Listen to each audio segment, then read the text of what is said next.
3 years ago, a meteor shower streaked across the Arctic waters witnessed by countless people. Some were shocked, others speculated whether its appearance was related to prophecies. Its topic has been passed down to this day without ever ceasing.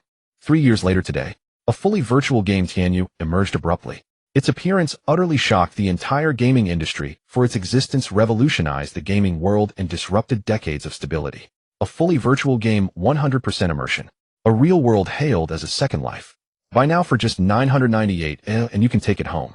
Free repair, free delivery, free installation. Come and buy your new life now.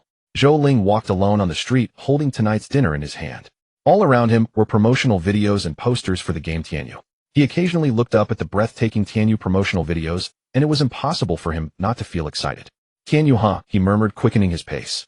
Today was the launch day of Tianyu. He had ordered the game helmet long ago, and it was scheduled to be delivered today. Just then, his phone rang. Loving you walking alone in the dark alley, loving your kneeling posture. Zhou Ling took out his phone and saw on the screen that it was a Tianyu staff member. He almost jumped up with excitement. Is my game helmet finally here? He immediately answered the call. On the other end was a man's voice. Hello, is this Miss Zhou Ling? The Tianyu game helmet you ordered has arrived. I'm now at your doorstep. Please open the door. Zhou Ling frowned slightly. Because of this name he had been misunderstood many times.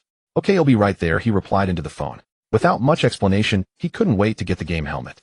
The journey home was not far, and with Zhou Ling's jogging pace he arrived at his doorstep in less than 10 minutes. Standing at the door was a man wearing a Tianyu work uniform, holding a square box in his hands. It was the Tianyu game helmet that Zhou Ling had been longing for. Sorry to keep you waiting. Zhou Ling panted, a thin layer of sweat appearing on his face from the jog. You are Zhou Ling.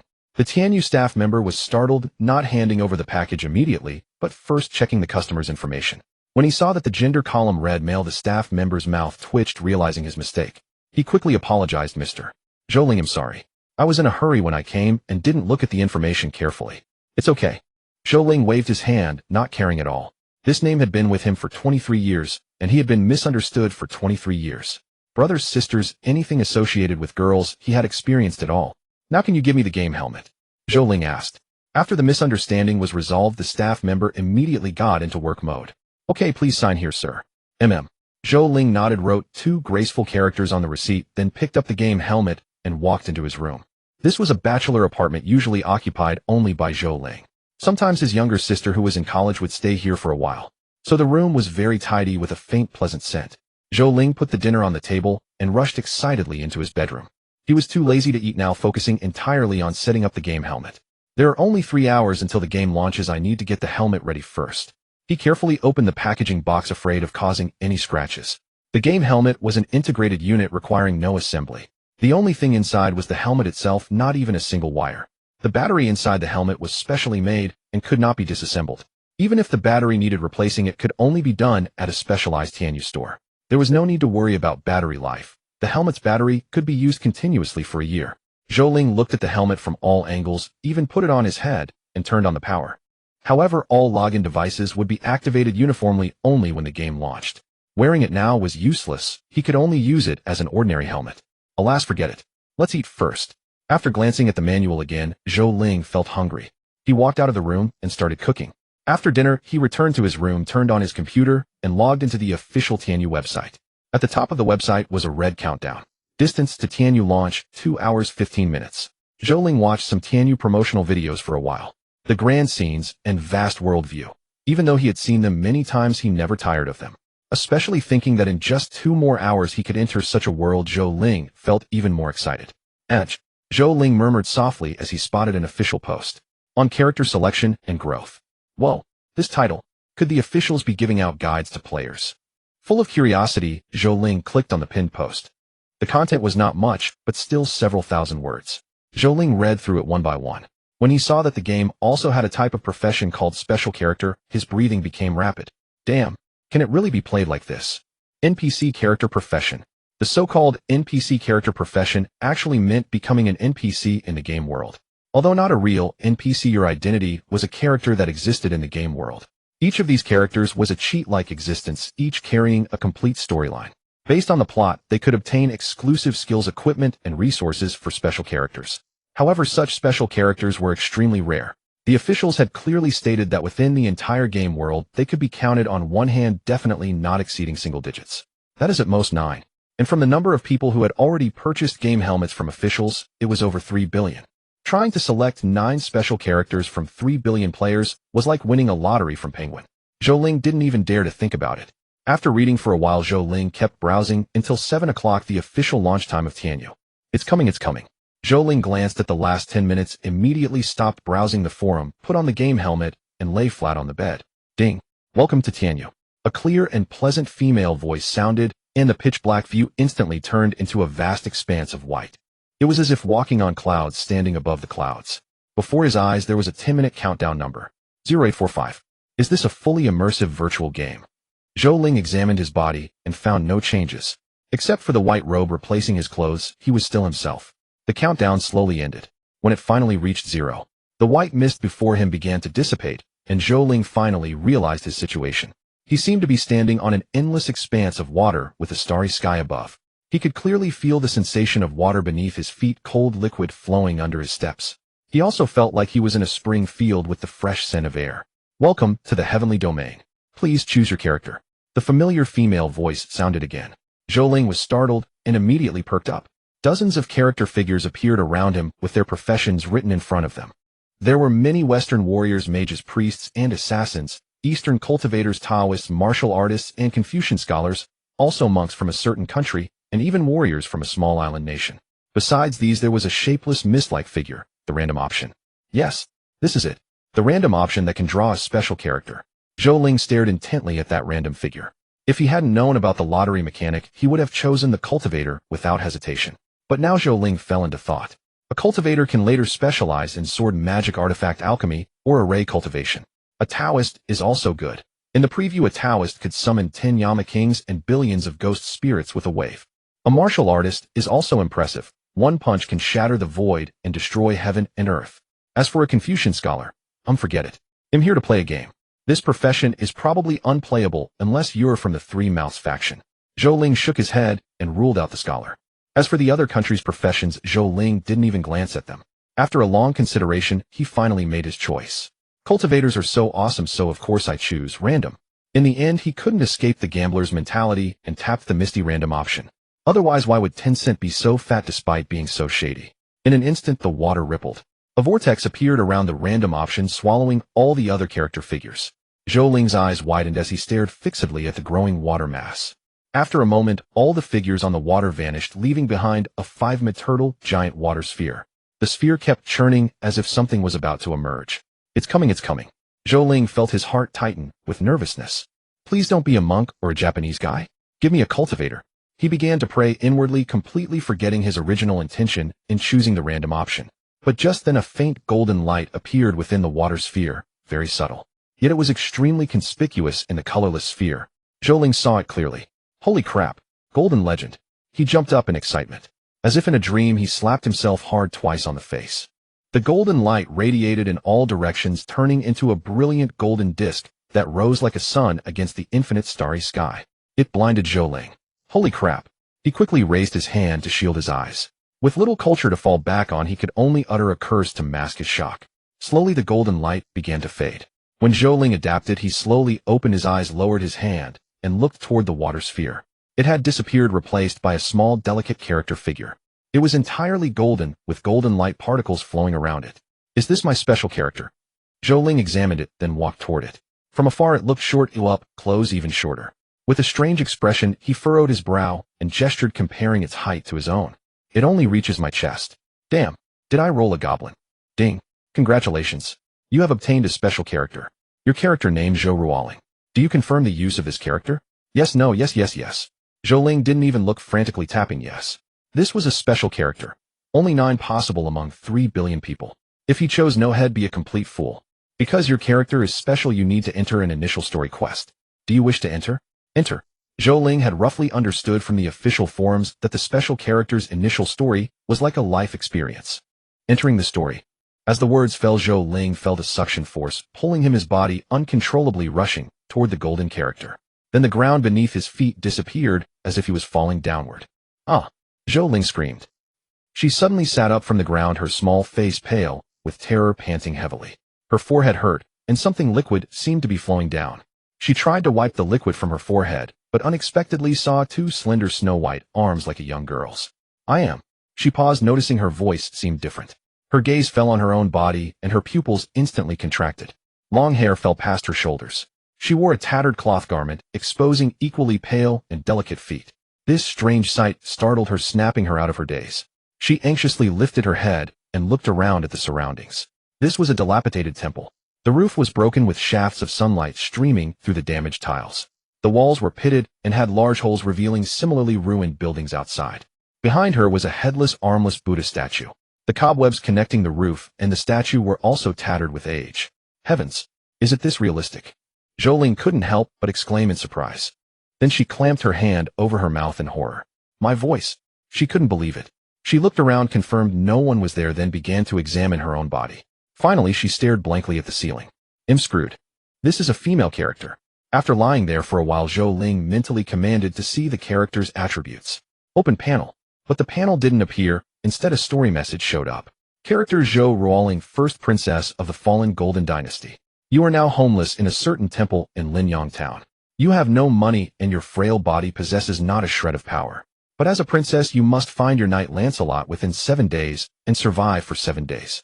Success, you will own this character. Failure, you will have to reselect a character. A quest line that takes 7 days. That means you'll be 7 days behind everyone else. Zhou Ling stared at the mission details in disbelief. The Heavenly Domain had just launched, and early game time was incredibly precious. 7 days was enough for others to level up several times. Moreover, there were so many foolish players out there. In their hunt for hidden quests, they might have scoured even the latrines. And he had to spend 7 days here on this storyline, with the risk of failure to boot. Damn it! Zhou Ling felt like crying. As she raised her hand, a strand of hair slipped through her fingers. She glanced down and felt even worse. Oh heavens! A golden-haired loli. Zhou Ling fell silent for a long time before slowly rising from the straw bed. Due to her small stature, her perspective was also elevated. Surveying the temple, Zhou Ling realized she was not the only occupant. Besides the straw beneath her, there were over a dozen other makeshift beds spread around. She was so poor she didn't even have shoes. Her tiny bare feet were exposed. They looked a bit dirty, but one could still discern their delicate softness. Is this me? She murmured, noticing red marks around her ankles. They didn't seem like bruises from a beating, but rather scratches from wild grass while walking. There was no pain, but touching them brought a slight itch. Poor child. Zhou Ling felt a pang of sympathy. The weakness and fatigue in her body allowed her to imagine what this little girl had been through. Yet after a moment's thought, this was her. Involuntarily, she silently hugged herself, feeling sorry for her own plight. Then barefoot, she walked out of the temple. The weather outside was not scorching, with a cool breeze blowing. Judging by the season, it was just early summer. Unfamiliar with the area, she dared not wander far. After aimlessly strolling nearby for a while, she ventured further out. Because she was hungry, her stomach growling incessantly. If she didn't eat, soon she felt she might faint. Before long, Zhou Ling spotted a crowd moving in the distance around a corner. Great, there are people. Joy surged within her, but as soon as she took a step, she felt dizzy. Her vision went dark, and she collapsed limply to the ground. No way. This start is too harsh.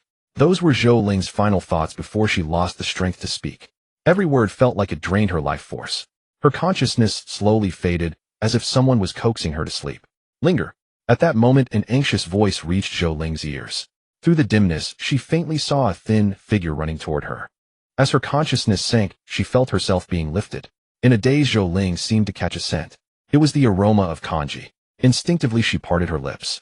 It was soft and incredibly comforting. Though bland, it was delicious and sweet. Zhou Ling felt it was the best kanji she had ever had. A bowl down, it was like spring rain nourishing the earth, revitalizing her. She licked her lips, still craving more, feeling a slight recovery of strength. She lifted her eyes, searching for the hero who had saved her from distress. He was a thin boy, with sharp facial features and pale lips, clearly malnourished. Yet his eyes sparkled with vitality, undimmed by hardship. Seeing Zhou Ling's eyes open, the boy's face lit up with joy. Linger, you're awake. Zhou Ling blinked, for above the boy's head floated 3 large white characters. Li Xiaoyao. Xiaoyao, she murmured weakly. Yes, it's me. I'm Xiaoyao. Li Xiaoyao wept with joy and embraced Zhou Ling. She felt extremely uncomfortable being held by a boy, even if he was just a child. Struggling, she broke free from his arms. Still weak, but after the kanji, she could stand on her own. However, she was curious about the name above Li Xiaoyao's head. Does every NPC have a name floating above them? Zhou Ling wondered, then looked down the path outside. Sure enough, every NPC who passed by had their names displayed above their heads: Wang De Chui, Zhou De Gang, Li Xiaohua. Zhou Ling's eyes lit up. Perfect. If that's the case, I can just look at everyone's head to find my exclusive knight Lancelot. Determined to act, she took a step forward, but was stopped by Li Xiaoyao. Linger, where are you going? Li Xiaoyao asked with concern. You're still too weak to wander around. I just want to take a look outside, Zhou Ling replied. This Li Xiaoyao seemed to be her character's companion. Moreover, he had just fed her, so their relationship must be close. No, Li Xiaoyao refused, shaking his head. You're too conspicuous. If you go out, you'll definitely be caught. His tone was serious without a hint of jest. Zhou Ling blinked in confusion, then glanced at her golden hair and understood. A golden-haired loli. And a wild one at that. Who wouldn't want her? Realizing this, she scratched her head and abandoned the idea of going out. She followed Li Xiaoyao back to the temple. There was the same spot, the same makeshift bed, but now a little boy was there too. Here, have something to eat, Li Xiaoyao said, wiping his hands and pulling a large flatbread from his clothes. He tore it in half and handed one piece to Zhou Ling. Thanks, bro. She took the bread, still hungry. Though she had the kanji, it wasn't filling. She didn't expect the little guy to have a stash. Grateful, Zhou Ling opened her mouth and took 2 big bites. It was a bit hard but tolerable. I didn't expect this game to be so realistic. I actually have to chew the food, she marveled, tilting her head and gnawing at the bread with her small teeth. Midway, Zhou Ling paused, noticing Li Xiaoyao staring at her oddly. What's wrong, Xiaoyao, she asked. He seemed lost in thought. The Linger he remembered wasn't like this. At least she used to call him Sweet Li Xiaoyao Gitch. And her eating habits were different, as was her gentle tone. Hey. Zhou Ling waved her hand in front of Xiaoyao, noticing he seemed to be daydreaming, his bread untouched. Li Xiaoyao snapped back, shaking his head. I just feel you've become much livelier. Hey. Zhou Ling was startled and dared not speak. She nodded silently, then subtly shifted to a more elegant sitting posture. She began tearing the bread into small pieces and chewing them slowly. Early the next morning, before the alarm clock even rang, he rose at dawn. After a quick wash and a simple breakfast, he immediately logged into the game. She found an old beggar next door and obtained a loose garment from him. She covered her golden hair, smeared a handful of dirt on her face to resemble a little beggar, and cheerfully followed Li Xiaoyao to beg. At a bustling corner, they sat cross-legged on the ground, Zhou Ling holding a small worn-out bowl. Inside the bowl were 2 small pebbles which clinked crisply as she shook it. Oh, have mercy, kind sir. Take pity on me. I haven't eaten in 3 days. She tried to make her voice sound as pitiful as possible to evoke sympathy. Yet an entire morning passed. Many pedestrians walked by, but not a single one cast a glance her way. Even if they did, their faces were filled with disgust. No one tossed a coin into her bowl. A bunch of heartless people, Zhou Ling muttered under her breath, scanning the heads of the passers-by. Begging was merely a secondary task. The real goal was to find Lancelot. Why does this quest have to be like this? Searching for a Westerner in an Eastern kingdom. Isn't this deliberately making things difficult for me? Zhou Ling pouted discontentedly, occasionally rattling the bowl at the passers-by. She was speechless. Others were leveling up by slaying monsters while she was stuck here begging. Forget it, she sighed. All for a special character. Li Xiaoyao had left for a while, but soon returned. Worried about Zhou Ling, he sat down not far away, just within sight of her. Zhou Ling noticed the boy as she looked up, meeting his gaze directly. Li Xiaoyao smiled at her. This is bad. Zhou Ling felt a surge of alarm. Could this guy be the love interest for this character? Buying an account comes with a romance. And the key point is in playing a female character. I don't want a male love interest. The morning quickly faded. Perhaps Zhou Ling truly seemed pitiful, or maybe her cries were too heart-wrenching.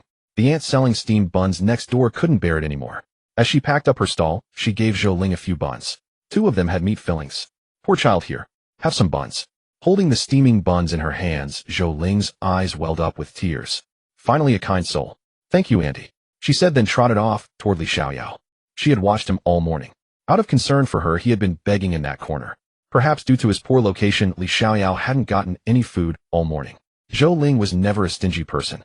Whenever she had something to eat, she would always share it with her little brother. Xiaoyao, I've been watching you all morning. You must be hungry, right? Here, I have 2 meat buns. Zhou Ling smiled. Her voice was soft and sweet. Despite her dirty face, her smile bloomed like a peach blossom. Li Xiaoyao looked at the meat buns in her hand, sniffed, and swallowed his saliva. But he shook his head. Linger, I'm not hungry. You eat them yourself. Oh, really? Zhou Ling found it amusing. A little kid trying to act all manly. I told you to eat, so eat. Didn't you see the aunt gave me so many buns? She shoved the meat bun into Li Xiaoyao's hand and shook the 4 buns she had left. This time Li Xiaoyao didn't refuse. He devoured the bun in front of her, wolfing it down. Zhou Ling gave a sweet smile and ate one herself. She didn't understand why Li Xiaoyao appeared in this storyline. But given his many scenes, he must be important to this character's plot. At noon, Zhou Ling and Li Xiaoyao returned to the dilapidated temple. The beggar's life was simple and unadorned: beg, eat, and sleep. Day after day, this was the life of a true beggar. Li Xiaoyao practiced swordsmanship in the courtyard wielding a slender branch. Zhou Ling sat on the doorstep watching him with her head tilted. She had tried to practice too, but the system refused to cooperate, never emitting a ding sound no matter how many times she tried. Blinking, Zhou Ling leaned against the doorframe and decisively logged off. The morning was wasted, and her only gain was 6 buns from the bun ant.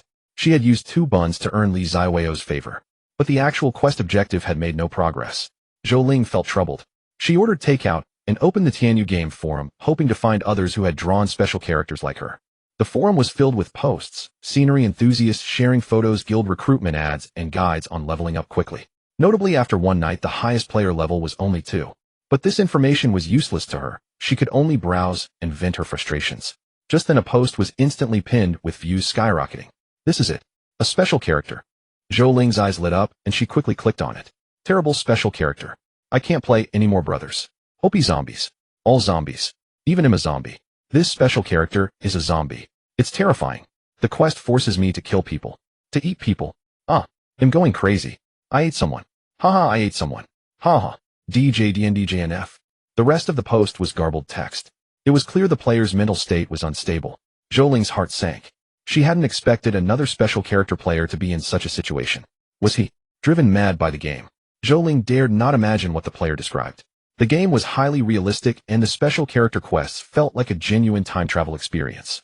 That player must have truly experienced the sensation of eating human flesh to go insane, right?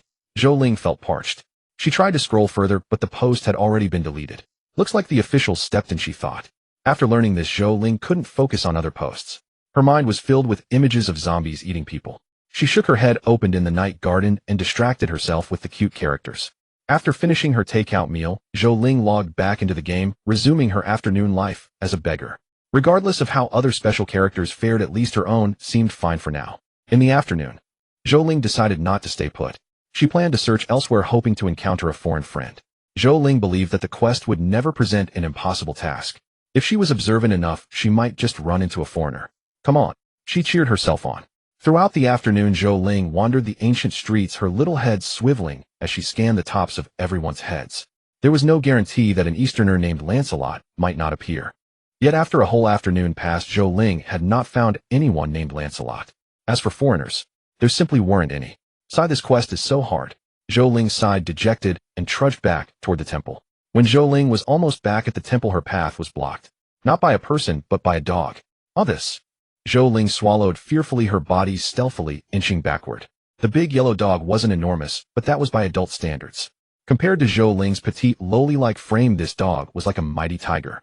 Grr. The big yellow dog suddenly bared its teeth. Woof! The next moment it charged at Zhou Ling. Zhou Ling screamed, her small face turning pale and bloodless with terror. She spun around and fled for her life, the big yellow dog hot on her heels. Don't chase me. Boo-hoo. Woof. Woof. Woof. I'm still small, I want taste good. Woof. Woof. Boo-hoo. Brother Xiaoyao, save me. Zhou Ling was so terrified that her beauty was ruined, tears streaming down her face. Yet with her tiny frame, how could she possibly outrun a dog? She could vaguely hear the barking growing closer and closer. Boo-hoo. I don't want to be bitten by a dog. Just as Zhou Ling was in despair, bracing for a brutal attack, a familiar figure in the distance became her lifeline. Disregarding her appearance with a face full of tears and snot, she screamed hoarsely, Li Xiaoyao. Help! Your CP is about to be gone. Li Xiaoyao was walking back cheerfully holding a fish. Hearing the noise, he looked up curiously and immediately saw Zhou Ling being chased by the dog. Tears streamed down her cheeks. She looked utterly miserable. Linger. He was greatly alarmed. Without a second thought, he threw away the fish, picked up a stone, and charged at the big yellow dog. Get lost. Stay away from Linger. Grr. Woof. This dog was clearly a biter. Seeing a kid charging at it, it wasn't scared, but attacked Li Xiaoyao instead. Am I saved? Zhou Ling lay on the ground, feeling like she had survived a calamity. That short run had exhausted every ounce of her strength, more than she would ever have again. Her legs felt as heavy as lead. After resting a moment, she looked behind her. Suddenly her body stiffened and tears involuntarily slid down her cheeks. Her heart felt as if it were being squeezed, a pain so different from being chased by the dog. Indescribable. But it hurt so much, so terribly. She wished she were the one being bitten. Xiaoyao. She murmured, dazed. She wanted to join the fight to help Li Xiaoyao, but found her legs had gone numb and couldn't move. The battle between the man and the dog was swift. After smashing the dog's head a dozen times with the stone, Li Xiaoyao finally beat it to death. But Li Xiaoyao was also injured. The dog had bitten his thigh, tearing off a whole chunk of flesh. Yet he acted as if he hadn't noticed. After the fight, his first concern was for Zhou Ling. "Linger, were you bitten?" Seeing Li Xiaoyao covered in blood, but still looking at her with such concern, Zhou Ling could no longer hold back. She burst into loud sobs. Through her tears, she pointed at his leg. "Boo-hoo. Xiaoyao. Boo-hoo. Your leg. Boo-hoo. It's okay, just a small scratch, nothing serious," Li Xiaoyao comforted her. After a while, Zhou Ling stopped crying. Comforted by Li Xiaoyao, she sobbed and wiped her tears. One carried the fish, the other dragged the dog, and they headed back to the temple. That evening they had meat. A dozen beggars busied themselves eating with great relish. With the help of the old beggar, Li Xiaoyao's wound was dressed with some herbal medicine. Zhou Ling felt a bit down. After eating some fish, her mood improved slightly. She then returned to the temple and chose to log off. The scene shifted. Zhou Ling woke up in bed still feeling somewhat low. She couldn't help but go to the bathroom and take a cold shower. After showering, she ordered some takeout. Then, sitting in front of the computer, she opened the game forum and clicked on a post wanting to ask the general public about her problem. Do special character quests affect emotions? Hey. However, she typed it out, but hesitated to click post. No, I need to keep the special character thing a secret. After thinking it over, she deleted the draft post and lay on the bed watching TV. But that feeling still lingered, making her frown. Tossing and turning in bed, the mere thought of Li Xiaoyao caused a heart-wrenching pain. "Oh." Zhou Ling restlessly thrashed the bed covers. "No, I can't be the only one feeling this way. So, this is the reason you dragged me out in the middle of the night." Zhang Xiaopeng stared at Zhou Ling, utterly speechless. Going out for a stroll had lifted Zhou Ling's spirits a bit. He rubbed his nose and chuckled. "Aren't we bros? Just think of it as going out for a meal. Let's have a good drink together." "Off." Zhang Xiaopeng was so angry he stood up, pointing angrily at the shop behind him. "This is clearly my family's chain store. You're using the free voucher I gave you to treat me at my own place. Have you no shame?" Zhang Xiaopeng was furious. When he heard Zhou Ling's low voice on the phone, he thought something serious had happened. He had immediately dropped everything and rushed over. And this is what it was. "Got chased by a dog in the game. You called me out here for this little thing. Do you know I turned down my teammates who wanted me to help them raid a dungeon just to come here?" Zhang Xiaopeng was livid, his chubby face jiggling. He sat back down, angrily grabbed a skewer of grilled meat, and started devouring it. He said fiercely, "Let me make this clear right now, if you don't give me your sister's WeChat ID, I'm not letting this go. No one is leaving this place standing." At 1 o'clock in the morning, Zhou Ling had no choice but to call Zhang Xiaopeng's parents. She informed Uncle Zhang that his son had lost consciousness. After settling Zhang Xiaopeng down, she returned home alone.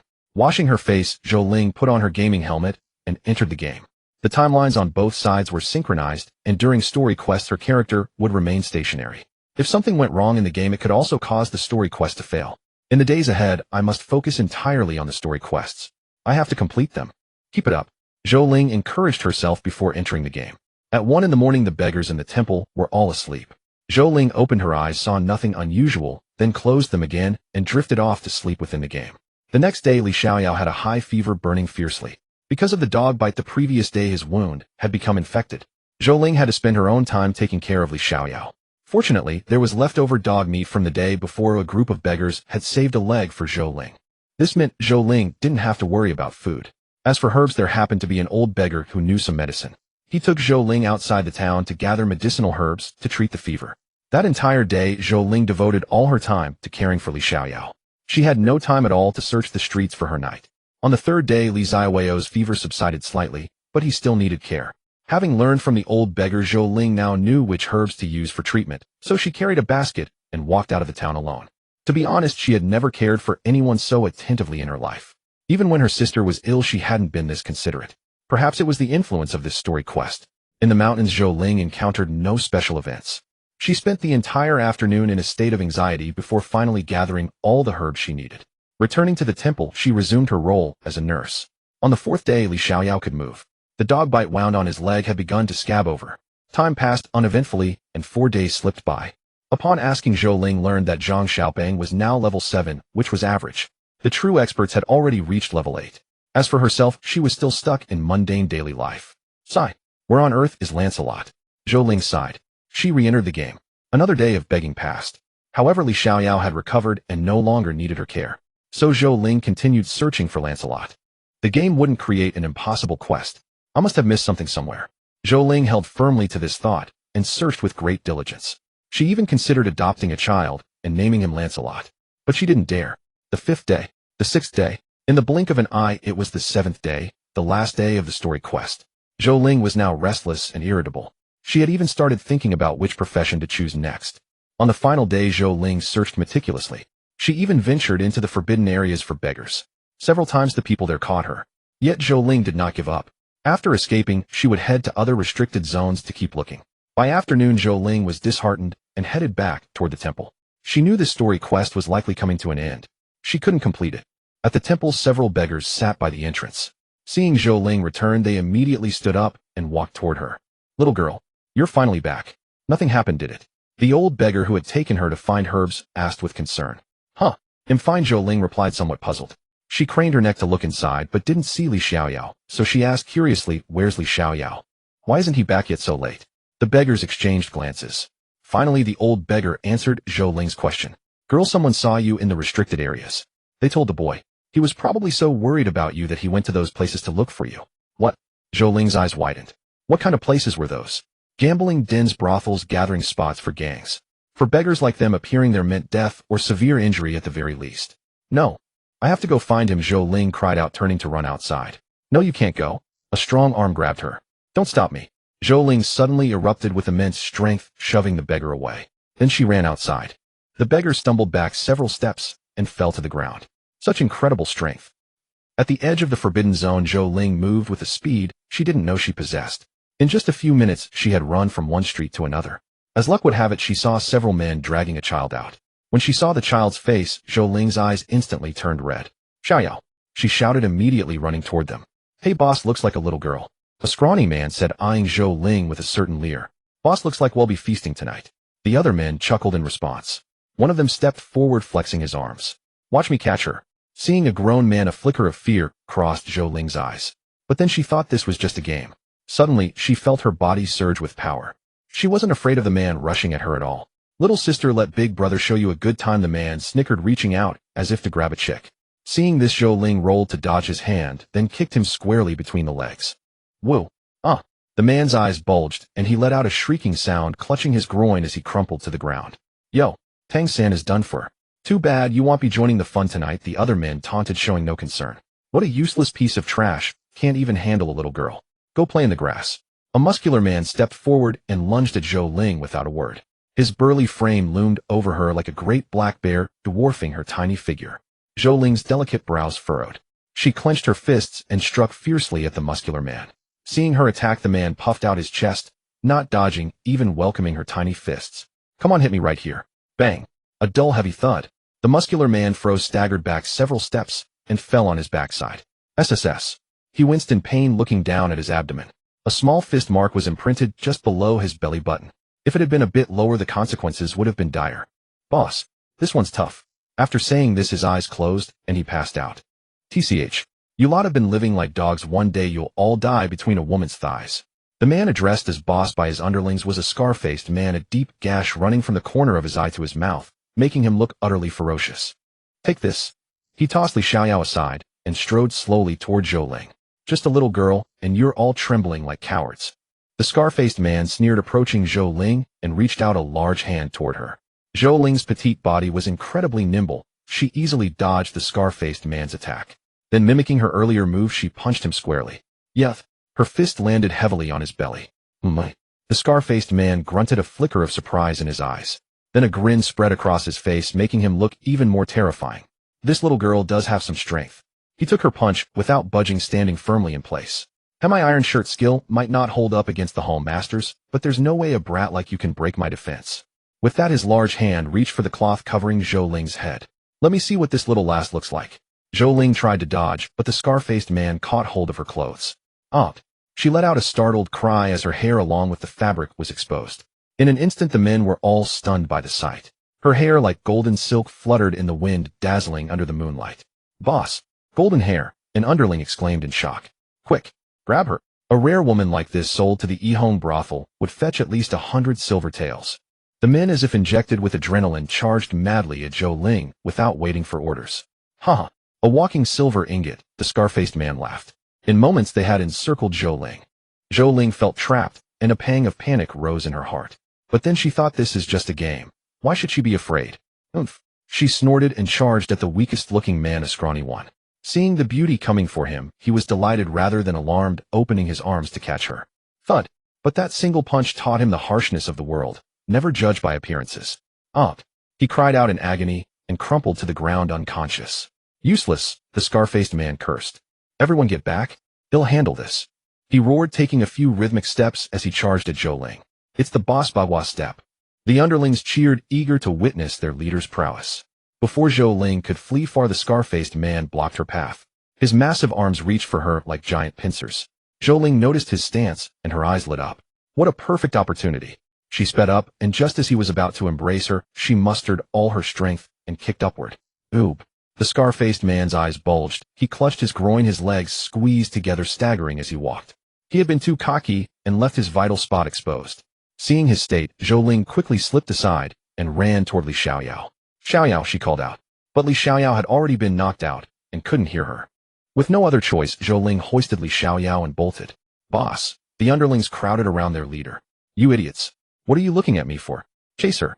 She's getting away. The scar-faced man roared, his face twisted in fury. The underlings turned and saw a small figure retreating into the distance. They snapped out of it and gave chase. Damn it, the money. Stop. Halt. Zhou Ling ignored them, clutching Li Xiaoyao as she quickened her pace. Stop. So they could sell her to a brothel. She fled for her life, dashing out of the town and into the mountains, not daring to look back. But in truth, the pursuers stopped at the town's edge, gasping for breath, exhausted as donkeys.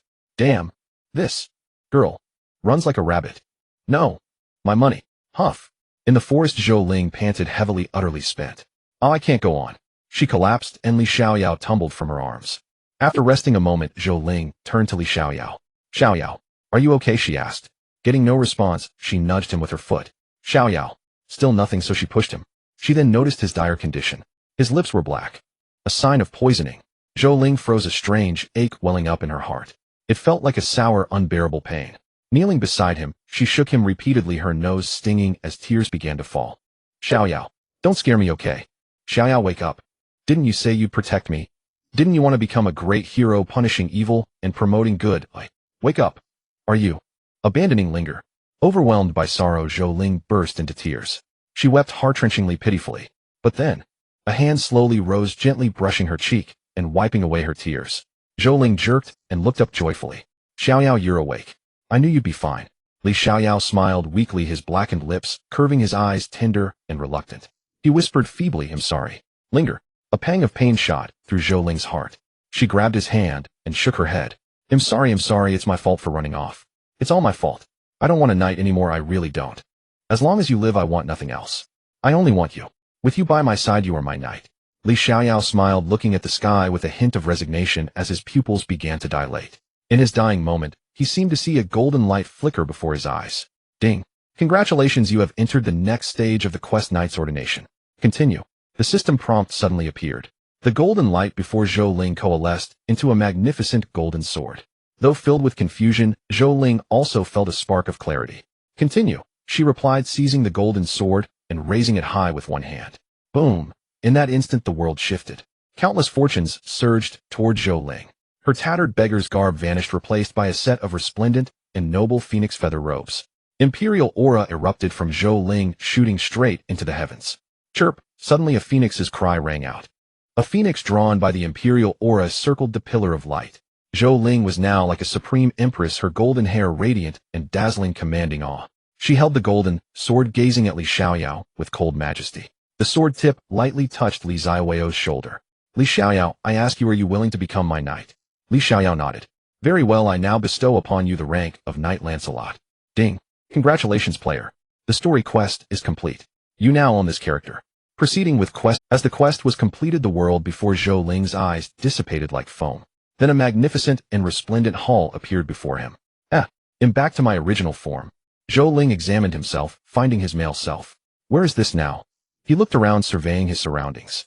Ahem. A clear voice from the hall reached Zhou Ling's ears. He saw a woman draped in a phoenix feather robe seated upon the throne. Her golden hair was dazzling, adorned with a phoenix crown. Is this me? Zhou Ling was startled, then shook his head, denying. No, it should be Zhou Ruoling. Hi, he greeted. The little girl descended from the throne and walked slowly toward Zhou Ling. Hey, suddenly she lunged forward, head butting him in the stomach. Ouch! Zhou Ling's face twisted in pain. What are you doing? he shouted angrily, quickly retreating several meters. Oomph. The girl snorted coldly. Who told you to call me a goblin? Oh ho. The little girl held a grudge. Zhou Ling smiled awkwardly and apologized. Sorry, I didn't mean to. I couldn't see clearly back then. If you know what's good for you. Zhou Ruoling tilted her little head, looking incredibly adorable. For a moment Zhou Ling was mesmerized. Such a cute little one would be his special character from now on. The thought made him slightly excited. Zhou Ruoling's brows arched slightly, and she smiled without mirth. Excited, aren't you? From now on it'll be your body. Do you want to explore it? Damn. Mind reading. Zhou Ling was startled. It's not mind reading, but it's written all over your face. Whatever dirty thoughts you have in your mind are plastered there. Zhou Ruoling said contemptuously. Am I that perverted? No way I'm such a gentleman, and would I think of such things? You did. Zhou Ling snapped his head up. And you still say it's not mind reading? No, it's not. Zhou Ruoling smiled at him coquettishly, then sat down on the steps below the throne. So cute. Cute, right? I traded height for it. Zhou Ruoling tilted her head and grinned. From now on this body is yours, so don't do anything naughty to me, okay? As she spoke she put on a frightened expression, tears welling up in her eyes on cue. Ahem. Zhou Ling quickly coughed to hide his embarrassment. He looked at Zhou Ruoling with resentment. There was no point in talking anymore. This mind-reading trick laid bare every thought in his mind. What's there to talk about? Zhou Ling plopped down on the steps, staring at Zhou Ruoling with a look of utter despair. He stopped speaking since she could read his mind anyway. He thought, you know what I'm thinking, so just say what you need to say. Hee hee. Zhou Ruoling smiled slightly, looking pleased. It really isn't mind reading. When you become stronger you'll be able to tell what others are thinking from their faces too. I can too. Zhou Ling's eyes lit up. This was a perfect skill for showing off. Zhou Ruoling nodded. Involuntarily, Zhou Ling moved closer to her, and she didn't flinch, gazing at him calmly. What level do I need to reach to get this skill, eh? Level? Zhou Ruoling looked puzzled, then smiled. I don't know, it depends on your own ability. Oh. Zhou Ling nodded in disappointment. Alright. Seeing his expression, Zhou Ruoling laughed helplessly. My time is short. You've passed my test. Now ask any questions you have quickly. Questions? Hearing her words, Zhou Ling's mind flashed with information from the quest. The emotional shifts, the burst of power, and wily Xiaoyao could become a knight. But just as he was about to ask, Zhou Ruoling nodded knowingly and explained, what you experienced was my past life. Though embarrassing, it was truly how I was back then. After all, I was once human too, and I cried, laughed, and felt joy. Being affected by my emotions shows you're not strong enough to resist this power. I am of the Golden Clan, wielding the authority of faith. The greater your faith, the greater your strength. Those thugs back then, I took them out with one punch each. I wasn't as pathetic as you running after one hit. As she spoke, Zhou Ruoling looked at Zhou Ling with disdain again. I didn't know I was that strong. Zhou Ling scratched his head, awkwardly, a glimmer in his eyes as he wanted to ask, but Zhou Ruoling stopped him. Don't ask about the authority, but it's useless to tell you now. Just understand it as a kind of power, and that's enough. As for Li Xiaoyao, knighthood is conferred, not inherent. Lancelot is just a rank of knighthood. If you wish, anyone can be Lancelot. What? Zhou Ling's face filled with shock. So had spent a whole week searching for a knight, only to realize it was all in vain. If he had just knighted someone casually, most of the quest would have been completed. Who told you to be so foolish? You almost failed this trial. Zhou Ruoling rolled her eyes. She leaned back on one hand, gazing at the dazzling light in the hall. As if reminiscing, she said with emotion, the Golden Dynasty was once a pinnacle empire ruling over the vast world. It fell here due to a calamity, and even in my prime, I couldn't restore its former glory. What calamity? Zhou Ling interrupted. Zhou Ruoling glanced at him, shook her head, and wore a bitter smile of self-mockery. I don't know, I don't even know what the calamity was.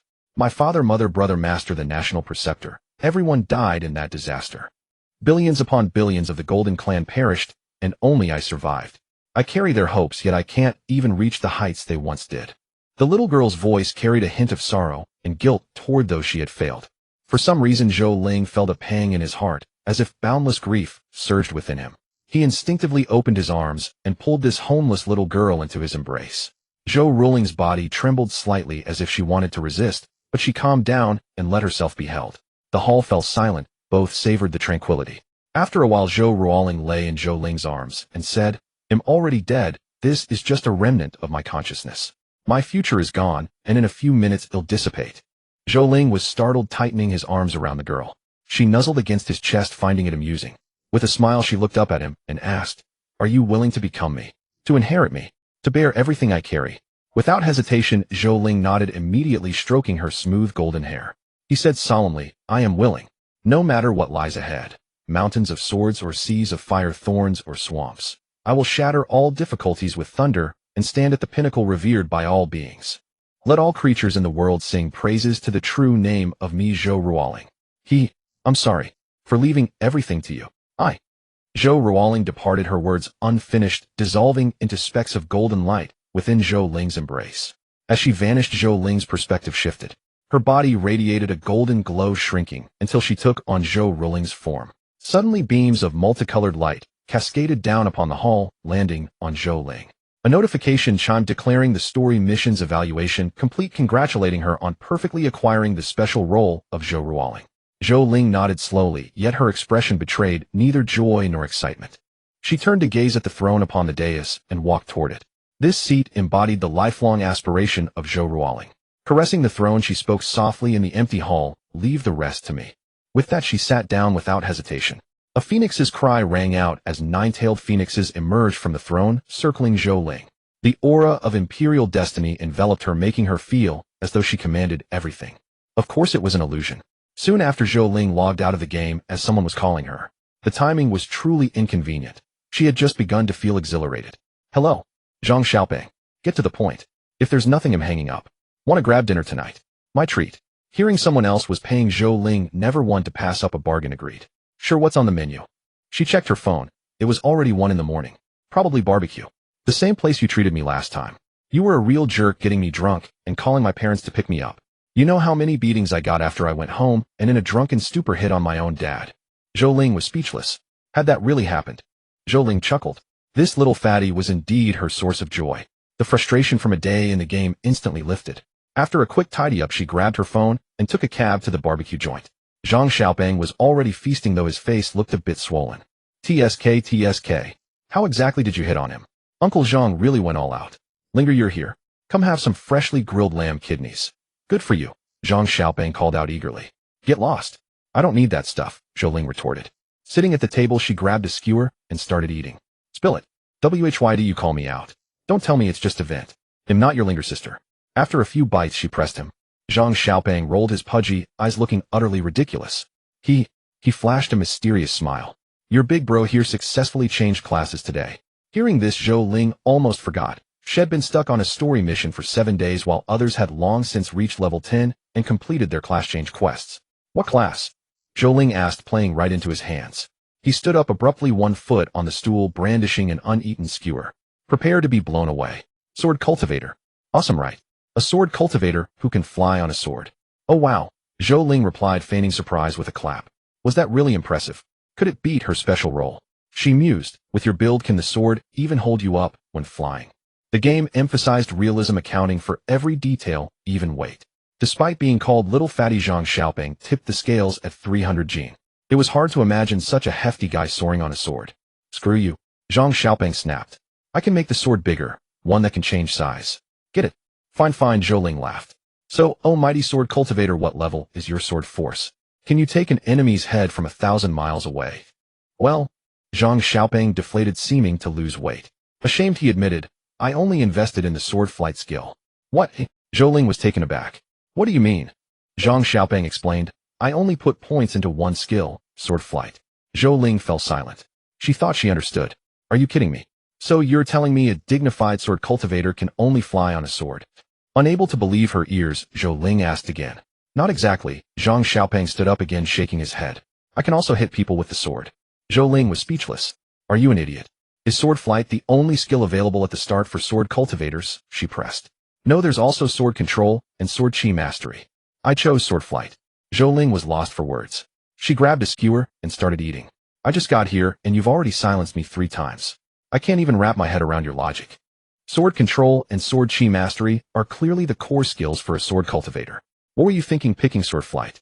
Planning to deliver packages? Alas. Zhang Xiaoping slapped his thigh, looking at Zhou Ling as if she were his soulmate. Linger, you really are a mind reader. You guessed it all. Zhou Ling was utterly speechless. She rubbed her forehead. I'm done. Just how big is your mind? Did you get a delivery quest? She asked. Zhang Xiaoping nodded. I picked up a quest to deliver a letter for the Spirit Sword sect. It's a multi-stage mission and the reward is a spirit sword from the sect. Word is if I do well, I might even get to join the Spirit Sword sect. How tough is the quest? I need to cross a forest of demon beasts. Pretty dangerous, Zhang Xiaoping said. Then with a pleading look he asked, Linger, what level are you now? Can you help me out? Zhou Ling fell silent again, this time because of herself. What level am I? I haven't even started playing yet. You expect me to help you achieve your dreams with my bare hands. You're overestimating me. She shook her head, dropping a hint. Don't count on my help. I took on a hidden quest a few days ago. I've been busy with that and haven't leveled up at all. Show off. Zhang Xiaopeng was stunned for getting his skewer. He buttered her up. You're freaking awesome. I knew you were something special scoring a hidden quest just days after launch. Legend. Come on, eat up. Little fatty here is counting on you to make it big. With that, Zhang Xiaopeng pushed a pile of skewers toward Zhou Ling. Zhou Ling rolled her eyes. You're just giving me what you can't finish yourself, right? She skewered a piece of barbecue and promised, don't worry, as long as I have food on my table, I won't let you Zhang Xiaopeng lose a single ounce. Well, thanks a lot. Zhang Xiaopeng beamed. The meal was hastily concluded. Zhou Ling wanted to drink more, but Zhang Xiaopeng adamantly refused. Returning home, Zhou Ling slept soundly. He didn't need to work because he had no job. The monthly living expenses he left for his sister at college were more than enough, so there was really no need to work for money. Early the next morning, Zhou Ling rose promptly. He made a simple breakfast ate, and then lay back on his bed to enter the game. Welcome players Zhou Ling to Tianyu. As you are a special character player, we are selecting a beginner zone for you. Your beginner zone is Juxia Town. A flash of white light, and Zhou Ling appeared in the revival area of Juxia Town. Around him were some dejected and frustrated players. Having fallen behind by 7 days, Zhou Ling's first priority was to find a way to level up. Otherwise, the good quests in other towns of the beginner zone would all be snatched up by those foolish players. Without any interest in sightseeing, Zhou Ling ran toward the outskirts of Juxia Town. With her frail body, she had to stop and rest every 10 minutes or so, catching her breath. Didn't they say? Faith is my strength, she panted, hands on her knees. After a moment's thought, she decided to check her attribute panel first. Open attributes. Zhou Ling murmured. Zhou Ling class special character, Zhou Ruoling. Level 0-100, HP 100 MP, 100 strength, 1 defense, 1 speed, 1 exclusive skill. Faith passive. Lancelot Xiaoyao summons your knight to fight for you. The knight consumes mana as HP decreases. When mana reaches 0, the knight disappears. Cooldown 10 hours. The information was sparse, but Zhou Ling read it carefully. After reviewing everything, she understood her class path. So, I'm a summoner. She blinked. If I'm a summoner, I must be pretty weak early on, right? To be honest, she felt a bit dissatisfied. After slaving away for 7 days on the storyline quests, she ended up with a summoner who had no combat ability. So I'll take it one step at a time. I hope my Xiaoyao can pull some weight. After resting a while, Zhou Ling ran outside. Leaving the town, she opened the map and headed toward an area suitable for leveling. 7 days had passed, so no players would be in low-level zones anymore. This made things much easier for Zhou Ling. No crowding, no waiting for monster respawns. Soon she arrived at the leveling area. Furball monster level 1, HP 100, skills. Ram deals 20 damage to the enemy. Hair launch. Each hair deals 1 damage to the enemy. Zhou Ling marveled. Each hair. This little cutie has a ton of fur. A handful could kill me. She also worried whether her knight could survive a single blow. Still, Zhou Ling decided to summon Xiaoyao first. If he couldn't even beat a level 1 monster, she'd have to think of another way to grind slowly. Summon Knight Lancelot. Come forth, Xiaoyao. As Zhou Ling spoke, a magic circle appeared before her. An armored knight in a half-kneeling posture slowly emerged from the magic circle. My king, you have returned, said Lancelot Xiaoyao. An NPC. Zhou Ling was surprised her summoned knight didn't seem like a mindless fighter. But then again, Li Xiaoyao was a knight she'd obtained through the storyline quests, originally a lively NPC. Zhou Ling nodded, then pointed a finger at the fluffy, adorable furball monster in the distance. Kill it. As you command, my king. Xiaoyao rose, drew a long sword from his waist, and charged at the furball monster with lightning speed. A single swing. 100, a large red number burst from the furball monster, and it vanished in a flash of white light. Ding. Experience 1. Zhou Ling was overjoyed, and quickly opened her attribute panel. Sure enough, the experience had increased by 1 point. Then she looked at her knight, hardly believing it. 1 critical strike, 100 damage. This is my knight, she murmured, then jumped up in excitement. With such strength, even as a summoner, she wouldn't be weak in the early game. Great. 1 sword, 1 furball. Even if it only gives 1 XP, killing 100 will only take about an hour. With that, she quickly led Xiaoyao into the forest to hunt furball monsters. The summoned knight Xiaoyao had become somewhat strange. Not only had his height increased to that of an adult, but his personality had also turned taciturn. It was mostly Zhou Ling who initiated conversation, and Li Xiaoyao would just nod or reply with a simple yes. There were many furball monsters in this area. Zhou Ling walked around for a while and found a large number of them.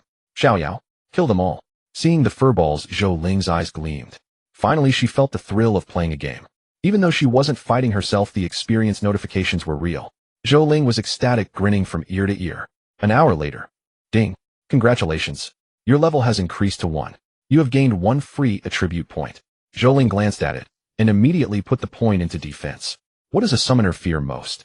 Not being able to protect themselves in battle and getting killed. If the summoner dies, her summoned creatures vanish. In team fights, take out the healer first. Against a summoner, kill the summoner first. That's the unchangeable rule in all games. So Zhou Ling decided to build herself into a tank with astonishing defense. He'll put all future free attribute points into defense. She even dreamed of getting a full set of thorn armor skills and some poison attacks later. With her deceptive frail appearance, she might even be able to ambush enemies. The more she thought about it, the better it seemed. Zhou Ling went all out, leading Li Xiaoyao to slaughter furball monsters. Ding. Killed 1 furball monster. Due to your level being 1, you cannot gain experience. Well, there's no point in grinding experience this way. Zhou Ling sighed. She reopened the map, searching for zones with higher level monsters. Given my knight's current strength, I no longer need to bother with level 2 or level 3 threats. Should I skip ahead? Head to the mine and pick a fight with the goblins. Zhou Ling pondered for a long while, feeling the idea was feasible. It would also be a perfect chance to test the carefree knight's true prowess. Acting on her decision, she immediately summoned the knight back. She ordered the knight to carry her toward the mine. Her own speed was far too slow, and her stamina was even worse. At her pace, running for a while, and then resting, it would take over an hour to reach the mine. But with the knight, things were different. It was fast and needed no rest. Her weight didn't even reach 60 jin. Carrying her was as light as a feather to the knight. It galloped along without the slightest gasp for breath. This solidified Zhou Ling's idea, adding yet another newfound use for her knight. What a clever little genius I am. The mine entrance was vast, and right at the mouth 4 or 5 goblins had just respawned. Goblin level 4 skills: Normal Strike deals 50 damage to enemies, Rage Strike deals 100 damage to enemies, 100 points. Wouldn't that one-shot the knight? Zhou Ling frowned, deeply uncertain. If the knight died, she would essentially be banned for 10 hours. During those 10 hours, all she could do was sightsee, and she'd even have to be wary of monster attacks. Let's test it out with one first. Zhou Ling thought it over, then hid behind a large tree to wait. Before long, a goblin began wandering toward her. Perfect chance. Delighted, Zhou Ling hurled a small pebble, hitting the goblin squarely on the head. God! The goblin's cry sounded like a duck's quack. After being struck, it charged toward her without a second thought. Now, carefree beast. Use Sword Strike. The knight struck swiftly, cleaving its sword down onto the goblin's head. 120, a large red number floated above the goblin's head. Another critical hit. Yet the goblin did not die. Enraged, it spun around and smashed its wooden club into the knight. A damage number appeared above the knight's head, 80, such high damage. Zhou Ling quickly checked her mana bar. The value had dropped from 100 to 80. That means the knight can withstand 5 attacks from the goblin. She said nothing more, watching the fight between the knight and the goblin with tense focus. After taking just that one hit, the knight displayed extraordinary combat prowess in the ensuing battle. With only a few sword strokes, it slew the goblin monster. Kill the goblin. Due to your level being 1, you have slain a higher level enemy and gained 5 experience points. After killing the goblin, the knight spun its sword in an elegant flourish and sheathed it. Then it looked at Zhou Ling as if to say, if I got hit, it was definitely because of your lousy command. Zhou Ling didn't even realize her mistake. She was still amazed by the knight's combat ability. It can take down a level 4 goblin so easily. My goodness. Zhou Ling could already envision her experience points skyrocketing. If I'm this powerful, there's no need for any schemes or tricks. My knight, charge in. Zhou Ling no longer bothered to hide herself and leaped out from behind the large tree. She stood before the goblins. God! The 4 goblins, upon seeing such a petite girl, had their eyes turn red. They raised their large wooden clubs and charged at Zhou Ling. Whoosh! Just as the goblins were about to close in, without waiting for Zhou Ling's command, the knight burst out from the bushes, took a stride forward, and swung its sword at one of the goblins. With a squelch, blood sprayed, and a goblin's head tumbled to the ground. Fatal critical hit, 400, killed a goblin. Due to your level being 1, you have slain a higher level enemy and gained 5 experience points. Zhou Ling was stunned. Was that the knight's skill? Or did the game itself have such lethal attacks? Before she could recover, the knight charged at another goblin with its sword. This time there was no fatal critical hit. It merely severed one of the goblin's arms. 140. After a few more strikes, a goblin dissolved into white light and vanished. Zhou Ling stood there quietly, watching the knight fight the goblins. It was a complete one-sided slaughter, only taking a bit more time. 5 minutes later, the remaining goblins were all killed by the knight. Zhou Ling took a look. Nothing had dropped. She shook her head with slight regret, then led the knight into the mine. Next, it was time for the hunt. 3 hours later, Zhou Ling had directly leveled up to 3. She also gained 2 free attribute points and unhesitatingly allocated them to defense. Let's scout a bit more. If there's nothing special, well, switch places to grind experience. Zhou Ling said, though the knight wouldn't reply. The two walked for a while longer. Suddenly the knight drew its long sword and strode swiftly toward a pit. Hey, what are you doing? Zhou Ling asked, but she didn't stop it. Because the knight could always detect monsters before Zhou Ling spotted them. Perhaps the carefree beast had some kind of detection skill. Zhou Ling quickly jogged to catch up. Before she had run far, she heard the sounds of combat from within, along with a hissing sound from the monster. Not a goblin. Zhou Ling's heart stirred. She immediately opened the map and discovered that ahead of her was another monster zone, the nest of pit spiders. Those are level 6 monsters. Can the carefree handle them? Zhou Ling regretted not expecting the mine to connect to a level 6 spider nest. Careless.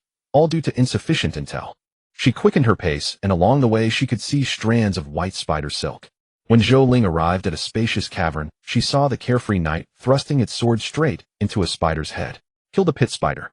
Due to your level being 3, you have slain a higher level enemy and gained 20 experience points. While I was worrying too much. Zhou Ling smacked her lips. As her level increased, the knight's strength also grew. She hadn't expected it to be able to kill level 6 spiders now. Zhou Ling squinted her eyes because after the spider died, an item dropped. A piece of equipment dropped. She exclaimed joyfully and hurried over. Pit spiders' boots, speed too, though they looked ugly, they were exactly what Zhou Ling needed most. She put them on without hesitation and immediately felt her body become light as air. Not bad. Not bad. Zhou Ling was as delighted as a child hopping around in the cave. Besides the spider boots, the spider also dropped 2 copper coins for Zhou Ling. Once monsters reached level 5, killing them yielded varying amounts of money. Zhou Ling happily pocketed them. 1 copper coin was equivalent to 1 yuan in the real world. Who wouldn't be happy about 2 free bucks? Not to mention there were plenty more pit spiders ahead. They were practically money-printing machines. Inside the mine, Zhou Ling spent 3 hours grinding cave spiders, leveling up to level 4 before finally leaving the pit. Not bad, I got 2 pieces of equipment, a pair of boots and a bracer. Cave spider bracer defense 2, Zhou Ling grinned and strapped the ugly bracer onto her arm. Afterward, she left the mine contentedly and headed toward Juxiao town. Once her level reached 4 or 5, relying solely on monster grinding for experience became too time-consuming. The best approach was to seek quests in the newbie zone, combining tasks with monster slaying. The fastest way to level up. Before leaving the mine, Zhou Ling checked her personal stats. Zhou Ling class special character, Zhou Ruo. Level 4, 68,400 health, 300 mana, 300 strength, 1 defense, 7 speed, 3 exclusive skill, faith, passive, Lancelot Xiaoyao. Summon your knight to fight for you. The knight consumes mana as health decreases and disappears when mana reaches 0. Cooldown 10 hours. Great. My defense is already 7. With my current strength, I should be able to take on a goblin. Zhou Ling pumped her fist in excitement. In just 1 day, she had reached level 4, twice as fast as other players. They had to grind non-stop for 2 days, 24 hours a day, to reach level 4. Zhou Ling felt incredibly smug. Being a special character was different. While others toiled away at monsters, she could just lie back and reap the rewards. Experience points surged upward. Xiaoyao, carry me back. Let's go pick up a quest. Zhou Ling cheerfully patted Zaiweio's thigh. She couldn't help it as she was just that short. Xiaoyao ran swiftly and soon carried her back to Juxiao town. This small town had a modern style with towering office buildings visible in the distance. But it was a post-apocalyptic town with dilapidated houses everywhere and ivy climbing over every building. The newbie zone was located in a station area on the outskirts of Juxiao town. Meanwhile, the skyscrapers beyond marked a higher-level monster zone. Just as Zhou Ling entered Juxiao town, before she even returned to the newbie zone, she spotted an old man with graying temples standing in the distance. The old man also noticed her. He held a cigarette between his lips, puffing away like an old chain smoker, one drag after another. Only when Zhou Ling approached did he slowly stop smoking. He said to her, "Oh, young woodcutter." "No, that's not right." "Oh, young maiden, would you care to chat with this old man and listen to his story?" In real life, hearing such a scruffy old man speak like that would make anyone think he was a fool and steer clear. But this was a game world. Zhou Ling's eyes lit up with a gleam of eagerness. A quest. She hadn't expected to encounter an NPC approaching her right after returning to Juxiao town. "Hello, Grandpa." Linger loves hearing stories the most. Zhou Ling quickly dismounted from Xiaoyao and skipped over to the old man in a girlish manner. Her sweet voice and deceptively innocent appearance immediately endeared her to the old man NPC. "So you're called Linger, such a cute little girl." The old man crouched down very kindly and patted Zhou Ling on the head. Zhou Ling endured the smell of tobacco smoke and nodded obediently. Surely after hearing the old man's story, he would give her a quest. She wondered what kind of quest it would be. She had heard that some unremarkable NPCs held hidden quests, or even ones that led to hidden classes. However, The old man smiled mysteriously, looking awkwardly at the cigarette in his hand. I'd like to tell you a story, but this old man has run out of cigarettes. Smoke is the source of life, oh without it he'll die. He squeezed out a dry tear and said pitifully, Linger is the sweetest. Could you buy me a pack of cigarettes? Zhou Ling. Damn it. This NPC is way too smooth, even tricking a sweet innocent girl like me. Don't you have a conscience? Despite her thoughts, Zhou Ling dared not voice them. But, Zhou Ling fidgeted with the hem of her skirt, stammering, Linger doesn't have enough money to buy Grandpa cigarettes. Hearing she had no money, the old man's attitude did a complete 180-degree turn. He reverted to his lazy demeanor, lying on the ground nonchalantly. Sigh. No money, then let this old man die here. They'll take my story, which holds crucial information, buried with me in the dirt. What a character. Zhou Ling gritted her teeth in frustration. His words were just too infuriating, and his acting was overly dramatic. In short, no money, no story. He'll endure it. Zhou Ling frowned, slightly unsure if this old man was a scammer NPC. Some things were worth gambling on. With that thought, Zhou Ling quickly forced tears into her eyes, looking at the old man with watery, pitiful eyes, as if she were about to cry. Boo-hoo, I don't want Grandpa to die. Linger will go buy Grandpa cigarettes right now. Wait for me here, Grandpa. After saying this, she reminded him. Then if Linger brings Grandpa cigarettes, will Grandpa tell Linger the story? Of course I will, the old man quickly replied. Don't lie to Linger. Zhou Ling said, then trotted off toward the newbie zone with Xiaoyao. Watching her go, the old man suddenly called out from behind. Remember, I only smoke Zhonghua. Without Zhonghua, my illness won't get better. Sigh, such a hard life. Zhou Ling in the distance nearly tripped. Living like this, and you only smoke Zhonghua. Drop dead. He'll endure it. Arriving at the newbie zone, Zhou Ling searched around and soon found a general store. Inside the store, a few players were shopping.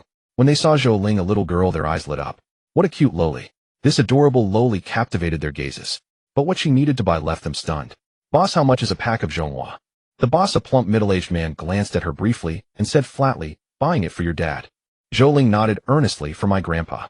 Hearing this, the boss didn't ask further and placed a pack of Zhonghua on the counter. 2 silver coins. Zhou Ling frowned. Not because she lacked money, but because she had exactly 2 silver coins in her backpack. She had worked hard to have Xiaoyao grind them out. Good grief, could this old geezer see the money in my backpack? He specifically chose a 2 silver coin pack of Zhonghua. Zhou Ling felt a pang of regret. 2 silver coins were equivalent to 200 in real currency, enough to buy 4 packs. Buying a pack of cigarettes just for smoking in this game was a total waste. Damn it. If that old man is a liar, he'll have Xiaoyao strike him down. Zhou Ling cursed, gritting her teeth and stomping her foot before pulling out her last 2 silver coins to buy the cigarettes. Without a moment's delay, she dashed back toward the old man's direction. The old man was indeed still waiting in the same spot, legs crossed in a cocky pose, as if he didn't fear that some little girl's parents might come and beat him up. Composing herself, Zhou Ling waved her small hand and arrived before him, panting heavily. Grandpa, I bought them for you. Your favorite Zhonghua. Oh, my Linger's finally back. How you've worried your grandpa, the old man said anxiously, stepping forward with concern. But instead of helping her up, he directly snatched the Zhonghua cigarettes from Zhou Ling's hand. He'll endure it. Zhou Ling's forehead veins bulged. For the mission, she had no choice but to bear it. The old man, upon getting the cigarettes, hastily pulled one out, lit it, and took a drag with a blissful expression. A single cigarette is enough for a life without worries. Seeing the little girl still beside him, instead of feeling embarrassed, he casually flipped one out and offered it to Zhou Ling, raising an eyebrow. Want one? Zhou Ling instinctively stepped back, waving her hand and shaking her head, murmuring softly, Dad says kids can't smoke. Ugh. The old man withdrew his hand upon seeing this, but didn't put the Zhonghua back. Instead, he lit another one, holding one in each hand and smoking both at once. Zhou Ling's brows twitched. Was this old fellow planning to smoke himself to death? No. If he dies, what about my mission? Little Zhou Ling quickly stepped forward and shook the arm he was smoking with, making it impossible for him to continue. She coaxed, Grandpa, didn't you say you'd tell me a story? Wait. Let me have this puff. The old man said, opening his mouth to bring the Zhonghua to his lips. Snap. The old man lit another cigarette before slowly beginning. It's a tale from long, long ago, starting with Panga's creation of heaven and earth. Stop. Zhou Ling quickly interrupted. If it started with Pangu, when would it ever end? Grandpa, the story's too long, or why not cut it short? Just tell me what message you're hiding. You impatient little brat, why can't you have any patience? The old man grumbled, taking a drag. Oh dear. Linger can't wait. Linger wants to know now. Zhou Ling pleaded adorably. Ugh. Alright, fine. The old man relented helplessly. Now that he had his cigarettes, he indulged her whims. Slowly blowing a smoke ring, he asked, Do you know the story of the 7 fairy maidens descending to earth? Zhou Ling's eyes lit up, nodding eagerly. I know. It's the story of Dong Yong fighting the 7 fairy maidens, right? What Dong Yong? The old man rolled his eyes and flicked her on the forehead. Ouch! Zhou Ling yelped, clutching her head and looking at him sheepishly. I messed it all up. It's all Fatty's fault. The old man took another drag, gazing skyward. Don't spread the mortal version around. It's just the fantasies of ordinary people. True fairies have long transcended the mundane. How could they stir mortal hearts and disturb their true spirits? Zhou Ling held her head, looking at the old man with newfound surprise. His words completely changed her view of him. Could he really be some hidden NPC? With that thought, she immediately sat up straight. She focused, intently waiting for the old man's next words. He had already switched to his 5th cigarette and now lit another one. Slowly he said, legend has it that in the heavens there is a realm called the Heavenly Court. One day the Jade Emperor's daughter, the 7th fairy maiden, descended to the mortal world, traversing 7 rainbows from the eastern sea's abyss across the western wasteland. Passing through Tianyun, she felt a stirring in her heart, responding to the smile of all beings, leaving behind a single immortal thread. Oh! Zhou Ling gasped, her mouth agape in shock. Was this the celestial version of the 7 fairy maidens? It sounded like one person. She quietly waited for the old man to continue. After a long pause, the old man exhaled a soulful breath. Then looking at Zhou Ling, he frowned. Why are you still here? Huh? Zhou Ling was taken aback, whispering, I'm waiting for the rest of the story. That's it. The old man replied without hesitation. That's it. Zhou Ling questioned, eyes wide in disbelief. Yep. The old man nodded seriously. Zhou Ling couldn't stay calm anymore, dropping her childish act and demanding loudly, but you just started. Who said that was the beginning? That was the ending. The beginning was Panga's creation. You were the one who found it too long and asked me to cut it short. So it's my fault after all. Grandpa, please tell it again, Zhou Ling pleaded coquettishly. No. The old man refused outright, turning his back to Zhou Ling. Zhou Ling. What now? Was there no mission? Or had she skipped it and failed to trigger the quest? What should I do? My 2 silver coins, gone just like that. Zhou Ling stood silently at a loss. Should she really beat up this NPC? Little girl. Just then the old man turned back to face Zhou Ling. Huh? Zhou Ling looked up. Actually, there's one thing I didn't tell you. The chosen land that made the 7th fairy maiden smile back then is right here. Zhou Ling's pupils contracted sharply. Ding, congratulations. The mysterious traveler has issued you a quest to find the 7th fairy maiden's immortal thread. Do you accept? Yes. Zhou Ling quickly selected yes. Lives ups and downs. Had she finally received her first mission? And a hidden one at that. Thank you, Grandpa. Just as Zhou Ling was about to express her gratitude, the old man had vanished, leaving only a pile of Zhonghua cigarette butts and an ancient-looking piece of paper. Zhou Ling's heart stirred, and she opened it to take a look. The first thing she saw was a dashing line of text, a wanderer of the rivers and lakes, leaving only smoke and drink. Little girl, thanks for the cigarettes. The immortal thread treasure I've sought far and wide I bequeath to you. May fortune favor you, and may the immortal silk adorn you. Calling me Grandpa so many times, poor child. Consider this your dowry from your grandpa. Haha. Though it was just text, Zhou Ling could almost see the old man's carefree silhouette and his hearty laughter. That old man. Couldn't he even leave his name? Zhou Ling murmured to herself. But upon second thought, Zhou Ling suddenly felt delighted. After all, the old man had left her a task before departing. Zhou Ling quickly opened the task information. Search for the 7 fairies' celestial silk, a legendary celestial treasure containing a wisp of supreme celestial charm. It is the undergarment of the 7 fairies, unattainable by those without great fortune. This item is merely a concept, formless, colorless, and intangible. To manifest it, one must at the dawn of the apocalypse use the fur of a 7-luster beast, the body of an invisible serpent, a colorless flower, the eyes of a 7-eyed spider, and one's own fortune to invoke it. Note this task has a time limit of 10 days and materials must be obtained through solo kills. This. Zhou Ling furrowed her brows deeply. The reward was too great, but the challenge was also immense. She knew of the 7-luster beast from the forums. In the ruins of the city, it appeared as a 7-colored divine ox, not only massive in size, but also possessing formidable defense. Once its 7-colored divine light struck, no matter how high your defense, you would be instantly killed. This instant kill skill was once deemed a game bug by players. Strangely, this fearsome monster was only level 15 and appeared exclusively in the area around Juxia Town. No one had seen it elsewhere. This peculiar existence was widely believed to be the target of a hidden quest.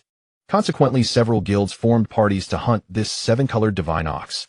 Yet after dozens of attempts, the major guilds suffered heavy losses without obtaining a single material, not even a copper coin.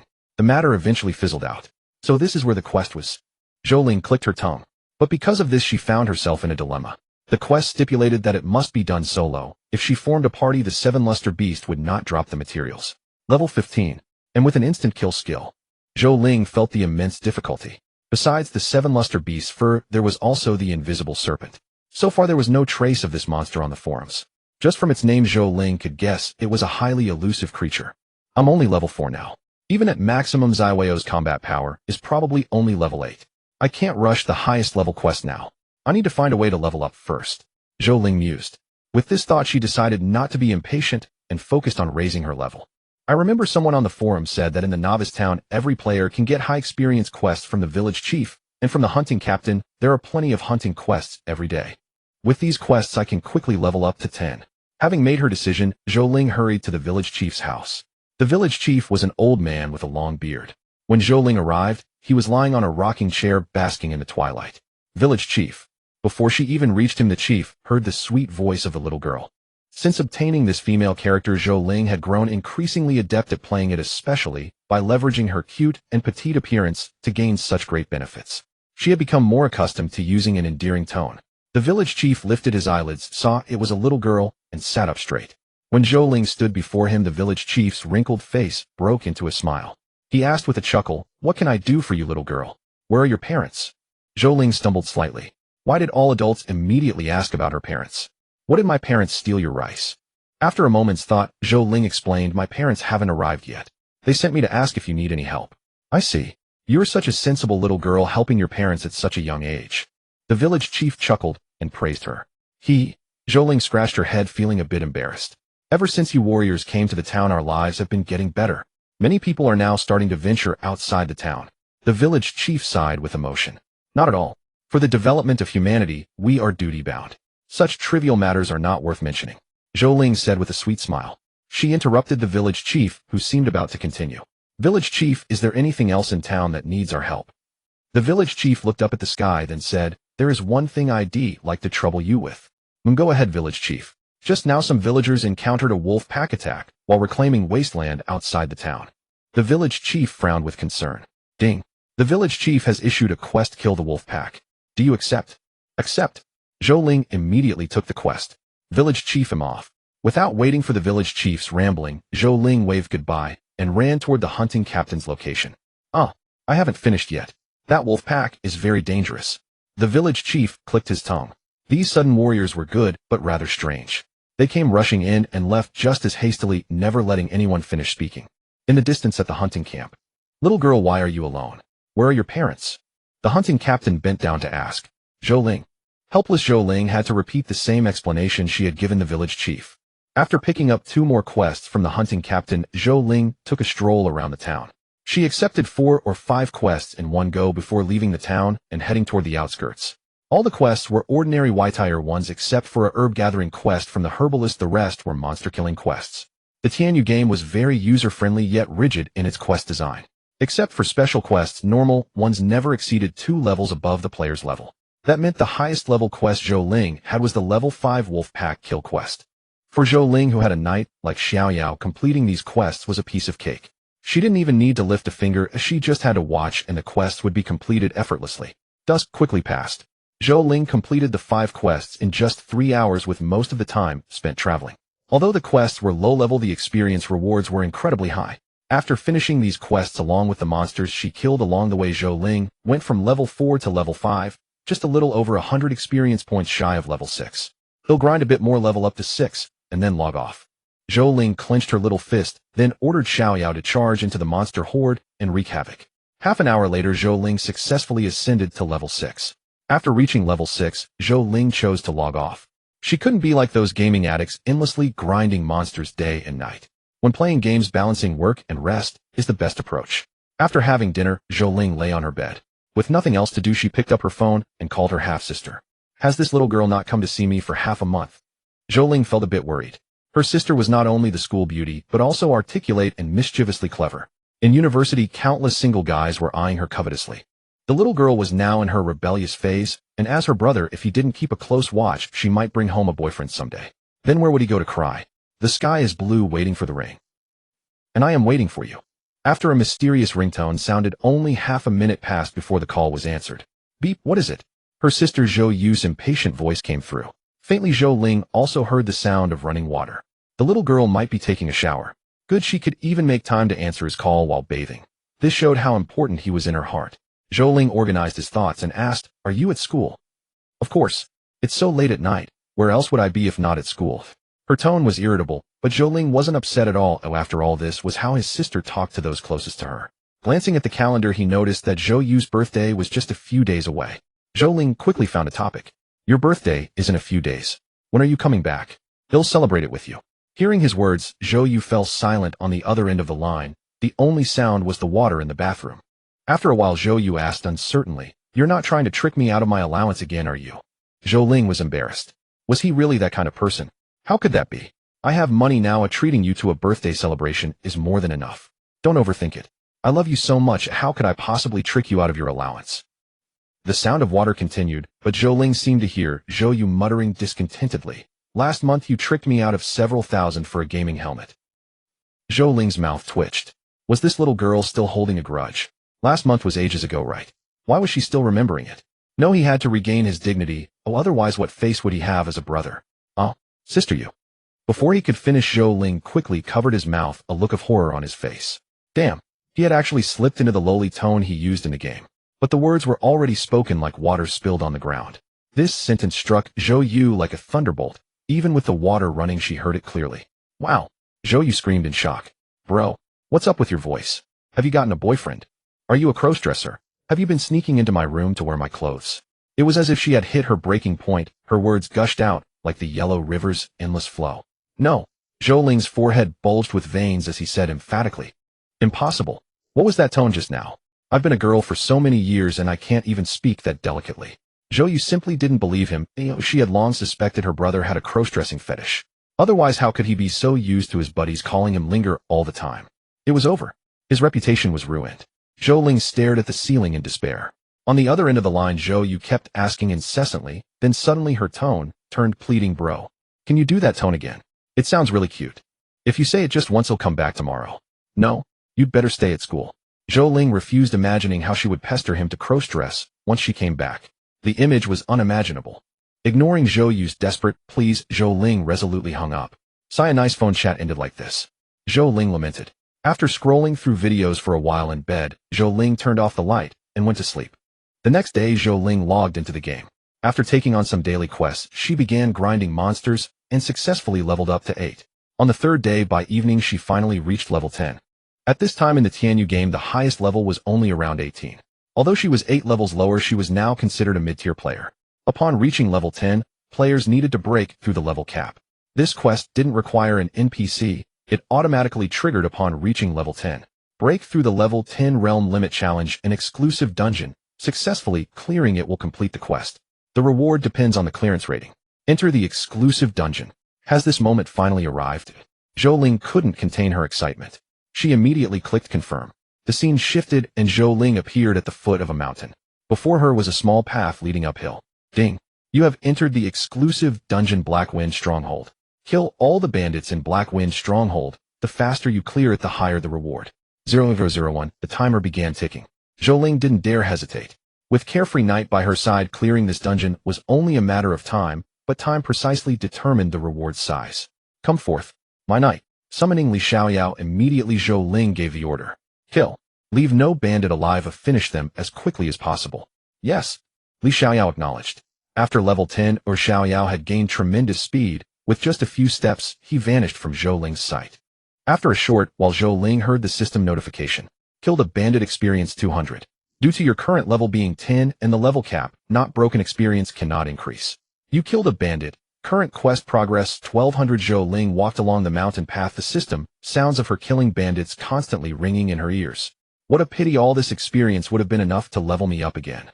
She sighed softly, then quickened her pace. Soon she encountered the bandit that Xiaoyao had just killed halfway up the mountain. When Zhou Ling arrived, she just saw the bandit turn into white light and disappear. You killed a bandit. Current quest progress 2200. You killed a bandit. Current quest progress 3200. The quest progress kept jumping, and in the blink of an eye, Li Xiaoyao had killed over a dozen bandits. Did he run into a bandit patrol squad? Zhou Ling wondered. Unfortunately, her speed was too slow to keep up with Xiaoyao, she could only trudge up slowly behind him. Unconsciously, Zhou Ling finally climbed to the mountainside. Before her stood a sentry post, but it was utterly deserted save for some scattered belongings. This must be the squad that Xiaoyao wiped out, she speculated inwardly. She glanced at the mission progress. Good heavens, it had already exceeded 60. With just a bit more effort, half of the progress would be completed. Ding. You have slain a bandit. Current mission progress 61,200 ding. You have slain a bandit. Current mission progress 62,200 ding. You have slain a bandit. Current mission progress. Suddenly the mission progress began to surge wildly. In no time, half of the Black Wind Stronghold mission was already complete. Has he already fought his way to the mountaintop? Zhou Ling's brows furrowed slightly. Gazing at the distant peak, still a long way off, she fell into contemplation. Have you ever seen such a useless master? While others are already at the summit slaughtering with abandon, the master is still slogging up the mountainside, exhausted and weary. Whether you have or not, she certainly is now. No. Zhou Ling quickly shook her head, refusing to consider herself a waste. She concocted an excuse. I am a princess. How could a princess be sent to the front lines? Besides, my class is a summoner. A summoner should stay behind and reap the rewards. Having said that, she checked her own character attributes and felt a bit dejected. I'm already level 10, but my agility is only 5 points and 4 of those come from the shoes I looted from monsters. Was putting all points into defense really such an unwise choice? A doubt about her choice began to creep in. With a total of 20 defense points plus her clothes and armor, she was practically impervious to damage now. Zhou Ling punched the rock beside her with all her might. The stone remained intact, her attack power being pitifully low. Yet she felt no pain at all. She hadn't turned off the pain sensation. Special characters lacked options to adjust it. Even her health was limited to a single life. Once she died, her special character would vanish forever. Everything would have to start over. Such was the price of a special character's power.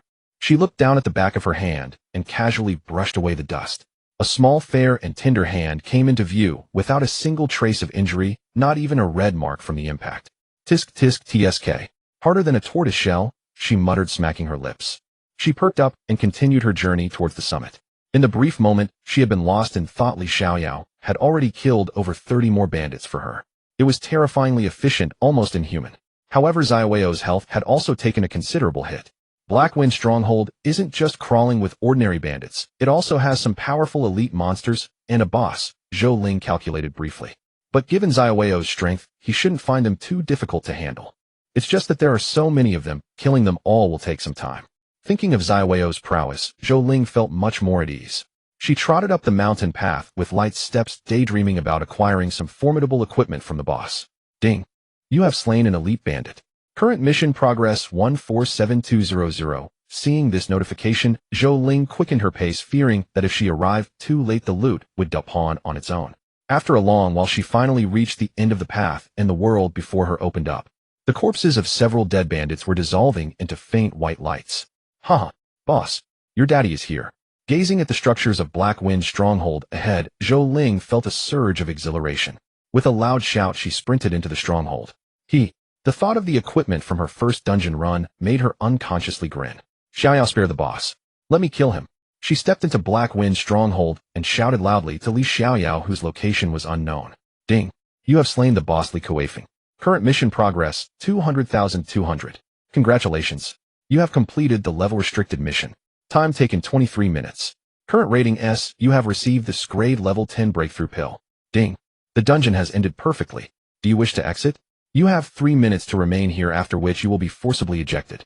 The system messages buzzed in Zhou Ling's head, leaving her dazed. What the hell? She blinked, murmuring to herself. I barely set foot in Black Wind Stronghold, and you're telling me the mission is over. Am I even playing a game? I feel no sense of participation at all. I just spent half an hour climbing a mountain path, and the dungeon is already finished. 0 gaming experience. Damn it. Give me a refund. Zhou Ling stomped her feet in frustration, but then, as if remembering something, she dashed deeper into Black Wind Stronghold. Whether she had a sense of participation or not didn't matter. What was important was not forgetting to pick up the boss loot. When Zhou Ling arrived, Li Xiaoyao was wiping his longsword. Beside him, dozens of burly men lay scattered haphazardly on the ground. Zhou Ling's heart pounded. The scene was overwhelmingly shocking. Having been a well-behaved, obedient child who never stirred up trouble, she had never seen so many corpses before. Zhou Ling swallowed hard, averted her eyes from the bodies, and turned to her knight. Where's the boss? Did it drop any equipment? Xiaoyao raised his head slightly and glanced in a certain direction.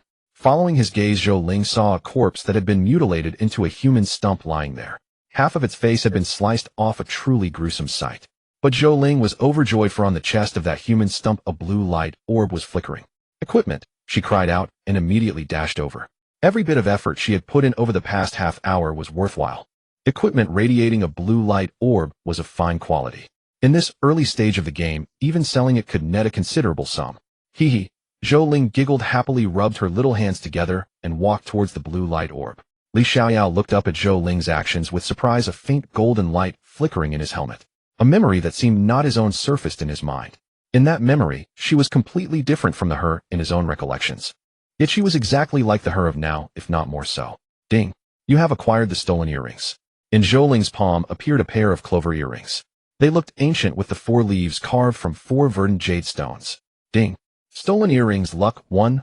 Description: once the earrings of a beautiful maiden, they were revered as a lucky charm. But a wicked bandit appeared, killed the maiden, and stole the earrings. The maiden's resentment and curse that the bandit would die a miserable death caused the earrings to change. They have a chance to add 1 luck, and also a chance to subtract 1 luck. To the one who obtains them, be warned. Perhaps the next to die a miserable death will be you. Zhou Ling's eyelids twitched, and her small face instantly fell. Her expression was exceedingly grim. What did this mean? If she didn't want to bring it for her, why not just say so outright? Why stir up such trouble? Zhou Ling's small face darkened as she tucked the earring into her backpack. Fine, I won't take it. You'll just keep it for now, alright? After putting away the earring, Zhou Ling searched the vicinity for a while. Confirming that no equipment had dropped, she chose to exit the instance. Exiting the instance, Black Wind Stronghold. Rewards have been delivered to your backpack. The scene vanished, and Zhou Ling appeared in the safe zone of Juxia Town. She immediately opened her backpack and found a gleaming golden pill inside. Grade level 10 breakthrough pill breaks current level cap. Note only for level 10. Gazing at the round pill in her palm, Zhou Ling unhesitatingly placed it into her mouth and chewed. Sweet, a bit like a jelly bean. Really tasty, Zhou Ling remarked. The moment she swallowed the level 10 breakthrough pill, her body suddenly erupted in a blazing golden light. The radiance was indiscriminate, so blinding that Zhou Ling couldn't open her eyes. You have consumed in grade level 10 breakthrough pill. Your level cap is lifted. Current level 10-03000. As your character is a special class, all attributes are increased by 10 points. Your skill Faith has increased by 1 level. Your skill Lancelot's Freedom has increased by 1 level. You have awakened a unique skill, Princess. Oh wow. Trading in a slingshot for a cannon. Zhou Ling's eyes had inexplicably turned gold, a glimmer of golden light flickering in her pupils. She quickly opened her personal status panel. Zhou Ling. Class Special Character, Zhou Ruoling. Level 10-03000. Health, 3000. Mana, 3000. Strength, 11. Defense, 30. Speed, 15. Unique skills: Faith 1. Powerful Faith can greatly enhance your strength. Lancelot's Freedom 1. Summons your knight to fight for you. The knight consumes mana as health decreases. When mana reaches 0, the knight vanishes. Cooldown 10 hours. Princess. As a princess of a royal dynasty, one must command respect. This skill imposes a certain degree of suppression on all beings without a princess identity. When the target's level is 1 higher than yours, the skill's effect is reduced by 10. Why did the knight skill just add 1 level and do nothing else? Zhou Ling scrutinized it carefully. Seeing no other bonuses for the knight skill, she couldn't help but look puzzled. She turned to Li Xiaoyao and asked, "Do you feel anything different?" Li Xiaoyao slightly tilted his head to look at Zhou Ling. Then with a wave of his hand, he thrust his long sword into the ground.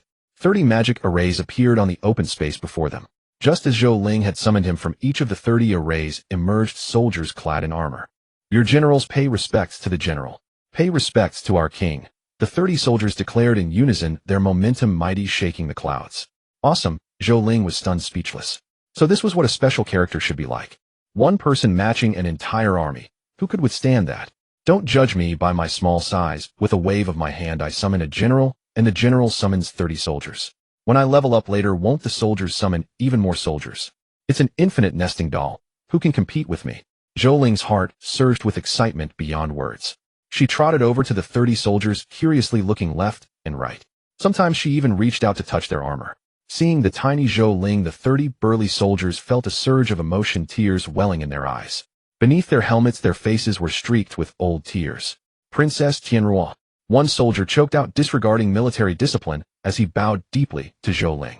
The other soldiers, trembling, followed suit, bowing to her. Her Highness the Princess. The veteran's voice drowned out all else as his helmet hit the ground, creating craters. Zhou Ling was startled. These fellows, were they all alive? Zhou Ling stared at the soldiers in disbelief. You? The soldier looked up, removing his helmet to reveal a middle-aged man's face now streaked with tears. A man's tears flow not lightly, but only when sorrow strikes deeply. Princess, I am Zhang Dihai of the First Night Order. At his words, the other soldiers shed their helmets, revealing their true faces. I am Wang He of the First Night Order. I am Zhang Tianda of the First Night Order. I is Atraxi of the First Night Order. I am. One by one the soldiers shouted their names, tears streaming down their faces, as if reuniting after a deadly ordeal. Though they were a mess of tears and snot, their eyes shimmered with a glimmer of hope. Zhou Ling hesitated, her gaze shifting to Li Xiaoyao, then back to the soldiers who showed her such deep respect. A thought crossed her mind. Her joyful mood gradually turned heavy.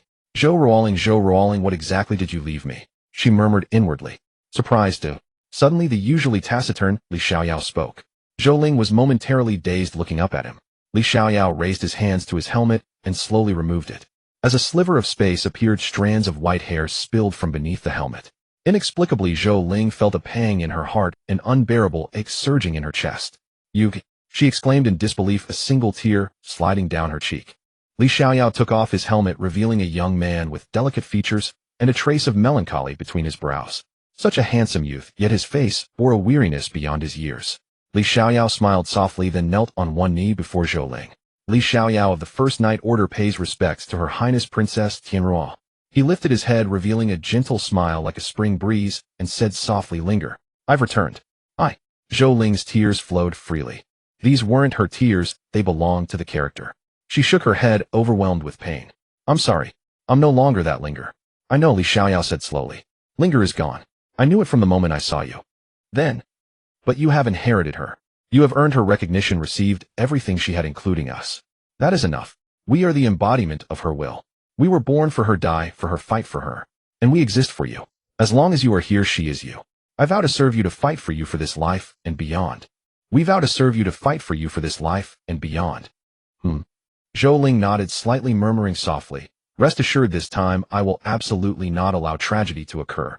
Wiping the tears from her face, Zhou Ling led the vast contingent of soldiers toward the region where the seven-maned beast roamed. Along the way, Zhou Ling gleaned some information. These people had all perished in a battle fighting for their role, Zhou Ruoling. As for the specifics of that battle, they had lost all memory. Not only the memories of that conflict, but even the events of their lives were forgotten. In their words, it was as if they had slumbered for countless ages. The only memories they retained were their true names and the conviction to await her return. The topic was heavy, and Zhou Ling refrained from further inquiry. The group of over 30 marched toward the center of Giant Gorge Town. Wherever they passed, wild monsters were utterly annihilated. No beast could survive a single second under the assault of the 30-plus soldiers. Even those that sensed the danger in advance could not escape their encirclement. Through this relentless advance, Zhou Ling's level rose by 1. Level 11, merely 5 levels shy of the top-ranked dragon god Thanos. The depths of Giant Gorge Town resembled a dilapidated city of yore. Houses lay in ruins everywhere, making it nearly impossible for ordinary NPCs to survive here. The seven-maned beast's spawn point was a central garden at the end of the street. Due to Zhou Ling's slow pace, the group of over 30 took over an hour to reach the garden. The entire garden was overrun with vegetation, wild grasses growing rampant. Using Zhou Ling as a unit of measurement, the shortest blade of grass towered above her by a hair's breadth. Fortunately, several teams of players had previously explored the central garden, leaving behind a narrow path. Zhou Ling walked amidst the soldiers, shielded tightly by the 30-plus troops. Not even a mosquito could approach her. Even the thorny vegetation was meticulously cleaved by Li Xiaoyao. As they proceeded, what was once a path barely wide enough for one person was transformed into a spacious thoroughfare. Wait, Li Xiaoyao suddenly spoke up. What's wrong? Zhou Ling tilted her head in confusion. Without answering her, Li Xiaoyao crept forward, crouching low. The soldiers stood ready, guarding Zhou Ling while advancing with barely a sound. Zhou Ling, surrounded by the group, arrived at a relatively normal-looking patch of grass. The seven-maned beast. Her eyes lit up. There was no missing it, its fur shimmering in 7 colors made it impossible to overlook. No wonder people on the forum said this creature is too easy to find, Zhou Ling muttered. But where's Li Xiaoyao? A flicker of doubt crossed her mind as she craned her neck to look. She saw Li Xiaoyao crawling on his belly toward the beast. Just as he was about to close in, his body erupted with a golden light as he charged at the seven-maned beast. Is this another skill of Li Xiaoyao? Zhou Ling speculated, having never seen him use such an ability before. This golden light seemed to be a state enhancement, though its effects were uncertain. Li Xiaoyao's speed was astonishing, despite being only level 11, a full 4 levels below the beast. By the time the seven-maned beast noticed him, it was too late. Li Xiaoyao drove his sword into the beast's flank, the meter-long blade piercing through its body. A terrifying red number appeared above the beast's head, 2000. Incredible! Zhou Ling exclaimed loudly. That single strike had drained a third of the beast's health. It was like cheating. Charge! The soldiers beside her shouted, their morale soaring as over 20 of them surged forward. 5 soldiers remained to protect Zhou Ling. With the soldiers joining the fray, Zhou Ling had anticipated a grueling battle requiring considerable time, yet she found herself idly standing there. At that moment she felt utterly useless, like a decorative piece. No, even worse than that, for at least that one could float atop someone and cheer. She on the other hand needed protection. Oh heavens! Outdone by a deer, utterly and completely. Forgive me, dear, I am unworthy of you. The battle that should have been evenly matched ended with the beast being overwhelmed by the group. The 7 main beasts died in humiliation. These soldiers were far too experienced. It hadn't even landed a single kick. Moo! In its final moments it let out a mournful cry, its bovine mouth opening wide as a beam of multicolored light shot forth. It headed straight for Zhou Ling. The speed was so great that even Li Xiaoyao couldn't react. Your Highness, beware! Everyone panicked, shouting out to Zhou Ling. She was still in a daze. But in the next instant she was shoved aside by a tremendous force. She let out a soft sigh, her gaze following. A dazzling multicolored light rushed past her side. In her vision a soldier was struck by the beam, his form slowly disintegrating until he faded into nothingness, vanishing completely before Zhou Ling's eyes. Your Highness! This old man takes his leave first. It was the only elderly soldier among the 30. In his dying moments his words, both regretful and at peace, echoed in Zhou Ling's ears. Li Er! Zhou Ling's heart ached as she screamed, scrambling to where the veteran had vanished, grasping at the air, desperate to bring him back. But it was futile. Aunt! She cried out in heart-wrenching anguish, tears streaming down her face. The vows I made, the promises I swore, and yet, in the end, I couldn't help it all. Forgive me. Forgive me. You had only just been resurrected, only to die for someone like me. The remaining soldiers gathered around, heads bowed in silence. Your Highness, do not grieve, Li Xiaoyao consoled. Zhou Ling stared blankly at the empty space, her voice trembling. Li Er. Your Highness, truly there is no need to grieve. Li Xiaoyao comforted her again.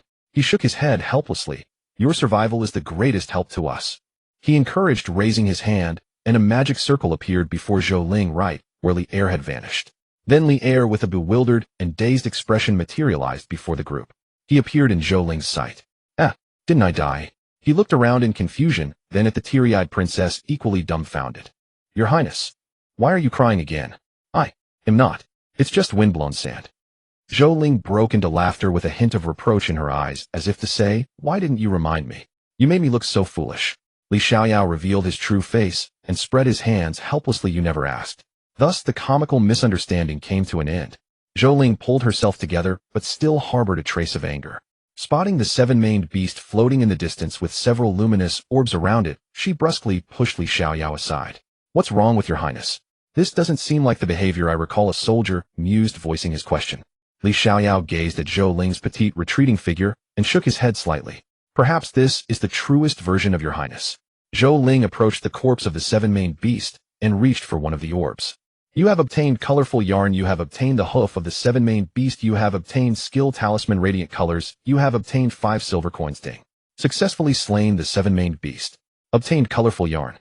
Current quest progress 1. Glancing briefly at the system notifications, Zhou Ling opened her inventory to examine the acquired items.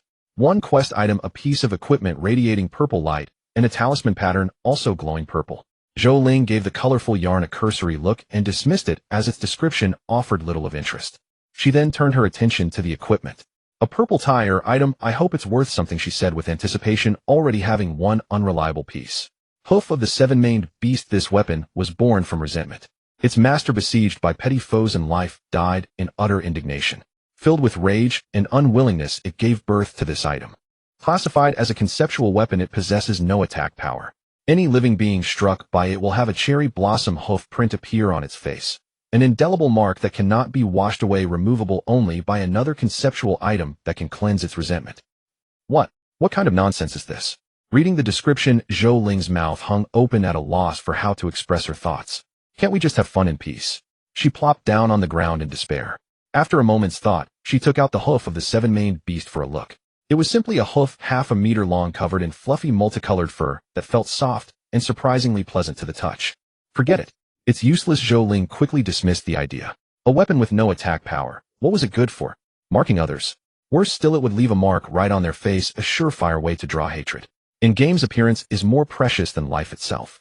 You can torment me 1,000 times, but never ruin my face. Some players spend 3 hours gaming, 2 hours and 40 minutes of which go into character creation. The remaining 20 minutes are for checking outfits. If the clothes look good, they play. If not, they uninstall the game. Another bizarre piece of equipment, Zhou Ling muttered, stowing the hoof of the seven-maned beast back into her inventory. She suspected this weapon would end up gathering dust in her warehouse, or perhaps one day, if hungry enough, she'd use it to make soup. Composing herself, she turned to the talisman item. Radiant Colors one-time use item. Any living being bathed in its radiance is instantly slain. This item is restricted to level 10 and below. A smile tugged at Zhou Ling's lips, easing much of her earlier frustration. Finally something useful. Even if it's only one use, it's far better than that hoof. Seeing their princess smile, the soldiers gathered around. Your Highness, what did you get? Anything good? They asked. After being revived, they had also discovered that this world had changed. Some monsters that would normally die from a stab to the heart or a severed head now survived. Sometimes, even without a real attack, a mere tap would kill the creature. Upon death, their bodies would dissolve into white light and vanish, leaving behind processed meat, coins, or occasionally weapons and equipment. Even shoes that seemed clearly mismatched could be effortlessly worn as if they had perfectly conformed to their size. The world had become wondrously strange, with monsters spawning periodically in the wilderness. Not bad, Zhou Ling nodded in satisfaction. In truth, the equipment was secondary. What she really needed was the fur of the seven-maned beast, a key item for a hidden quest. Having slain the beast, she opened the system panel to check the time. Is it already this late? The clock read 10 o'clock in the evening, and outside darkness had long fallen. Yet the surroundings still appeared as twilight, leading Zhou Ling to suspect that a day here lasted more than 24 hours. After a moment's thought, she chose to log out. She needed to eat, or her body would be starving.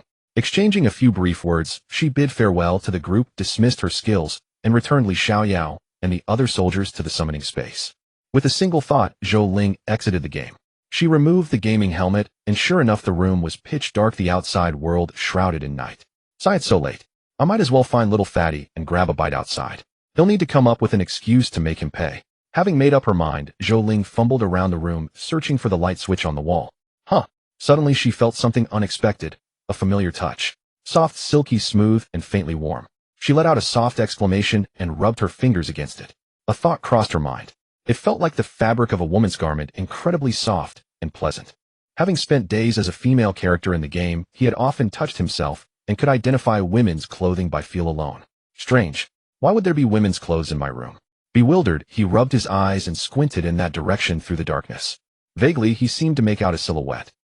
The room fell into silence. A moment later, ghost. A blood-curdling scream pierced the night, echoing throughout the entire neighborhood. In an instant, countless lights flicked on. With the illumination, Zhou Ling could see more clearly. There was indeed a figure standing by his bedside. Holy crap! A ghost! He was terrified. Click! The light turned on. Zhou Yu stood with her hands on her hips, glaring angrily at Zhou Ling. What are you screaming for? Do I look like a ghost? Have you ever seen such a pretty ghost? Holy crap, it's you.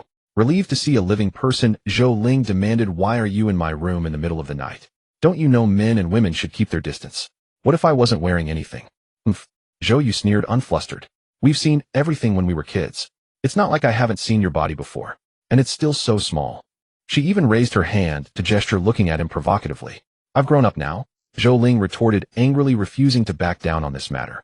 He had to reclaim his manly dignity. But Zhou Yu scoffed, crossing her arms. With that foundation, you couldn't have grown much. Clearly, she was an inexperienced young girl. Zhou Ling dared not linger on the topic, lest it escalate to VIP content. Calming himself, he asked, aren't you supposed to be at school? Why are you suddenly in my room?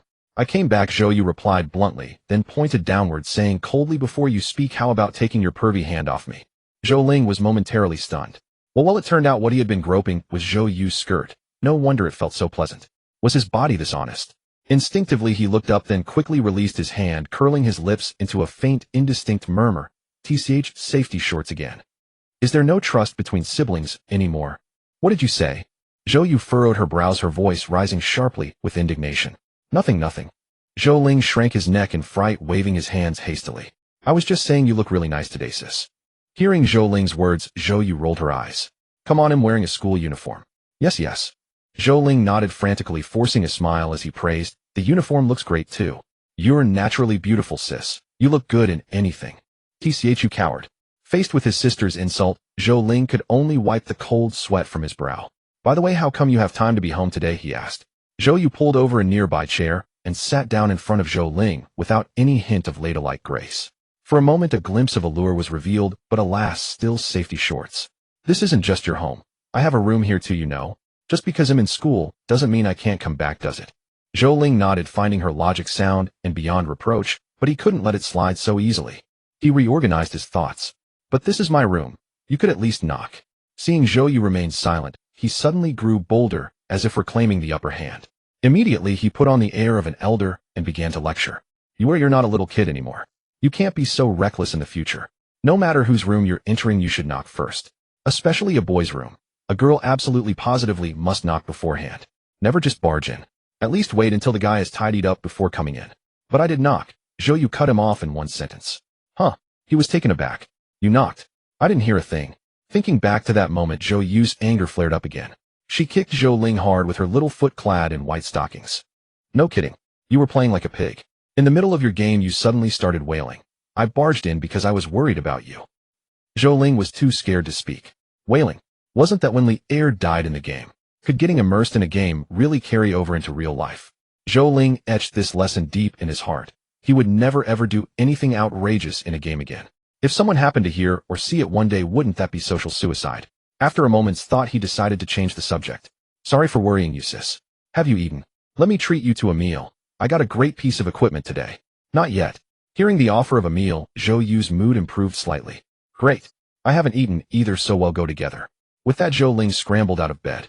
Without needing to change clothes, he simply washed his face. Picking up his phone, he effortlessly dialed Zhang Xiaopeng's number. What's up? I'm grinding monsters.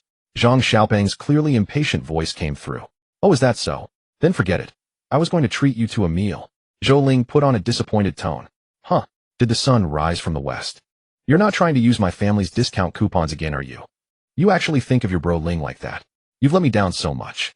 Zhou Ling said, his voice dripping with anguish. Yet Zhang Xiaopeng on the other end still sounded skeptical.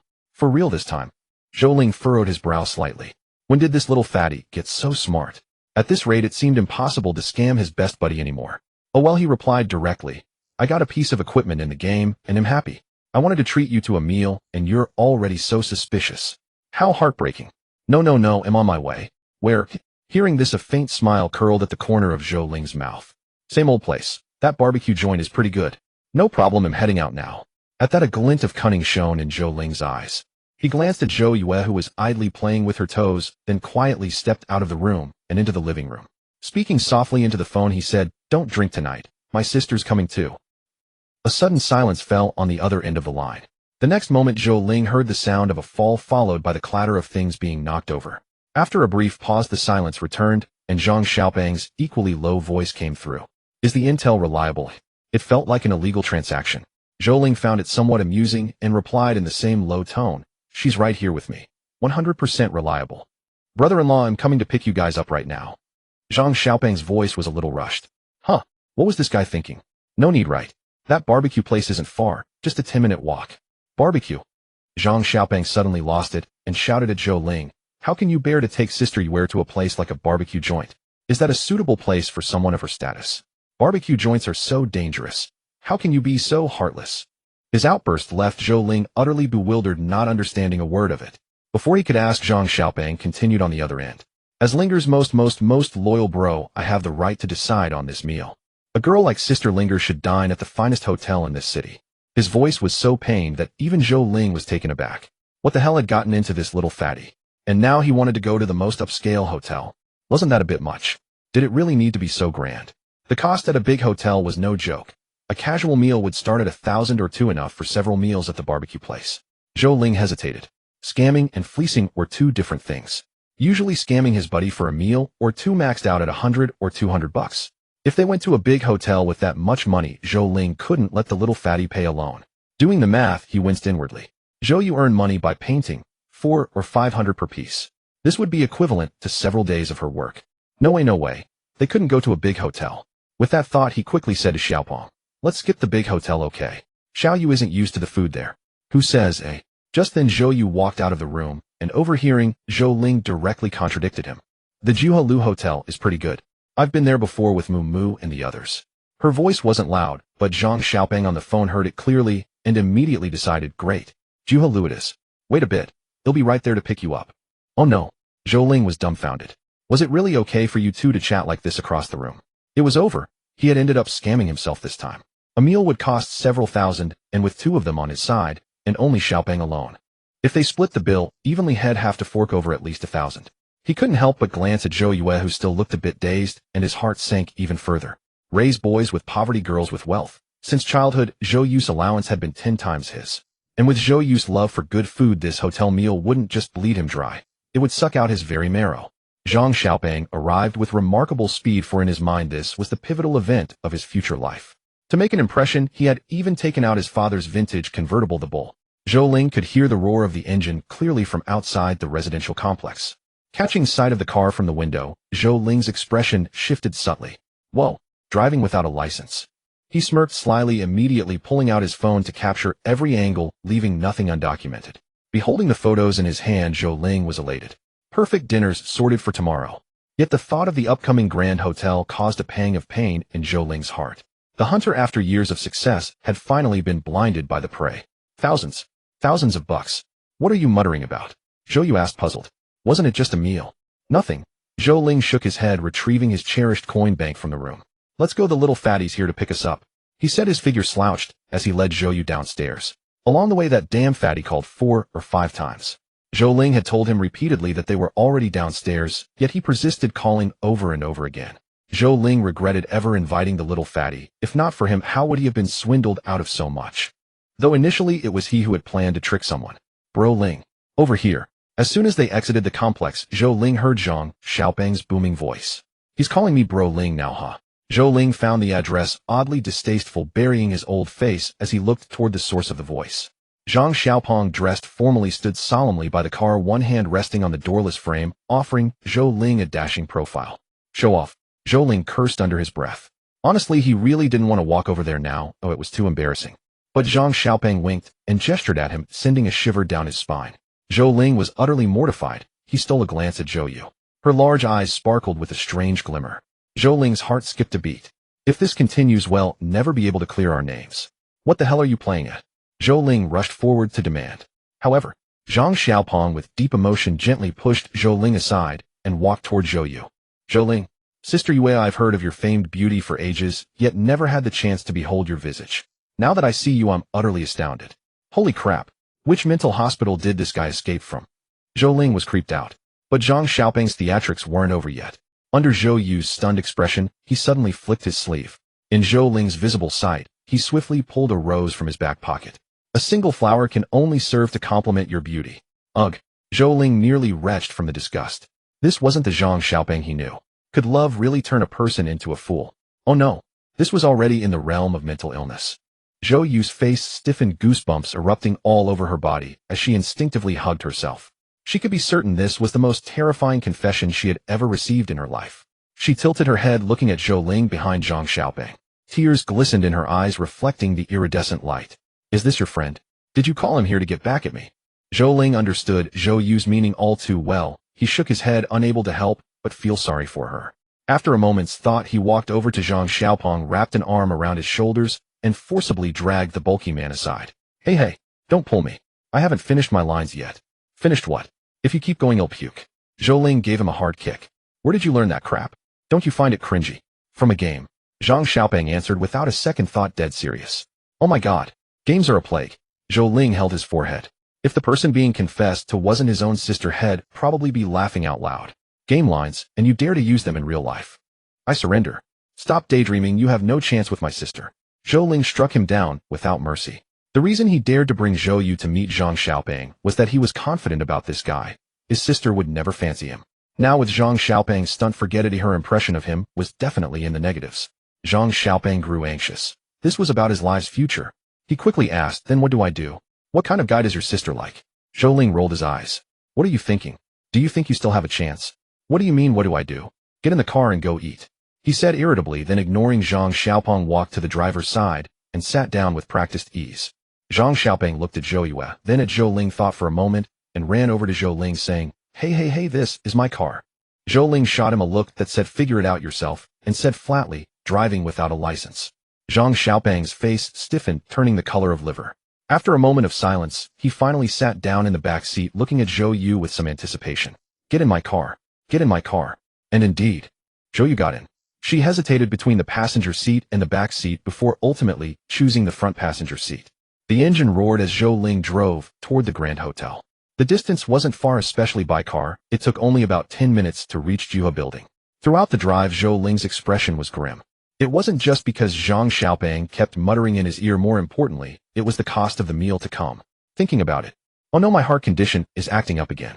Upon arriving at Juha Building, Zhou Ling hesitated even longer, instinctively heading toward the neighboring food stall. Hey bro Ling, wrong place. It's over here.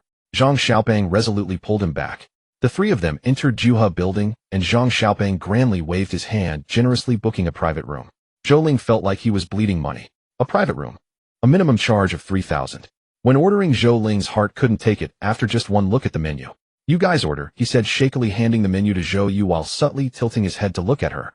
Zhou Yu ordered a plate of prawns. Zhou Ling immediately chimed in, eating prawns is bad for skin allergies.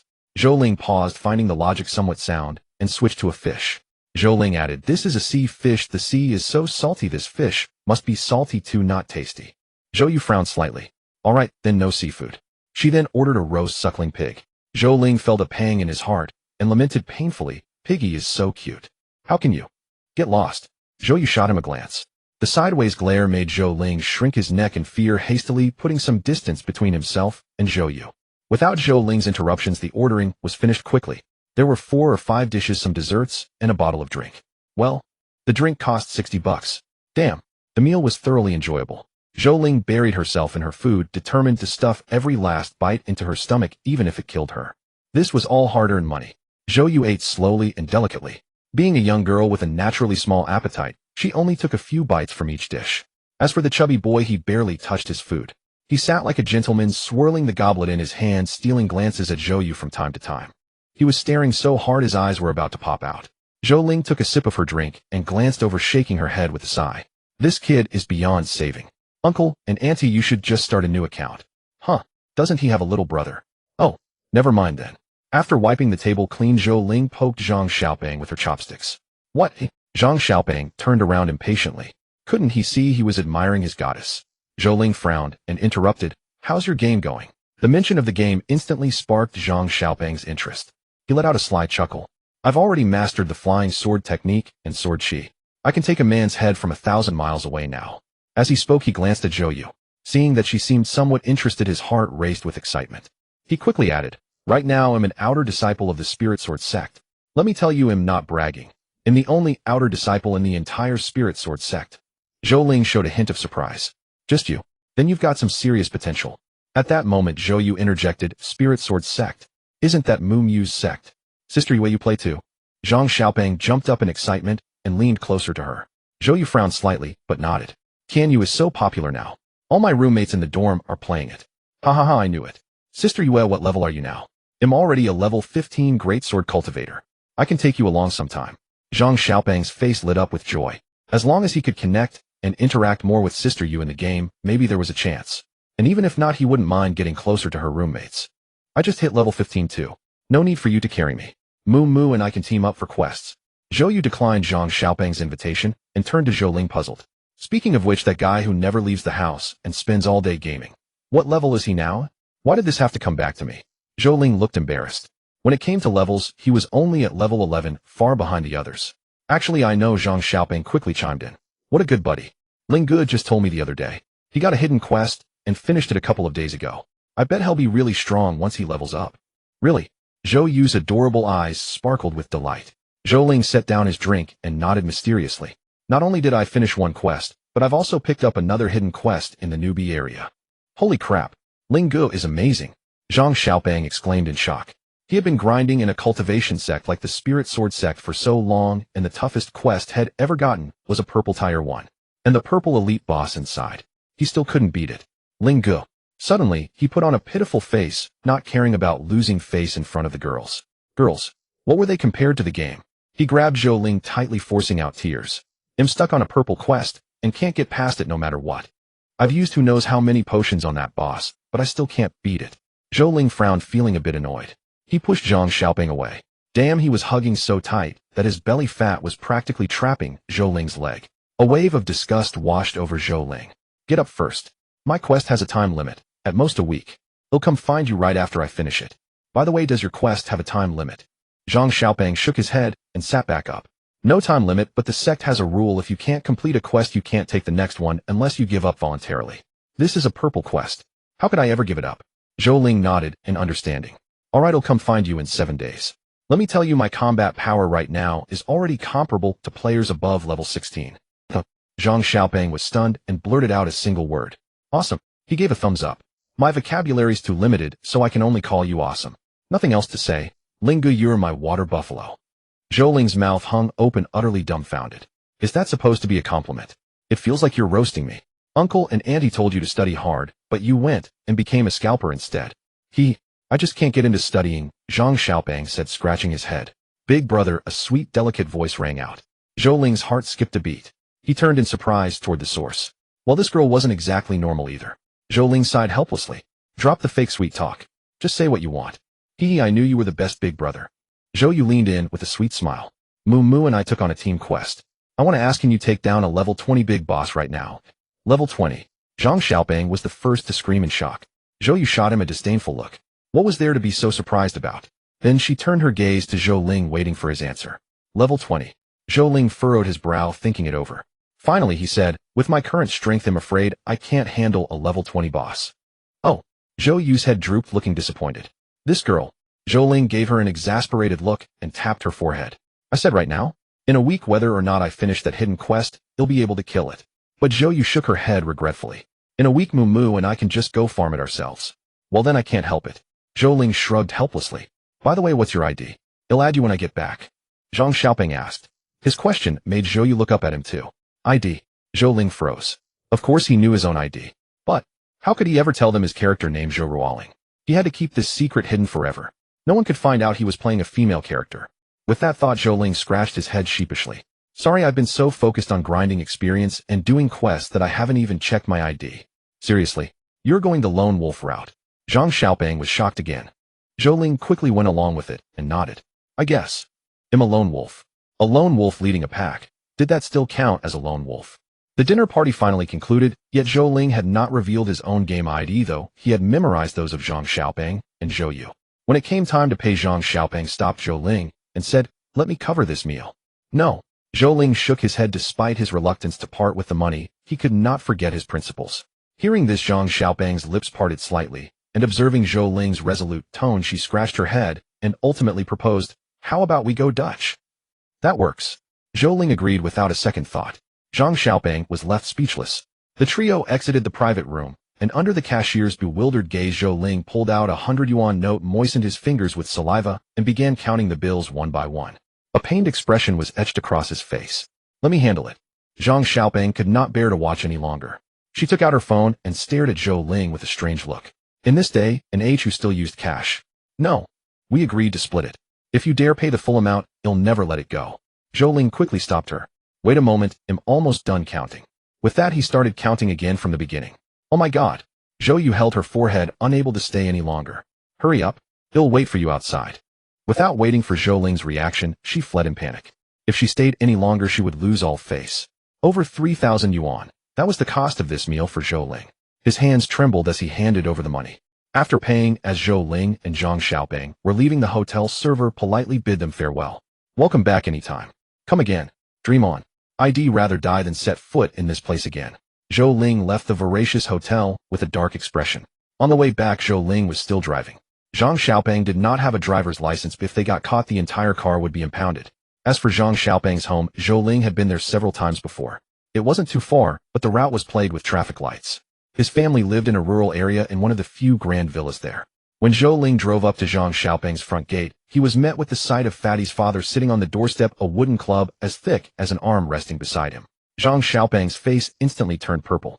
Holy crap, Ling. Don't stop. Don't stop. Go. Go. Zhang Xiaopeng frantically slapped Zhou Ling's driver's seat, his voice urgent and tinged with tears. His expression shifted drastically as he stared fixedly at Fatty's father, who had stood up and picked up the wooden club. Looks like we're done for. Zhou Ling muttered helplessly, for Fatty's father was already standing in the middle of the road, blocking his path. Seeing his father's grim face closing in, Zhang Xiaopeng grew even more panicked. Reverse. Reverse now. Reverse, damn it. His voice turned into a hoarse roar, tears glistening in his eyes as his body trembled violently. Faced with the imposing, wrathful aura of Fatty's father, Zhou Ling dared not reverse. He wouldn't even dare to turn on the high beams. Bro, you're on your own. Zhou Ling, unable to help, slowly averted his gaze, unwilling to witness Zhang Xiaopeng's terrified expression. You useless teammate. Zhang Xiaopeng cursed in frustration, disappointed. Without even opening the car door, he stood up, directly stepped onto the platform at the back of the vehicle, and fled. You bastard. How dare you run? A thunderous roar erupted as Fatty's father, his chest heaving with rage, charged forward, wielding the wooden club like an ancient warrior. As he passed Zhou Yu, Fatty's father shot them a glance, his eyes brimming with murderous intent. Zhou Yu shrank back in fear, moving closer to Zhou Ling. Was his father in the military? Zhou Ling made a sign of the cross, silently mourning for Zhang Xiaopeng. He was a general-level officer, now retired. Now he has nothing to do at home, and takes his frustrations out on Fatty all day. Hearing Zhou Ling's words, Zhou Yu couldn't help but mourn for Zhang Xiaopeng as well. Let's go check on him, make sure Fatty doesn't get crippled. Zhou Ling, still worried, opened the car door and chased after them. Off. From a distance, Zhou Ling heard a blood-curdling scream, a sound so pitiful it sent chills down the spine. Holy crap, he's actually hitting him. Zhou Ling was startled and quickened his pace. You little brat. Think you're tough now, huh? Daring to drive without a license. You unfilial son, Zhang gang will be ruined by you one of these days. Off. One agonizing scream after another pierced the sky, so loud that even the neighboring village could hear Zhang Xiaopeng's miserable cries. Sigh. Big Fatty is beating up little Fatty next door again. When Zhou Ling arrived, he saw Fatty's father holding little Fatty with one hand while striking his buttocks with the club in the other. He struck with precision, aiming for spots that would only cause pain, without injury, occasionally adding a slap. Zhang Xiaopeng's ton-heavy weight was nothing before his father, who handled him like a slightly plump chick. He could hold and beat him with just one hand. Seeing Zhou Ling and Zhou Yu arrive, Zhang Xiaopeng, who had been taking the beating, suddenly found a surge of defiance. Gongzi, if you hit me one more time, I'll pull your oxygen tube. Zhou Ling was stunned. Holy crap, bro. As long as the green hills remain, there will be wood to burn. Sure enough, Fatty's father laughed in fury, two streams of anger puffing from his nose. Pull my oxygen tube. Fine. They'll send you to the grave first today. Zhang Xiaopeng screamed, repeatedly looking at Zhou Ling with a pleading gaze. Ling, save me. Zhou Ling's lips quivered slightly, but in the end he chose to ignore it, closing his eyes, unable to bear watching. Just take the beating quietly. Why did you have to provoke him? What could I do to save you? With my frail frame, one hit, and I'd be done for. Fortunately, the neighbors heard the commotion and rushed over, pulling Fatty's father away, allowing Zhang Xiaopeng to catch his breath. He gently touched his buttocks, immediately wincing in pain, hopping around in agony. Despair consumed him. Having such a violent father was the worst luck imaginable.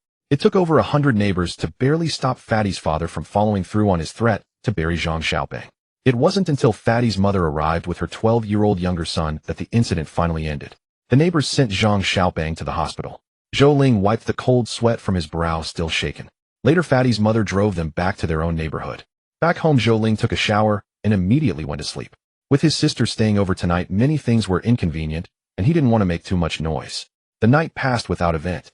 The next day, Zhou Ling first sent a message to Zhang Xiaopeng asking about his condition. After just a second, Zhang Xiaopeng replied with an OK emoji. Do you think all this bulk of mine is for nothing? I've already mastered the indestructible diamond technique. A few whacks from Gongzi are just a daily routine. Don't be fooled by my screams. That was all an act. Enough talk, I'm getting on the game to level up. Ling, when you level up, take me with you. No way. He took that beating, and he's fine. Zhou Ling was astonished. Last night, he had clearly seen Fatty's father strike Zhang Xiaopeng with a wooden club. To his surprise, Zhang Xiaopeng was completely unharmed. Shaking his head, Zhou Ling decided not to dwell on it. Since he was fine, that was naturally for the best. Subsequently, he didn't rush to log into the game. Instead, he opened the game forum and began browsing through it. Apart from the 7-horned beast's fur I've already farmed, I still need the body of the invisible serpent demon, the colorless flower, and the eyes of the 7-eat spider. To find these items, I can only search for their information on the forum now. Relying on my own abilities alone, I simply cannot complete this task. There is strength in numbers, and Zhou Ling deeply understood this principle. Since the task appeared here, the exclusive materials for it must be near Juxia Town. With this thought, Zhou Ling typed the search term Juxia Town into the search bar. Before long, he saw a vast amount of information about Juxia Town. The pinned post was actually a recruitment notice from an all-female gaming guild. Out of curiosity, Zhou Ling clicked on it, hoping to infiltrate the girls' inner circle. However, the guild's vetting process was extremely strict. One had to confirm their gender through a video call before being accepted. His plan foiled. Zhou Ling shifted his focus back to the information about the task materials. And indeed, he managed to find 2 pieces of information regarding them. The invisible serpent demon dwells in the serpent cave, while the 7-eyed spider is the hidden boss of the spider nest dungeon. Zhou Ling read on, carefully imprinting this information deeply in his mind. As for the last item, the colorless flower, he found no mention of it in any posts. After some thought, Zhou Ling decided to first farm the 2 materials he already knew about. Okay, time to log in. He sneaked a glance into Zhou Yu's room. The little girl was still asleep like a log and hadn't even closed her door. Wasn't that just tempting him? Too bad bro has important stuff to do. If you're still sleeping when I'm done, don't blame me. Shaking his head, Zhou Ling gently closed the door. Returning to his room, he put on his gaming helmet and entered the game. Game start. A flash of white light, and Zhou Ling appeared at the spot where he had slain the 7-horned beast yesterday. Right in front of him, a 2-meter-tall giant rabbit was lowering its head to nibble on grass. Zhou Ling was stunned for a moment. She couldn't help but swallow a mouthful of saliva, her body trembling, afraid to move. Could it be this unlucky? Giant Fong Rabbit level 11 skills. Bite. Each attack deals critical damage to the enemy. Claw Strike can deal triple attack damage simultaneously. Berserk activates when health is below 10, doubling all attributes and skill effects. These skills. Is this rabbit really that awesome? Just as Zhou Ling was preparing to retreat, the giant Fong Rabbit suddenly raised its body.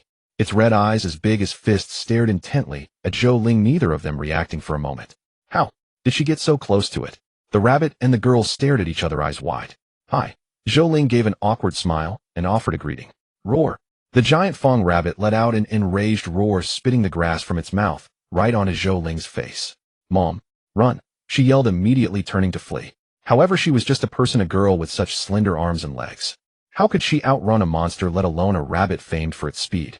In a flash, the giant Fong Rabbit appeared behind Zhou Ling. It raised its giant claws high and brought them down on her in a flurry. The force was immense. Zhou Ling's frail body was sent flying. Didn't you have been attacked by the giant Fong Rabbit? Your health 30. Zhou Ling was knocked into a somersault, tumbling until she rolled under a large tree before stopping. Her body was covered in fine bits of grass. It doesn't hurt, she wondered, rubbing her body in confusion. Alright, I think I took a hit.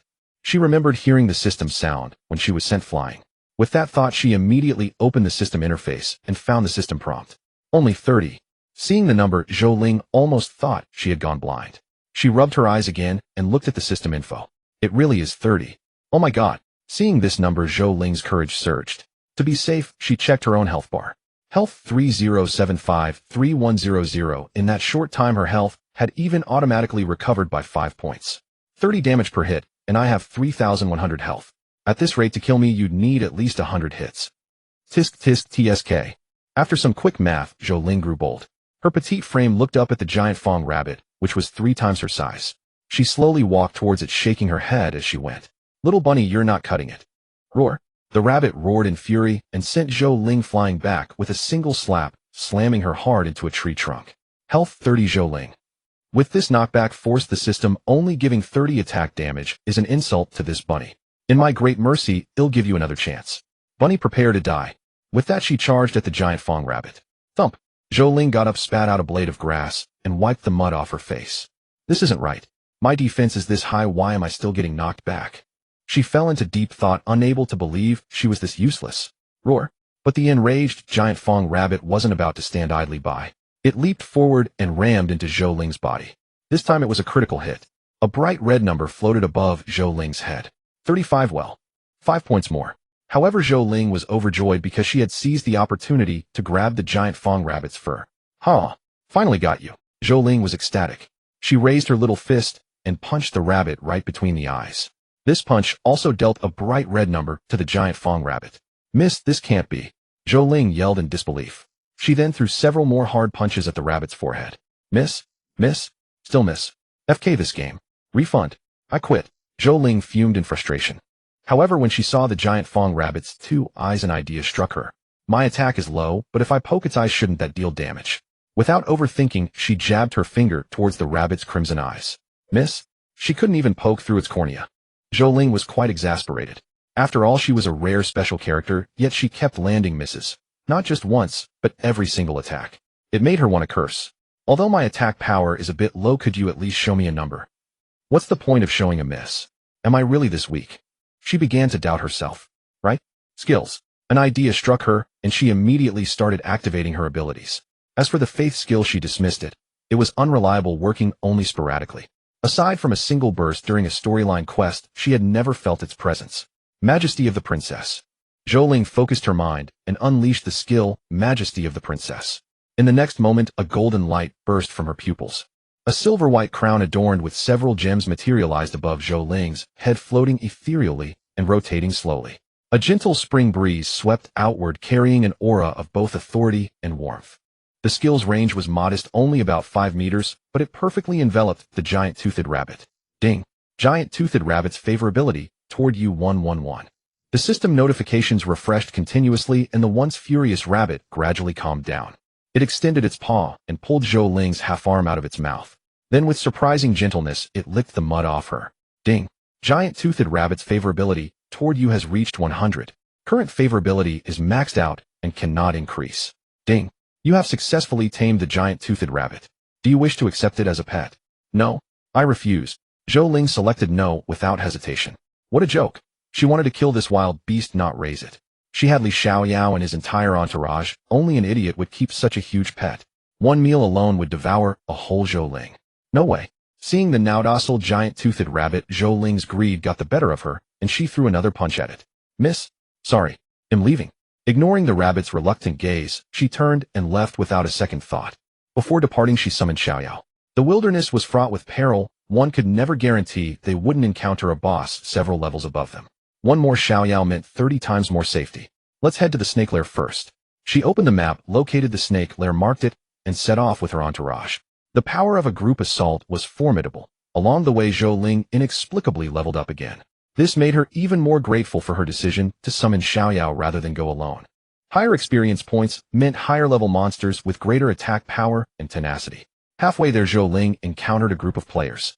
They were darting through a ruined city, one of them wielding a sword and slashing at a beast resembling a wolf bull. 500.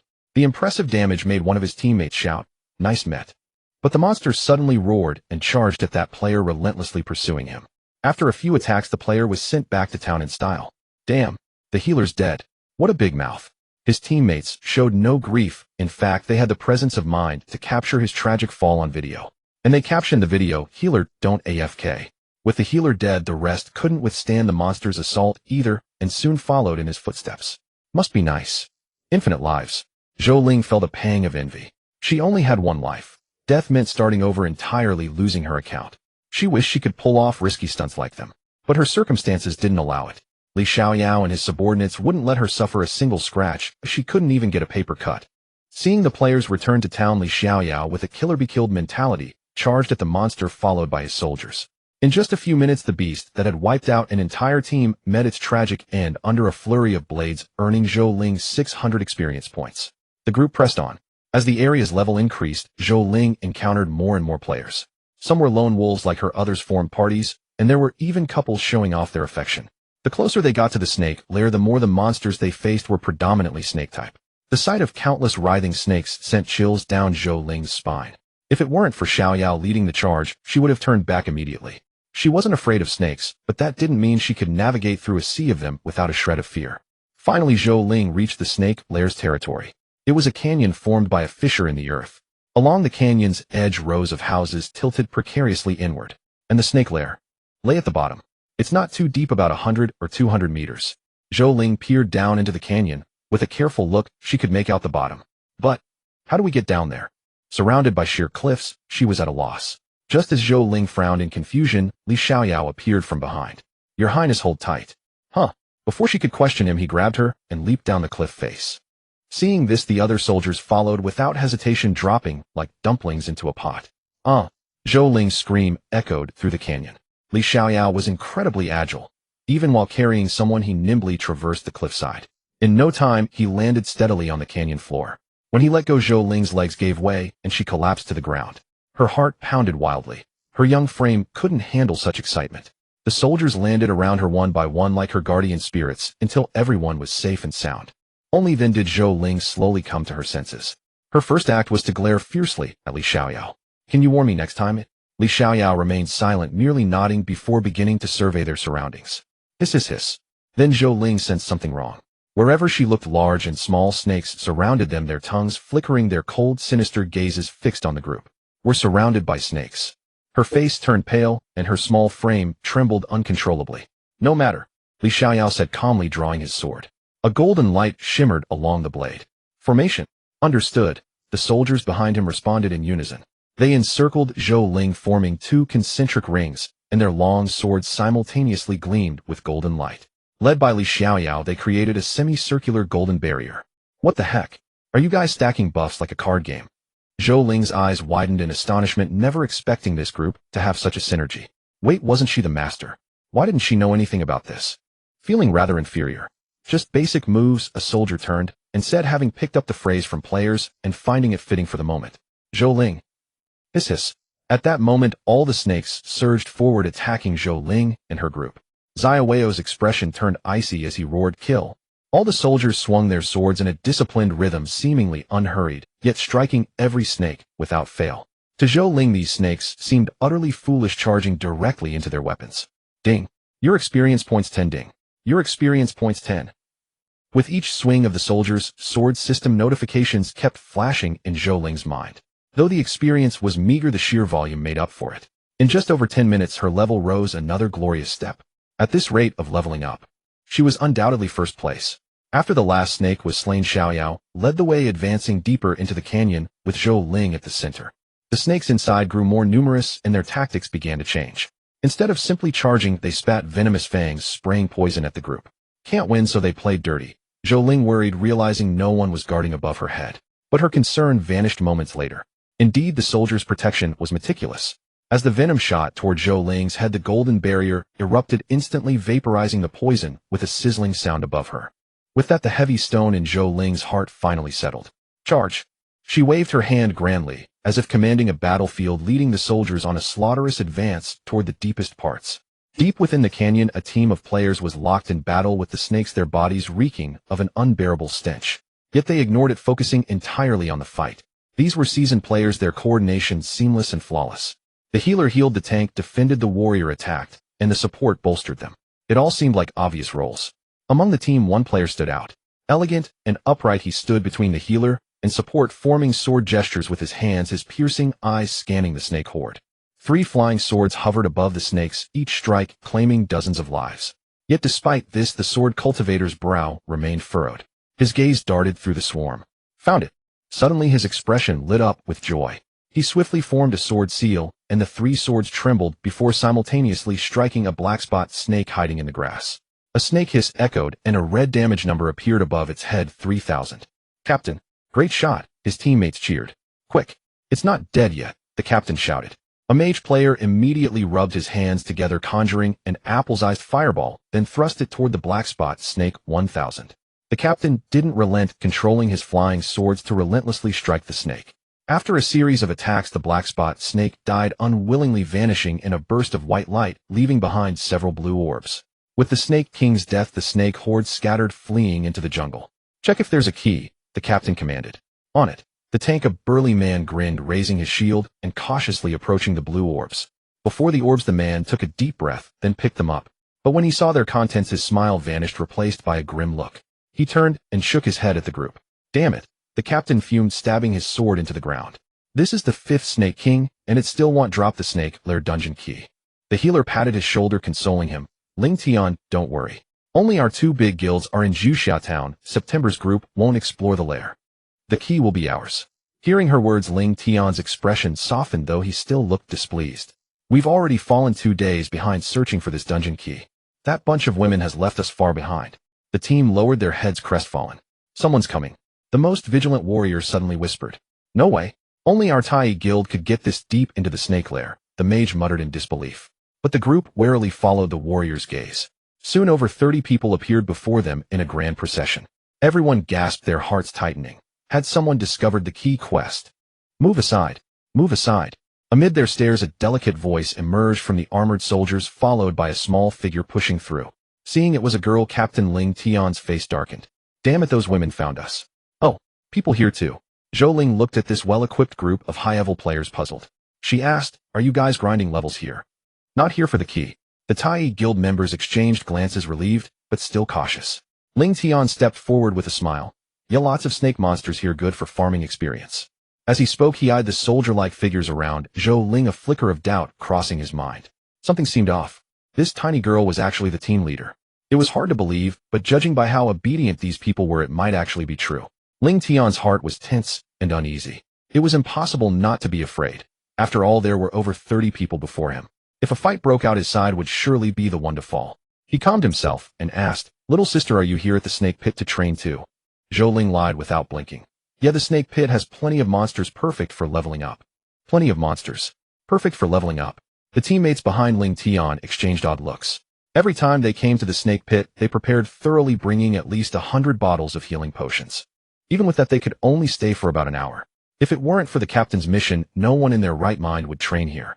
And she says it's perfect for leveling up. Are you kidding? Do you really think we're 3-year-olds like you? The group rolled their eyes, utterly disbelieving Zhou Ling's words. If not for her innocent appearance and the 30-odd people around her, they would have turned hostile on the spot. Ling Tian gazed at Zhou Ling and her companions. Suddenly a glint of cunning flashed in his eyes. He smiled and asked, "Little sister, how about joining our guild? We can level up together." Nice. His teammates' eyes lit up. That's our captain. Why didn't we think of that? If we trick this little girl into our guild, we'd instantly gain over 30 top-tier players and a mascot. What was this tactic called again? I'll forget it. It's awesome anyway. Captain, you're the best. Zhou Ling tilted her head adorably. She knew exactly what they were thinking. If you want to abduct me, just say it. Don't beat around the bush with this guild invitation. You're just after the soldiers beside me. I can't. She shook her head and said, "My dad doesn't let me play with bad uncles." The crowd was speechless. Which eye of yours sees us as bad uncles? The mage in the team erupted in anger. Mages were known for their eccentric temperaments. Aelion, calm down. Calm down. The support guy quickly grabbed the mage named Aelion. Kids say the darndest things, kids say the darndest things. We can't fight them. The other teammates did the same, pulling Aelion back. Aelion hadn't even moved, yet he was dragged several meters away. See, bad uncle. Zhou Ling pointed accusingly, then hid behind Li Xiaoyao, sneaking a peek at their reactions. Come on, fight. But unfortunately, even the hot-tempered Aelion only blustered, and with his teammates holding him back, he couldn't even conjure a fireball. Ling Tian forced an awkward smile, trying to make his face look kind and friendly. Little sister, you've misunderstood. We're all good people. That young man just has a bit of a temper, but he actually adores little sisters like you. Zhou Ling blinked and took a step back. Oh my god, a high-level trafficker. The healer beside Ling Tian stiffened. She discreetly tugged at him and sent a message in the team channel. Brother Ling Tian, your tone sounds off. The little girl is hiding. Ling Tian frowned slightly and replied in the channel. How can that be? I used the gentlest tone possible. The healer sighed helplessly. As a young master from a prestigious family, Ling Tian probably had no experience soothing little girls. With that gentle tone of yours, she might just run away. Let me handle it, she said in the channel. Seeing this, the proud Ling Tian felt a bit displeased, thinking he could still salvage the situation. But looking at Zhou Ling's frightened expression, he had to hand it over to the healer. Fine, Jiangqi, it's yours. Jiangqi nodded, crouched down to Zhou Ling's level, and looked at her with a truly gentle maternal glow. Little sister, do you think I look like a bad person? She glanced at the soldiers beside Zhou Ling. Feeling awkward after Ling Tian's blunder, she now felt like a trafficker herself, and right in front of the child's guardians, blatantly trying to lure her away. Zhou Ling peeked out, staring at the fullness of Jiangqi's chest, and couldn't help but swallow. So big. That Zhou Yu is definitely malnourished. 10 of her couldn't match this one. She stepped forward and said timidly, Sister, were you abducted by them too? Well, that sealed the trafficker label. The support guy looked up at the sky on the verge of tears. I told you we're not. Aelion flared up again, wanting to retort, but was muffled by his teammates before he could finish. Calm down. Calm down. We can't fight them. His companions quickly urged. Jiangqi's mouth twitched as she kept telling herself, kids say the darndest things, kids say the darndest things. Maybe this is what makes little girls adorable. Then she said, Sister wasn't abducted, and am not a trafficker. I'm a good person. Sister wants to invite you to join the guild, so we can play together. Yes, yes. Ling Tian chimed in eagerly, listing the benefits of joining their guild. Our guild has many powerful items, and we can explore new dungeons together. If you join, you can pick any resources from the guild. Zhou Ling paused, pretending to think. In truth, she had no intention of joining any guild. Even if she did, it would be one run by girls. Only a fool would join theirs. After a moment, she shook her head, blaming everything on her non-existent father. Sorry, my dad doesn't let me play with strangers. The crowd was disappointed. Ling Tian, unwilling to give up, tried to speak, but was stopped by Jiangqi. Jiangqi kept a smile on her face. That's okay, little sister. If you ever need anything, come find me at the Tai Guild. She had planted a seed of goodwill, so at least they'd be familiar if they met again. The two teams parted in silence after a brief farewell. As everyone knew Li Xiaoyao, and the soldiers hadn't spoken a word, Zhou Ling didn't want too much contact with them either. One nice sister wasn't enough to keep the sling. After leaving, she resumed hunting monsters and searching for the invisible serpent demon. Somehow Zhou Ling felt she had forgotten something. Right? Why would that group come to the snake pit to grind and level up? It's inefficient and risky, totally not worth it. Zhou Ling slapped her thigh, suddenly hitting on the key point. She regretted not humbling herself to learn their secret before sneaking away. Foolish, foolish, utterly foolish. Forget it, what is lost, what is gained is fortune. Zhou Ling shook her head and dismissed the thought of their little secret. She had come here in search of the invisible serpent demon. Even if she knew their purpose, she likely had no time to act on it. Of course, unless it was on the way. Ling Tian and his group had slain numerous serpents, and now the area had yet to see a large-scale respawn. Only a few feeble, insignificant snakes appeared. With Xiaoyao by her side, Zhou Ling advanced triumphantly. After some time, she stepped out of the zone cleared by Ling Tian and arrived near the core of the serpent lair.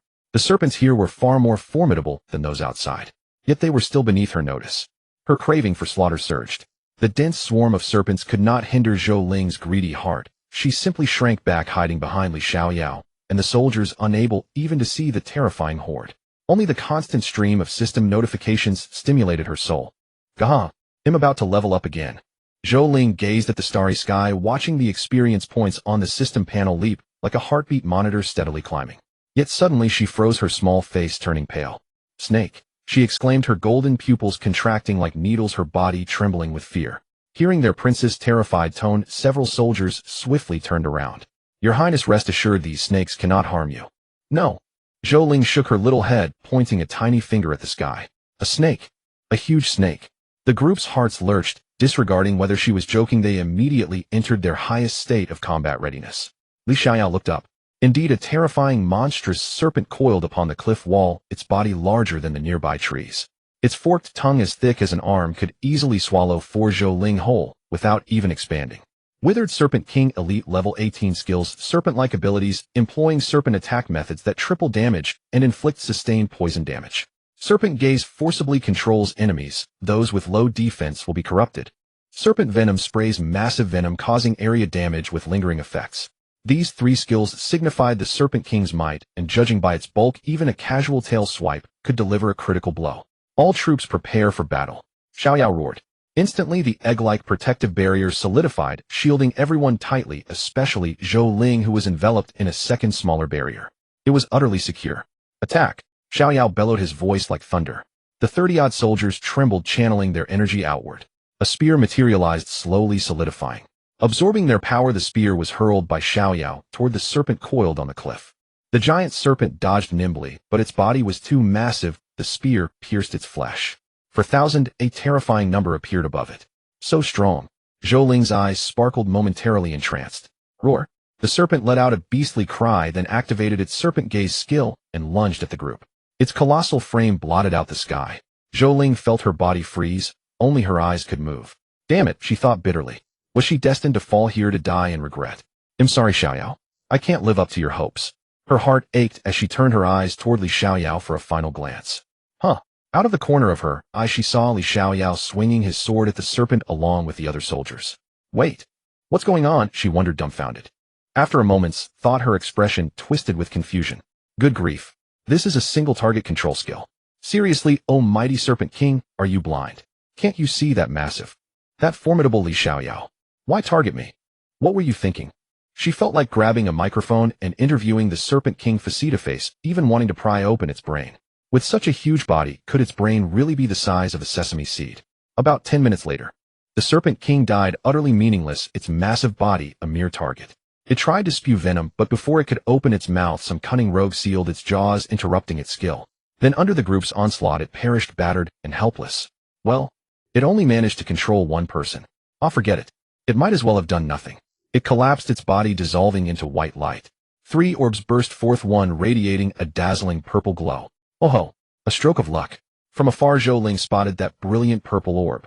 Stretching, she found she could move again and dashed toward the light. She scooped it up with her tiny hands. Serpent Key, a key to unlock the dungeon Serpent Nest. With this key, you can open the ruins at the center of the serpent lair permanently. Players who clear the dungeon solo will receive a special reward. Marvelous. Zhou Ling couldn't help but exclaim. Fate is truly inscrutable.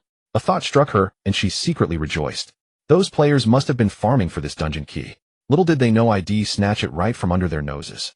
Zhou Ling rubbed her hands, gleefully storing the serpent key in her backpack. She then looked at the other two orbs on the ground. Picking them up for a closer look, she was sorely disappointed. They were nothing special, two blue weapons, but in the current state of the game, blue gear only appealed to mediocre casual players. Hardcore players would scorn them. Oh well, these can sell for a few dozen bucks. After clearing this dungeon, I'll find a way to offload all this useless equipment to recoup the thousands I lost yesterday. She resolved that equipment depreciates quickly, the sooner sold the better. Packing up, Zhou Ling could barely suppress her grin. She patted her mismatched gear and waved her hand grandly. Minions, set forth. Destination: the Serpent's Nest. Since this map contains a dungeon, the invisible serpent demon has a high probability of appearing within it. After all, this is the case in most games. The group set out, leaving nothing alive in their wake, cutting through thorns and brambles and taking away all valuable goods. The deeper they ventured, the more precious the items became. Just like the wildflower Zhou Ling had picked by the roadside earlier, it was a key ingredient for making potions. Worth 0.05W. Excellent, another day of striking it rich.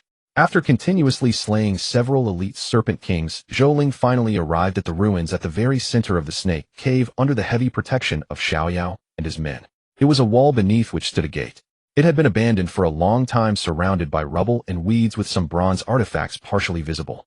Li Xiaoyao moved, leading his men to clear away the rubble and clean up everything around the gate. Eventually, the full appearance of the ruins gate was revealed. The gate was entirely made of bronze engraved with a terrifying and ferocious serpent. Its snake eyes were inlaid with emeralds, looking immensely valuable. Zhou Ling swallowed hard and gestured casually.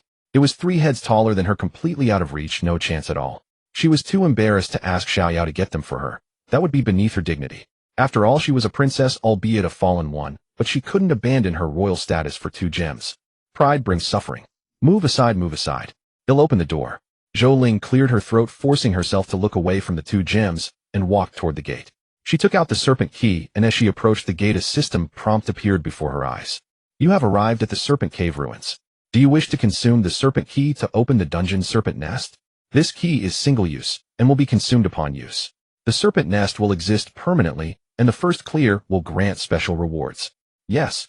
Zhou Ling nodded. There was no hesitation. Why keep it as a treasure if not to open it? With her confirmation, the serpent key in her hand burst into a brilliant green light, slowly floating above her head. Zhou Ling frowned and took a step back. It was a light so green it made one uneasy. Then the light surged into the snake eyes on the gate, and the serpent carved on the door became even more lifelike, as if it were about to come alive. Creak. The long-sealed gate slowly swung open, and Zhou Ling was hit by a wave of musty odor. She immediately felt disgusted. Is this a ruin? Why does it stink so bad? She complained. She waited outside until the smell dissipated before daring to enter. Before entering, she pondered for a moment, deciding there was something she needed to do. She raised one hand high and shouted with commanding vigor, "Generals, form ranks." The soldiers exchanged glances, barely suppressing their laughter. Why did Her Highness' gesture seem so adorable? Still, despite the amusement, they immediately formed the battle formation they had used on the way here, conjuring a protective light shield around Zhou Ling. Humph. Zhou Ling nodded in satisfaction, feeling a surge of security. Then she entered the Serpent Nest dungeon. The dungeon was somewhat dim, yet there was a faint light, its source unknown, but it allowed Zhou Ling to see the surroundings clearly. Just a few minutes and she heard the sound of snakes, and judging by the number, there were quite a few. At a turn, she encountered Love. 2 elite serpent monsters leading over 100 ordinary snakes appeared before Zhou Ling, blocking their path. Charge. Without a word, both sides immediately clashed. Although there were 2 elite monsters, they still couldn't shake the power of Zaiweo's battle formation. After a brief skirmish, the 2 elite monsters were cut in 2. From then on, Zhou Ling advanced steadily, each serpent monster falling to her forces. 10 minutes passed as she fought her way through, heading toward the deepest part of the nest. She checked the dungeon details.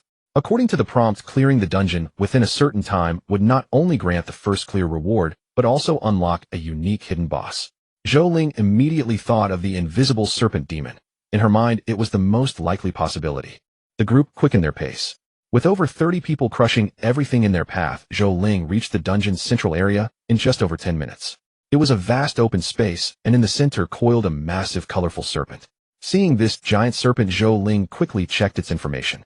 Know your enemy, and know yourself, and you will win every battle. However, as this dungeon is being opened for the first time, information is unavailable.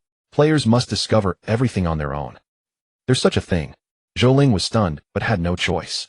Kill it, she ordered. So what if there was no information? With over 30 seasoned warriors, how could they lose to a crawling snake? The battle erupted instantly. Zhou Ling's tactic of ganging up on the monsters left them helpless. However, this boss was no pushover. It could summon vast pools of poison covering a wide area. Zhou Ling was hit several times, but luckily, she carried plenty of antidotes and her defense was astonishing, making the damage negligible. In the end, the boss of the serpent nest died. To be honest, Zhou Ling felt no sense of participation. She was either on the way to break through or being rescued. Zhou Ling was deeply frustrated, but helpless, watching helplessly as the first dungeon boss was beaten to death by her subordinates. Upon the boss' death, a purple light orb burst from its body. Zhou Ling rejoiced and hurried forward to inspect it. Previously, the Serpent King had dropped a purple orb, but that was because the Serpent Key itself was an item along with a designated item. Apart from opening the dungeon, it had no other use. But what the dungeon boss dropped was definitely something good. It was almost certainly equipment. Purple equipment, even at the current stage of the game, was still rare. Even the top players only had 1 or 2 pieces. Baby, here I come. Zhou Ling exclaimed joyfully, trotting forward, though numbers kept flashing above her head. 333. Staring at the purple orb, she rubbed her hands together, unable to contain her excitement. Hope it's something good, she prayed, then scooped up the purple orb. It was a pair of shoes. Serpent leather shoes, speed, 10 skills, serpentine movement. I am a serpent moving with grace and flair. Only my knees touch the ground, maxing out dodge value, allowing evasion of all unidirectional attacks. What the hell kind of serpentine footwork is this? Zhou Ling hurled the item in her hand to the ground with a furious curse. But then she quickly picked it up, brushing off the dust, tears streaming down her face. Whoa. Why are all the good things I get so bizarre? Serpentine footwork. What kind of nonsense is that? Isn't this just forcing me to kneel? Does this befit my status as a princess? It's utterly disgusting. If you don't want to give it to me, just say so. Wait. Could it be because of the cursed earrings? She quickly opened her stats panel, searching for a long time, but finding no luck attribute. So, is my luck positive or negative? She couldn't help but feel puzzled. How am I supposed to play with equipment like this? Zhou Ling felt like crying, but ultimately stowed the shoes away. Perhaps, I say perhaps, this equipment might play a crucial role in the future. Of course, if she could help it, Zhou Ling would never use such a skill. Even if she died, bitten to death by a snake, she wouldn't use it. With that resolve, Zhou Ling sniffled, wiped her tears, and put on the shoes. Though the skill was a letdown, the 10 speed boost forced Zhou Ling to overlook it, treating the item as a plain equipment piece. Once she donned the shoes, she felt her body become much lighter, as if walking on the wind. She hopped in place, then suddenly remembered something. Oh right, wasn't there supposed to be a hidden boss? She turned around, intending to find the elusive boss. Well, it's already started. Zhou Ling was speechless. From a hidden door, Li Xiaoyao charged in with a group of soldiers. By the time she recalled it, clashing sounds of battle had already erupted from within. They were completely leaving her out. You bunch of disrespectful fools. What do you take me for? I'm your princess. Zhou Ling fumed, shouting as she ran toward the hidden door. Just as she entered, a transparent shadow lunged at her. Zhou Ling was startled. Xiaoyao, save me. Li Xiaoyao frowned, activated his skill, and burst forth with holy light, his body vanishing like a shadow. In an instant, he appeared before Zhou Ling, his golden greatsword slashing down at the translucent figure. 6,000. A terrifying number surfaced above the shadow, which flickered, revealing a half-human, half-serpent form. The invisible serpent demon. This was Zhou Ling's ultimate goal in the snake lair. Well, Zhou Ling gave an awkward smile, her small frame retreating slightly. You guys have fun. They'll go wash my hands outside. Call me when you're done. With that, she dashed out. It was too terrifying, as she'd better not get involved lest she be a hindrance. She took a deep breath, calmed her nerves, looked around, found a stone, and sat down. She waited in a very ladylike and quiet manner. Elegance never goes out of style. After all, girls shouldn't play with boys. This kind of violent game wasn't for her. As a princess, she should just wait to collect the spoils. Grr. How infuriating. Zhou Ling clenched her little fists. The battle inside continued, and Zhou Ling pricked up her ears. Though she couldn't participate, she could listen. Time passed, and maintaining the same position made her legs numb. She turned over and lay on the large stone. Now would be the perfect time for a bag of sunflower seeds, Zhou Ling muttered in boredom. Ding. You have slain the invisible serpent demon and cleared the dungeon snake nest. As the first player to clear snake nest, you receive a special reward, a lottery chance. Would you like to draw? Finally finished. Zhou Ling quickly stood up just in time to see a soldier emerge from the hidden door. Your Highness, the battle is over. Would you like to take a look? Let's go. Zhou Ling could hardly contain her excitement at looting the corpse. Though no one would fight her for the items inside, grabbing the loot orb was like opening a treasure chest, full of unknown thrills and excitement. Entering the hidden door, she saw the invisible serpent demon that had attacked her earlier. It lay on the ground, now covered in gashes from swords and blades. The dead demon didn't vanish into white light. Instead, its body was slowly fading as if about to disappear before everyone's eyes. Zhou Ling spotted a single purple orb. But this orb was far brighter than the boss outside. A Michuofo. Amen. Rubbing her hands together, Zhou Ling prayed as she approached the invisible serpent demon. Staring at the purple orb, she was about to reach for it. But as she reached out, she hesitated. With my weird luck, what if it's another bizarre piece of equipment? She wavered, lowering her head in thought. After a moment, she looked up at Xiaoyao. Xiaoyao, can you see the orb in front of me? Xiaoyao nodded. Then, how about you open it? Zhou Ling finally gave up the urge to open the chest herself. What if it was another weird item? Where would she cry then? Without a moment's hesitation, as soon as Zhou Ling finished speaking, Li Xiaoyao reached out and grabbed the orb, swift and decisive, giving Zhou Ling no time to prepare mentally. Hey, how could you just grab it like that? There's a technique to opening chests. Zhou Ling yelped, but before she could complain further, a small bough fell into her arms. Caught off guard, she thudded to the ground. Ouch! That's too much. I'm your princess. How dare you? This. Really? It's quite nice. Zhou Ling's rising anger fizzled out. Her eyes sparkled like stars, her pupils reflecting the bow in her hands. Invisible bow attack 20 skill invisible arrow. Consumes mana to fire an invisible arrow. The longer the charge, the stronger the attack. Now this is a proper piece of equipment. Zhou Ling sighed, growing more fond of it with each glance. She praised without hesitation, Xiaoyao, I feel like you're my lucky star. Unfortunately, Xiaoyao didn't respond. Zhou Ling wasn't upset. Li Xiaoyao's personality was always like this, cold and aloof. She fondled the invisible bow, then pulled back the string. It was effortless, requiring no great strength. Mana was consumed instantly, and an invisible arrow materialized on the bowstring. Zhou Ling grew even more delighted. She released the string, aiming at a distant wall. Whoosh! Nothing was visible, but a hole appeared in the wall. Great stuff! Zhou Ling was overjoyed. As if discovering a new toy, she fired several more arrows before stowing it away in her backpack. The mission materials. She finally remembered her ultimate goal. Watching the fading formless serpent demon, Zhou Ling hurried over and touched its corpse. Ding! You have obtained the body of the formless serpent demon. Mission progress 1. Thus of the 7 fairies' tasks, only the colorless flower and the 7-eyed spider's eye remain. Zhou Ling looked at the mission details. The 7-eyed spider's eye. The spider nest must be in this dungeon. There are still several days left, so no need to rush. Alright, I think I still have one draw chance. Just as she was about to leave, she nearly forgot about the draw system. She quickly summoned it. Open the draw. As her words fell, 10 bubbles floated before her, each shimmering with iridescent light. Though transparent, their contents were invisible. How do I draw? She wondered. Simply seek the bubble you desire. I see. Zhou Ling's gaze turned thoughtful. Suddenly a spark of inspiration struck her. Adults make choices, but children want it all. Well, there was no such bug. The system couldn't be bothered. After a moment's hesitation, Zhou Ling chose the highest floating bubble. With a light leap, she caught it in her arms. The other bubbles burst with a soft pop. Zhou Ling glanced at them. Nothing, just like real bubbles. The bubble in her hand then shattered, revealing an exquisite jade slip that fell into her palm. Is this a skill? She stared in surprise. Then tears of joy streamed down her face. Finally, I've drawn something decent. Skill invisible puppet. Creates an invisible colorless puppet with no innate attributes, capable of using equipment. A divine skill. Zhou Ling suddenly shouted, drawing the soldiers' sidelong glances. Has our princess truly lost her mind? Zhou Ling paid no heed to their concerned looks. Her eyes were fixed solely on the skill in her hand. Learn. Without hesitation, she activated the skill.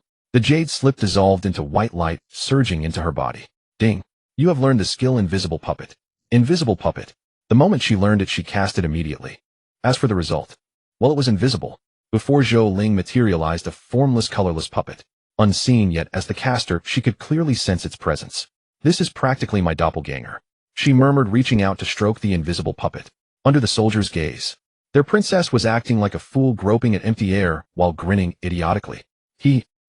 Right. Hopeless. A bleak future. The soldiers sighed, averting their eyes from the unbearable sight, constantly telling themselves, it's all an illusion. All an illusion. Close your eyes, open them, and it'll be fine. Exiting the Serpent Nest dungeon, Zhou Ling saw a massive vortex covering the entire bronze gate at the entrance. As she approached, the system chimed. Do you wish to enter the dungeon Serpent Nest? Current reward count 01. As Zhou Ling stepped out, a system announcement echoed 3 times across all players in the Giant Gorge Town region. Unforgettable. Giant Gorge Town has successfully unlocked the dungeon Serpent Nest. Players may participate daily for 1 reward attempt.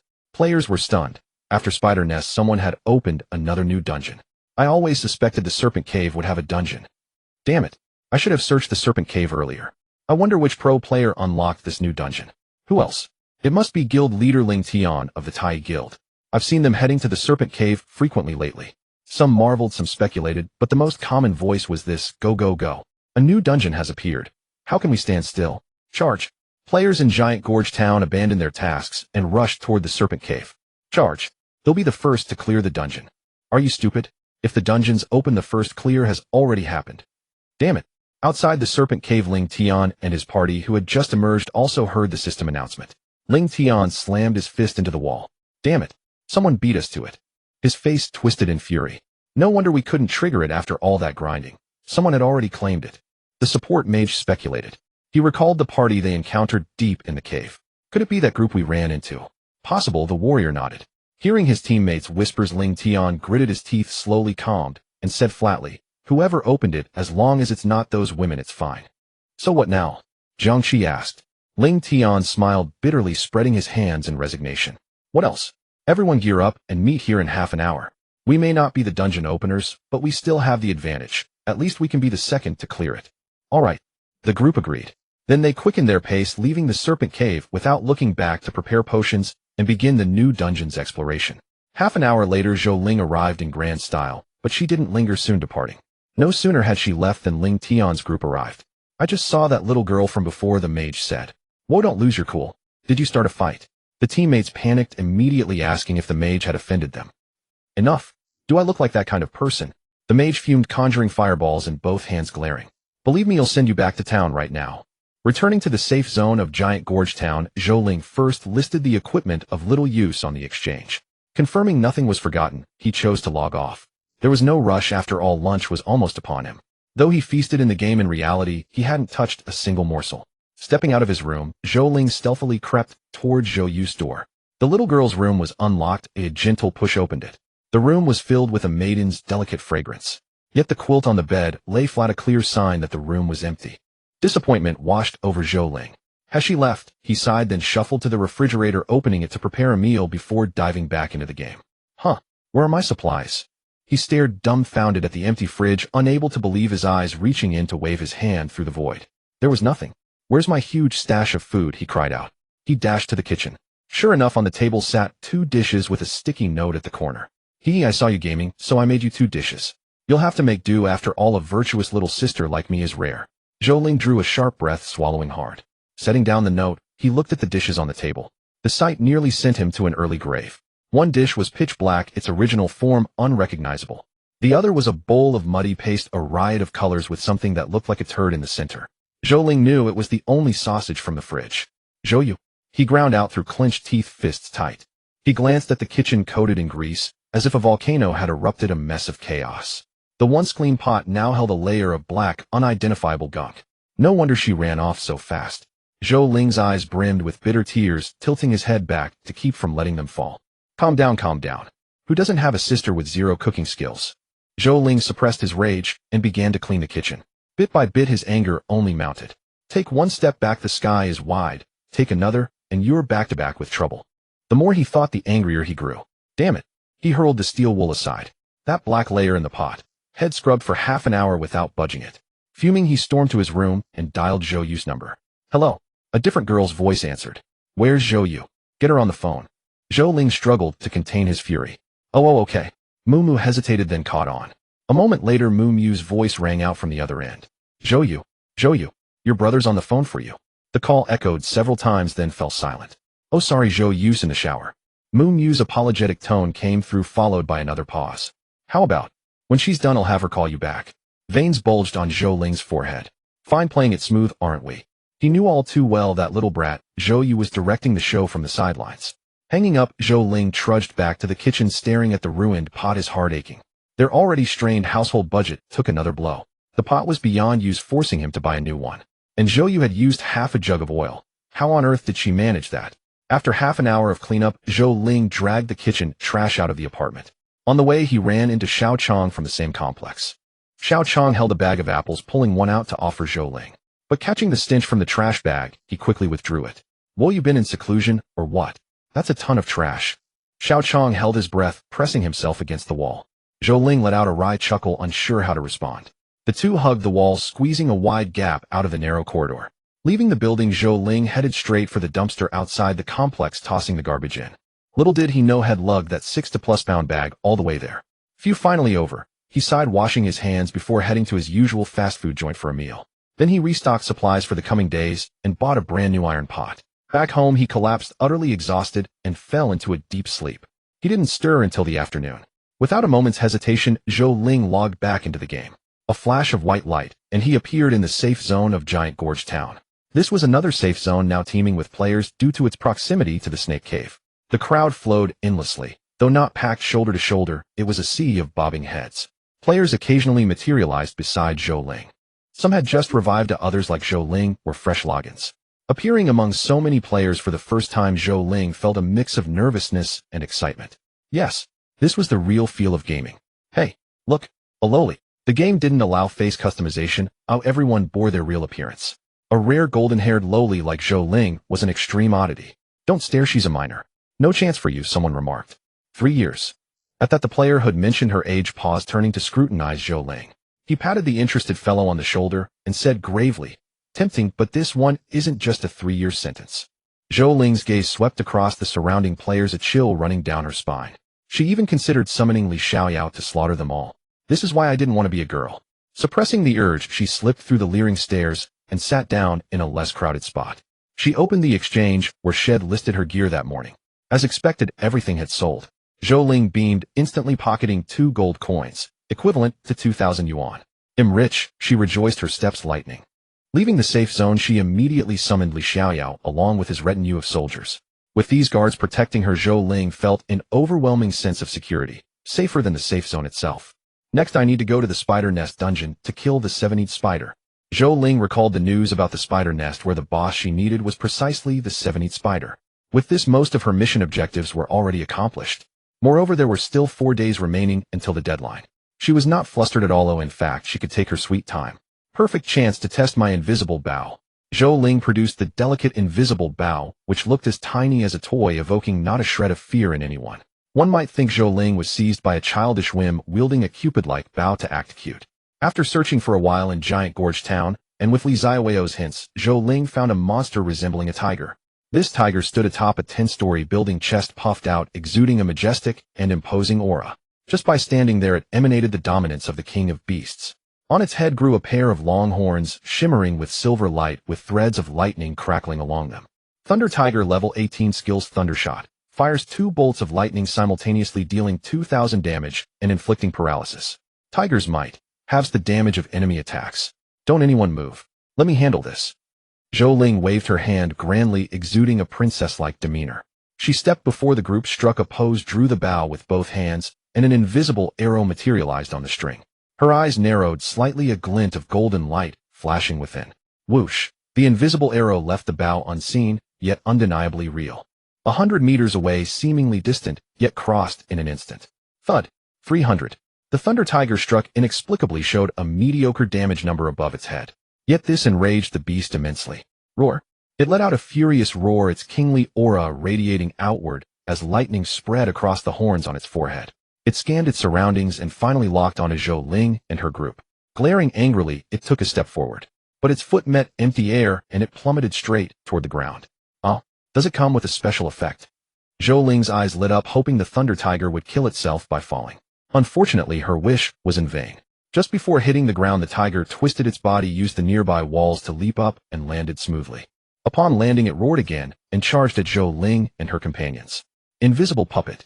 Zhou Ling grew excited and immediately activated the skill. A hollow shell equipped with gear appeared before her. "Kill!" Zhou Ling commanded, directing the puppet to attack the Thunder Tiger. But before they clashed, the invisible puppet dropped to its knees. Its knees scraped rapidly across the ground, sparks flying from its armor. Activating the serpentine movement skill, the puppet instantly veered, appearing at the tiger's flank and thrusting its sword toward the beast. The Thunder Tiger was stunned, disbelief written across its face. but it reacted swiftly, turning and swatting with its paw, knocking the puppet's greatsword aside. I knew it. The invisible puppet isn't suited for close combat, Zhou Ling sighed. It wasn't that the invisible puppet was too weak. Rather, Zhou Ling couldn't control its melee abilities well, though she refused to admit it. As she pondered while the tiger was still occupied with the puppet, Zhou Ling drew the invisible bow and fired at the Thunder Tiger. 300,300,300. The Thunder Tiger was baffled. The enemy before it hadn't struck it, yet its health kept dropping and holes inexplicably appeared in its body. Alarmed, it immediately distanced itself from the invisible puppet. At that moment, its peripheral vision caught a certain human brat holding a weapon aimed directly at it. It spun around abruptly, its furious gaze locking onto her. Under that glare, Zhou Ling felt a tremor in her heart. She involuntarily lowered the invisible bow she was charging. You two carry on. So it was you little wretch. How could he tolerate this? The Thunder Tiger burned with rage, lightning crackling densely on its forehead, and then a bolt shot straight at Zhou Ling. Whoa, I'm just a bystander. Zhou Ling's face turned pale with fear. She frantically looked around for cover. Yet despite being in the city, she couldn't find a single hiding spot. Panicked, she instinctively blurted out, "Xiaoyao, save me." A golden light burst forth, appearing before Zhou Ling in the blink of an eye. Li Xiaoyao was enveloped in golden radiance, his greatsword raised high, a blade of light, extending into a 30-meter-long sword. Then he struck down. With that single slash, the Thunder Tiger's attack was annihilated, not even a spark of electricity touching Zhou Ling. Well, just keep spoiling her then. Zhou Ling peeked her little head out from behind Xiaoyao, gazing at the Thunder Tiger, now shocked and somewhat terrified. Bet you didn't expect I have a bodyguard. Go, pin it down. At Zhou Ling's command, over 30 soldiers immediately pounced. Holy crap. The Thunder Tiger was still in a daze, but even if it reacted in time, it was useless. Over 30 fierce, battle-hardened soldiers subdued the Thunder Tiger in mere seconds, pinning it firmly to the ground. Even a single leg was held by 4 soldiers, and its tail wasn't spared either. Every inch of its body was physically restrained by the soldiers, leaving only its eyes darting around in terror. If you can't play fair, don't play at all. Zhou Ling stepped forward, gloating at the helpless Thunder Tiger. Without hesitation, she shot wildly at its forehead. You attacked me. I told you I was just a bystander. And you still went for me. Couldn't you just fight the puppet nicely?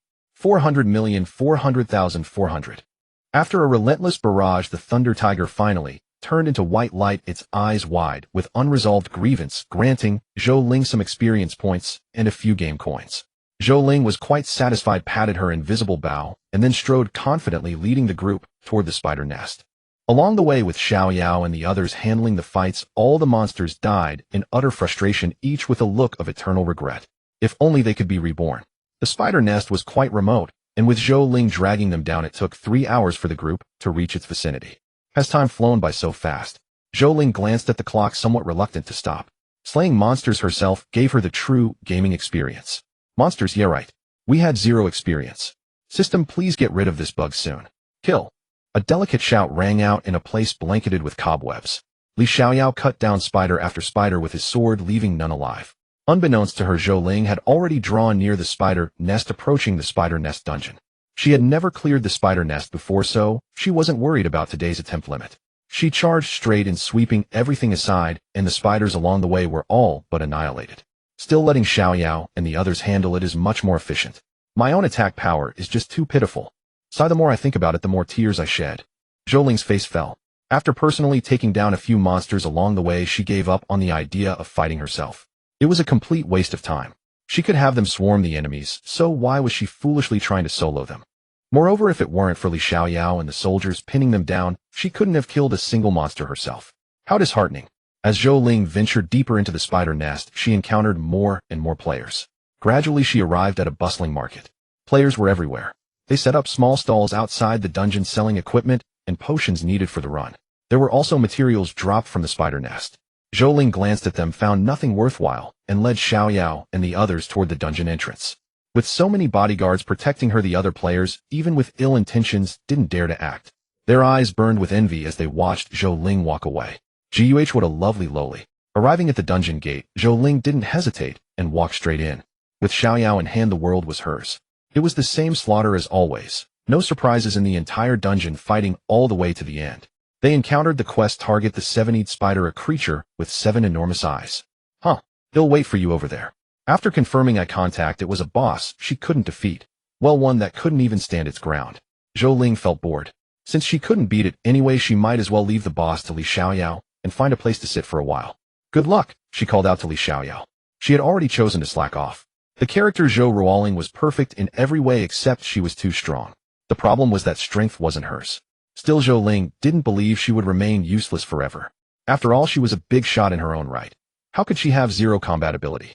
She believed that in the later stages, or even the mid-game, she would grow stronger. Sitting on a large rock, she watched helplessly as Xiaoyao launched attacks at the boss. The seven-eyed spider looked ferocious, spewing silk and spraying venom.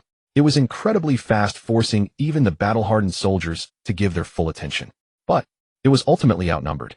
Dungeons like this only allowed a maximum of 5 players. The seven-eyed spider died without understanding why there were so many enemies. Was this still a 5-player team? This was clearly 6 teams of 5 plus a captain who was the strongest. And on top of that, what was that little kid doing munching sunflower seeds on the side? Did you bring a mascot to the dungeon? That's too much. I'm the ultimate boss of this dungeon. Could you at least give me some respect? Complaint. I want to file a complaint. Someone from the admin come out. Aren't you going to fix this bug? The seven-eyed spider died with its eyes wide open, its 7 enormous orbs glaring resentfully at Zhou Ling until the very end. I didn't even participate and I still draw aggro. She blinked, utterly baffled. Why are you mad? What does it have to do with me? I'm just a little kid. It wasn't me who killed you. I'm just a useless little loli. The seven-eyed spider died. And because of its resentment, it didn't even drop a single light orb for Zhou Ling. Not one. Damn. Where's the loot? Zhou Ling stood up in disbelief. She couldn't trust her eyes and rubbed them several times before rushing to the spider's corpse. She searched everywhere, but found no light orb, not even a single copper coin. Where's my big loot? Wah. Zhou Ling, the unlucky one, fell to her knees and wailed, pounding the ground with her fist. Just 2 days ago, she had mocked someone on the forums as the chief of Africa. She never expected karma to hit so fast. Others at least got a mandatory silver coin, but she didn't even get a single coin. And this was a dungeon boss. Here. Just then Li Xiaoyao approached. Hearing the sound, Zhou Ling was overjoyed, thinking Xiaoyao had picked up the equipment. Before she could look up, 7 eyeballs rolled to her feet. Coincidentally, their pupils were all staring intently at her. The scene was overwhelmingly shocking. What? Zhou Ling's face turned pale with fright. Ding, you have slain the seven-eyed spider. You obtained the seven-eyed spider's eyes. Quest completion 1. If not for the system notification arriving in time, Zhou Ling might have fainted from sheer terror. Li Xiaoyao. Zhou Ling was furious. She first stored the quest item, then glared fiercely at Xiaoyao. Don't you need this? Xiaoyao said calmly from within his armor. I do. But can't you give it to me normally? Dropping it like that will scare someone to death. Zhou Ling was very upset, pouting and fuming with anger. But Xiaoyao fell silent again. Not only did he show no remorse, but he also sat down imposingly on the rock. Zhou Ling was furious, but couldn't vent her anger. Mainly because she couldn't beat him, not even a single finger of his. Useless, so useless. She could only grieve in silence. The seven-eyed spider dissolved into a white light and vanished. Zhou Ling searched again, confirmed there was nothing left, and then claimed the dungeon's experience reward, leveling up to a glorious level 17. As always, she allocated points to defense, which had now reached a staggering 46 points. With such high defense, even the Thunder Tiger from the morning, without using skills, might not be able to hurt her. Unfortunately, her most important stat, attack power, remained the lowest, a pitiful 16 points. With the attack bonus from the invisible bow, Zhou Ling could barely muster a sliver of offensive power. Next is the only colorless flower. So far she hadn't encountered any information about it. Hoping to find it in the last few days, Zhou Ling thought she would have to wander the wilds praying for a stroke of luck. Leaving the spider nest, Zhou Ling didn't head to the safe zone. Instead, she went straight toward the green forest area near the nest, hunting monsters while searching for the colorless flower. In the span of 2 days, Zhou Ling had scoured every corner of the Juxia town region, yet she found no trace of the colorless flower. During these 2 days, she had plucked almost every flower that bloomed in the town. Strangely enough, the colorless flower remained as elusive as its name suggested. Where could it be? She murmured in frustration, searching for clues on the forum. That afternoon, Zhou Ling logged into the game once more and swept through the wilderness again, cleansing the entire monster area, but still failed to locate the quest objective she needed. The quest gives no hints at all. In this vast sea of people, where am I supposed to look? She lamented, her small face etched with worry as she slowly made her way toward the largest safe zone in Juxia town. That was where the most NPCs gathered. Perhaps she might find some luck there. Arriving at Juxia town, her petite figure immediately caught the attention of many players. Their gazes burned with desire, predatory and unrestrained, as if they could barely contain themselves. Yet they had the heart, but not the courage. After wandering aimlessly through the city for a while, Zhou Ling sat down dejectedly on a random stone. Where is it? Did I miss something? Time was running out. If she couldn't find the colorless flower today, then after tomorrow's sunset her quest would be deemed a failure. Mister, would you like to buy a flower? Just then a girl's voice caught Zhou Ling's attention. On the street a young girl clutching a flower basket held up blossoms, pleading with passers-by to purchase them. Under Zhou Ling's watchful gaze, she stopped a player. Scenes like this from a player's perspective surely hinted at a quest attached to the girl. That player immediately crouched down and began questioning her. His expression shifted repeatedly until, muttering under his breath, he finally walked away. Zhou Ling observed every detail clearly and began to ponder. Could my colorless flower be tied to this girl's quest? With that thought she stood up and casually strolled toward the little girl, blending in as an ordinary passerby. Mister, would you like to buy a flower? The girl asked everyone she met, but each attempt ended in failure. Zhou Ling's heart raced with each inquiry the girl made, fearing that someone else might snatch the quest first. Sister, would you like to buy a flower? Gradually Zhou Ling drew closer to the girl, her excitement mounting. Mister, would you like to buy a flower? Mister, do you want a flower? Please buy one. The little girl gradually approached Zhou Ling, and the two girls, nearly the same height, stood face to face. Yet clutching her bouquet, the girl merely glanced at Zhou Ling before bypassing her to ask a player beside her. Mister, would you like to buy a flower? Zhou Ling's face stiffened, and she stopped in her tracks. What was this? Discrimination. She couldn't stay calm anymore, nor could she keep up her act. Turning around, she hurried after the girl. Hey, stop right there. She called out loudly, then blocked the girl's path. What's the matter? The girl tilted her head, looking bewildered. Zhou Ling asked directly, aren't you selling flowers? You've asked everyone else. Why did you skip me? Oh. The girl seemed a bit dazed, scrutinizing Zhou Ling with suspicion. Suddenly, she let out a soft laugh. Because we're the same, silly. Zhou Ling was speechless. We might be the same, but even though I'm a kid too, you can't discriminate based on size. No, it's not that.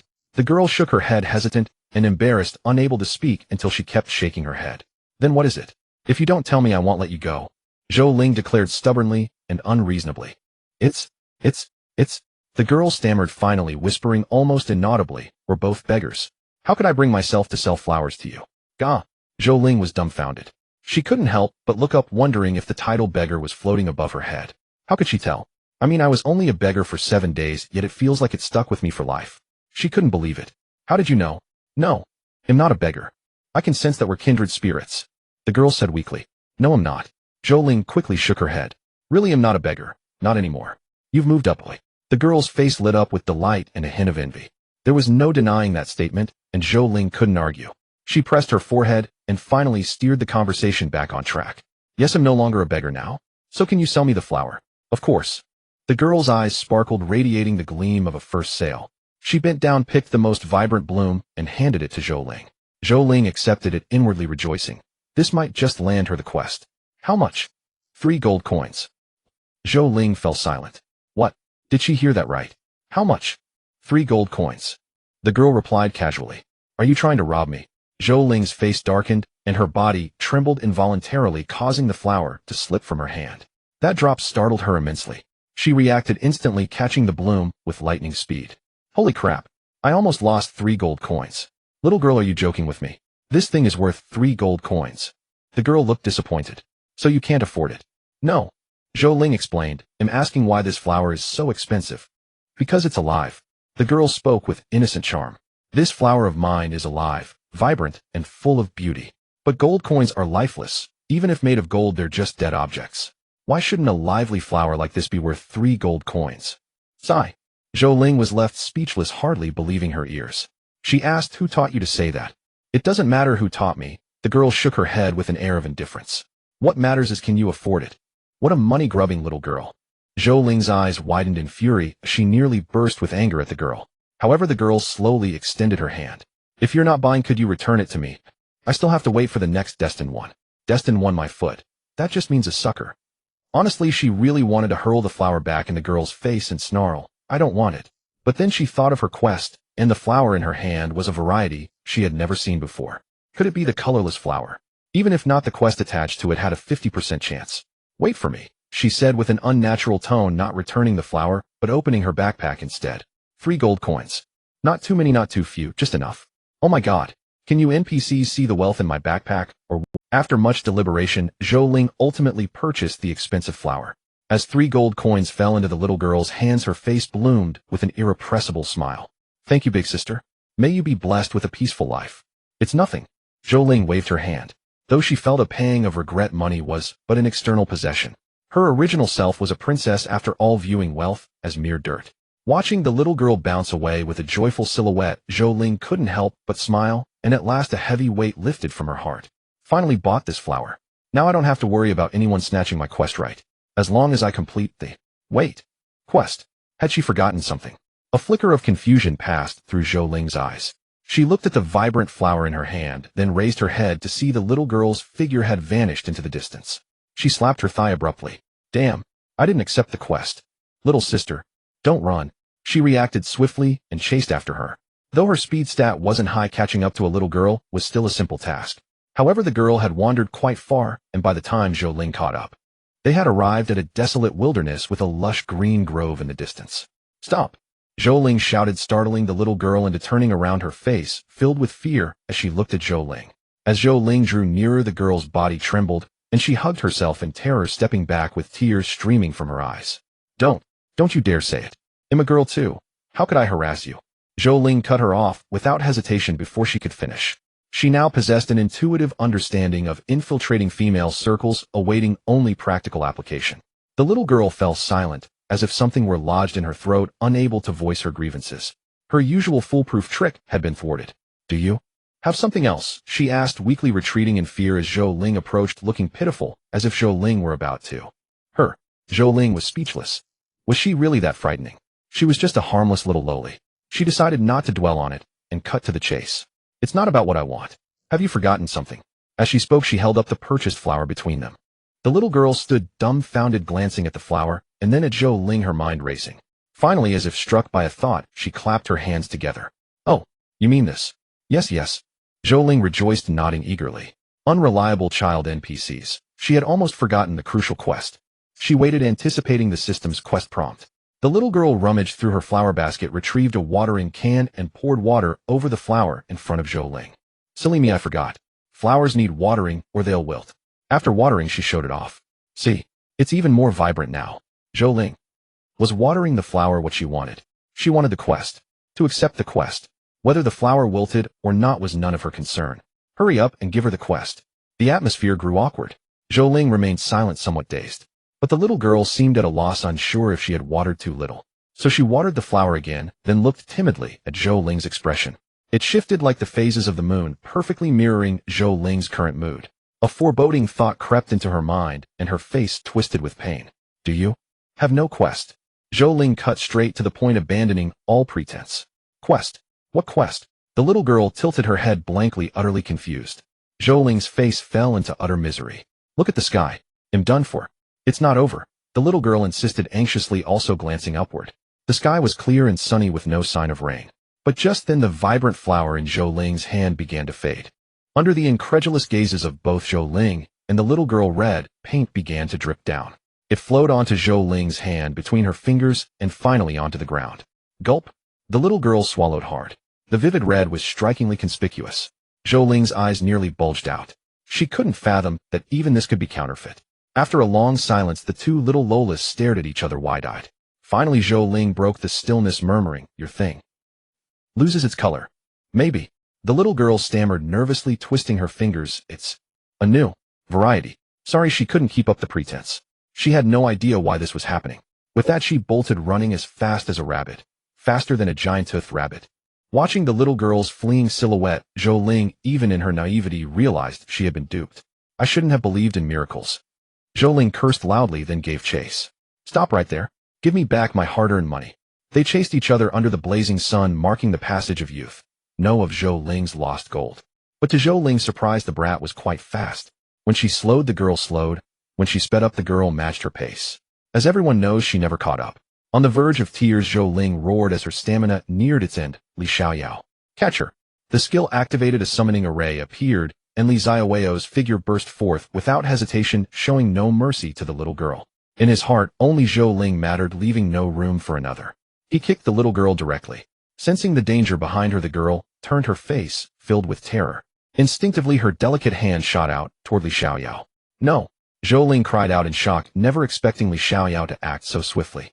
A battle-hardened knight against a frail little girl. A hand and a leg colliding. One could imagine the ensuing crunch of bones and tearing of sinew. Fear gripped her, and she regretted summoning Li Xiaoyao. It was only 3 gold coins. Why had she resorted to such cruelty? The next moment, Li Xiaoyao's entire body erupted in a dazzling golden light. Zhou Ling was stunned.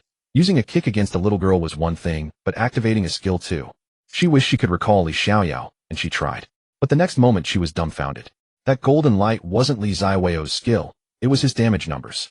9999, 999, 9999. The terrifying number had turned gold, a testament to the devastating attack. Li Xiaoyao was instantly gone, not needing Zhou Ling to send him back. He departed on his own. Goth. Zhou Ling's body went rigid, her mana depleted, leaving her utterly weakened. TSK. Can't take a joke.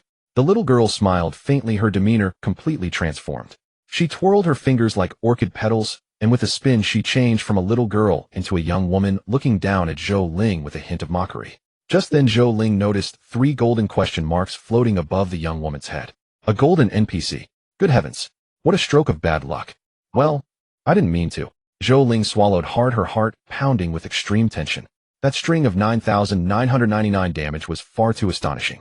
Even her most powerful carefree knight had been taken down in a single blow by this opponent.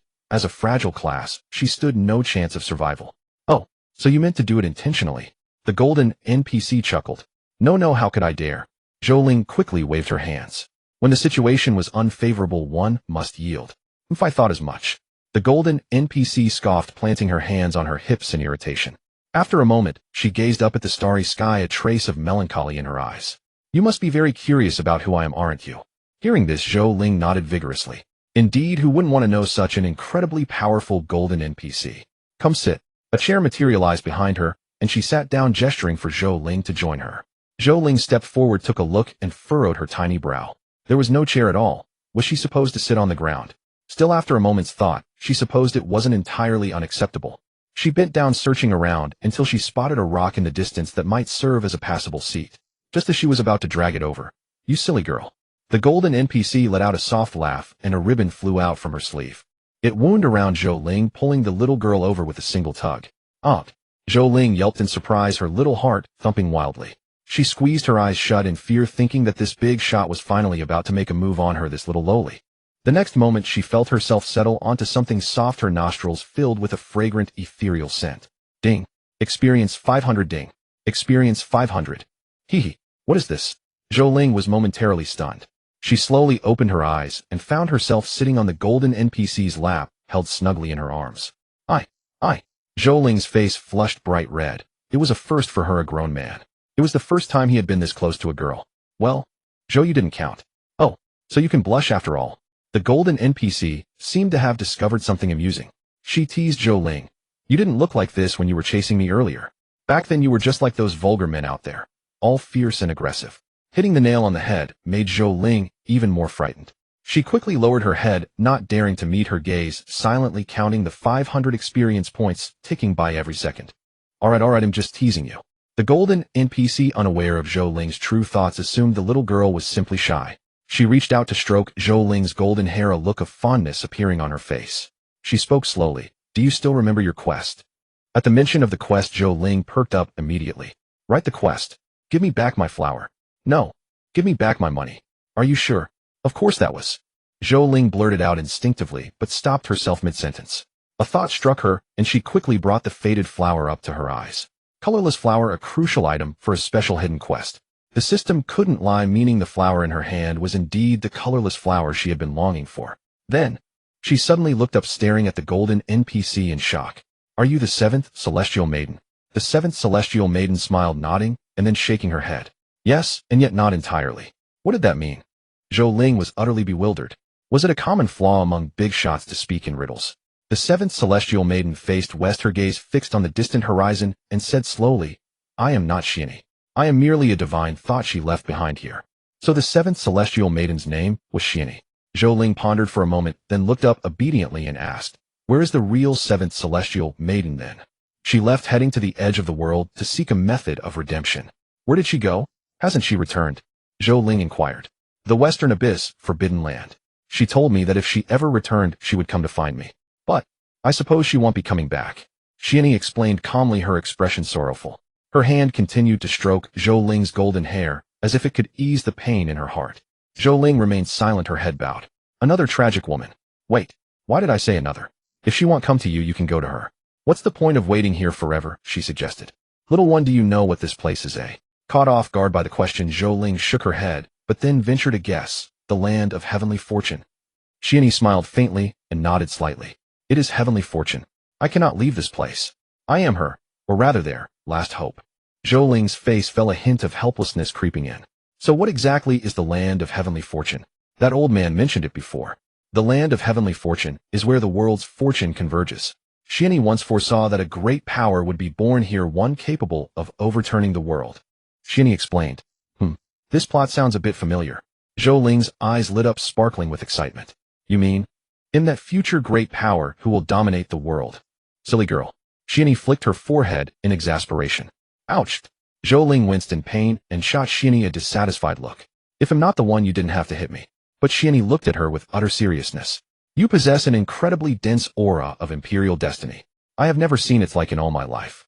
Even my father pales in comparison to you. Really? Zhou Ling's eyes gleamed. She felt like standing up and putting her hands on her hips in triumph. Oh, how proud Zhou Ling was of herself. But, Xianyi's tone shifted again. Although you possess such a vast aura of imperial destiny, you haven't used even a shred of it. It floats above you, nothing more than an ornament. If someone with ill intentions notices, they will surely scheme against you. What? Something like that. Zhou Ling was horrified, her face turning pale. Seeing Zhou Ling so frightened, Xianyi fell silent for a moment. Why would the aura of imperial destiny choose such a host? Don't be too afraid. Imperial destiny chooses its master, fortune protects its bearer, warding off disaster and attracting wealth.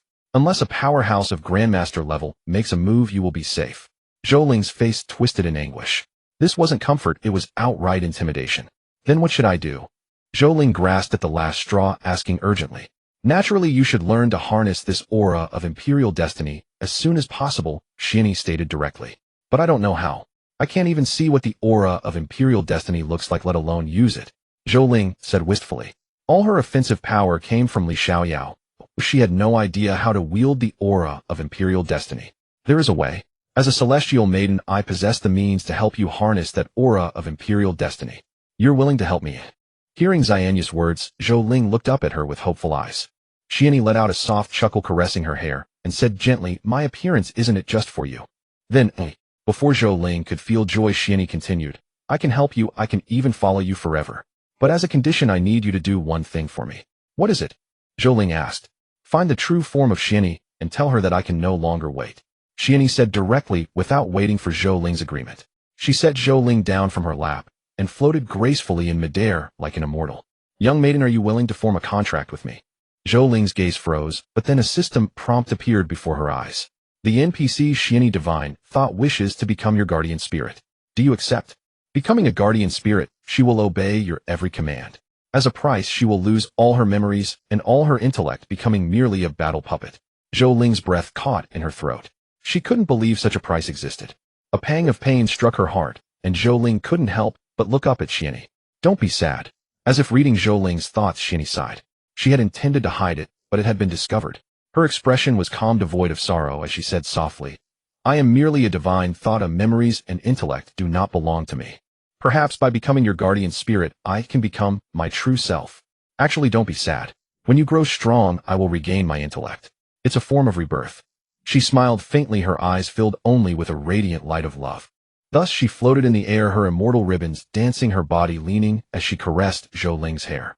Will we meet again? Zhou Ling hesitated. Of course, Xianyi replied, but there was a hint of deceit in her words, though Zhou Ling remained unaware. Hearing this, Zhou Ling took a deep breath, her face solemn and resolute. She nodded firmly. I am willing.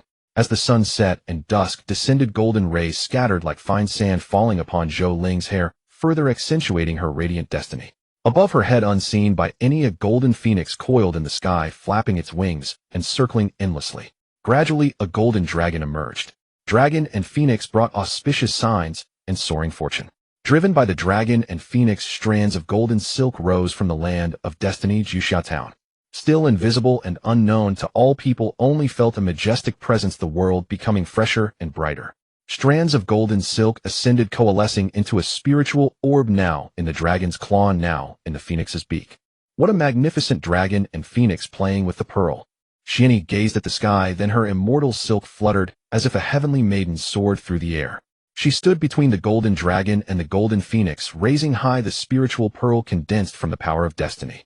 Her hands formed mystic seals, her immortal aura vast, connecting her power with the spiritual pearl. Linger, quickly bring out the items you've collected. Xiani transmitted a divine thought into Zhou Ling's mind. Immediately after, a system message appeared. Ding. Congratulations. You have successfully completed the 7 Fairies quest. Alright. Zhou Ling glanced at the quest, then promptly retrieved several quest materials: the fur of the 70 beast, the body of the invisible serpent demon, the colorless flower, and the eyes of the 70 spider. As soon as these items appeared, they transformed into orbs of light, before her eyes merging together. Xiani smiled faintly, a hint of doubt in her eyes, then glanced toward the west. The sunset seemed exceptionally beautiful. Farewell. She murmured, her body dissolving into specks of light. Using herself as a conduit, she connected the golden phoenix, golden dragon, and the spiritual pearl, 3 forces of destiny and kingly power. Then the specks of light, with herself as the guide, surged toward Zhou Ling. Clang. Roar. With the music of 9 movements, the phoenix came to dance. The dragon soared through the 9 heavens. The spiritual pearl chose its master. A pillar of light descended from the sky, plunging into Zhou Ling's body. In the sky, a crown and a throne materialized. Boom. In an instant, the world trembled, the universe shook, the dragon and phoenix revealed themselves, astonishing all. Everyone witnessed this celestial phenomenon. The world buzzed with commotion, and a force sealed the entire world. What is that? Someone exclaimed in shock, but suddenly found their body unable to move. Heavens! I can't move. What's happening? Players spammed the World Channel. Someone speculated in the World Channel, this must be a cut scene in the Tianyu game. Looks like someone has triggered the main storyline. Awesome. God tier player. It's been almost a month since the game launched, and no one has discovered the main storyline yet. What is the main storyline anyway? Isn't this a cutscene happening right now? From the looks of it, it's someone's coronation ceremony. At that moment, beneath the throne in the sky, steps of a heavenly ladder emerged, descending continuously until they landed before Zhou Ling. This? Zhou Ling couldn't help but swallow hard. The scene was too grand. She was overwhelmed. Is this asking me to ascend that throne? She looked up at the throne in the sky, excitement gleaming in her eyes.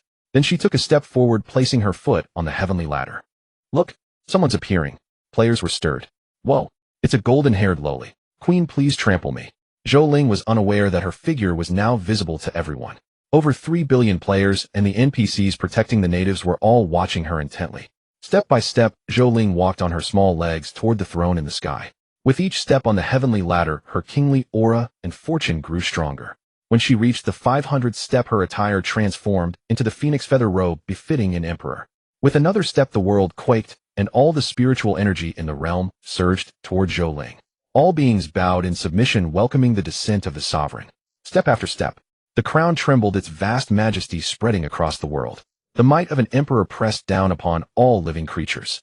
The weak, the faint-hearted, and those who willingly submitted immediately fell to their knees, kowtowing 3 times, and prostrating 9 times before the maiden in the sky. Even the great powers of this world had to bow in respect. The crown slowly rose and settled upon Zhou Ling's head. Her kingly aura became even more imposing. Even her slender back inspired trembling fear and profound reverence. Approaching the throne, Zhou Ling turned around with great majesty, revealing her true visage to the world. Though her face was clearly seen, it was instantly forgotten. No one could imprint Zhou Ling's features in their hearts. As Zhou Ling sat down, a system announcement appeared. Player Zhou Ruoling has successfully ascended one of the 9 paths. The world celebrates. All players receive double experience for 24 hours. Player Zhou Ruoling has successfully ascended one of the 9 paths. The world celebrates. All players receive double experience for 24 hours. Player Zhou Ruoling has successfully ascended one of the 9 paths. The world celebrates. All players receive double experience for 24 hours. This scene was witnessed by all living beings in the world. In the distant mountain range, a spatial rift was torn open with a sharp sound. From within, a pale yellowed corpse tumbled out. The corpse twitched slightly before rising to its feet. Have finally done, it murmured with a faint smile. It then looked up, gazing at the maiden seated upon the throne in the sky. A sinister, terrifying grin spread across its pallid face. Its mouth split open wide. What does it matter if you're a step ahead? Someday it'll drag you down from that throne. The scene shifted to the distant east. Atop a towering peak shrouded in clouds. A young man in white robe sat cross-legged on a stone, a simple sword resting across his knees. He gazed at the maiden on the throne and sighed softly. Master, I was too late. His voice was filled with disappointment and a trace of reluctance. As his words faded, the sword before him trembled slightly, then floated before him, radiating a stirring sword intent. A phantom of an old man with white hair materialized. His face was lined with wrinkles, but his pupils shimmered like a brilliant, deep galaxy. The imperial path is inherently manifested through fortune. It is only natural for one to ascend to the pinnacle first. The old man stroked his beard and spoke calmly. You need not feel disappointed. In this world, being the first to stand out does not mean being the strongest. If I am not mistaken, that young Ladisone's strength is not formidable. What is formidable is merely her fortune and the aura of her imperial path. I understand, master. The young man in white bowed his head in deference. Seeing this, the old man felt gratified and continued, You are born with a sword bone, a prodigy rarely seen in millennia. Do not let worldly matters disturb your sword heart. Once you fully unleash the potential of your sword bone, you will ascend to become one of the 9 paths. Yes, master. The young man remained bowed, listening humbly, yet a subtle unease lingered in his heart. At this moment, Zhou Ling sat upon the throne like a peerless empress. She looked down upon the multitudes, all living beings beneath her gaze. This feeling is freaking amazing, Zhou Ling thought, his heart stirring with wild excitement. Hey, is this fun? A sudden voice rang in his ears. Damn! Zhou Ling was startled and spun around. At that moment, all the scenes began to shift. High above the throne, and the figure upon it slowly faded away. Everything returned to normal. Zhou Ruoling.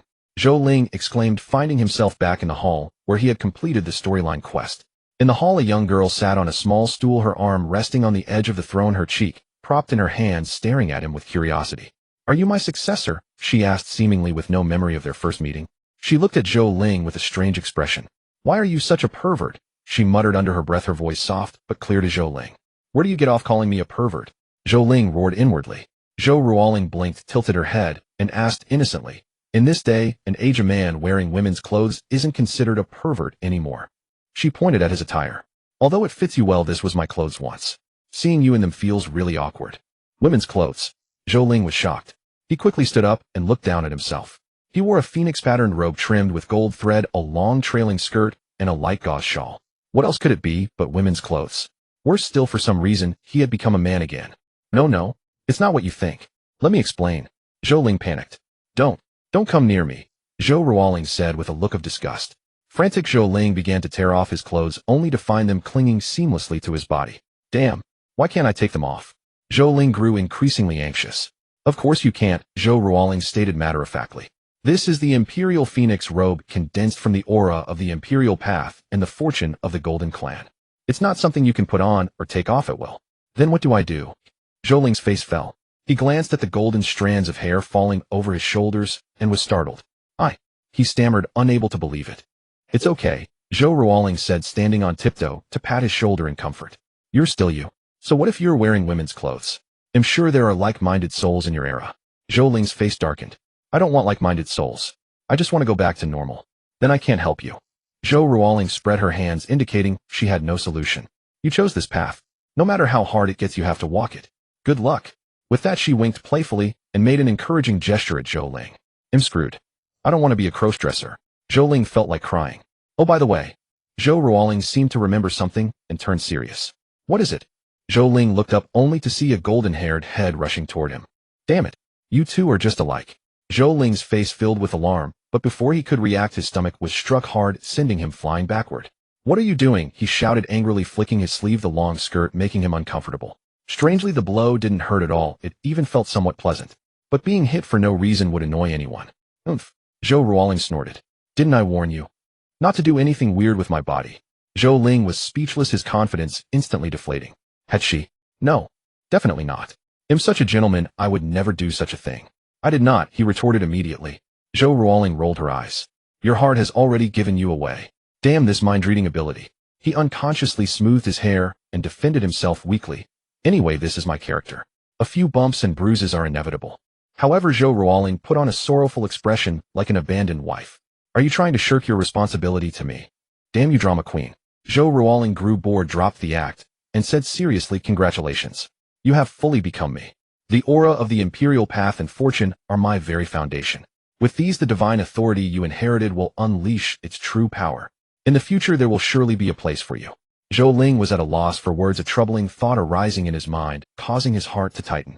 It's not the first time. Why are you acting like a woman? Zhou Ruoling rolled her eyes at him, then with a glint of mischief she smiled and said, Do you think him pitiable? Are you pitying me? Her expression was perfectly calm, betraying not a trace of anger. She spread her arms and said half-jokingly, "Before we part, how about giving this orphan a hug?"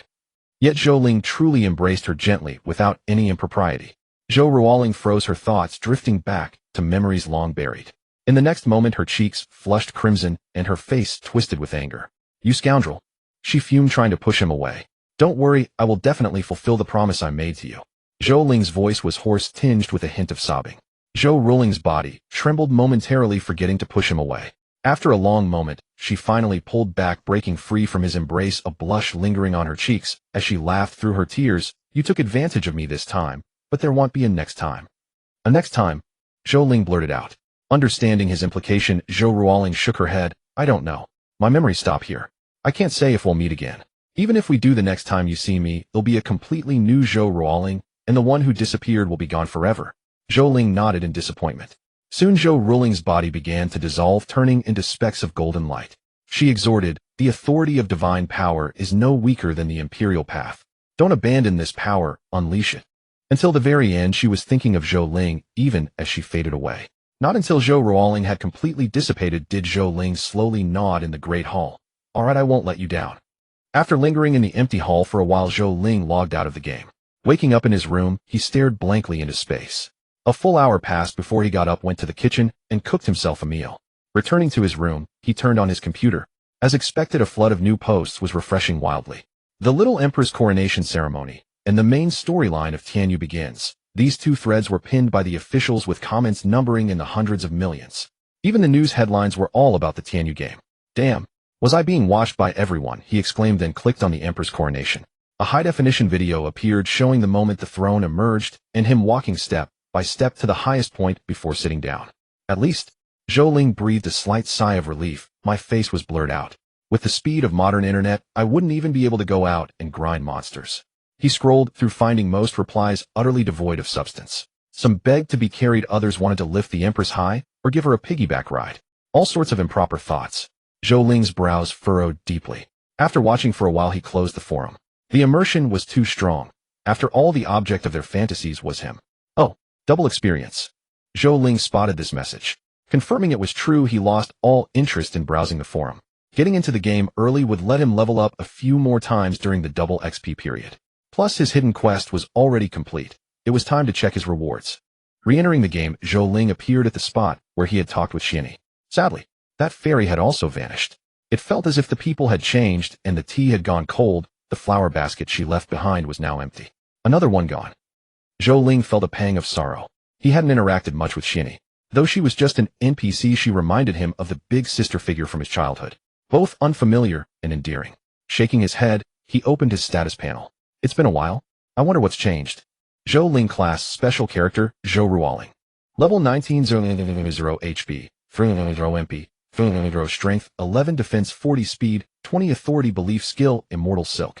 Infinite immortal threads woven from imperial power and fortune, invisible and intangible. Skill effect, self-discover. Skill: the stronger your belief, the mightier your power. Skill effect, self-discover. Exclusive skills: Lancelot Xiaoyao, summon your knight to fight for you. The knight consumes MP as HP decreases. When MP reaches 0, the knight vanishes. Cooldown 10 hours. Princess Prestige, as one of the 9 paths, the Imperial Path. All effects self-discover. Skill: Guardian Spirit passive. She will protect you for life, appearing when you need her most. The higher the affinity, the more frequently she appears. A new authority stat bar appeared. Besides the skill to summon Li Xiaoyao, there's also a Guardian Spirit. The Princess Prestige skill has changed too.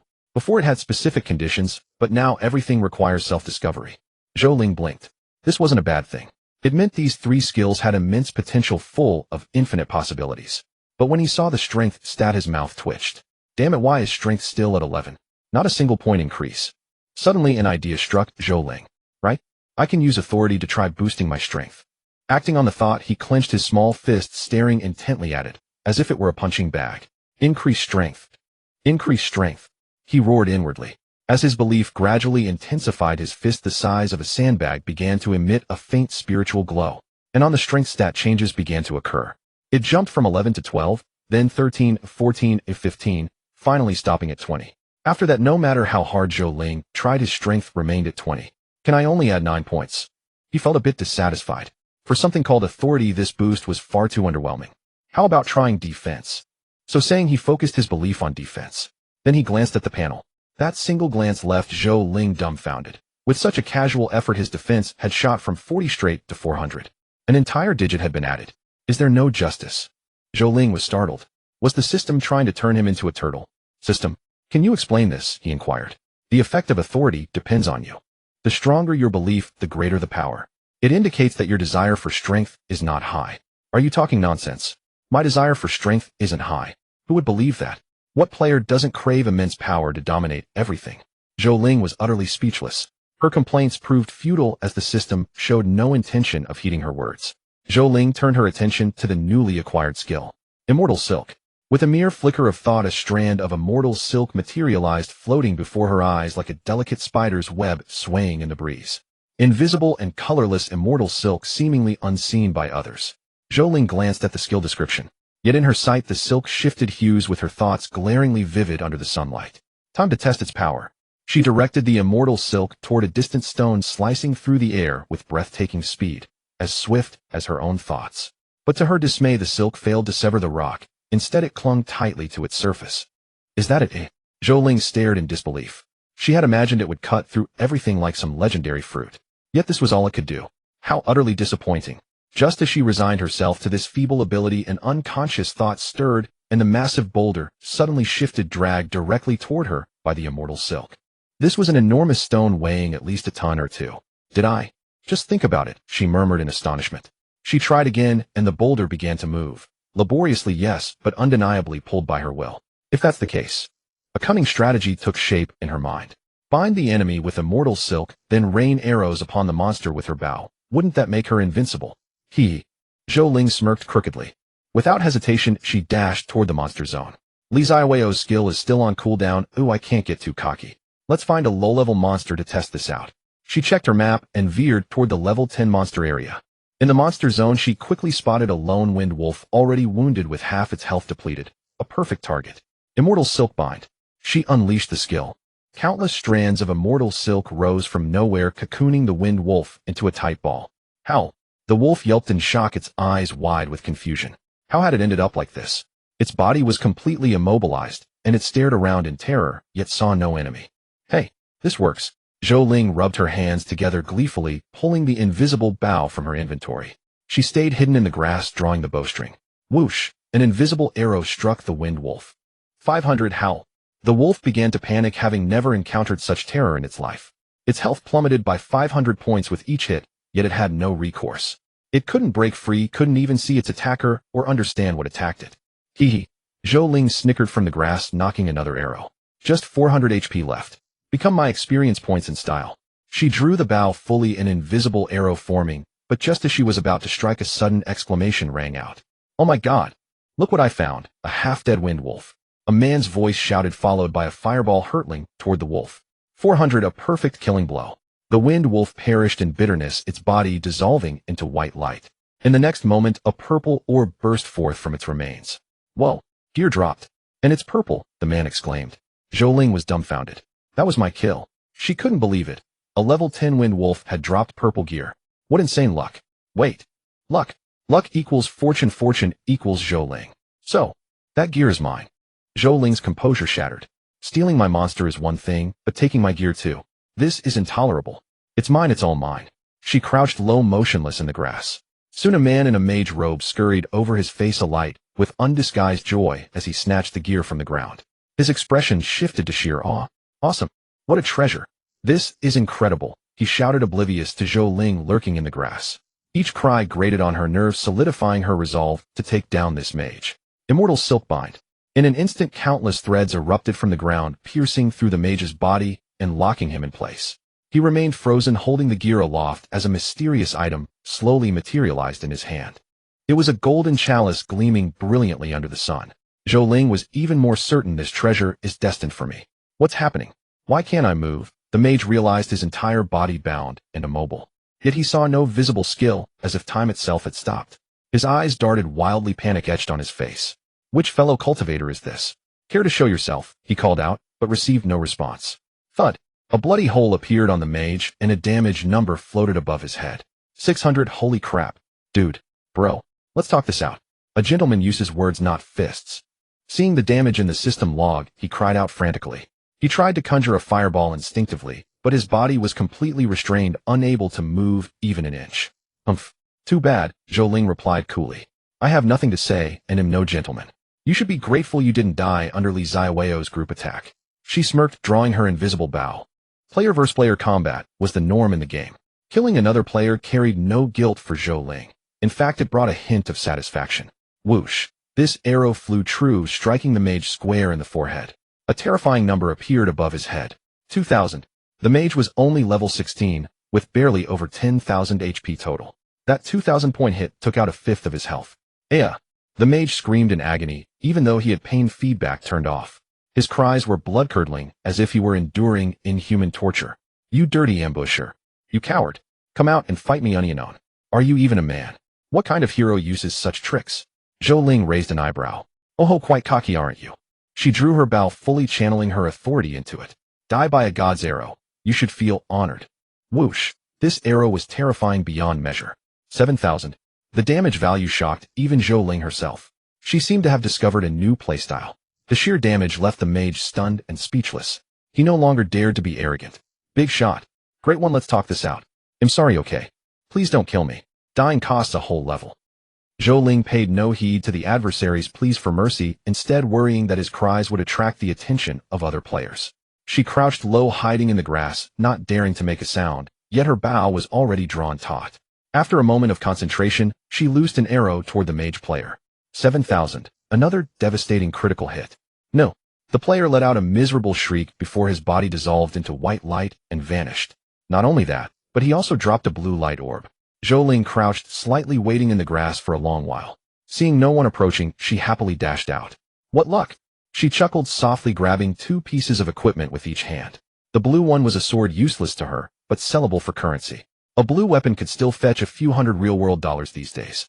As for the purple 1-mana grail capable of storing 5,000 mana points. The description was brief, but its effect was incredibly overpowered, at least for the early game.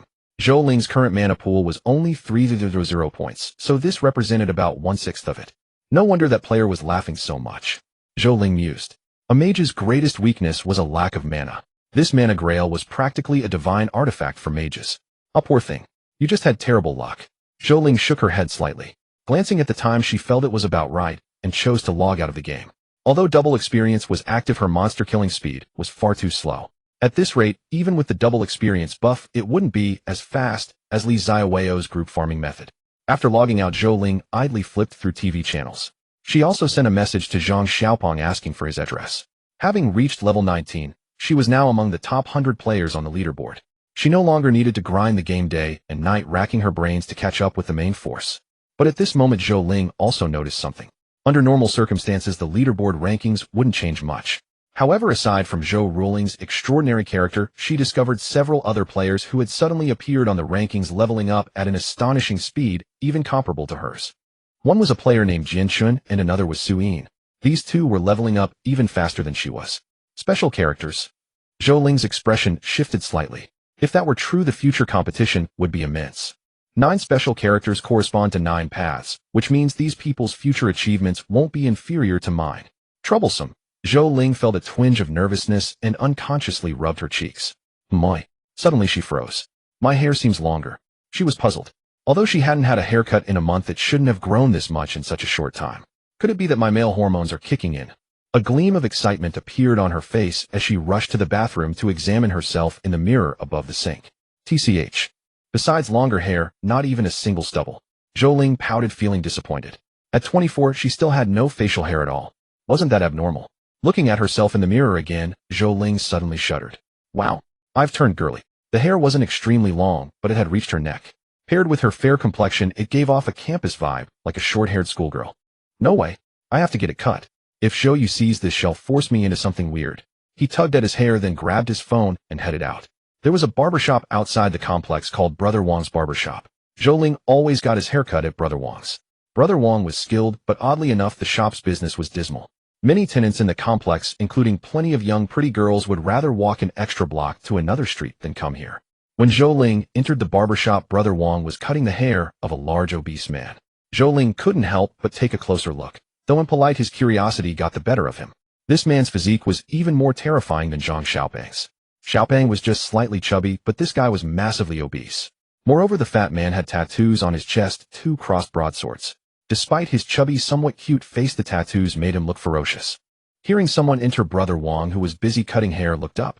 "Yo, little Ling here for a haircut," he asked, but then paused stunned as he stared at Zhou Ling. His expression turned into a knowing smile. "Oh ho ho, so this is your thing. But Brother Wang doesn't do wigs." Zhou Ling's face immediately fell, and he looked embarrassed. "Brother Wang, you're joking. This is real." "Real?" Brother Wang looked skeptical, genuinely finding it hard to believe. He brushed the fat man's head with his hand, and the scissors in his hand almost jabbed down instinctively. "Brother Wang." Zhou Ling's face changed drastically, and he cried out in alarm. Thankfully, Brother Wang stopped mid-motion, quickly retracted the scissors, brushed the fat man's forehead again, and turned to Zhou Ling with a suppressed smile. "Your Brother Wang is a seasoned barber. How could I make such a rookie mistake?" He then walked over to Zhou Ling, reached out, and grabbed his hair. Tugging at it, he was startled. "It's real hair. Have you been using hair growth serum? That stuff can backfire. You might go bald." "I haven't used anything like that. I don't know why it's growing so fast," Zhou Ling said. Seeing this, Brother Wang didn't press further. He chuckled and returned behind the fat man. "All right, have a seat. Let me finish this head first." The words were shocking, and Zhou Ling's mouth twitched. He instantly understood the real reason the shop's business was so poor. After waiting a while, Brother Wang finally finished trimming the fat man's hair. He patted the man's chubby cheek and said, Hey, wake up." A few slaps later, the fat man finally woke up. As he stirred, his entire body trembled. "Ah, is it done?" "Done," Brother Wang said, pointing to the mirror. "How is it?" "Satisfied." The fat man barely glanced at it before replying, Satisfied. "How much?"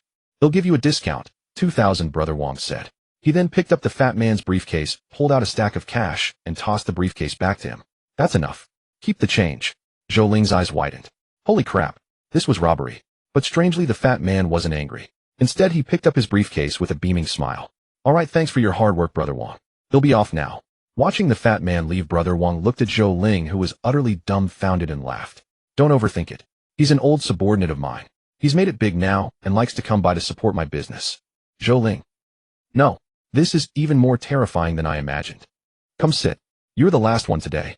Brother Wang beckoned, tapping the hair off the chair. Then his gaze fell on Zhou Ling as he twirled the scissors with a flourish. "Oh, okay." Zhou Ling felt a pang of fear, not because she doubted Brother Wang's skill, but because she knew some of his secrets, which she ended up stabbed.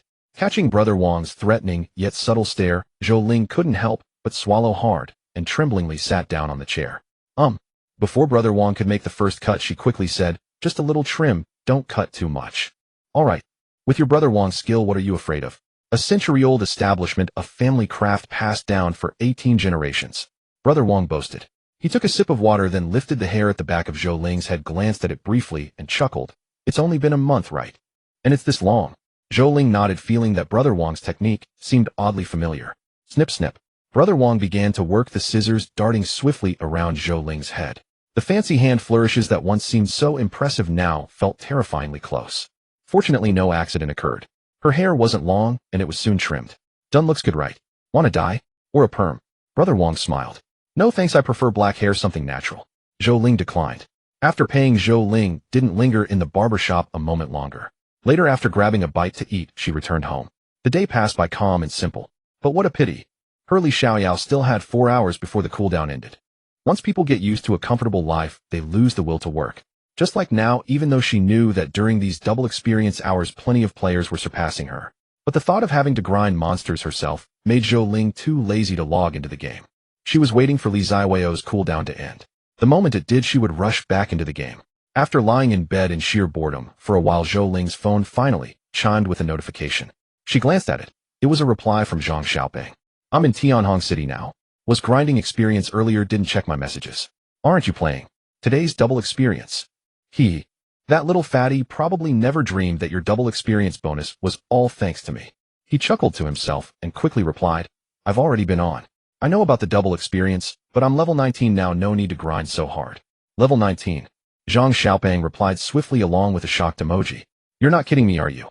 Weren't you just level 11 a few days ago? Now you're 19. That's almost on the leaderboard." Chuckles, a hidden quest gave me an experience reward, jumped 4 levels. "Damn, what a lucky dog. Boss, come carry me please." I'm stuck at level 17 and still can't beat that dungeon. Zhang Xiaoping sent a crying emoji. Poor thing. Pat on the head. Alright, send me your game ID again. They'll contact you when I get to Tianhong City. Got it. Zhang Xiaoping was overjoyed and quickly submitted his game ID, eagerly awaiting the arrival of the great Zhou Ling. Seeing this, Zhou Ling couldn't help but smirk. This feeling of being praised and flattered was undeniably exhilarating. Memorizing Zhang Xiaoping's game ID, Zhou Ling checked the time. 3 hours left. They'll head to Tianhong City first and meet up with the little fatty. With that, Zhou Ling logged into the game. In this game, teleportation arrays connected cities. But using the teleportation array wasn't something one could do casually. Players not only had to pay a fee, but also pass a teleportation trial. This trial offered no benefits, no experience, no equipment drops, just the qualification to teleport between major cities. Zhou Ling's night summon skill wasn't ready yet. In other words, if she wanted to teleport now, she would have to take on the teleportation trial alone and complete it. The trial's level wasn't high, even a player like Zhou Ling could easily pass it. After all, she was already a high-level player at level 19. The teleportation trial was only level 15. No need to fear that. Charge. Zhou Ling stormed toward the city's teleportation array. One might think she was about to take on some big boss. The teleportation array of Juxia Town was located in a temple. Inside the temple stood a Buddha statue. But this statue was peculiar. Unlike other Buddhas sitting cross-legged, it lounged with one leg dangling casually. Nor was it bald, it had long flowing black hair. Its brows were relaxed in a smile as it gazed down at the worshippers passing by. Zhou Ling entered the hall, and as soon as she stood before the statue, she heard the system's prompt. "Oh my devout believer, have you come to pay homage to the Supreme Me again? What the heck? So flashy." Zhou Ling looked up in astonishment, staring incredulously at the giant Buddha. She glanced at the other players and noticed none of them wore a what-the-hell expression. Before she could respond, the system spoke again. "My devout believer, now you may worship me. Come kneel on that cushion." Zhou Ling. Am I seeing things? Zhou Ling frowned, staring at the cushion on the ground, hesitating to kneel. Her mind was tangled in conflict. In her thoughts, two little figures appeared. One urged her to kneel, suggesting this might be another hidden quest. The other stopped her, proclaiming that as a sovereign, she was supreme above all. The two thoughts buzzed incessantly in her ears, chattering noisily, stirring irritation. She shook her head vigorously, dispelling all distractions, and looked at the giant Buddha, speaking aloud. "I want to use the teleportation array." Her voice puzzled the other players. Wasn't the teleportation array activated simply by approaching the Buddha? Why did she have to speak? Ding. You are using the teleportation array. Since this is your first time, you must pass the teleportation trial. Do you wish to continue? The strange system prompts were gone. This normal system tone satisfied Zhou Ling. Yes, she replied. Then her figure vanished before the Buddha. About 10 minutes later, she reappeared in front of the statue. No surprises, she passed perfectly. Inside there was only a boss-level Wolf King. Despite being a boss, it was only level 15. After Zhou Ling restrained it with her immortal silk, it died in frustration under her relentless assault. Head to Tianhong City, Zhou Ling said directly. The next moment she disappeared before the Buddha again. This time she was truly gone. Little did she know. After she vanished, a faint apparition of the Buddha materialized, a trace of golden blood at the corner of its mouth, its expression helpless. Tianhong City, a metropolis far more colossal than the city in Juxia Town. In contrast to the dilapidated and desolate Juxia Town, this was a vibrant city teeming with life, a bustling hub where a multitude of players and NPCs congregated. Tianhong City was not an ancient city, it was a thriving metropolis with modern industry and contemporary technology. Zhou Ling appeared in a grand hall brimming with a sense of technology. Within the hall, people came and went. Not only were players moving about, but there were also native NPCs, transcendent humans known as martial artists. The two groups mingled harmoniously, showing no discernible difference from the players. Oh, the only difference was that they lacked the players' whimsical nature. Whether in their gait or the expressions on their faces, they were all exceedingly serious. Wow, spotted a little lowly. Zhou Ling's appearance was immediately noticed by observant players. They lowered their heads, remaining silent, but the rich and varied expressions on their faces betrayed their chat conversations. These people were actually players from guilds. They were specifically stationed here, awaiting the appearance of players from other cities to report back to their guilds. 10 minutes after Zhou Ling appeared, she had just stepped out of the grand hall when several groups of people blocked her path. "Is there something you need?" Zhou Ling asked timidly. The little girl's tone, coupled with her deceptively petite frame, instantly melted the hearts of everyone present. Even those not interested in Lola's couldn't help but stop and watch. This little mascot, our overlord guild, is taking her. Before those people could speak, an extremely domineering voice came from behind. The groups blocking Zhou Ling stiffened and turned around. When they saw who it was, their expressions instantly fell. Wang Tianba of the Overlord Guild. Wang Tianba had a cigar clamped between his lips resembling a mob boss. His gait was perfectly normal, yet it exuded an inexplicable sense of dominance. The crowd looked disappointed, but could only obediently make way for Wang Tianba. Yet Wang Tianba was still dissatisfied. He gestured to his henchman beside him. Several underlings quickly nodded and began shoving the surrounding crowd. Move aside, move aside. Can't you see we're from the Overlord Guild? Making such a narrow path, who's it for? Our boss is a level 18 martial artist. Be careful, or he'll punch you into oblivion. The crowd looked displeased, but not a single person dared to talk back. The members of the Overlord Guild had always been domineering, often ambushing people and relentlessly hunting down those who offended them to level 0. Soon, a broad avenue appeared before Zhou Ling. She was now facing the guild master of the Overlord Guild, Wang Tianba. Little girl, join my Overlord Guild. His tone was genuinely domineering, not a request, but a direct statement, and he sent Zhou Ling a guild invitation. Ding. Player Wang Tianba invites you to join the guild, Overlord this. Zhou Ling instinctively stepped back, a hint of timidity showing on her small face. Wang Tianba, thinking the young lady was shy, pinched the cigar, extinguished it, and put on what he thought was a kind smile. Don't be afraid. Once you join Overlord, you'll be everyone's little princess. No one will dare to bully you. His words were sincere. From the first moment he saw Zhou Ling, he had taken a genuine liking to this little loli. Don't misunderstand, it was pure fondness. It was like the feeling of raising a daughter, dressing her up beautifully and keeping her by his side. But in Zhou Ling's eyes, it was a completely different scene. Oh my god, the mob is forcibly recruiting. She hesitated, momentarily stunned. She, a level 19 high-level player, was intimidated by the aura of a level 18 player. The little girl subconsciously hugged herself, her expression fearful. Your Overlord Guild is a bunch of ill-intentioned men. How dare you invite a young girl? Just as Zhou Ling was hesitating, unsure of what to do, another group appeared behind her. It's the 7 Stars people. Good, now the mascot is saved. Some were shocked, others breathed a sigh of relief for Zhou Ling, and still others stood by to watch, anticipating the outcome. Annoyed at having his good time interrupted, Wang Tianba turned around with a gloomy expression, placing the extinguished cigar back in his mouth. 7-spotted ladybug, are you tired of living? The leader of the 7 Stars Guild was a young man around 17 or 18 years old. And such a youth full of hot blood bristled immediately upon hearing the insult. You're the damn ladybug. I am the 7-star sword saint. He showed no fear of Wang Tianba, imposing manner, pointing at his own head with an extremely arrogant expression. See the title above my head. It's Sword Saint. You piece of trash. Zhou Ling looked up and sure enough saw a purple title above this person's head. Sword Saint. It was a profession she had never heard of, and she immediately thought of a hidden class. Tian, you had too many hidden classes. As long as you were willing to play, work hard, and have a bit of luck, you could switch to a hidden class. Moreover, hidden classes had varying strengths. Ordinary ones were purple, then gold, and the highest were red. It was said that when one switched to a red hidden class, they might even change their race. The current second-ranked dragon god on the leaderboard was an example of this. Zhou Ling had seen his attribute panel on the forums. He was clearly of the Western dragon race. Wang Tianba looked disdainful. A hidden class like yours isn't even as good as an ordinary sword cultivator. What are you so proud of? The young man's face reddened at the words, and he retorted angrily. What's the point of a slight early advantage? My 7-star sword saint is a profession that will dominate everything in the late game. The two seemed to have locked horns, inherently at odds. They went back and forth as if they had completely forgotten about Zhou Ling. Take your quarrel elsewhere. Just as they were about to come to blows, another group appeared behind them. This time it was a woman with a delicate, curvaceous figure, a perfect example of a mature and elegant lady. She was followed by 3 men and 2 women, the men handsome and the women beautiful. She led her people, bypassing both the Overlord and 7 Stars groups, and walked straight towards Zhou Ling. Little sister, would you like to join our Skylark Guild? She bent down, and a pair of full breasts almost made Zhou Ling's eyes pop out. Holy crap! So magnificent! Zhou Ling's original personality instantly took over. Having initially decided not to join any guild, she immediately cast that decision aside. Oomph.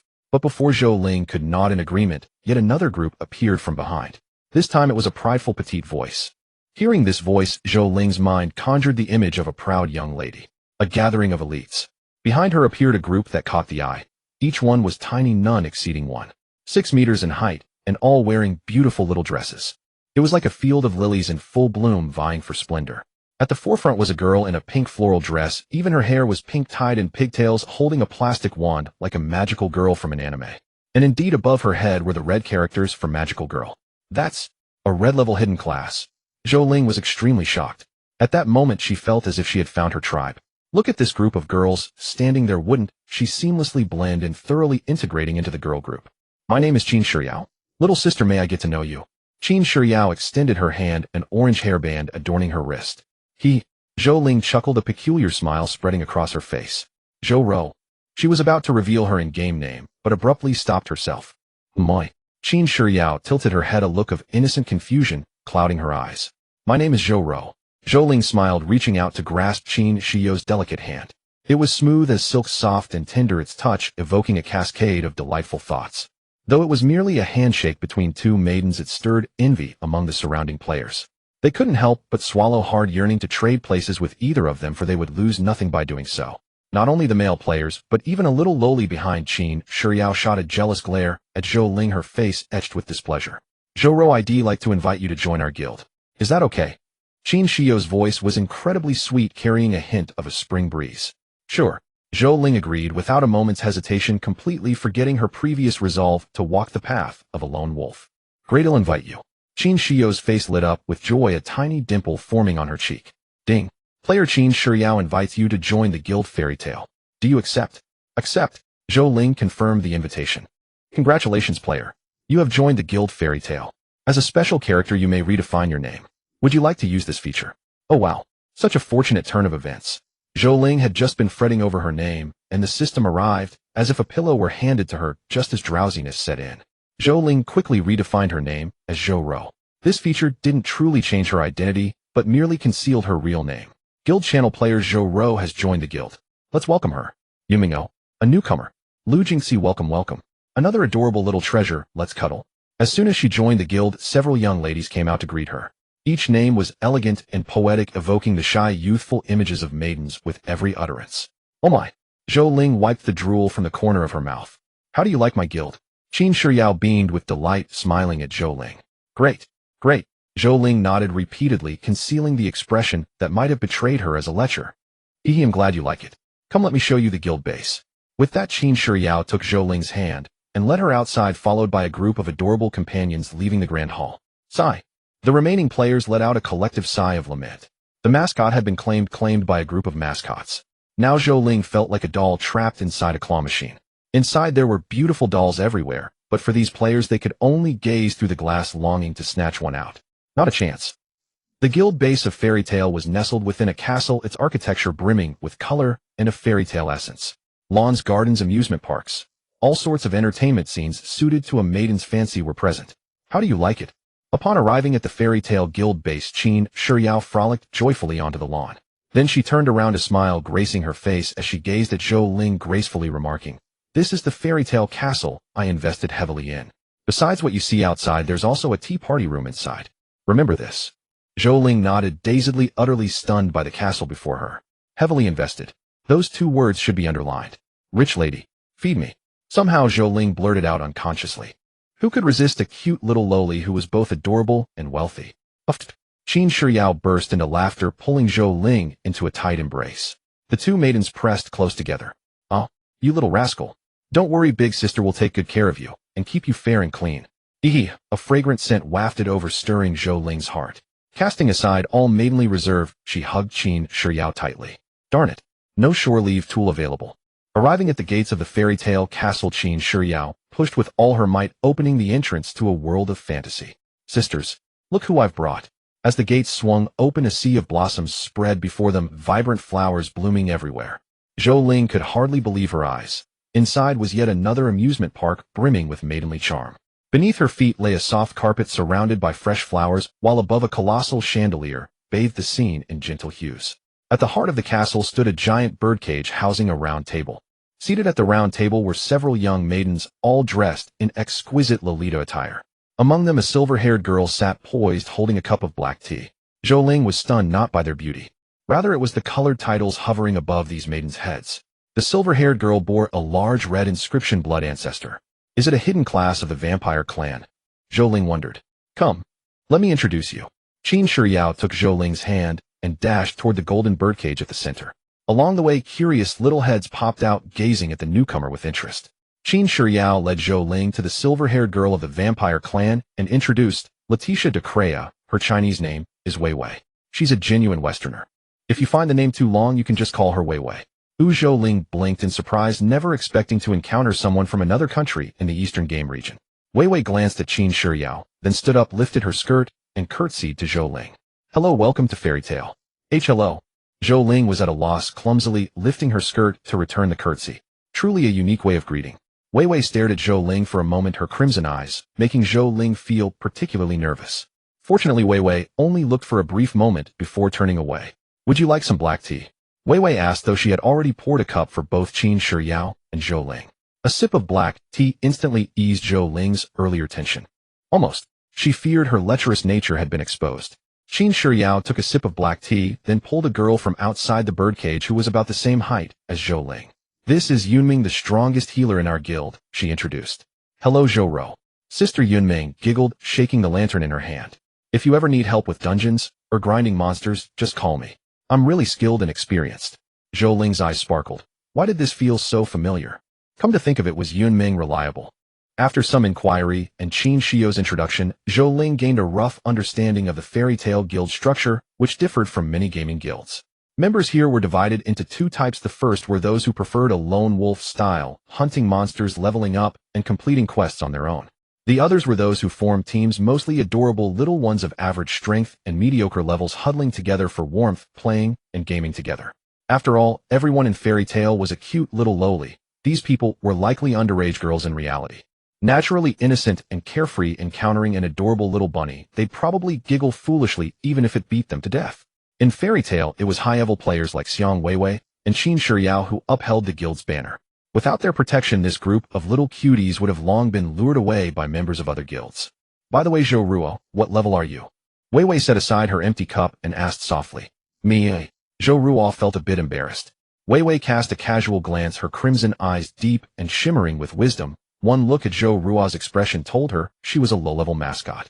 She comforted. It's okay, a low level is fine too. The heavenly domain has level caps now. When I have time later, I can definitely take you to level up. No. Zhou Ling quickly shook her head somewhat shyly, saying, actually, I'm already level 19. I see. I was planning to go to the blood domain for a quest this afternoon, if you're not afraid. Huh, what level did you say? Wei Wei didn't react at first, then couldn't help but widen her eyes. Who would have thought? Such a seemingly delicate little girl was already level 19. That was a high-level player. You're level 19, she asked. Yeah. Zhou Ling scratched her head. I just leveled up yesterday. Got lucky with a quest that gave a lot of experience. Wow, little Ruo is amazing. Qin Shiyao's eyes sparkled with intense light, pressing against Zhou Ling with adoration. Not really, just lucky. Zhou Ling chuckled. Luck is a kind of strength too. In this game, being a favored one by the RNG gods is one of its features. Wei Wei smiled, her slender hands pouring another cup of black tea for the group. While you're stuck at the level cap, you'd better improve your strength. Once someone breaks through the second floor of the Heavenly Tower, you'll be able to keep up with the main force. Heavenly Tower? Zhou Ling asked in confusion. What's that? Faced with Zhou Ling's ignorance, Wei Wei patiently explained, this is something you're only told about after reaching level 20. You remember the level cap at level 10, right? Yeah, I know. The dungeon you need to clear for that level cap is the first floor of the Heavenly Tower. But the second floor is different. It doesn't require every player to participate. As long as one player solos through the second floor, the level cap at 20 will be lifted. I see. Zhou Ling half understood. Wasn't this just needing a powerhouse to step in? Is the second floor very tough? She asked. By the time she reached level 20, soloing the boss, there would be a piece of cake, right? Wei Wei nodded. It's a level 30 boss, and each player can only enter the second floor once. Even if you fail, you can't try again. There's such a restriction. Zhou Ling exclaimed. This time she dared not act rashly. Ever since Li Xiaoyao was killed with a single slap by that little girl, she felt this game was no joke. The big shots love to play dirty, disguising themselves as vulnerable NPCs to lure players in, then dragging them into a small forest and taking them out with a 99.99 damage slap. Seeing the troubled look on Zhou Ling's little face, Wei Wei found it amusing. She flicked the little Lola's forehead and said reproachfully, you should think about how to improve your strength. You're only level 19 now, still millions of experience points away from level 20. By the time you reach level 20, the big shots will probably have already cleared the second floor. Ahem, Zhou Ling coughed awkwardly. Sister Wei Wei, what level are you now? Wei Wei replied without hesitation. I reached level 20 a day ago, currently ranked 30th on the leaderboard. And Qin Shiyao here is also level 20, a ranked 56th. Holy crap. 2 max level big shots on the leaderboard. Hearing that Qin Shiyao was also a level 20 powerhouse, Zhou Ling immediately pressed against her. Yao Yao, you're so amazing. Hee it's okay. Qin Shio's vanity was fully satisfied. She was a bit shy, but mostly wore a proud expression. In contrast, Wei Wei's crimson eyes flashed, and she mercilessly struck down, catching up in level, but your strength is still weak as hell. Besides, this leaderboard only covers our Huaxia region. I've already asked my friends from the Western nations, their leaderboards are all uniformly level 20. One of them, a special character, is already infinitely close to max experience at level 20, and is striving to challenge the second floor. Comparisons were odious. Not comparing was fine, but once compared, a huge gap was revealed. Qin Shio's little face immediately fell. She hugged Zhou Ling, sobbing, "Boo-hoo. Wei Wei is bullying me." There. Zhou Ling patted the girl's head, acting like an adult. Yao, don't cry. When you get stronger, you can go and duo me her. No way, blah blah. Qin Shiyao was full of girlish charm, adorably making a funny face at Zhou Ling. Life had no regrets. This was Zhou Ling's inner thought at that moment. Such a cute girl was simply heaven. Another round of cuddling left Zhou Ling fully satisfied. She collected herself and asked, "What's the blood domain you mentioned earlier?" Wei Wei, like a wise sage from a fairy tale, seemed to know everything and always had an answer. It's a high-level monster area outside Tianhong City. The blood domain is just one of them. Besides it, there are 4 other wild monster areas of similar levels outside the city. She paused, took a gentle sip of her black tea, and continued, "The blood domain: bone wastes, wailing souls, dark, deep forest, and goblin mountains." Hearing the last name, Goblin Mountains, Zhou Ling couldn't help but pause and blurt out, "Are the goblins proper?" The pleasant conversation came to an abrupt halt at Zhou Ling's words. The two girls fell silent, a faint blush creeping onto their cheeks. "Oh my, so this is the real you, little Ro." Qin Shiyao reached out directly, pinching her little face and pulling. "Ow, it hurts. Hurts." The girls frolicked for a while longer. After a bout of play, Zhou Ling's night skill finally finished cooling down. In other words, she could now go monster hunting to level up. Arriving at the new map, Zhou Ling could barely contain her eagerness. After obtaining a map of the wild monsters outside Tianhong City from Wei Wei, Zhou Ling declined Qin Shio's offer to team up. She set off alone toward the outskirts of Tianhong City. Strolling through the wilderness, Zhou Ling pondered where to head next. Among the 5 wild monster zones, the wraiths are the toughest to beat. Their spectral bodies are completely immune to physical attacks. The dark elves in the shadowy forest are also extremely troublesome. One misstep, and you could be kite to death. The blood domain is no easy fight either. The monsters there possess potent lifesteal and regeneration abilities. But a smile crept across her lips, her small face brimming with confidence. "No matter how strong they are, I have Xiaoyao. One sword strike can break through. If one strike isn't enough, then brace yourself for the cruelest tactic in the world. Great strength comes with great rewards." Zhou Ling thought it over and ultimately chose the toughest wraiths. "I wonder if my Li Xiaoyao can deal damage. Oh well, I'll test the waters at the wraith's outer perimeter first," she mused to herself. As she walked, Zhou Ling reached the outskirts of the wraith zone. A chaotic graveyard stretched before her. Graves were everywhere, with tombstones tilted haphazardly on the yellow earth, weathered by wind and rain. Some graves lacked even a marker, just a withered branch. The moment Zhou Ling stepped into the graveyard, a ghost emerged from one of the tombs. It fixed its gaze on her and immediately lunged, claws bared. Wraith level 19 skills: spectral body. Ignores all physical attacks. Ghost claw deals spectral damage, ignores physical defense. Ghost wail inflicts mental damage, briefly stunning the enemy. Ignoring physical defense means it bypasses the defense stat from equipment and drastically reduces the defense of players who rely on physical training. Zhou Ling glanced at the system description and breathed a sigh of relief. If it could ignore defense, wouldn't she become a useless little cutie again? Phew. Thank goodness. She patted her chest, and with a thought, a strand of immortal silk instantly wrapped around the wraith. Countless threads bound the once menacing wraith, locking it firmly in place. Then Zhou Ling activated Li Xiaoyao's skill. She raised her hand, and a summoning magic circle materialized before her. "O Xiaoyao, hidden in the darkness, I summon you in the name of the princess. Reveal your true form. Fight for my cuteness." Li Xiaoyao emerged. In truth, he appeared faster than Zhou Ling could recite the incantation. By the time she said Xiaoyao, he was already standing before her. But since Zhou Ling was so engrossed in her recitation, he didn't interrupt, watching her with amusement. When she finished, he said softly, "Your Highness, you don't need to chant any spells. Just call my name whenever I'm alive. Life needs a little ritual." Zhou Ling giggled, then pointed a finger at the trapped wraith. "Xiaoyao, he bullied me. Beat him up." "The wraith? Which eye of yours saw me bullying you? Do I look like I could bully you in this state? If you dare, set me free." Unfortunately, the wraith couldn't speak, only glaring with terrifying twisted eyes as it faced Li Xiaoyao's dazzling sword light. 6,000. The terrifying damage instantly reduced it to critical health. Wraith, The wraith howled, struggling desperately. The taut threads clinked like a beautiful melody. But Li Ziaweo's attack didn't stop. He paid no heed to its defenses. He struck the wraith with several consecutive slashes, each a brilliant flash of sword light. They hit the wraith, unleashing horrifying damage numbers. The wraith died in resentment. It had done nothing, just crawled out of its grave, only to be slain. Ding! You have slain a wraith. Experience 1000. Hearing the system prompt, Zhou Ling did the math, and her face fell. I need to kill at least 3,000 of these wraiths to reach level 20. No. I need to speed up the grind. I've decided. He'll stay up all night. Zhou Ling steeled herself, brimming with determination, and stepped into the graveyard. She had only been on the periphery before, now she truly entered the wraith zone. Glancing at the spot where the wraith had fallen, Zhou Ling casually scooped up a silver coin. Ding. Payment received. 100 yuan. TCH. So poor. She clicked her tongue, pocketed the coin, and headed deeper into the wraith territory. After just a few steps, as Zhou Ling approached a grave, suddenly a ghost burst out from the mound, its pale, terrifying face staring at her. Huh. Didn't see that coming, did you?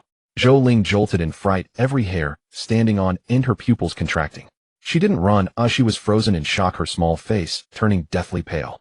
Anyone even watching a video would be terrified if a ghost face suddenly popped out of the screen, let alone Zhou Ling experiencing it firsthand. But the next second, a golden sword pierced the wraith's head. Huh. Didn't see that coming, did you? Critical hit. It had to be critical.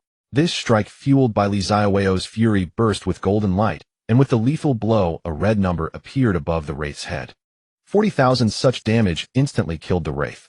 Its face still wore the same expression, but its body began to dissolve into light, unexpectedly dropping 5 silver coins. Your Highness, are you alright? Xiaoyao looked at Zhou Ling with concern. In his memory, Princess Zhou Ruoling was terribly afraid of ghosts. He wondered if this princess had inherited that trait. Zhou Ling's mind went blank until the wraith vanished, and she heard Li Ziaweo's question. Slowly she came back to her senses. Ghost? She screamed, her small body letting out a piercing shriek. Empowered by her authority, the area around her began to crack. Stones shattered, tombstones turned to ash, withered trees snapped. Within 100 meters, a string of numbers floated above each grave mound. 1,000 to 1,000. Great power, always used for the strangest purposes. Half an hour later, Zhou Ling sat on the tombstone of Wang Jelin's grave, her face pale, still shaken. Around her were soldiers of the First Night Order. Each wielded a shovel, digging up the earthen mounds in groups. They dragged out the wraiths hiding inside and hacked them to death with swords. How dare they frighten our princess? Such audacity. For 3 hours straight they dug. The entire mass grave was overturned, every tomb exhumed, coffins exposed to the air. Not only did they annihilate the vengeful spirits, but they also dragged out the bodies used for respawning, piling them together before reducing them to ashes with flames. Zhou Ling had now recovered. Though still somewhat fearful, the sight of the bonfire set her at ease. This way no vengeful spirits will leap outright. She mused, rising to offer a silent prayer to the fire. May you rest in peace, no longer tormented as wandering souls. Ding. Player Zhou Ruoling has physically purified the mass grave. Reward 5000 experience points. There's an extra reward. Zhou Ling's eyes lit up with disbelief. As the system's voice faded, the mass grave began to transform. Barren tombs vanished, coffins dissolved into the wind, and the upturned earth returned to its pits. The once dim graveyard was now bathed in rays of sunlight, streaming down. Soon tender sprouts emerged from the soil, growing robustly. In no time the mass grave became a plain blooming with flowers and grass. Yet in the distance lay a stretch of darkness, a withered forest shrouded in obscurity. That was the true core zone of the vengeful spirits. The mass grave where Zhou Ling stood was merely the periphery. Should I go in? Gazing at the distant scene, she hesitated. The graveyard alone had terrified her, let alone the inner region. Sensing the princess' timidity, Li Xiaoyao stepped forward, gently patting her head. Your Highness need not risk your person. Rest here in safety. Let me, your humble servant, conquer these lands for you. No way. Zhou Ling refused outright, sending her subordinates into danger while she reaped the rewards. What was that but the folly of a rich lord's idiotic son? I won't agree, she declared. How could I yield to a little fear? It's just ghosts. I watched horror movies as a kid and never flinched. Li Xiaoyao looked to the heavens. Did she have no self-awareness at all? Was this about fearing ghosts? Well, perhaps a little, but the real issue was her strength. She had only slowed down their monster-clearing progress. To avoid crushing her spirit, Li Xiaoyao rephrased, Your Highness is blessed by the imperial way, naturally unafraid of these ghouls. Yet you are of noble birth, a precious body. How could you risk danger? As a ruler, the priority is self-preservation, inspiring troops from the rear. Your Highness, how many emperors have you known to lead on the battlefield? Zhou Ling's mouth twitched. Truth be told, she knew several. But this wasn't the time to argue. Li Xiaoyao clearly didn't want her along. Pouting with displeasure, she asked, "But even if I stay here, can you go that far from me?" In her memory, a summoner's skills had a range limit. She couldn't be on one map, while her summons fought on another, could she? Wait. Her eyes widened as she quickly checked her Summon Knight skill. What she saw made her gasp. Good heavens, there was no distance limit. What did that mean? She could literally sit at home and have experience rain down from the sky. How incredibly satisfying was that? Zhou Ruoling was absolutely incredible. Fine. Go on then. He'll wait here. Come back soon. Zhou Ling gave up entirely. With a night like this, she could coast to victory. She watched Li Xiaoyao lead the soldiers away, leaving only one behind, then found a patch of flat grass to lie on, waiting for experience to fall from the heavens. Soon. Ding. You killed a vengeful spirit. Experience 1000. Here it comes. Her eyes sparkled with joy. As Li Xiaoyao began his slaughter, the system's chime of experience gains rang continuously in her ears. She lay on the grass, gazing at the sky, counting the ever-rising experience on the system panel. This feeling. She couldn't quite describe it, but one word sufficed: bliss. Ding. Your skill, Knight Li Xiaoyao, is too far away. Remote command mode is available. Activate. Huh. Startled, Zhou Ling sat up instinctively. There's a feature like this. She opened the Knight skills details where a new option for remote command had appeared at the bottom. Heh. Won't take me along. Zhou Ling smirked and activated the mode. Instantly, her perspective shifted to a dim, desolate world filled with withered trees. She appeared above Li Xiaoyao's head in a god's eye view, watching him expressionlessly slay vengeful spirits that drew near. Where his sword light passed, the spirits vanished into nothing. Awesome. Zhou Ling's eyes gleamed at the sight. No wonder he didn't want her along. Without her, the monster-clearing efficiency skyrocketed. Li Xiaoyao paused after killing a spirit, looked up, and met her gaze. Your Highness, you're here, he said flatly, as if had expected her arrival. Found out. Zhou Ling dared not speak, covering her mouth like a guilty little girl. After a long silence with no reply, Li Xiaoyao shook his head helplessly and resumed his slaughter. He wanted to tell his princess that her blatantly staring gaze had already given her away. Without her, the group killed monsters swiftly, soon encountering their first elite vengeful spirit. A general on a warhorse flanked by dozens of armored soldiers. In the general's info, Zhou Ling saw an extra passive skill: past life memory, retains combat instincts, techniques, and martial arts from life. This single skill multiplied the elite spirit's combat power several times over. Kill. The general roared, speaking human tongue, brandishing his long blade as he led his soldiers to attack. Monster clearing instantly became a clash of two armies. Li Xiaoyao showed no fear, his long sword gleaming with golden light as he met the ghost general Hedon. But Zhou Ling, ever the spectator, had a sly idea. Silk binding. She willed it, and thousands of meters away, the immortal silk suddenly appeared on the battlefield, ensnaring the ghost general and rendering him immobile. His long blade was raised high, but could never fall. It actually worked. She exclaimed in disbelief. Despite the interference, Li Xiaoyao showed no displeasure. Instead of holding back, he seized the opportunity, striking the ghost general with his sword. 30,000. Roar. You coward. The ghostly general had no idea what was happening, but he was certain it was the doing of the enemy before him. He began to struggle, yet the immortal silk threads of Zhou Ling were not so easily broken. Not only could he not break free, but under Zhou Ling's deliberate control, the threads tightened ever closer, pressing the entire ghostly body of the general and the horse beneath him nearly together. With such an advantage, how could Li Xiaoyao let it slip? With a few swift strikes, he unleashed a combo, slashing at the ghostly general. 20,000, 25,000. The attacks rained down relentlessly until the ghostly general perished in resentment. From start to finish, he had never launched a single attack, his entire body bound by an unseen force, unable even to defend himself. Unfortunately, this general was far too poor. When his body dissolved into white light, it yielded only a few blue light clusters, not a single purple one. Damn, he's really broke. Zhou Ling fumed with indignation. Shortly after, this squad of ghostly soldiers couldn't hold on for even a cup of tea's time, all turning into experience points for Zhou Ling. The pace of monster farming continued, the process steadily advancing deeper into the ghostly domain. The further they ventured, the more elite monsters appeared, growing increasingly frequent. Besides the soldier ghosts encountered at the start, Zhou Ling also saw many hanged ghosts, starving ghosts, and various other specters beyond count. But when they met Li Xiaoyao, it was like mice encountering a cat. Some ghosts couldn't even withstand a single strike from Xiaoyao. After a few more glances, Zhou Ling grew bored. Everywhere she looked, there were hideous, terrifying ghosts, and each additional glance made her feel creeped out. She withdrew her conscious projection and returned to that peaceful, tranquil grassland.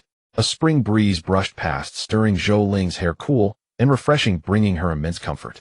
Watching the experience points surge wildly, Zhou Ling's smile grew even brighter. Whoosh. But the next moment the soldier who had been standing guard beside her suddenly rose to his feet, his sharp gaze fixed on the edge of the grassland. What's wrong? Zhou Ling, sensing the disturbance, asked. Someone's coming, the soldier said in a low voice, already drawing his sword. The blade gleamed with a sharp, deadly light. Gradually from afar a male voice sounded. Strange. Where's that big graveyard? Zhou Ling was speechless. The graveyard. Hadn't she already physically purified it? Soon a group approached from the distance. 5 women and 1 man. A surplus of yin over yang. Fortunately the man had an ordinary, even slightly chubby face. With such looks a harem was out of the question unless he had money to burn. Wow. I found a little loli. Is she wild? 2 girls spoke up, one of whom made Zhou Ling frown. The voice was too familiar as she didn't even need to look to guess who it was. Zhou Yu, her own little sister. So the girl next to her must be the Mu that Zhou Yu mentioned. Zhou Ling looked at the girl beside, Zhou Yue, who held a red longsword. She was tall and slender with sharp brows and starry eyes. Her chest, though not overly full, was just the right size. Wait. Why am I thinking about this? Zhou Ling shook her head watching Zhou Yu and Mu approach. Little sister, what are you doing here?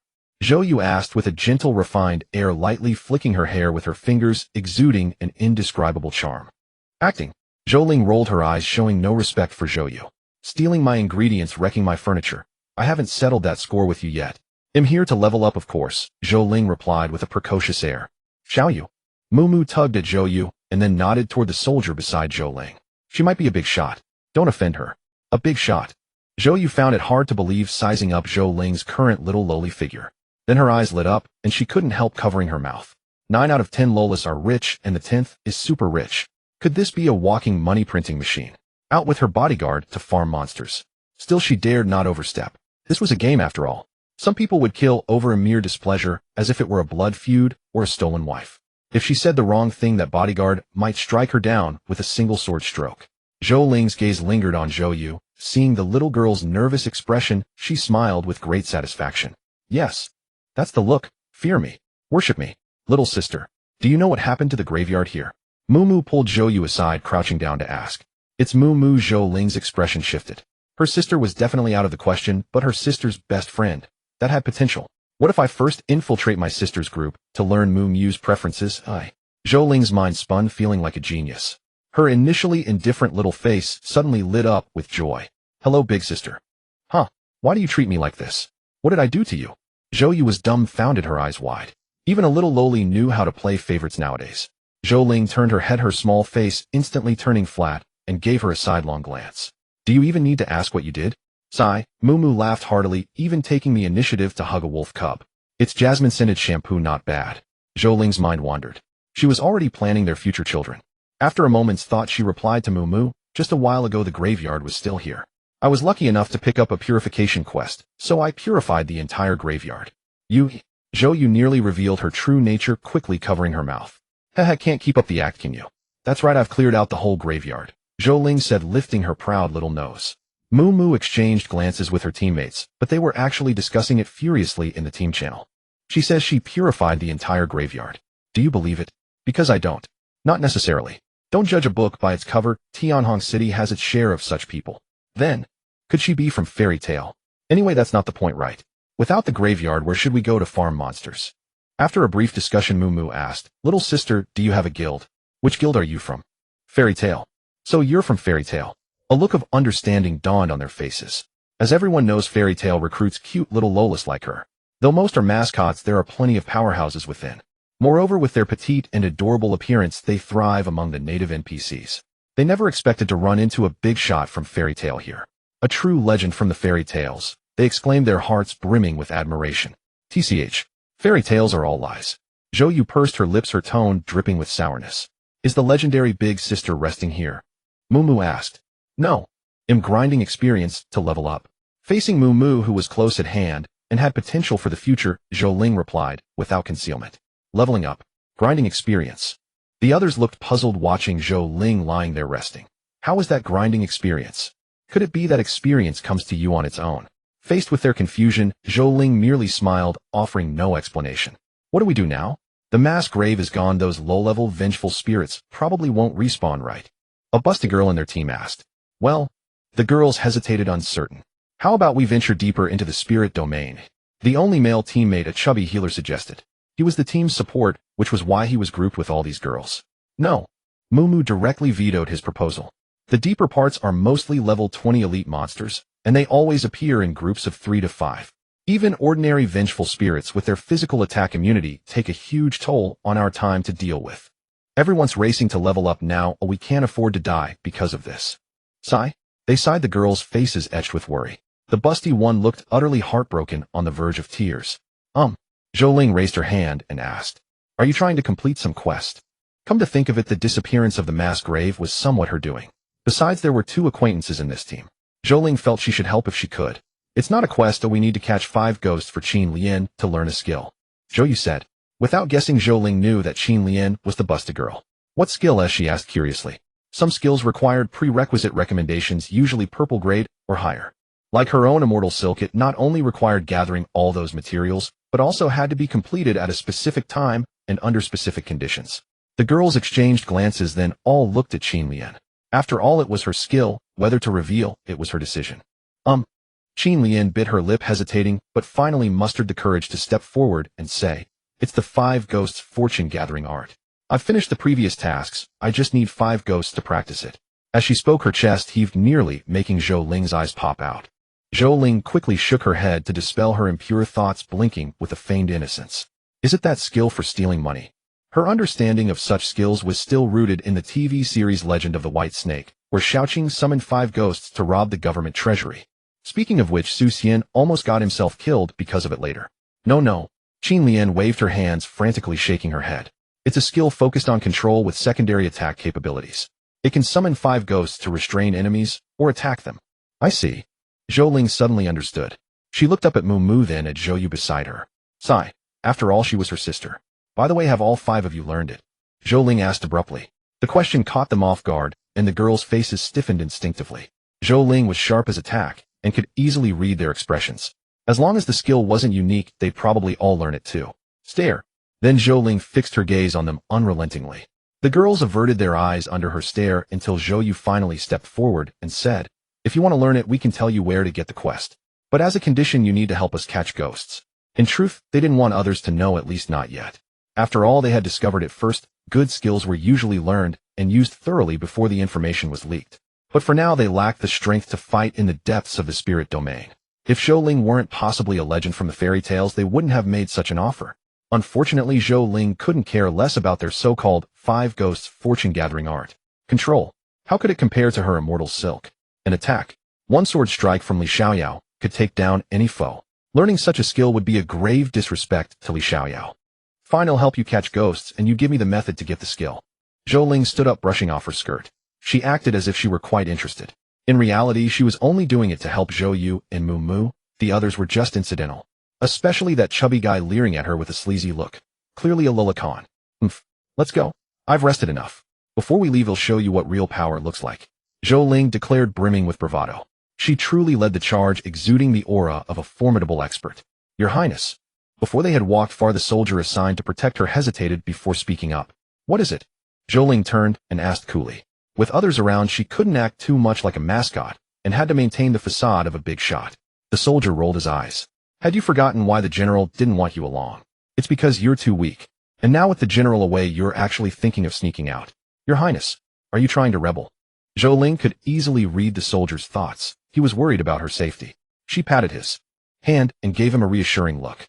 In a soft voice, she said, "Don't worry, I'll just hang around the outskirts, catch a few ghosts, and come right back."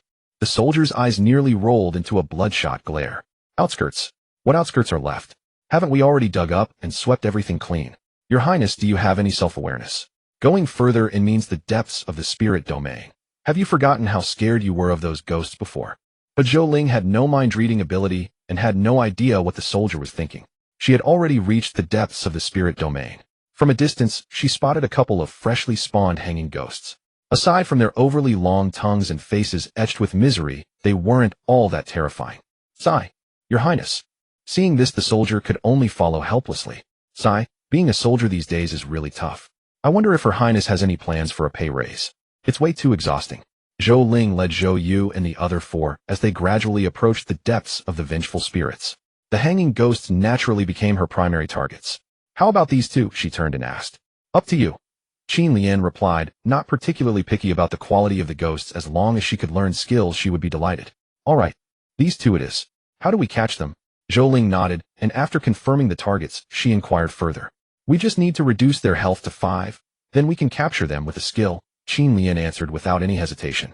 Her heart was already swelling with excitement. All right, leave it to me. The young girl twisted her waist and flexed her muscles. However, before starting, Zhou Ling couldn't help but glance at her soldier. Han Li understood his princess' intention all too well. She was clearly worried about her own capabilities and sought his assistance. He nodded helplessly, signaling his agreement. Seeing this, Zhou Ling's confidence soared. With a single stride, she positioned herself at the farthest range of her invisible bow. Immortal Silk Binding. She cast the skill simultaneously, unleashing a control ability on the two distant hanging ghosts, suspending them from a tree. The ghosts' eyes bulged in disbelief, their memories flooding back to the terror of their final moments. We're used to being hanged, but we really don't want to be strung up again. Hee hee. Zhou Ling chuckled softly, then under the gaze of the girl she drew her bow. To Zhou Yu and Mu Mu it looked as if Zhou Ling was merely striking a pose. What is she doing? Zhou Yu whispered, secretly asking her best friend. Shh, don't talk. Kiss me. See? Whoosh. After a moment of charging, Zhou Ling released an invisible arrow. No aiming was needed, bolstered by faith the arrow would strike the hanging ghost with unerring precision. The wind howled mournfully as the dead ghost swayed, battered by the gale, left alone in a daze. Bang! With a resounding blast, a massive hole erupted in the hanging ghost's chest. The hole was so large that a bowl couldn't cover it, and a damage number floated above the ghost's head. 5,000. In an instant, a tenth of her health was wiped away. The ghost was no fool. She knew she had been attacked. She let out a piercing, wretched scream. As a female ghost, her shriek was enough to shake heaven and earth and terrify even the spirits. Even the system couldn't determine if it counted as a mental attack. The female ghost struggled wildly on the tree, swinging like a swing, utterly absorbed in her frenzy. Master! So impressive. The girls behind Zhou Ling were dumbfounded. They had only seen Zhou Ling strike a pose, and then the distant ghost was hit. Such an attack was truly impossible to defend against. Wait, she's been hit, so why isn't she charging over? While the girls were still astonished, Zhou Yu was the first to notice something amiss. Oh, intelligence developing. Zhou Ling glanced at her sister in surprise. Good for nothing. But a top player in games. If only she applied that brain to studying, she wouldn't have failed the entrance exam. Oh, that seems to be about me. Forget I said that. Zhou Ling withdrew her gaze, pulled the bowstring again, and began charging for the next shot. They'll charge this one longer and blow your minds. Zhou Ling thought to herself, while her eyes signaled Han Li to deal with the other hanging ghost. As you command. Han Li nodded, and without haste paced slowly forward. Little sister, what's he doing? Mu Mu asked. He's my soldier. Fighting alone is too slow, so I called him to help. It speeds things up, Zhou Ling explained without turning her head. She silently gave herself a thumbs up, wondering how many points this show-off move would score. In the next moment, she felt the bow in her hands had been charged enough. Then she released the bowstring. Whoosh bang. The hanging ghost, whose body had yet to fully recover, had another hole blasted open. This strike was several times more powerful than the last. 10,000. Such a terrifying number instantly left the dazed ghost with just over half its health remaining. And still she hadn't managed to break free from the tree. Little sister, you're amazing. Mu Mu couldn't help but praise. Being able to deal 10,000 points of damage was already beyond the level of most elite players. Even within a guild like Fairy Tail, such feats were rare. Mu Mu felt a twinge of envy. After all her efforts and daily leveling, her strongest attack could only muster 7,000 damage. Oh, it's nothing, just a little something, Zhou Ling replied with a modest smile. Meanwhile, Han Li had arrived beneath the other hanging ghost. With the fate of its kindred spirit as a grim precedent, this ghost was trembling in terror. Due to its angle, it couldn't see Zhou Ling, only witnessing the sudden hole in its companion's body and the horrifying mind-shattering scream. Its body was immobilized, and its meager intellect told it that once the current hanging ghost perished, the next hole would be its own. Hanging ghost, companion, go on ahead, it'll follow shortly. But the next moment it saw an armored soldier appear beneath it. The soldier looked up, staring at it with cold, merciless eyes. OMG. Maybe it's me who goes first. After a brief glance, Han Li drew his long sword, and golden light burst forth from the blade. He then thrust the sword upward into the hanging ghost's lower body. Oh! The hanging ghost let out a miserable cry as a terrifying number floated above its head. 30,000. In an instant, 3/5 of its health was gone. All this. The distant group stared in shock, jaws dropping. Have you ever seen a soldier more powerful than his master? What we just did, that 30,000 damage couldn't have been a sticker, right? Holy crap. Zhou Ling's mouth hung open, her face frozen in astonishment. Without comparison, there is no harm. Zhou Ling felt as if she had been dealt a deep blow. When did my soldiers become so formidable? Usually she only saw them ganging up on bosses, but she never realized that each individual soldier possessed such immense strength. With you all acting like this, where does that leave me, your princess? Ahem. Zhou Ling cleared her throat and quickly explained, well, actually I'm a summoner.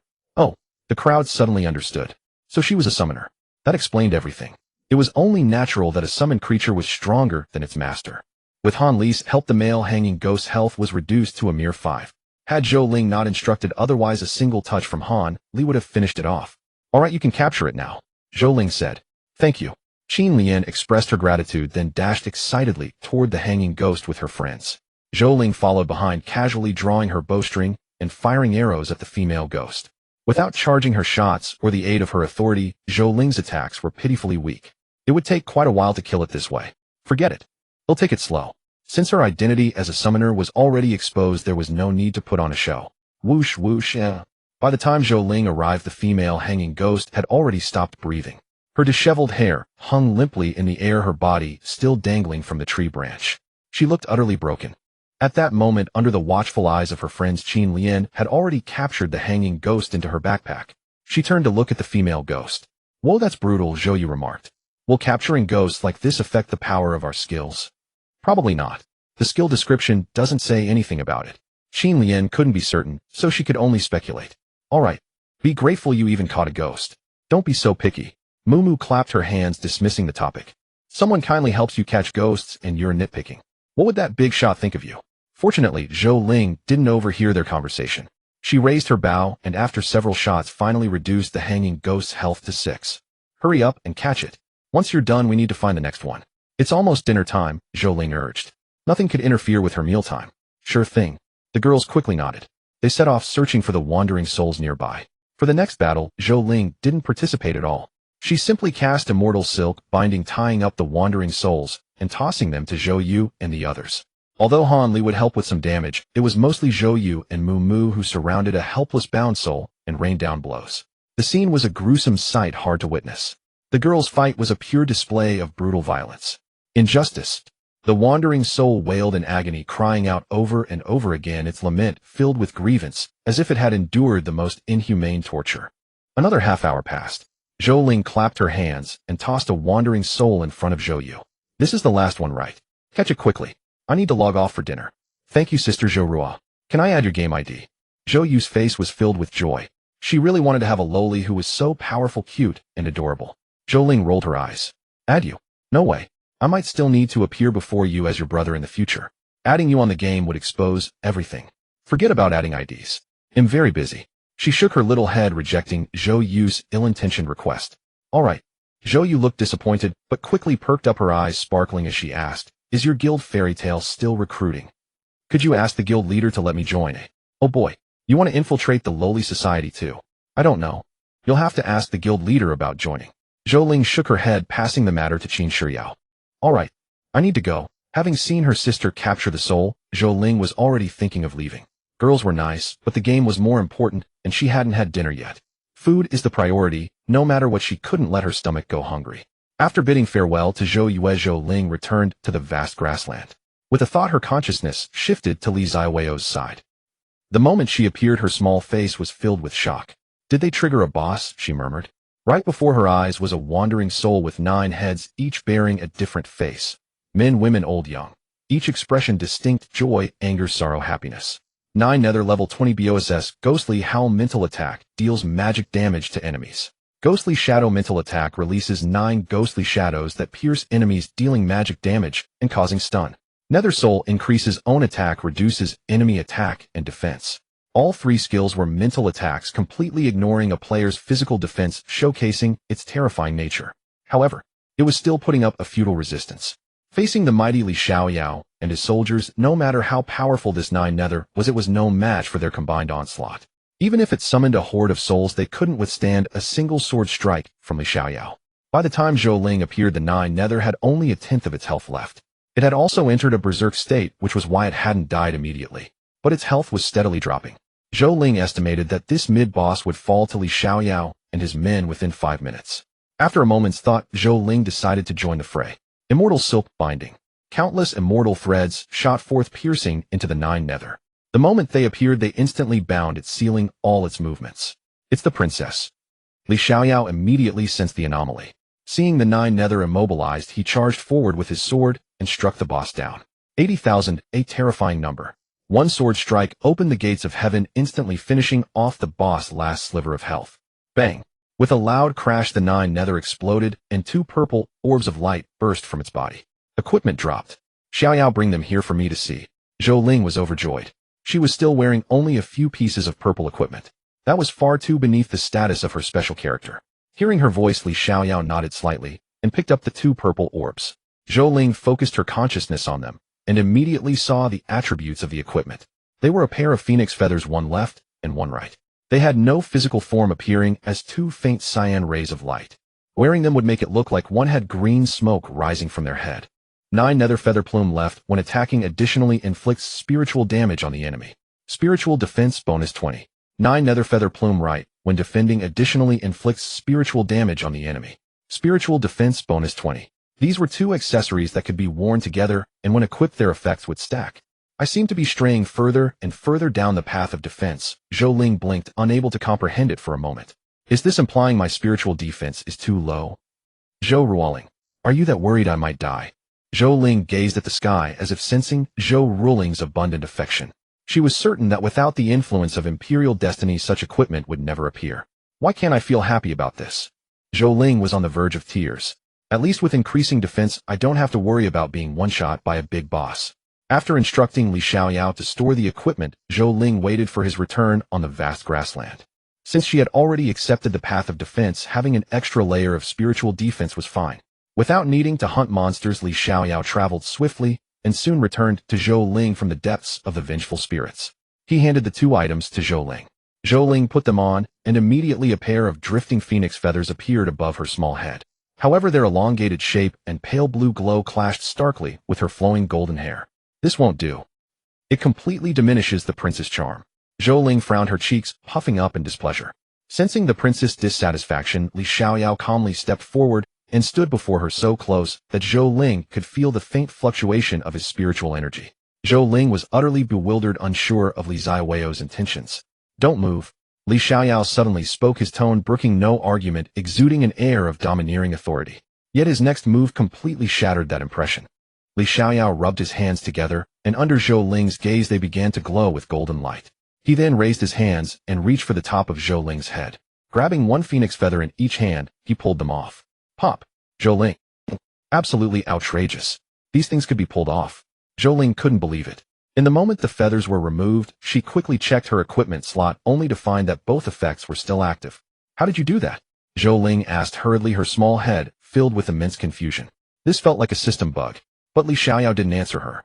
Instead, he summoned a soldier. The soldier stepped forward, and as if reading each other's minds, they exchanged no words. The soldier pulled an ancient jade comb from his bosom and gently brushed Zhou Ling's long hair behind her. Wait, where did a soldier get a jade comb? Zhou Ling's expression was incredulous. However, despite her shock, she didn't stop them. At heart, she was still a boy who rarely even took care of his own hair, let alone a girl's. Since becoming a maiden, she had never bothered to groom her hair, letting it grow freely. The soldier's movements were gentle, practiced, and never pulled or hurt Zhou Ling. Though her hair's quality played a big part, the soldier's skill made Zhou Ling involuntarily close her eyes. After a moment's thought, she smiled and said, "You must be a family man, right?" The soldier paused at her words, silent for a long time, then continued combing her hair with meticulous care. "You are right, Your Highness. This is a token of love between me and my wife," the soldier said slowly. "My family was poor while she was the renowned daughter of a wealthy clan in town. Despite the disparity in status, she chose me. When we parted, she gave me this jade comb, while I could only carve a wooden hairpin for her. And you too." Zhou Ling hesitated. The soldier smiled. "Your Highness need not worry. We were married. Though my memories are hazy, I can still feel the joy of our wedding day." "I see." Zhou Ling beamed with happiness, relieved it wasn't a tragic tale. Soon Zhou Ling's golden hair was combed straight and smooth, making her look much more spirited. "Don't move." Li Xiaoyao spoke again, using the same words and tone, causing Zhou Ling to freeze in place. Under Li Xiaoyao's control, two strands of blue light, like ribbons, tied themselves into Zhou Ling's hair. "Well, I never knew equipment could be used this way," Zhou Ling joked. The soldier then produced a bronze mirror and handed it to her. "You have this in your armor too." Zhou Ling asked in surprise, her small eyes scanning the soldier's armor with wonder. The soldier patted his helmet and chuckled. This was another token of love from my wife. All right. Zhou Ling murmured, lifting the bronze mirror to look at herself. Her hair wasn't in twin tails, some strands were pinned up, secured by the two blue lights, into a beautiful hairstyle. Looking at herself, she truly appeared like a princess. Zhou Ling was delighted, stealing several glances at her reflection. It was so exquisite that she instantly fell in love with this version of herself. I never realized that a girl's true beauty only emerges after dressing up. She shook her head, letting her long hair sway. She could feel the silky strands brushing against her back. After returning the bronze mirror to the soldier, Zhou Ling chose to log out. Though the game world was still bright with daylight, in reality, it was already past 7 in the evening. Zhou Ling's real body hadn't eaten yet. Logging out of the game, Zhou Ling simply cooked a bowl of noodles. As she ate, she felt as though she had forgotten something.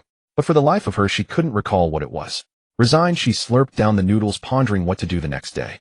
After finishing her meal, Zhou Ling scrolled through some videos and browsed the game forums to catch up on recent events. Then she went to bed. In her own words, this was balancing work and rest. She wouldn't let the game consume her. In the game at the gate of Tianhong City, a slightly plump figure stood in the wind. A long sword hung on his back. He was a sword cultivator, but his build made him seem out of place. Look, that fatty has been standing there for 4 hours, hasn't he? A player whispered, pointing at him. Maybe he's on a guard duty quest. Want to go ask? Forget it. I feel like it's a bit stupid. Morning. The sunlight bathed the world, sprinkling golden specks onto Zhou Ling's face, gently tapping her, as if trying to rouse her from slumber. Zhou Ling scratched her face in mild displeasure, letting out a soft kitten-like murmur. She turned over her back to the sunlight streaming through the window and pulled the blanket over herself, burying her form. A little while later, the phone on the bedside table lit up, followed by a familiar ringtone echoing through the room.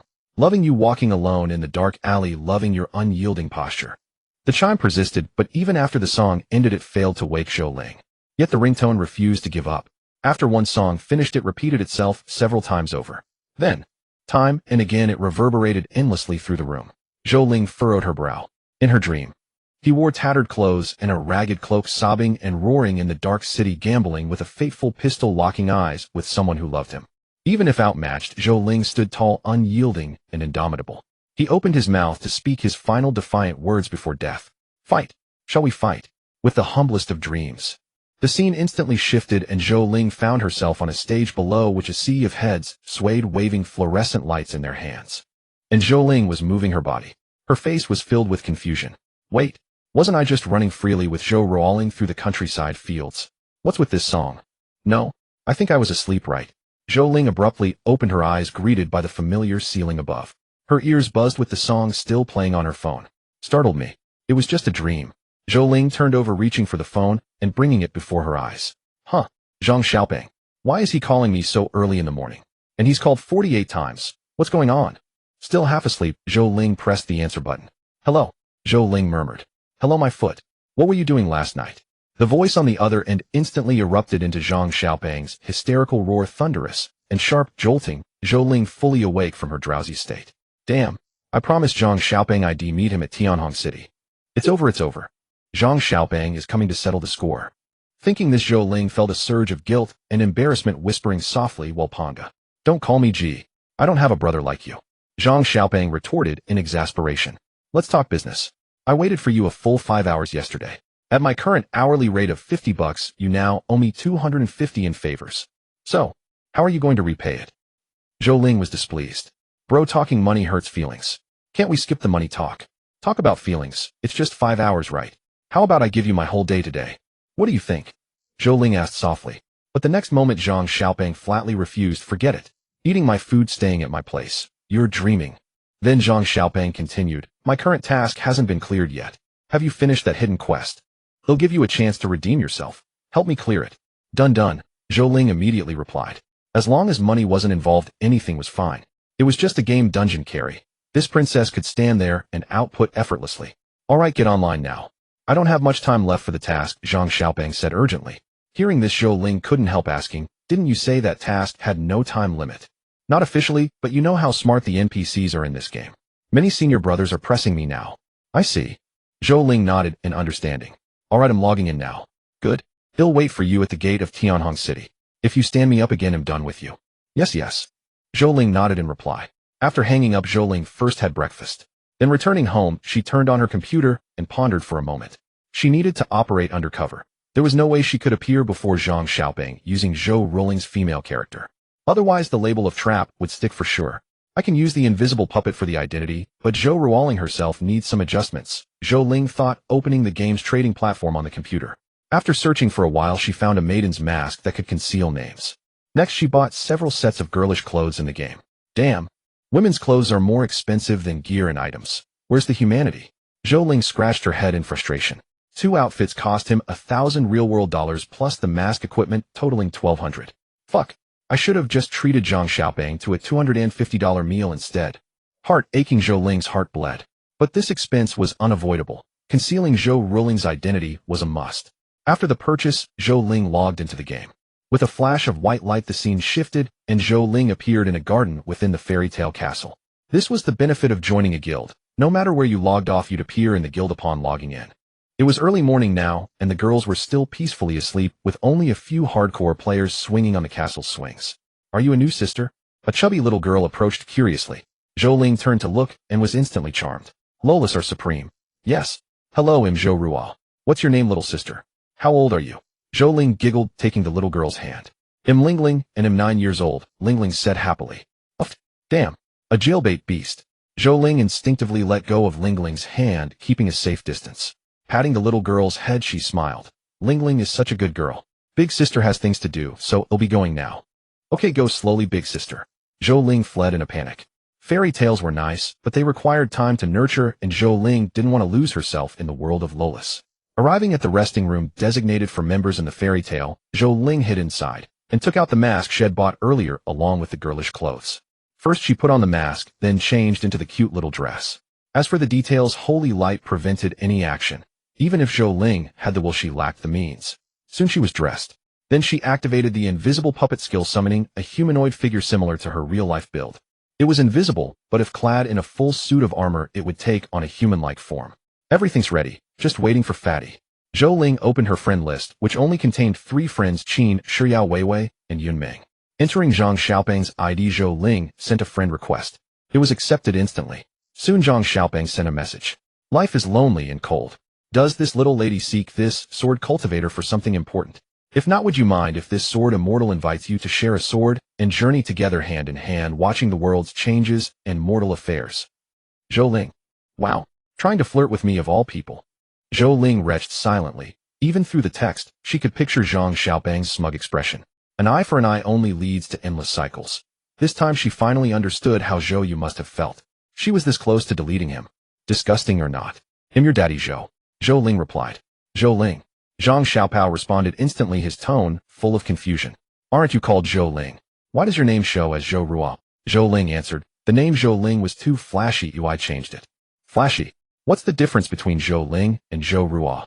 They're both feminine names. Mind your own business. After a moment of silence, Zhou Ling asked, where are you? I'm heading over now. Didn't I tell you?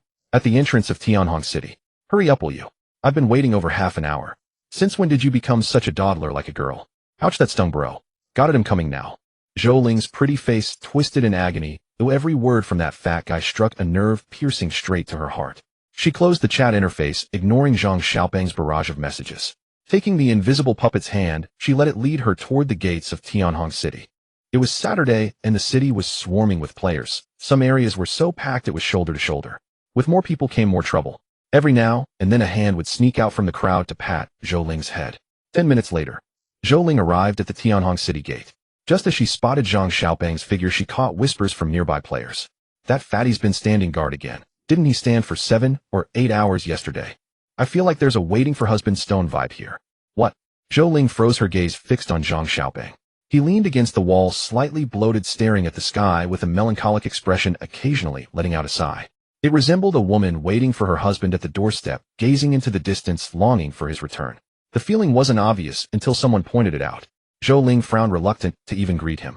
But in the end, Zhou Ling walked over.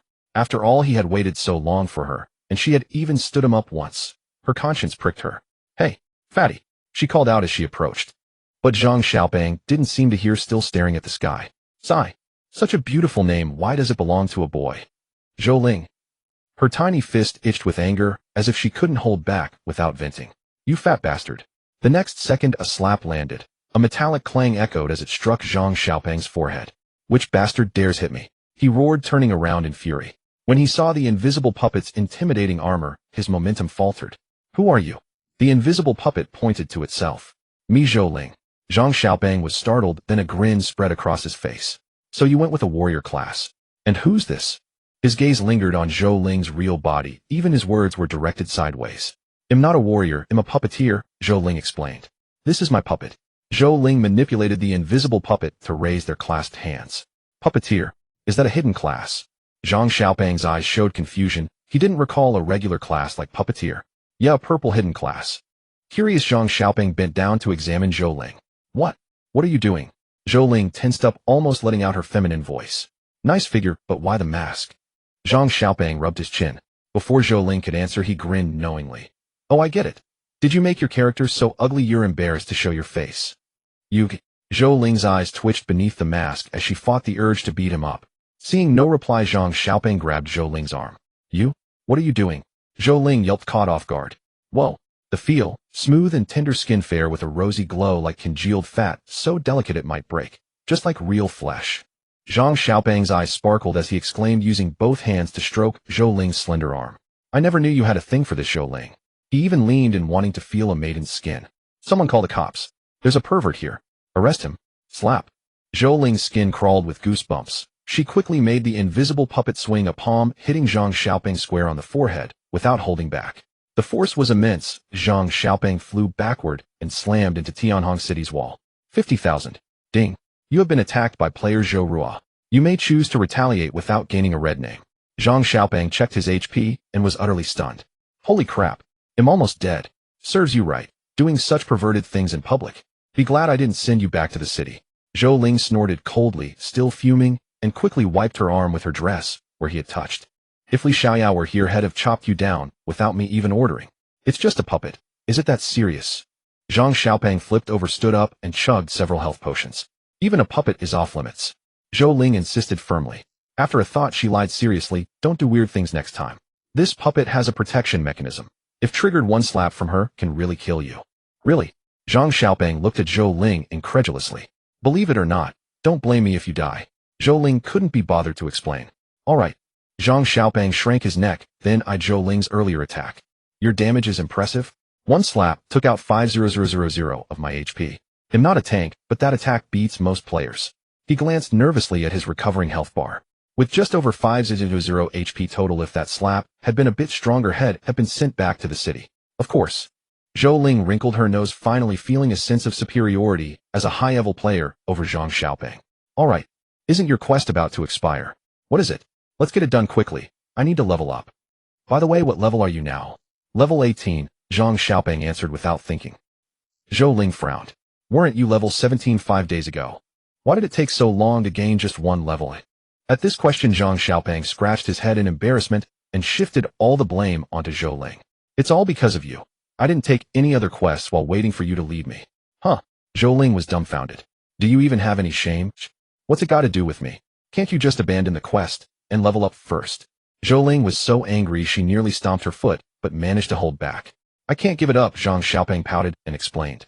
"It's a quest from the sect's uncle master. Abandoning it would lower my favorability." "Oh."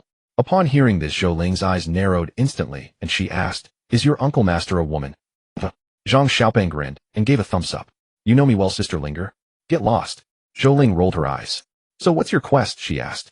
But Zhang Xiaopeng furtively looked around, and seeing no one, he took the puppet's hand and headed out of the city. "It's crowded and conspicuous here. Let's find another place." Then leaving Zhou Ling utterly bewildered. "I told a lie, so I can't get angry." Zhou Ling rubbed her forehead, watching the two retreating figures, and quickly followed. They arrived at a patch of grass. Zhang Xiaopeng, taking an unconventional path, pulled the puppet to crouch in the grass, leaving only their heads visible. Meanwhile, Zhou Ling stood outside the grass, quietly watching them. How to put it? It felt like watching someone take a dump. Strange. "Erase the thing," Zhang Xiaopeng whispered. To keep it secret, he leaned close to the puppet's ear and began murmuring. "Zhou Ling, are you messing with me on purpose? Did you figure it out? Speak up. I can't hear you with this helmet on. There's no one here, what are you afraid of?" Zhou Ling, controlling the puppet, snapped. Zhang Xiaopeng was taken aback. He reached out and tapped the helmet, but seeing no reaction from Zhou Ling, he reluctantly raised his voice. In the bone domain, there's 100 bones flower discovered a century ago by Uncle Master Ning Shuichen. She calculated the time it's due to ripen in a few days, so she assigned the quest for me to collect it. Zhou Ling nodded from behind. The bone domain was essentially a name for the depths of the skeletal region. This area, like the Wraith Zone, had monsters, all at level 20. Though not as tough as Wraiths, the skeletons were extremely troublesome. They respawned 10 minutes after being killed. If you didn't clear the bones within 10 minutes of defeating a skeleton, you'd soon be surrounded. So what's the quest reward, eh? Zhou Ling asked. A sword orb. You should know that for a sword cultivator, equipping a sword orb can elevate their strength to a qualitative change. That's why I've been unwilling to give up, Zhang Xiaoping said. Then form a team. Zhou Ling raised an eyebrow. The skeletons were tough, but dealt low damage and had low defense. Teaming up would be a sure win, right? But Zhang Xiaoping looked bitter. I wish I could, but that 100 bones flower isn't a quest item. Anyone who picks it can use it, and even if not, it sells for over 2,000 gold coins. That's 20,000 in real currency. Zhou Ling's mouth twitched, and she stomped her foot in annoyance. So you're using me as a tool, eh? Of course Zhang Xiaoping noticed this. He looked at Zhou Ling with some surprise, and casually remarked, your puppet is quite interesting.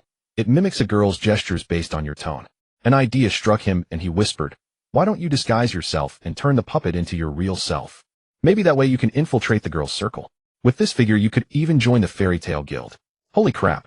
Zhou Ling was so startled her hair stood on end. This fatty was just like her. Everything she'd done had guessed. No, I can't let him keep talking. He'll expose all my secrets. Zhou Ling quickly put on a stern face and snapped, stick to the topic. Stop with this nonsense. Fine. Zhang Xiaoping shrank back with a cheeky grin.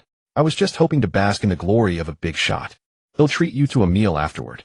Just one meal? This thing is worth 20,000. Zhang Xiaoping's mouth twitched.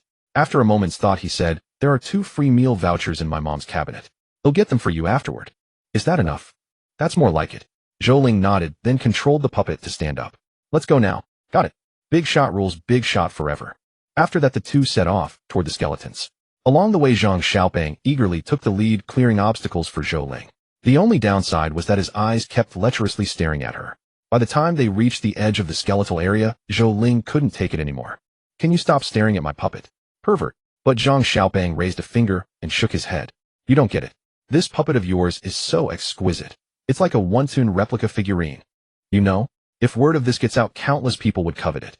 Zhang Xiaoping thought for a moment and then dropped a bombshell. Is this puppet always with you? Could you lend it to me for a few days? Zhou Ling gasped, stepping back several paces along with the puppet. What's wrong? Zhang Xiaoping asked, puzzled. Little did he know a magic array had appeared above his head, and a gleaming sword blade was pressing down relentlessly. If not for the system's rules, that sword would have skewered him from head to toe. Good heavens. Even Li Xiaoyao couldn't hold back his sword itching to skewer you. Zhang Xiaoping, oblivious, pouted. Fine, don't lend it then. No need to hide so far away. Stop. If you want to live, shut up. Zhou Ling quickly halted his suicidal behavior. From then on, Zhou Ling kept a distance of several meters from Zhang Xiaoping. Not for any other reason, but to protect his life.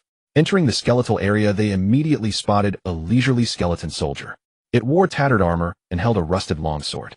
Are you waiting here or coming along? Zhou Ling asked. The puppet stood in the middle, blocking Zhang Xiaoping's view of her real body. Let's go together. You can level me up while we're at it, Zhang Xiaoping said after a moment's hesitation. You really don't miss any chance to gain an advantage, do you? The two formed a party, splitting the experience from kills equally. Then Zhou Ling herself drew her bow and shot arrows charging at the skeletons. Meanwhile, Zhang Xiaoping controlled his flying sword from behind, attacking the skeletons and occasionally executing a flashy spinning move while riding the sword. The two skeletal monsters met their glorious end under a flurry of arrows from Zhou Ling, scattering a heap of coins. Zhou Ling scooped them all up without a thought of sharing with Zhang Xiaoping, despite his considerable contributions. Zhang Xiaoping didn't seem to mind, though he was somewhat astonished by Zhou Ling's attacks. He was hailed as the most powerful sword cultivator, yet one strike of his sword barely reached a fifth of her power. How is it that a single arrow could deal 10,000 points of damage? The boss is terrifyingly formidable. Zhang Xiaoping cheered from behind, acting as her personal cheerleader. He also took on the task of cleaning up the bone ash left by the fallen skeletons. The two ventured deeper. Zhou Ling led the assault, while Zhang Xiaoping accompanied the invisible puppet, occasionally shouting praises like, "The boss is unstoppable." Zhou Ling, your puppet is incredibly powerful, isn't it? Zhang Xiaoping exclaimed in admiration. Along the way, Zhou Ling slaughtered everything in her path, like a divine force. All the skeletons they encountered trembled in fear, unable to move, as Zhou Ling picked them off one by one with her arrows. The invisible puppet remained silent, moving its fingers in a chaotic dance, making Zhang Xiaopeng feel as if he were the one controlling it. Sighing inwardly, Zhou Ling had gone to great lengths to conceal her true identity. As they drew closer to the bone domain, Zhang Xiaopeng could no longer keep up with Zhou Ling's relentless pace. The ground was littered with the remains of skeletons she had slain. Zhou Ling slowed down. I can't keep up. Zhang Xiaopeng called out in panic. Forget the ash. Get over here and help. Zhou Ling shouted after taking down a skeleton. But the chubby boy hesitated, glancing around, but ultimately obeyed the boss command. Seeing Zhang Xiaopeng join the fray, Zhou Ling immediately directed him. Take out the skeletons I've trapped. Oh, they're controlled. The boss is amazing. Zhang Xiaopeng nodded in understanding, then raised his sword and charged at the skeletons. The controlled skeletons were nothing but sitting ducks under Zhang Xiaopeng's assault. At first he worried the control might wear off suddenly, but as he fought on he grew more confident. Even as he nearly killed them, the skeletons showed no sign of fighting back. Their jaws clattered uselessly. Seeing this, Zhang Xiaopeng relaxed, flicked his sleeves, and drew two swords, hacking wildly at the skeletons. Who dares claim invincibility? Only I, the sword cultivator Zhang Xiaopeng. After a flurry of strikes, the skeleton fell, and Zhang Xiaopeng slicked back his hair with a smug grin before charging at the next one. Zhou Ling rolled her eyes. She was tempted to release her immortal silk binding skill and let Zhang Xiaopeng taste true brutality. They were now deep in the bone domain, surrounded by level 20 monsters. For a level 17 rookie like Zhang Xiaopeng, if Zhou Ling let go of her control, he would be instantly overwhelmed by the skeletons. Pressing forward, the duo finally encountered a general-level skeleton, an elite monster. Attack! Zhang Xiaopeng's eyes lit up, and without a second thought he charged ahead. Hey, I haven't even used my control skill yet. Zhou Ling hurriedly called out. She was in fact doing it on purpose. Why didn't you say so earlier? Zhang Xiaopeng's face paled as he slammed on the brakes. But it was too late. The skeletal general, clad in exquisite armor and towering high, swung its blade down at Zhang Xiaopeng. Oh my god! Zhang Xiaopeng cried out, trying to dodge, but he realized he was already within the skeleton's attack range. There was no escape. He couldn't help but wonder, is my first death today going to be at the hands of this skeletal general? Watching the massive blade descend like an executioner's axe, he felt like a death row inmate awaiting his fate. He squeezed his eyes shut. But after a few seconds he didn't hear the system notification. You have died. I'm alive. He opened his eyes to see a razor-sharp blade inches from his face. That blade was only 0.01 centimeters away from me, but in the next moment its wielder came to a complete halt. I could sense its gaze filled with affection or fury, because in the moments to come I would engage in a lengthy farewell of life and death with it. Bang! What are you spacing out for? Get attacking, Zhou Ling said after firing an arrow at the dazed Zhang Xiaopeng. Fighting an elite monster and losing focus. All right. Okay. Zhang Xiaopeng snapped back to attention, studying the skeletal general with its flickering ghostly flames. Forgive me. Let me grant you release. He switched to a greatsword and swung it with both hands. Minutes later, the skeletal general was vanquished without even a chance to resist, as if it had willingly surrendered. With a crash, its bones shattered, and a purple light burst forth. Holy crap! It dropped equipment. Zhang Xiaopeng nearly shouted. In all his life, he had only seen purple equipment on others or in the auction house. This was the first time he had ever gotten one from a drop. What's the big deal, eh? Zhou Ling rolled her eyes. Wasn't dropping equipment normal? Purple. It's purple equipment. Zhang Xiaopeng was still ecstatic. He paced around the purple glow, even opening the system's photo mode to snap a flurry of pictures. Heavens! Earth! The gods have finally shown mercy. I, Zhang Xiaopeng, am blessed with fortune at last. Tears of joy streaming down his face, he fell to his knees and prostrated himself before the purple glow. Hey. Isn't this a bit too much? Zhou Ling couldn't help but want to complain. Seriously, what makes you think it's your luck? Are the dragon and phoenix above my head just for show? After 1,000 words, she summed it up in 2. You're insane. Zhou Ling shot him a disdainful glance. She manipulated the invisible puppet to approach the purple glow, curious to see what equipment had dropped. Stop. Just as she reached out, Zhang Xiaopeng barked at her. What's wrong? Zhou Ling asked. Zhang Xiaopeng's face turned serious. He raised his hands to the heavens and said solemnly, Heaven's blessing, a gift from the gods. How can one open such a treasure so carelessly? Is it really that big a deal? The real Zhou Ling, still in battle, was dumbfounded. Fine. You open it then. The puppet shrugged and stepped back. Opening a chest is an art. Zhang Xiaopeng approached mysteriously. We must maintain reverence. Before opening, one must burn incense and bathe to reach the peak of fortune. He then pulled out a pack of Zhonghua cigarettes, lit several, and poured a bottle of mineral water over his head. A simple ritual of incense and bathing was complete. With a thud, he knelt again, his face solemn, as if he were the master of ceremonies at a grand sacrifice. From the highest heavens to the deepest abyss, I Zhang Xiaopeng am blessed by fortune. For such great grace I shall never forget. I will not burn bridges after crossing rivers, nor forget my true heart. With this I prove my sincerity. First bow, second bow, third bow. Zhou Ling's eyes nearly popped out beside him. This was way too over the top. She wanted to ask how long it had been since he last got a drop. After the whole ordeal, Zhang Xiaopeng stood up, nervously rubbed his hands together, and approached the purple glow. Now it's time to witness the miracle. A purple radiance surged, scattering brilliant light in all directions. Even Zhou Ling, who was accustomed to purple equipment, was utterly astounded by this scene. Could it be that Fatty's superstitious trick actually works? Zhou Ling's small mouth fell open in shock, unable to utter a word. Her little heart fluttered with tension. This feeling was as thrilling as the days of enhancing equipment. It's out! It's out! Zhang Xiaopeng was already jumping with excitement. As the light faded, a bonering-like piece of equipment was revealed. What is this? Zhou Ling curiously walked over, even forgetting to fight the monsters. Let me see, said Zhang Xiaopeng, not even noticing that it was Zhou Ling herself who had spoken.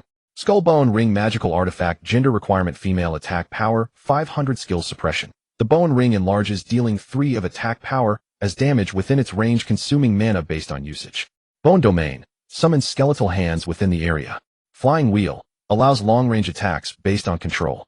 White bone manifestation summons a giant white bone, increasing all attributes by 3 times. What the hell? Why is there a gender restriction? Zhang Xiaopeng's eyes burned with desire, but the more fervent his longing, the greater his fury. This magical artifact-level weapon had essentially surpassed ordinary purple weapons. Its skills were practically divine. Oh! Zhang Xiaopeng wailed.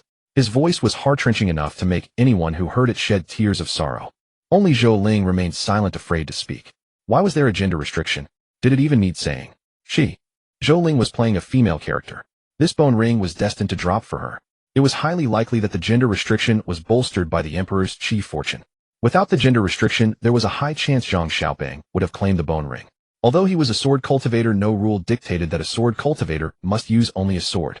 All things could be wielded. There were those who used a blade and insisted it was a sword. Oh! Zhang Xiaopeng was already rolling on the ground, tears and snot streaming down his face. Zhou Ling felt it was time to stow away the equipment. Seeing the object stirred his anguish. How could he not be heartbroken after obtaining a top-tier item he couldn't use? Wait! As Zhou Ling reached out, Zhang Xiaopeng hastily stopped her. What's wrong? Zhang Xiaopeng's eyes were bloodshot as he stared intently at the bone ring, gritting his teeth. I think the gender restriction doesn't have to be so rigid. I could make a concession. Wait. Bro, what are you up to? Zhou Ling was dumbfounded, unable to believe Zhang Xiaopeng had such resolve. Let me ask if I can change my gender, Zhang Xiaopeng said with difficulty. What the heck? Fatty, are you that ruthless to yourself? Zhou Ling quickly stopped him. This is the celestial domain. Your account is tied to your DNA. Changing gender is absolutely impossible. Unless you do it in real life. Forget it then. Zhang Xiaopeng stared at the bone ring reluctantly, unable to tear his gaze away. Stop looking at it. The more you do, the harder it'll be to resist. I don't want to become your male bestie, Zhou Ling said, reaching out to pick up the bone ring. After examining it closely, she immediately equipped it. As the bone ring spun around Zhou Ling's body, Zhang Xiaopeng blinked, momentarily stunned. How can you use it? Shouldn't the gender restriction block you too? He asked blankly. Here. Zhou Ling pointed her puppet at herself. My puppet is female, so naturally it can use it. Abba. Zhang Xiaopeng stood dumbfounded, mouth agape, at a loss for words. Puppets can equip items too. Zhou Ling looked at Zhang Xiaopeng with pity. The poor guy was already in shock. I don't know about others' puppets, but mine can, she said. So it kills both genders. Zhang Xiaopeng said enviously, suddenly feeling that his sword cultivator path wasn't so appealing. Alright, let's focus on grinding. With this equipment our speed will increase significantly. All thanks to you, the lucky charm. Zhou Ling chuckled. Not at all. Flattered. Zhang Xiaopeng perked up instantly. The two continued grinding. With the bone ring's output, their speed indeed multiplied several times. Countless skeletal hands cleared the path, and the white bones restrained by Zhou Ling were utterly helpless, all falling at the hands of their own kind. Unbeknownst to them, the duo had arrived at the bone domain.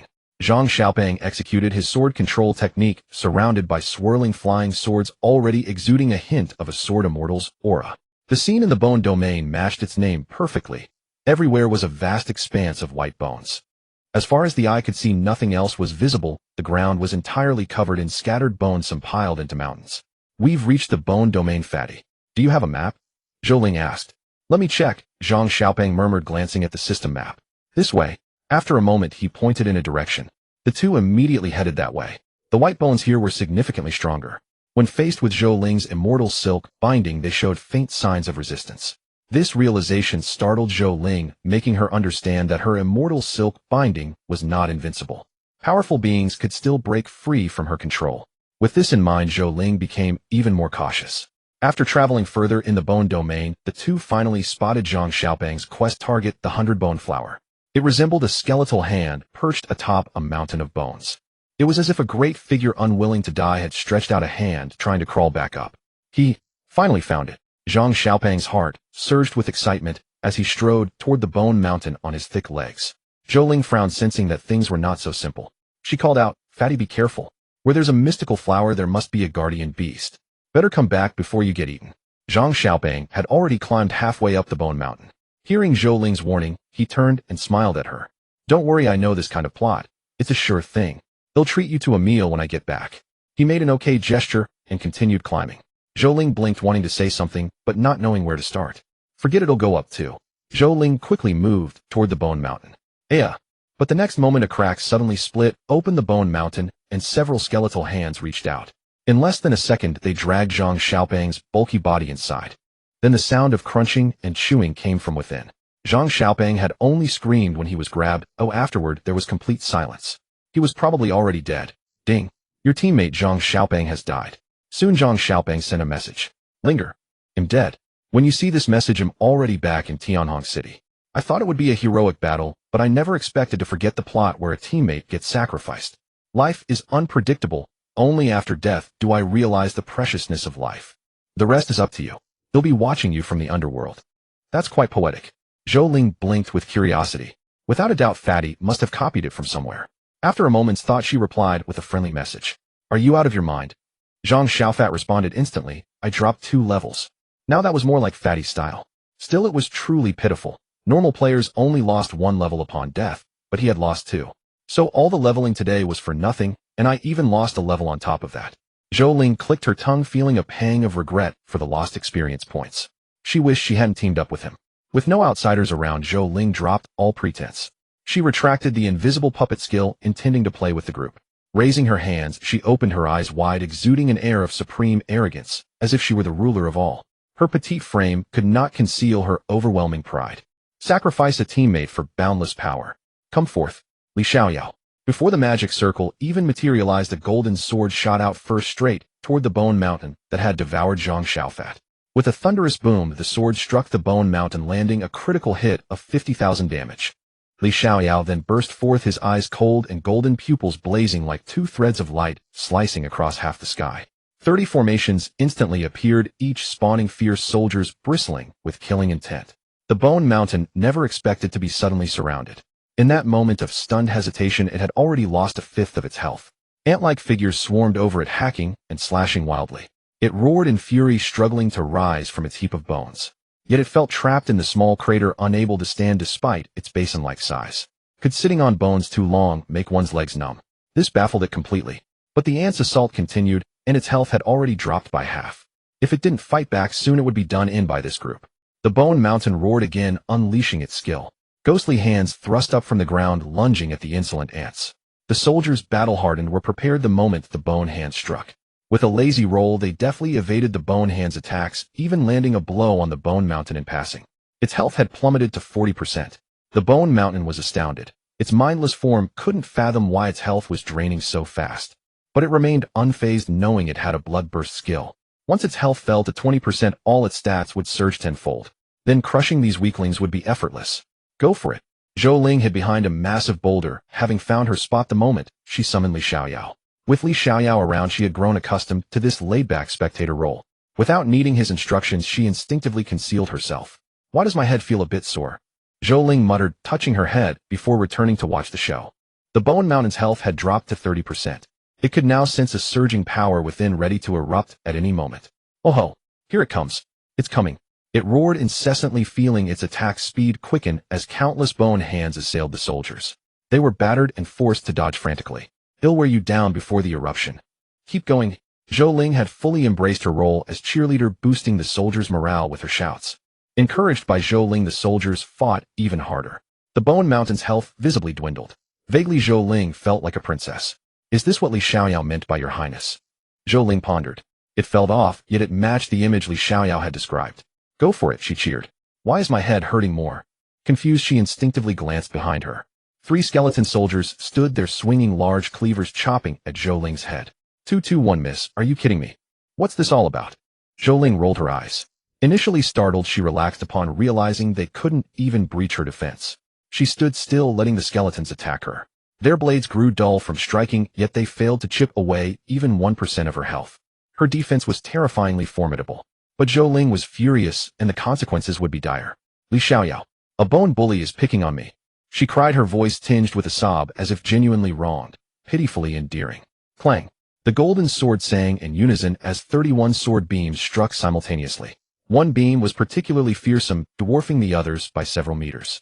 It shot past Zhou Ling's cheek, hitting the 3 skeleton soldiers. With a knockback effect, they were sent flying over 10 meters. 100,000. The skeletons were already dead upon being knocked back.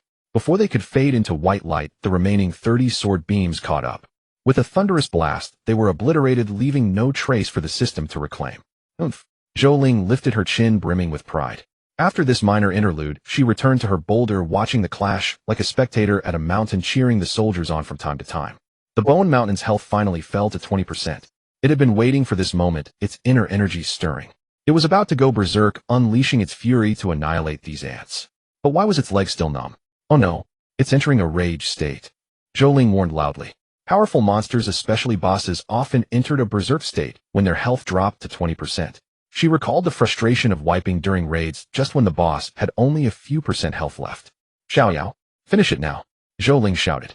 With Li Xiaoyao's burst damage, it might just be possible. Go for it. Zhou Ling silently cheered, unaware that her passive skill Authority of Power had begun to activate. A surge of faith energy shot from her forehead and merged into Li Xiaoyao's body. A familiar feeling. Li Xiaoyao's body trembled. This sensation was all too familiar. Hold it off, he commanded, ceasing his attacks. He stood aside, his face solemn, gripping his sword.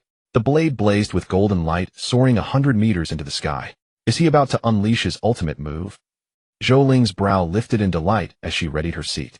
Victory Golden Sword. The 100-meter golden sword descended, cleaving through Bone Mountain's body in an instant. Its power was so terrifying and overwhelming that Bone Mountain's colossal frame was sliced apart like tofu. The momentum undiminished, it carved a bottomless chasm into the bone ground beneath him. Moreover, an absurdly astronomical damage number appeared above Bone Mountain's head. 500000. Huh. Bone Mountain stared blankly, unable to believe his health bar had been completely drained. Where did my health go? I still had 20 of my HP. His limited intellect couldn't fathom the terror of that strike, but the health bar didn't lie. He was dead. Yeah. A blood-curdling shriek erupted from Bone Mountain, so piercing that the surrounding skeleton soldiers instantly collapsed, clattering into the bone ground below. He was enraged, shocked, and utterly bewildered. He had waited so long for this moment, with all his attributes amplified tenfold. How could he still be slain by this ant before him? And with a single sword strike, no less. With a thunderous boom, Bone Mountain exploded, scattering the 100 bone flower that served as bait atop his head, along with 2 purple light orbs. Xiaoyao, Zhou Ling quickly called out. The 100 bone flower was Zhang Xiaopeng's quest item. It couldn't be damaged by Bone Mountain's explosion. Bang! Li Xiaoyao sheathed his longsword, stepped forward, and soared into the air. Under Zhou Ling's expectant gaze, he bypassed the 100 bone flower and reached for the 2 purple light orbs. Sigh. Zhou Ling was dumbfounded. I meant for you to catch the 100 bone flower. Do I look like someone who lacks equipment? But since it was already done, she hurriedly scurried on her short legs toward where the 100 bone flower had fallen. It was right at the edge of the cliff where Li Xiaoyao's slash had cut through. If it had gone just a bit further, Zhang Xiaopeng would probably have abandoned the quest himself. The cliff was bottomless, pitch black inside. Clearly, Li Xiaoyao's strike had opened up an underground cavern. 100 bone flower, essential material for Foundation Establishment Pill, can be refined into Foundation Establishment Pills through alchemy. Zhou Ling glanced at it and stored the 100 bone flower in her backpack. Although it was a quest item, it could still be freely traded. No wonder Zhang Xiaopeng didn't dare bring teammates along. Now the Foundation Establishment Pill is likely an item that bypasses the system to break the level 20 cap early. A single Foundation Establishment Pill, worthless once the level 20 restriction is lifted, is now being hyped on the forums for millions of real-world currency. Zhou Ling was incredibly envious. $1 million in cash could instantly dazzle her younger sister and leave an indelible impression in her heart. But unfortunately, Zhou Ling didn't know alchemy. Having stored the 100-bone flower, she leisurely walked toward Li Xiaoyao. Li Xiaoyao had already retrieved the 2 purple light orbs. One was a bone sword, the other a jade bone. Confused bone sword attack, 1000 skill, 2-sided reversal. 50 chance to amplify all attributes tenfold. 50 chance to reduce all attributes tenfold. Description: I'm so confused. I went berserk, so why did I die? Good grief. He just can't accept death, can he? Zhou Ling's eyes widened as she stared at the sword's stats in disbelief. This skill was utterly treacherous. If luck was on your side, your power multiplied tenfold, if not. The consequences were all too clear. Zhou Ling could already imagine Zhang Xiaopeng wielding this sword, ready to wreak havoc only to trigger the negative effect. Hiss! Zhou Ling sucked in a sharp breath. As for why she used Zhang Xiaopeng as an example, from the moment she saw the bone sword, she had already decided to give it to him. First, she didn't use swords. Second, the sword was simply too ugly. She stored the sword in her backpack, planning to surprise Zhang Xiaopeng when they returned. Then Zhou Ling turned her attention to the jade bone, which looked rather appealing. Bone jade defense, 500 skills hunting. Wearing this jade doubles experience from killing monsters lower than your level. Immovable as a mountain. When stationary, defense increases 3-fold. Great. My defense just got even more ridiculous. Zhou Ling's lips twitched. I didn't want to focus on defense, but did it have to pile it on this much? As for the experience boosting skill, Zhou Ling completely ignored it. Was that even a skill? It was probably just a filler line the system added to pad the word count. Glancing at the time, she decided not to head back immediately. Having finally made it to the bone domain, she wasn't about to leave just yet. She had killed quite a few monsters along the way, but the fat guy had taken half the experience. And even then, he couldn't even hold on to it. After hours of grinding, her experience had only increased by 5. I'm at 45 now. I need to hurry up. Get to level 20 early and take on the level cap challenge. Zhou Ling made up her mind. Time was tight. The players on the leaderboard were already pushing the level 20 limit. Li Xiaoyao left quickly, just like last time, leaving one person to watch her, while the rest charged into the piles of bones, hacking away at monsters. Zhou Ling felt it was unnecessary. With her terrifying defense, she could just lie on a rock, and even the bone domain's bosses couldn't scratch her. She didn't need protection. She wanted to refuse, but every time she heard Li Xiaoyao's domineering, unquestionable tone, she dumbly chose to stay quiet. She obediently played the part of a good girl. Experience was leveling up quickly, but Zhou Ling was bored to the point of mold. With nothing to do, she eventually opened the chat panel and found Zhang Xiaopeng's messages. Linger, how's the boss fight going? Linger, are you fighting the boss? I see your health hasn't dropped at all. Linger, need me to come help? Linger. All of the above were messages Zhang Xiaopeng sent every few minutes. Among them were some utterly pointless flirty remarks, which Zhou Ling had actively filtered out. After a moment's thought, Zhou Ling chuckled, a bright smile spreading across her face. She replied, the boss is down. Not only did I get the 100-bone flower, but I also got a purple piece of equipment. 66666, awesome boss. You're my goddess, my idol. Show me, what did you get? Zhang Xiaopeng replied, instantly bombarding her with messages within seconds. Zhou Ling's lips curled up slightly. She loved seeing the fat guy act like he'd never seen the world before. One piece of equipment. This princess got 2. If he's this excited over one, if I told him about the second, he'd probably come running like he was on a pilgrimage to the west. It's a sword, Zhou Ling replied playfully. To her surprise, Zhang Xiaopeng didn't respond immediately. That's odd. Zhou Ling frowned in confusion. But just a second later, Zhang Xiaopeng's messages came flooding in like a bombardment. Zhou Ling looked over. Wow, you're just spamming now, huh? Zhou Ling was amused, but not surprised. How do you manage to make every sentence different while spamming? That's not the point. Ling, my boss. My god. My ancestor. Please let me see the stats on that sword. He'll tell you when I get back. Zhou Ling teased, then ignored Zhang Xiaopeng's incessant spamming and muted him. In the following time, she lay down on a giant boulder and fell into a deep slumber amidst this world of bones. It wasn't until evening in the game world that Zhou Ling groggily opened her eyes. About time to head back. She glanced at the timer, surprised to find she had been idle for 2 hours. Whoosh, skyrocketing. Experience points hit 70. Li Xiaoyao, the greatest of all time. Zhou Ling's eyes lit up. Another 30. A bit more grinding tomorrow, and it'll reach level 20. She did a quick calculation, and a smile bloomed on her delicate face. After recalling Li Xiaoyao, she marched grandly out of the bone domain. Zhang Xiaopeng crouched under the gate of Tianhong City, his figure forlorn, exuding loneliness and solitude. In his hands, he held a flower, its petals torn apart one by one. At his feet lay the shattered remnants, all victims of his restless hands. Utterly ruthless. Hell, give it to me. He won't give it to me. Hell, give it to me. He won't. This one doesn't count, let's start over. When Zhou Ling approached, Zhang Xiaopeng was surrounded by a sea of colorful petals, the scene steeped in ceremony, as if he were about to confess his feelings. Zhou Ling halted. Oh, any further, and she might become the protagonist of a confession. Fatty, she called from a safe distance. Huh. Zhang Xiaopeng looked up, and upon seeing Zhou Ling's tall and small silhouettes, a dazzling light sparkled in his eyes. Linger sister. Linger brother. Zhang Xiaopeng quickly corrected himself, his face beaming with joy as he sprinted toward Zhou Ling. Under the setting sun in this season of love, lovers are destined to unite. A stout figure with steps that shook the heart charged toward a father and daughter. Such a scene was rare and unbearable to witness. Linger brother, you're finally back. Zhang Xiaopeng clasped his hands, nervously gazing at Zhou Ling with an extremely tender voice. Stop. Zhou Ling quickly halted his foolish antics. Can you drop that syrupy tone? Zhou Ling maneuvered the puppet to block Zhang Xiaopeng, hiding behind it, unable to bear the sight. Your puppet can get shy, eh? Zhou Ling rolled her eyes, too exasperated to argue. You call that shy, eh? Do you have no self-awareness? From start to finish, Zhou Ling never emerged from behind the puppet. She controlled the invisible puppet to hand over the 100-bone flower to Zhang Xiaopeng. Thanks, big shot. I knew you could do it. Zhang Xiaopeng smiled oddly without much surprise. He stowed away the 100-bone flower and looked at Zhou Ling with expectant eyes. Though not under his gaze, Zhou Ling still felt a creeping chill, her skin crawling. After a long moment, she reluctantly produced the bone sword. Off. Seeing the bone sword, Zhang Xiaopeng let out a loud cry, joy ringing in his voice, but then his face fell. So ugly. Clang. The bone sword let out a mournful hum. Ugly. Then I'll take it back. Zhou Ling raised an eyebrow, deeply displeased, unconsciously puffing out her cheeks. No. Linga, I'm sorry. Zhang Xiaopeng quickly apologized, his chubby face ingratiating as he snatched the sword back. Let me see the stats of this sword. Excitement painted his face, and he caressed the blade like a lecher, unable to let go. Then he opened the bone sword's attributes. Upon seeing its attack power, his mouth nearly curved up to his eyes were it not for the restraint of his facial bones. Holy crap. 50 chance of all attribute boost.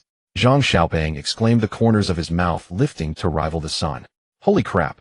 He shouted again, perhaps not yet registering, and after a long pause his face crumpled. What the hell is this, he grumbled. Clang. The sword hummed, its blade slicing into Zhang Xiaopeng's arm, drawing blood. It was displeased, deeply unhappy. Oh, anyone who slandered it would pay a bloody price. A flying sword with spirit is a supreme treasure. The bone sword absorbed Zhang Xiaopeng's blood, and a purple aura rose from the blade, gradually turning crimson. Seems like it evolved, eh? Zhou Ling remarked in surprise. Ordinary weapons upon birthing a spirit evolve into spirit swords. Purple-grade equipment like this is the most prone to evolving into spiritual artifacts. Forged from resentment, the bone sword naturally carried a trace of spirit.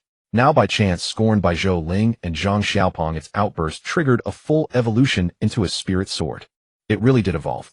Zhang Xiaopeng said in disbelief, a red glow flickering above his head. Check if there's a new skill. Zhou Ling urged. Alright, let me see. Zhang Xiaopeng reopened the bone sword's attributes, scrolling directly to the skill section. Damn, another curse from Long Wei. What's wrong? Zhou Ling poked her head out, full of confusion. What a fantastic skill, Zhang Xiaopeng said, his face a mix of tears and laughter, utterly unreadable. The red light above his head grew brighter. Don't keep me in suspense, okay? Zhou Ling's beautiful brow furrowed. Without waiting for Zhang Xiaopeng's explanation, she had the puppet snatch the bone sword. Opening the attributes, she scrolled to the bottom and soon found the new skill gained after evolution. Master Betrayer. Activating the skill reduces HP by 1 per second. For every 1 HP lost, attack power increases by 0.5 times. This skill does not distinguish friend from foe. The worse you fare, the fiercer the slaughter. Whoa, a tool for striking allies. Zhou Ling gasped, wondering why every piece of equipment she produced was so bizarre. Do you still want it? Zhou Ling asked instinctively, but regretted it the moment the words left her mouth. Striking allies. If she gave this to Zhang Xiaopeng, wouldn't she become his comrade? Want it? Of course I want it. This is already a divine artifact. Zhang Xiaopeng snatched it back, not giving Zhou Ling a chance to refuse. Fine. Zhou Ling resolved never to team up with Zhang Xiaopeng, no matter what. By the way, aren't you losing HP? Huh. Zhang Xiaopeng froze. He opened his own stats and saw that in that brief moment his HP had dropped to just 10. Holy crap. I almost sacrificed myself to this sword. He yelped, quickly deactivating the skill and chugging a health potion. Uh-huh. Zhang Xiaopeng laughed heartily, soaring into the sky on his flying sword, his feet firmly planted upon the blade. With this matter settled, life holds no regrets. Sister, linger, the green hills remain, and the rivers flow ever onward, until we meet again. Ha ha ha. With that the portly man flew off with a hearty laugh, moving with remarkable speed, leaving not a single cloud behind. Zhou Ling watched Zhang Xiaopeng depart, a hint of surprise in her eyes. It wasn't until his figure vanished from sight that she snapped back to reality. Damn, he swindled a bone sword out of me. No wonder he bolted so fast. Fatty, Zhou Ling shouted, but there was no trace of Zhang Xiaoping. He was long gone. Forget it, forget it. Fortune or misfortune, you're on your own now, Fatty. Zhou Ling shook her head helplessly, then walked back into the fairy tale world. After a brief casual chat with Wei Wei, she chose to log out. Unbeknownst to her, it was already midnight outside, leaving her momentarily disoriented. In the game it was still dusk, but reality had already grown so late. After a quick shower, Zhou Ling collapsed into bed and fell asleep. The night passed without incident. The next day Zhou Ling woke naturally. She brushed her teeth, washed her face, and then opened the refrigerator. It was completely empty. The landlord's family has no grain left. With no choice, Zhou Ling had to venture out to buy groceries, preparing meals for the next few days. Glancing at the balance on her phone, she furrowed her brow. Even the money's not enough. She thought about her recent spending. Right, that last meal alone cost me several thousand. Sigh. Looks like I'll have to find a way to get some cash again. It's almost the end of the month. Time to ask Mom for some money. With the thought in mind, she acted, immediately dialing her stepmother's number. Hello? Is that Xiao Ling? Out of money. A mother knows her child. One call, and she knew exactly what Zhou Ling wanted. Nice. Zhou Ling felt like giving her mom a thumbs up. Yeah, Mom. Zhou Ling smiled. Yuer is growing up and her needs are increasing. The day before yesterday was her birthday, so I spent quite a bit and bought her a lot of clothes. That girl, she doesn't know how to save, spending money like water. Her mother scolded on the other end of the line, though, without real malice. Oh, Mom, don't say that. It's perfectly normal for girls to love beauty. It just means Yuer is growing up and has her own thoughts. That's a good thing. That's true. It's been hard on you, though. Your father and I are abroad and can't lend a hand, leaving such a big child in your care. Has she caused you any trouble? Not at all. Zhou Ling laughed. Trouble? No such thing. A child this easy to take care of was a blessing. After chatting with her mother for a while and reporting some daily matters about her sister, Zhou Ling hung up. International calls were too expensive. Ding. Your bank account has received 30,000 yuan. Just minutes after the call ended, her mother had transferred the living expenses for her sister for the next month. Good heavens. That's a full 20,000 extra. Zhou Ling gasped. This living allowance was even more than her former salary. Was this how the wealthy lived? After a moment's hesitation, she sent 1,000 yuan to Zhou Yu. Zhou Yu replied instantly. Struck it rich. Or sold yourself. Zhou Ling raised an eyebrow, feeling she might have sent too much. This is the living expenses from Mom. So much. You have me to thank. I talked Mom into it for ages to get this for you. Really? Zhou Yu was still skeptical. Should I ask? Was this girl seeing someone behind his back? Zhou Ling frowned deeply. If their mother found out, wouldn't he be in for a scolding? Mom is swamped with work. I had to call a dozen times just to get through. I think you're getting too big for your britches. With all this extra money, why so many questions? If you don't want to give it back, and he'll hold on to it for you. Zhou Ling quickly changed the subject. Playful. Seeing no reply from Zhou Yu, as Zhou Ling breathed a sigh of relief. He wasn't worried she'd actually call their mother. Otherwise, had have been caught from the start. Besides, in their parents' eyes, Zhou Yu was still in high school. Back then, Zhou Yu was in her rebellious phase, constantly at odds with their parents. The two elders were at their wits' end, which was why they'd entrusted her to Zhou Ling.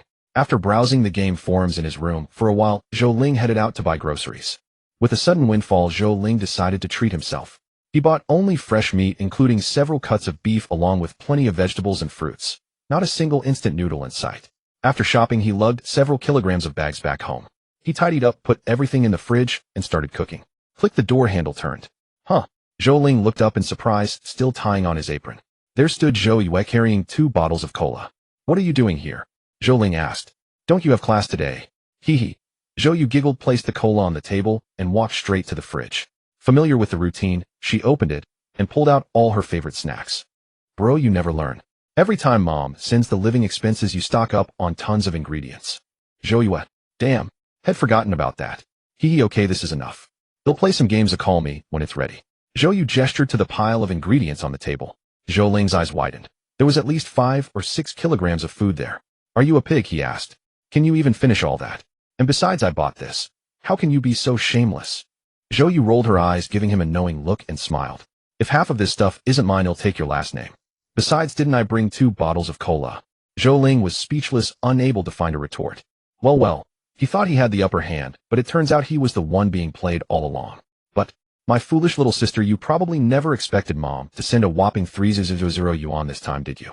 This round, him taking center stage. Zhou Yu ignored his daze, walked triumphantly to the sofa in the living room, took out her gaming helmet, and lay down. Bro, call me when it's ready. Got it. Zhou Ling replied, his tone laced with dissatisfaction as he glanced up. Tisk, I'll forget it. He shook his head and began washing vegetables and cooking. What was meant to be a simple meal suddenly became lavish with Zhou Yu's arrival. Zhou Yu was a carnivore. Every meal had to have meat, and she loved washing it down with cola. But oddly enough, she never gained weight. If anything, she was on the thin side. Cooking took Zhou Ling over an hour. He prepared all 5 kilograms of meat, resulting in 6 large platters, plus quite a bit of vegetables. Altogether, the meal weighed nearly 7 kilograms. Well, looks like we'll be eating leftovers tonight, Zhou Ling muttered helplessly. Hey, time to eat. He nudged Zhou Yu. Zhou Yu lay on the sofa, her figure petite and delicately curved. Her arms were slender with long, fair, and tender fingers. Her legs were the same, adorned in white stockings. She resembled a Snow White from a fairy tale, lying on the sofa waiting for a prince's kiss to awaken her. Seeing that Zhou Yu showed no signs of waking, Zhou Ling couldn't help but swallow. He grew a bolder, slowly extending his hand. Time to eat. Ouch! Zhou Yu cried out in pain, slowly withdrawing from the game. What are you doing? She grumbled discontentedly. Zhou Ling's expression hardened. Playing games, and still having morning crankiness. Time to eat. Didn't you say so yourself? Zhou Ling retorted, hands on her hips, radiating displeasure. Oh. I forgot. Zhou Yu giggled, sticking out her tongue slightly. I'm so done with you. Zhou Ling was speechless, feeling like an old mother hen. Don't think you can charm your way out of this. Go wash your hands now. Got it, bro.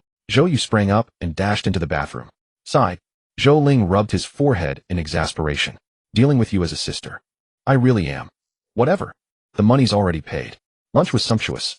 Zhou Ling had originally planned to just pan-fry a steak. But with an extra sister around, she had picked out 3 days' worth of ingredients. He ate only a small bowl of rice and just a bit of the dishes. Yet Zhou Ling felt a full sense of satiety in his stomach. He blinked, somewhat dazed. The dishes on the table were a feast for the eyes and palate, each one meticulously prepared by him. But he hadn't even had a few bites, and he was already full. What a waste! He raged inwardly. All ruined by a pig. Sensing Zhou Ling's gaze, Zhou Yu looked up, slightly chewing a piece of chicken. After swallowing, she said discontentedly, I feel like you're cursing me. Zhou Ling rolled his eyes, unwilling to converse with a pig. Watching Zhou Yu eat with relish, he felt tormented. His chopsticks hovered, unsure whether to pick up food or not, because now once he did, it might go to waste. Bro, why aren't you eating? Zhou Yu asked curiously. In just that short while, she had already devoured 2 chicken drumsticks. Her little mouth kept moving nonstop. Zhou Ling was stunned. Though she chewed slowly, her stomach seemed like a bottomless pit, never getting full. Are you really okay eating like this? Zhou Ling hesitated, then finally asked. It wasn't that he blamed her for eating a lot, but could her body handle it? I'm fine, Zhou Yu replied nonchalantly. Unbeknownst to them, she had finished 2 pounds of meat and a bowl of rice in between. And this is fine. You don't even weigh 90 pounds, and you've already consumed 4 of your body weight. Zhou Ling couldn't bear it and put down his chopsticks. Little sis. You don't have to push yourself so hard. Though your brother is poor, I won't let you eat enough for 3 days in 1 meal. Zhou Yu blinked in confusion, swallowing the food in her mouth. Bro, what are you talking about? I'm still growing. Isn't it normal to eat a bit more? Who grows up eating like you do? Zhou Yu patted her flat belly, giggling and squinting with a smile. Eating is a blessing, and I haven't gained weight. Isn't that great? Are you out of your mind? Zhou Ling was silent for a moment before asking, when did this start? Zhou Yu thought for a moment, then replied uncertainly, it started after we went to that hotel last time. That's only about 10 days ago. It's still salvageable. Zhou Ling pondered. This might be an illness, it needs treatment. Zhou Yu, how about I take you to the hospital? The little girl's face changed instantly, and she erupted. I think you're the one who's sick. Eating so little, and you dare to say that about me. You should be the one seeing a doctor. That's true. Zhou Ling empathized, finding it reasonable, and followed Zhou Yu's lead. How about we both go for a checkup this afternoon? What do you think? Zhou Yu, get lost. Unable to argue, Zhou Yu resorted to action, tossing a half-eaten chicken claw at Zhou Ling. Quick as lightning, Zhou Ling caught a hint of surprise in his eyes. He chuckled. This is a phoenix claw, expensive stuff, dozens of bucks. Don't waste it. With that, he put the claw into his mouth. Though he was full, he could still manage one. Zhou Yu pouted angrily, burying her head in her food, shoveling dishes into her mouth. Occasionally, she gulped down a glass of cola, making Zhou Ling's eyes nearly pop out. Eating like this will cause trouble. The meal was quickly finished. Zhou Ling stared in disbelief at the clean plates. He glanced at Zhou Yu lounging comfortably on the sofa, incredulous. He walked over, reaching out to touch her flat belly. It was smooth, with no trace of fat or fullness. I'm so done with you. He looked at Zhou Yu, who raised an eyebrow. Don't envy me, sis. I'm just one of those people who can eat anything and never gain weight. No. This isn't just about body type. Are you cheating or something? Zhou Ling said in disbelief. No. You have to come with me to the hospital this afternoon. After a moment's thought, he added, he'll pay for it, okay? Fine. This time Zhou Yu agreed without any hesitation. In truth, she was also curious. She had eaten so much, yet besides feeling full of energy, she didn't feel bloated. After confirming, Zhou Ling started washing the dishes. For Zhou Yu's health, he postponed his afternoon routine of gaining experience to the evening. The two tidied up and headed to the People's Hospital. This trip was mainly for Zhou Yu's health. Zhou Ling was just tagging along. A small appetite just meant his last meal hadn't been digested yet. A series of tedious examinations followed, with the two rushing around holding medical cards and test sheets while enduring Zhou Yu's chatter. In the end, the results showed Zhou Yu was in excellent health, even superior. Simply put, she was healthy enough to take down an ox. This can't be. Zhou Ling frowned, feeling the report in his hand seemed fake. Odd. A sharp pain shot through his waist. Zhou Ling yelped and jumped away. What are you doing? Pinching the waist is something couples do. Don't you think that's too much? He fumed. Huh? You think that's too much? Haven't you done plenty of excessive things to me? Zhou Yu retorted directly, her shocking words drawing stares from many. I'm just concerned about you. Zhou Ling's face reddened, his tone softening. Doesn't this report spell it out clearly? Healthy. Excellent. Why do you seem to want something bad to happen to me? Zhou Ling was left speechless, finally nodding awkwardly. Oomph. Having finally gained the upper hand in an argument, Zhou Yu was overjoyed. She stood with her hands on her hips for a moment, looking smug. After a while, she pointed to a milk tea shop in the distance. I want milk tea. A large one. Aren't you full yet? I don't care. I want it. Fine. It's all coming out of the same pocket anyway. Zhou Ling regretted ever agreeing to buy Zhou Yu milk tea. Right next door was a braised food shop, and during the wait for the milk tea, the little brat had pestered him into buying a pile of snacks. Eat. You'll eat yourself fat. He grumbled, stepping back a few meters to keep his distance from Zhou Yu. Not far off, another aromatic food shop beckoned. Seeing Zhou Yu's watery eyes, Zhou Ling turned his head away, cruelly rejecting her plea. Mean brother. Zhou Yu pouted, her face a picture of displeasure. But the next second, her little face lit up with joy as the milk tea was ready. Taking the cups, they headed home together. The little girl ate happily, chattering away the entire journey, her mouth never still. Gnawing on a chicken wing and slurping her milk tea, she was utterly content. Only Zhou Ling remained perplexed. This can't be right. It just can't be, he murmured, staring at Zhou Yu's stomach, then back at her face, 1,000 question marks flashing through his mind.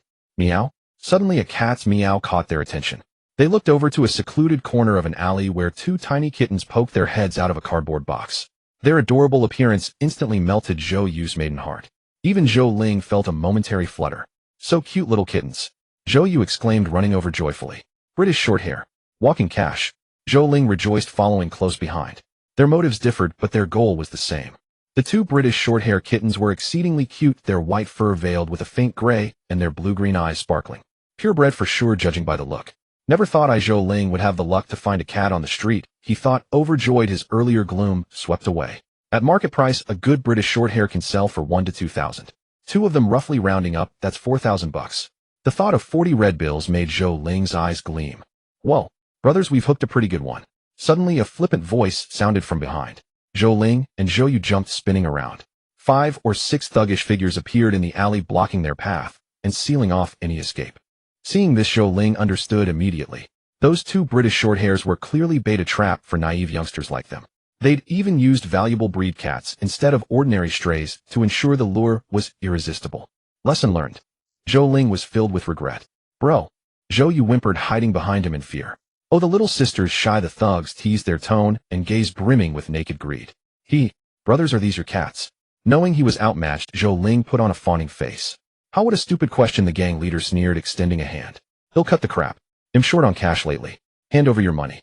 As he spoke, the thugs closed in their menacing expressions, promising violence if he refused. Zhou Ling clenched his fists. If he were alone, he'd never hand over the money. But behind him stood his sister. What to do? Zhou Ling's mind raced, searching for a way out. Suddenly, he thought of Brother Wong from the streets. From all accounts, that barbershop owner Brother Wong was a fearsome figure in the underworld. Deciding to invoke Brother Wong's name to protect his money, he said, Brothers, I may not be in the game, but Brother Wong and I are like brothers. Messing with me is like messing with him. Seeing the thugs pause, Zhou Ling felt a surge of hope. Let's call it even today, and each go our. Slap. Before he could finish, a heavy slap landed on his cheek, the force staggering him. Damn, Brother Wong, you're useless. Zhou Ling was stunned, but oddly the slap didn't hurt at all, leaving him room to grumble. The gang leader sneered, Brother Wong. I've heard of Brother Dragon and Brother Tiger, but never any Brother Wong. Stop playing tough. Get him. The thugs immediately set upon Zhou Ling, raining punches and kicks. He didn't fight back, not knowing how, had never been in a brawl before. But it didn't hurt at all. Bro. Zhou Yu screamed, seeing him beaten. Tears glistened in her eyes, and she tried to rush forward, but the gang leader grabbed her wrist. Whoa, this girl's a real looker. At those words, a flash of fury ignited within Zhou Ling. A surge of power erupted from his body, shoving the surrounding thugs aside. Bastard, don't touch my sister, he roared, lunging at the gang leader. You son of a... The gang leader snarled, kicking him in the stomach. The blow didn't hurt, but the force sent Zhou Ling stumbling back. The thugs immediately piled on, pinning him down. Damn, you think you're tough? They rained blows on him. Let my sister go? Zhou Ling glared at the gang leader, his eyes blazing. How you think he'll just let her go? Where's the fun in that? The gang leader glanced at him dismissively. Changed my mind. This girl's too pretty to waste. Wouldn't it be a shame not to have a little fun with that face? He leered, his gaze on Zhou Yu, a lust rising within him.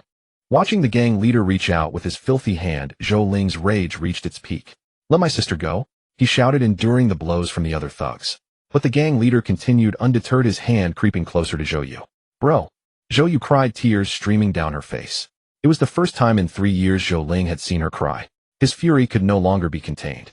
You are asking for death. Just as the thug's hand was about to touch Zhou Yu, as Zhou Ling's eyes blazed with a brilliant golden light. Within the radiance, the cries of dragons and phoenixes echoed. The world seemed to freeze. Everyone stopped moving. A profound silence fell, devoid of any sound or even the slightest breeze.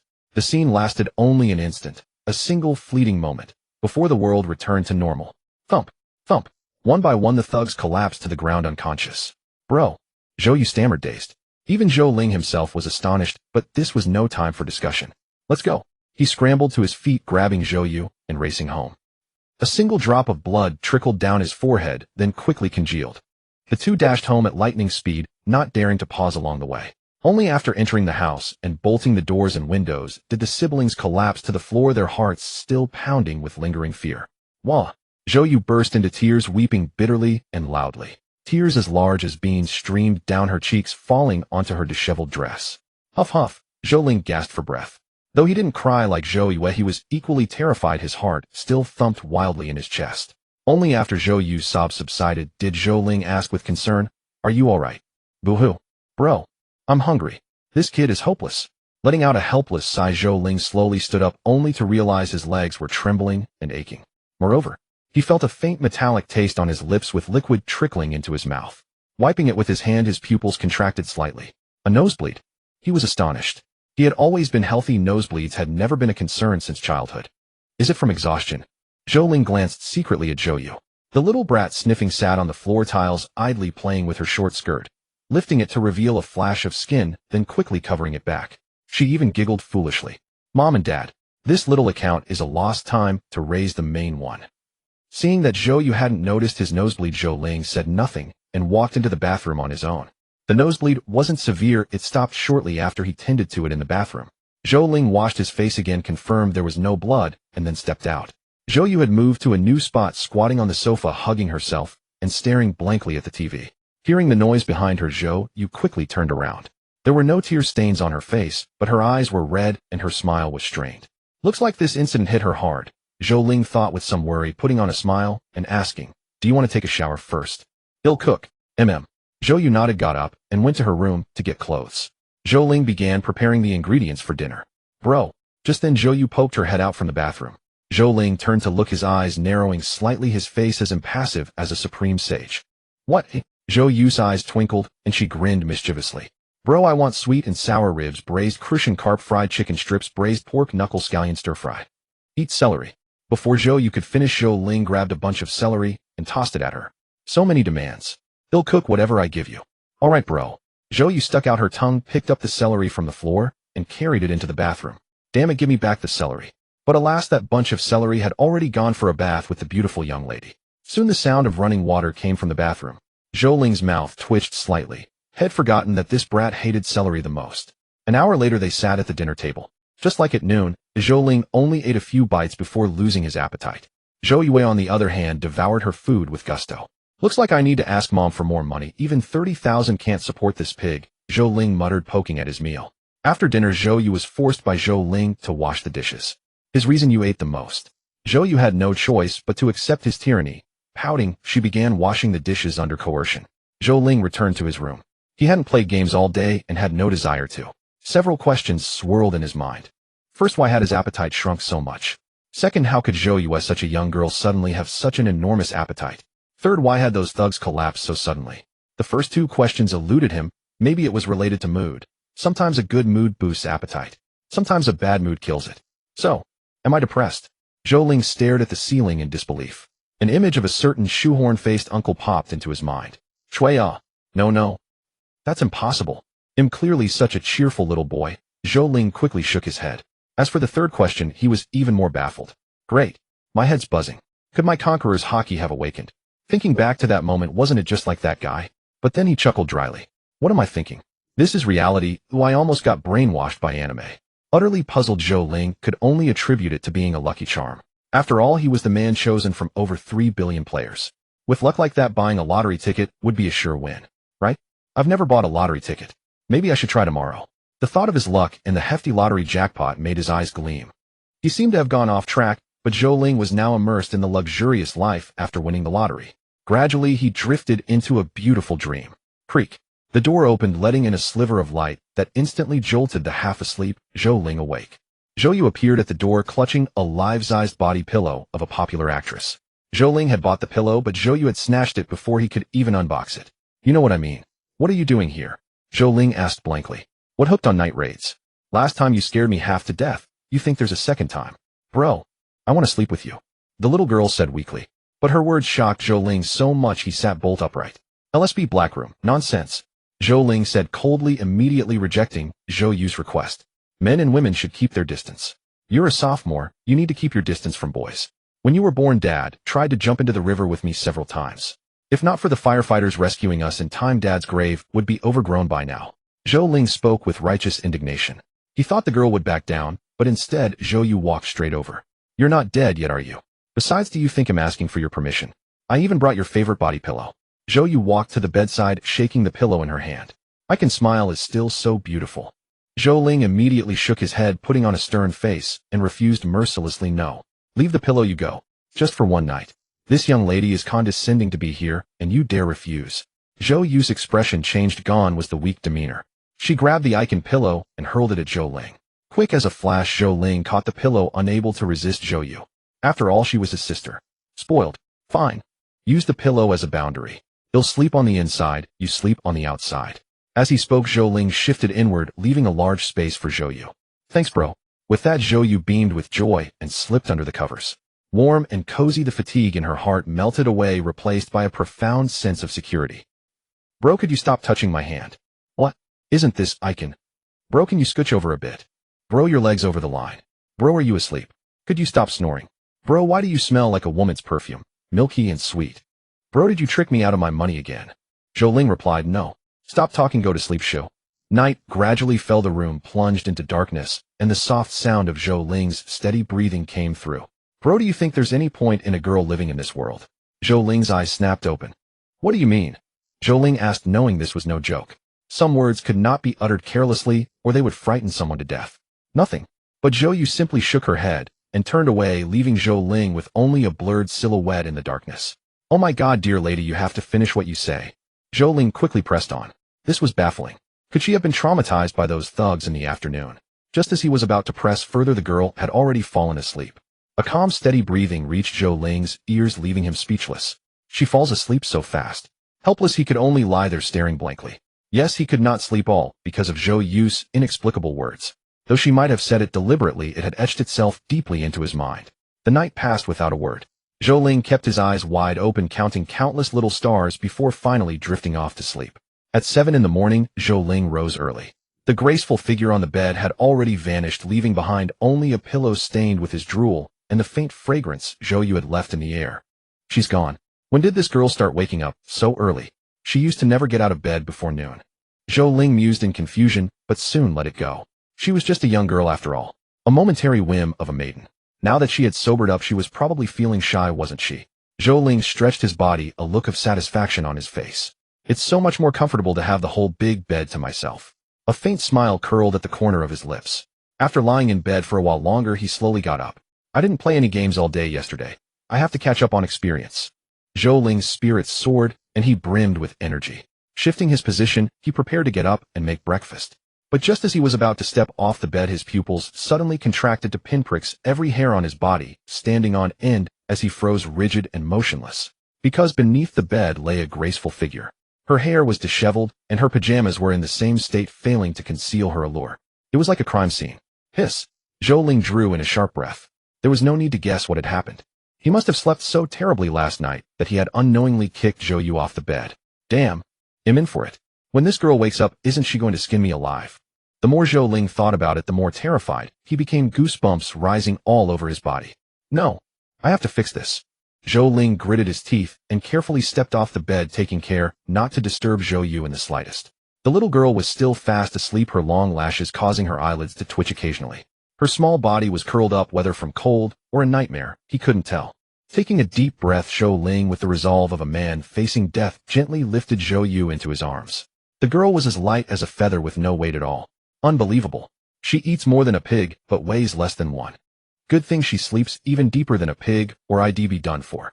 As Zhou Ling laid Zhou Yu back on the bed, he muttered complaints nonstop.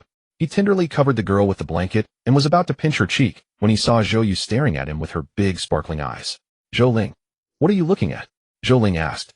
But Zhou Yu didn't take the bait.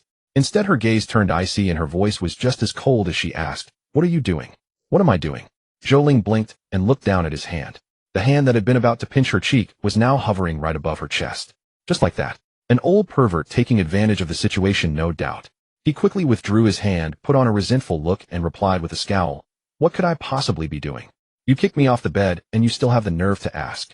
Me? I kicked you off the bed. Zhou Yu wasn't fully awake yet, and Zhou Ling's words left her head spinning. She always slept very still, waking up in the exact same position as when she fell asleep. How could she have kicked anyone? Isn't that right? Zhou Ling seized the moment, solidifying his role as the victim. Look at you, no manners when eating, no poise when sitting, and you even kick people in your sleep. You don't have a shred of ladylike grace. He said, pulling back the blanket he had just covered her with to prove his point. Pointing at her disheveled pajamas, he added, see this? If your big brother hadn't covered you up, you'd have been exposed to everyone by now. And you even kicked me. As he spoke, Zhou Ling rubbed his side, wincing in pain to reinforce the psychological suggestion. The girl began to doubt her own reality. Is my sleeping posture really that bad? Looking at her own exposed clothes, a blush crept across Zhou Yu's face. With a hint of shyness, she pulled the blanket back over herself. Bro, I understand. You can leave now. Apologize. Apologizing was out of the question. A fairy is always right. All right, sure. Zhou Ling replied with a faint smile. Escaping unscathed was already a blessing. Pushing his luck would only invite her little fists. Zhou Ling hurried out of the room, and as he left, he said considerately, take your time sleeping. Big brother will go make you breakfast. Zhou Yu didn't respond. In truth, her drowsiness hadn't faded. Zhou Ling didn't mind. After dropping that hint, he closed the door and went to prepare the meal. Did you think he was being caring? Not really. When a person is still drowsy and falls back asleep, everything that happened in between feels like a dream, not quite real. In truth, his lie couldn't withstand scrutiny. Because Zhou Ling slept on the inside, while Zhou Yu slept on the outside. Her kicking him off the bed was simply absurd. Unless Zhou Ling were a ball that could bounce off the wall. Breakfast was simple and took only half an hour to prepare. When Zhou Ling went to call Zhou Yu, the girl was indeed fast asleep. He called her a few times, but she didn't stir. Zhou Ling was quite satisfied. After eating his own breakfast, he stored Zhou Yu's portion in a warmer. Then, brimming with excitement, he grabbed his gaming helmet and laid down on the sofa. Today was a holiday. In the fairy tale world, adorable children were everywhere, easy to find, laughing and chasing each other in the park, full of joy. Zhou Ling materialized in a spinning teacup, sitting opposite Qin Shiyao and Wei Wei. Zhou Ruo, you're online. Why didn't I see you yesterday? Qin Shiyao, who had been chatting with Wei Wei, greeted him as soon as she saw him appear. I had a physical exam yesterday, so I took some time off, Zhou Ling explained. Oh, is everything all right? Wei Wei smiled, pouring him a cup of black tea. Nothing serious. The doctor said I'm very healthy, Zhou Ling nodded. The two women exchanged a faint smile, and then continued the topic they had been discussing before Zhou Ling arrived. That old man Han Yun seems to be up to some new trick. What's he thinking? With the stock market crashing like this, isn't he afraid of going bankrupt? That old fox is shrewd. He's probably trying to transfer assets. This move of his will surely hit Han Yun hard, but knowing him, he might have a masterstroke in store. Over in the UK, things are in turmoil. Many big players are sticking their fingers in. I think that front might be shifting its ground. You're right. The waters there are too deep right now. I haven't even managed to get a foothold yet. No worries. I know some people in the UK. I've already paved the way, just waiting for the big storm to hit. Zhou Ling. What the hell? I don't understand a single word. Rubbing her ears, Zhou Ling snapped back to attention and listened intently. The topic of the two girls had shifted. Any progress on the chips? A little, but not much. All right, name your price. 120, but I want to back up the research data. Friends are friends, business is business. No problem. A deal that sounded incredibly impressive was thus concluded right before Zhou Ling's eyes. She blinked, utterly bewildered. Are you sure this is something an 11 or 12-year-old should be discussing? Zhou Ling was completely dumbfounded, feeling like a pathetic meat patty sandwiched between two titans. She shrank her neck, minimizing her presence, hoping to go unnoticed by the big shots and sneak away to the outside world to be her own little princess. By the way, Zhou Rua, how old are you now? Unfortunately, fate had other plans. As the two big shots chatted, the conversation inevitably turned to Zhou Ling. The lofty topic instantly became mundane. Zhou Ling sat on pins and needles, suddenly at a loss for how to answer. If she said 23 or 24, wouldn't that scare them? If she said 80 or 90, wouldn't that be pretending to be young? Are you about 10? Wei Wei asked, judging by Zhou Ling's physique. Am I about that? Zhou Ling nodded, going along with Wei Wei's assumption. Wow. Qin Shiyao covered her small mouth. Doesn't that make you 5 years younger than me? 5 years. Zhou Ling looked at Qin Shiyao in surprise. This little girl with a physique similar to hers was actually 15. Oomph. Sensing Zhou Ling's gaze, Qin Shiyao puffed out her chest with a proud air. She wore a pink, girly princess dress, revealing fair skin below her neck, with 2 white ribbons tied in a beautiful bow around it. But beneath that fair skin was a flat expanse. Feeling as if insulted, a competitive spirit unexpectedly stirred within Zhou Ling. Fortunately, Zhou Ling forcibly suppressed it. Geez, am I actually getting upset over this? A storm raged in her heart. Does playing a female character too much make one's personality more girly? How terrifying. Zhou Ling now dared not even glance at Qin Shiyao. What a waste of that springtime view. Xiao Rua, call me big sister. They'll take you to grind experience. Qin Shiyao had nothing to do today and happened to meet Zhou Ling. No. Zhou Ling pouted, turned her little head away, avoiding Qin Shiyao's gaze. You should take them instead. I can level up to 20 by myself. She pointed at a group of little girls playing. Qin Shiyao looked over and her little face fell. Can't carry them, she said, her tone filled with resignation. Why? Qin Shiyao explained, they're all just 7 or 80-year-old kids, and the monsters outside Tianhong City are all terrifying and grotesque. Forget fighting monsters, just seeing them would make them cry their eyes out. I see. Zhou Ling looked over and could only shake her head helplessly. Fairy Tail might be powerful, but most of its members were tiny, innocent children who couldn't bear to harm even a rabbit monster. What held Fairy Tail together were big shots like Qin Shiyao and Wei Wei, who had both money and time. Zhou Ling thought it over. While having Qin Shiyao's help would speed up her monster grinding, a closer look showed it wasn't worth trying. Her own grinding speed wasn't slow, but if she teamed up with Qin Shiyao, the experience would have to be split evenly. Calculating it this way, was Qin Shiyao really helping her? It was more like she was helping Qin Shiyao level up. Besides, Qin Shiyao was already at level 20, stuck at the experience cap, and wouldn't gain any more experience from grinding. After a moment's thought, Zhou Ling chose to refuse. I don't need a boost. With a bit of effort today, I can reach level 20. The two girls blinked, understanding the logic. Qin Shiyao sighed, disappointed at not being able to team up with Zhou Ling. The next second, Zhou Ling stood up, bidding them farewell. If there's nothing else, I'm going to grind experience. I should hit level 20 by today. The two watched her leave, escorting her out of Fairy Tail's territory. Goblins. This was a lush green forest. Though called the Goblin Forest, it was home to many other monsters. Pressing forward, Li Xiaoyao led the charge, his long sword sweeping across, leaving only mangled limbs and flesh in its wake. Zhou Ling rampaged wildly like a wolf pack, invading the forest, running amok without restraint. Now that Li Xiaoyao was finally willing to play with her, it was as if she had unleashed her true nature. She bit at any monster she saw. In no time, the forest was in chaos, with goblin tribes being wiped out one by Zhou Ling. She even accidentally killed several player parties. Her speed was too slow to keep up with Li Ziweo's team, so she had to be carried on his shoulder. This did hinder Li Ziweo's output, but fortunately Zhou Ling could now effectively use her authority ability. Empowered by the authority, Li Xiaoyao could easily annihilate goblins with just one hand. A casual strike sufficed for common ones, while elites only required 2 or 3 slashes. So far they hadn't encountered any goblin boss level monsters. Kill. At this moment, Zhou Ling's spirit soared, and she felt like letting out a howl. 30 soldiers charged out, facing a goblin tribe of over 300. They broke through like a hot knife through butter, cutting through them as easily as slicing melons and chopping vegetables. In just a few minutes, they had destroyed a goblin tribe, reaping rich rewards. Zhou Ling climbed down from Li Ziweo's shoulder, her joy evident on her face. The reason was simple: the ground was littered with coins. These goblins don't drop much equipment, but their coins are several times more than other monsters. Zhou Ling loved money, So much so that she personally joined in the coin-collecting endeavor. Even if she was panting from exhaustion, she had no complaints. Only hard-earned fruits bring the greatest joy. Looking at the 21 gold coins in her backpack, Zhou Ling was beaming. A copper coin from a monster is 1 yuan, a silver coin is 100, and a gold coin is 1,000. I have 21 now, that's 21,000. Wow, I didn't expect to be a 10th of Sandy Yuan household now. This money is made as easily as picking it up off the ground. Zhou Ling chattered on, her smile never fading. After collecting all the coins from the ground, Zhou Ling and the others continued forward. Advancing triumphantly, they soon entered a densely populated goblin area. This was a tribe of 1,000 where every goblin was exceptionally strong. Compared to the goblins outside, it was like the difference between a domesticated animal and a wild one. Kill! The sound of battle shattered the peace, unleashing a brutal and tragic fight. 30 men against 1,000 goblins. Such a lopsided ratio of combatants, yet the outcome was a complete reversal. Li Xiaoyao and his men were like meat grinders on the battlefield. Any goblin that came within 2 meters was sliced and annihilated by the sword light. Zhou Ling hid in the middle of the formation, still tightly protected. She personally thought it was overkill. With her current defense, not to mention these ordinary goblin monsters, even a boss could only deal a point or two of damage to her.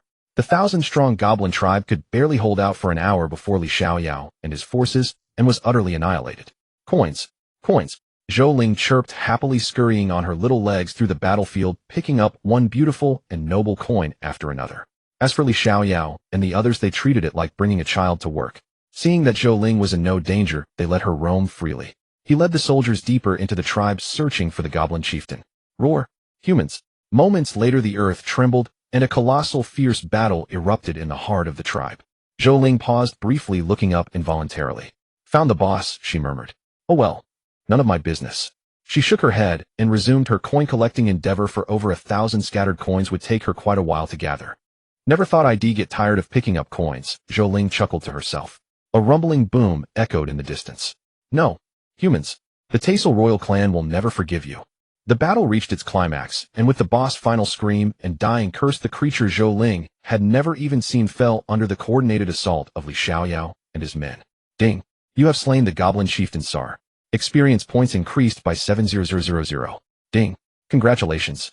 You have reached level 20. Due to level restrictions, all future quests and monster kills will yield no experience. Please complete the level restriction quest as soon as possible. Is the boss dead? Time for me to take a look. Zhou Ling raised an eyebrow, glanced at the system notifications, and then walked toward where the boss had fallen. Li Xiaoyao and his soldiers had encircled the towering green-skinned goblins, standing in a silent vigil, as if in mourning. What are you doing? Zhou Ling asked curiously as she approached. Li Xiaoyao turned and tossed a dark object toward her. Zhou Ling blinked, raising her hand to catch it. Ouch! The dark object smacked her squarely on the head. Wincing in pain, she was thoroughly displeased. What was that for? She demanded indignantly, bending down to pick up the object Li Xiaoyao had thrown. Hidden beneath his helmet, Li Xiaoyao was taken aback. He hadn't expected that from a mere 3 meters away Zhou Ling would fail to catch it. Princess, he muttered, have I spoiled her into incompetence? Taisel royal clan token bound to Zhou Ruoling. This token signifies identity, but with its master's death, it has become a curse. The bearer will be marked for death by the Taisel royal clan. However, rest assured it will exert bloodline suppression over common goblins, forcing them to keep their distance and treat you with reverent fear. Silence spoke volumes. Zhou Ling didn't know how to feel. Why another bizarre trinket, she grumbled. What use are these two effects to me? Do I need goblins to keep their distance? And besides, it was you, Li Xiaoyao, who killed it. What does that have to do with me? I'm just a slip of a girl. As she spoke, Zhou Ling grew more aggrieved. The token in her hand was bound to her. She couldn't even discard it. She kicked the goblin chieftain's corpse in frustration, and with that kick, the massive body dissolved into a flash of white light, vanishing from the world. Oh, a purple glow. As the white light faded, Zhou Ling noticed a piece of purple equipment in the center. It was a colossal greatsword, its hilt rising from the ground to tower over her. Great. Another weapon I can't use, she muttered. She then turned to Li Xiaoyao and the others, asking, do you want this sword? The soldiers all shook their heads. One stepped forward and said, Your Highness, our weapons and equipment are exclusive to us and will grow stronger as your power increases. I see. Zhou Ling felt a pang of disappointment. She couldn't even manage this small gesture of rewarding her soldiers. After a moment's thought, she said, Then I'll sell this sword. If there's anything you want in the future, just tell me. It was a sorry state for a princess to be in, but that was her reality. Thank you, Your Highness, the soldiers replied with smiles and nods. With that, Zhou Ling found a spot nearby and opened the auction house. She had many unnecessary items and equipment, so she decided to clear out her inventory. Auctions required a waiting period. After listing items, bidding would only start an hour later. Once she had put everything up for sale, Zhou opened her quest list. Aside from 1 or 2 unfinished daily quests, there was a golden bordered level restriction quest. Level 20 breakthrough quest: clear the second floor of the Heavenly Tower. Reward: unlock level cap above 20 for the entire server. Obtain the Pioneer title and a mysterious reward. It was a succinct description, but its mere existence signified that no one on the server had yet completed this task. Zhou blinked, pondering for a moment. She decided not to enter the Heavenly Tower immediately. They'll go back and ask Qin Xia and Wei Wei if they have any strategy guides for this floor, she thought. With that, she left the Goblin Forest without a second glance. Fairyland. It was as lively as ever. The group of children had been playing all morning without a hint of fatigue, frolicking joyfully across the meadow, using life-sized props to play house. This place fulfilled every child's whimsy. As Zhou entered, a little girl accidentally bumped into her. The girl giggled. Sister, want to play with us? Zhou shook her head. I haven't finished my homework. School starts tomorrow, and if I don't do it, Mom will be mad. The consequences would be dire. Hearing this, the cheerful little girl's face fell. Homework? I haven't done mine either. She wailed, her face scrunching up. As Zhou left, the girl immediately logged off. Inside the castle of Fairyland, Wei Wei sat in a golden cage holding a tablet. She was staring at it with a grave expression, so absorbed that she didn't notice Zhou approach. What's got you so engrossed? Zhou asked, curiously tiptoeing behind Wei Wei. A single glance made her frown, her mind a tangled mess. The tablet displayed undulating lines in various colors surrounded by dense strings of English letters. Wow, is that a stock chart? Zhou mind reeled. Were kids this competitive these days? When she was that age, she was still digging in the mud. Huh. Zhou, you're back. Wei Wei turned around. Yeah, just got back. Zhou nodded, pointing at the tablet. Is that a stock chart? No, it's a report from the regional director, Wei Wei replied casually. My apologies, big shot. They'll just bow out of this group. Zhou thought, feeling utterly out of place. They were from completely different worlds. After exchanging a few stiff pleasantries with Wei Wei, who did most of the talking, Zhou could only reply with wide eyes. MMO. Before long, her head began to ache, and she decided to interrupt this lofty, elevated topic. Some people's circles were simply inaccessible to her. Cutting straight to the point, Zhou inquired about the Divine Tower.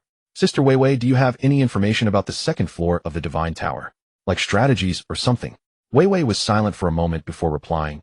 This kind of information is normally only circulated among a select few. But since you've reached level 20, you have the right to know. Oh. Zhou eyes lit up, looking at Wei Wei with anticipation, waiting for her next words.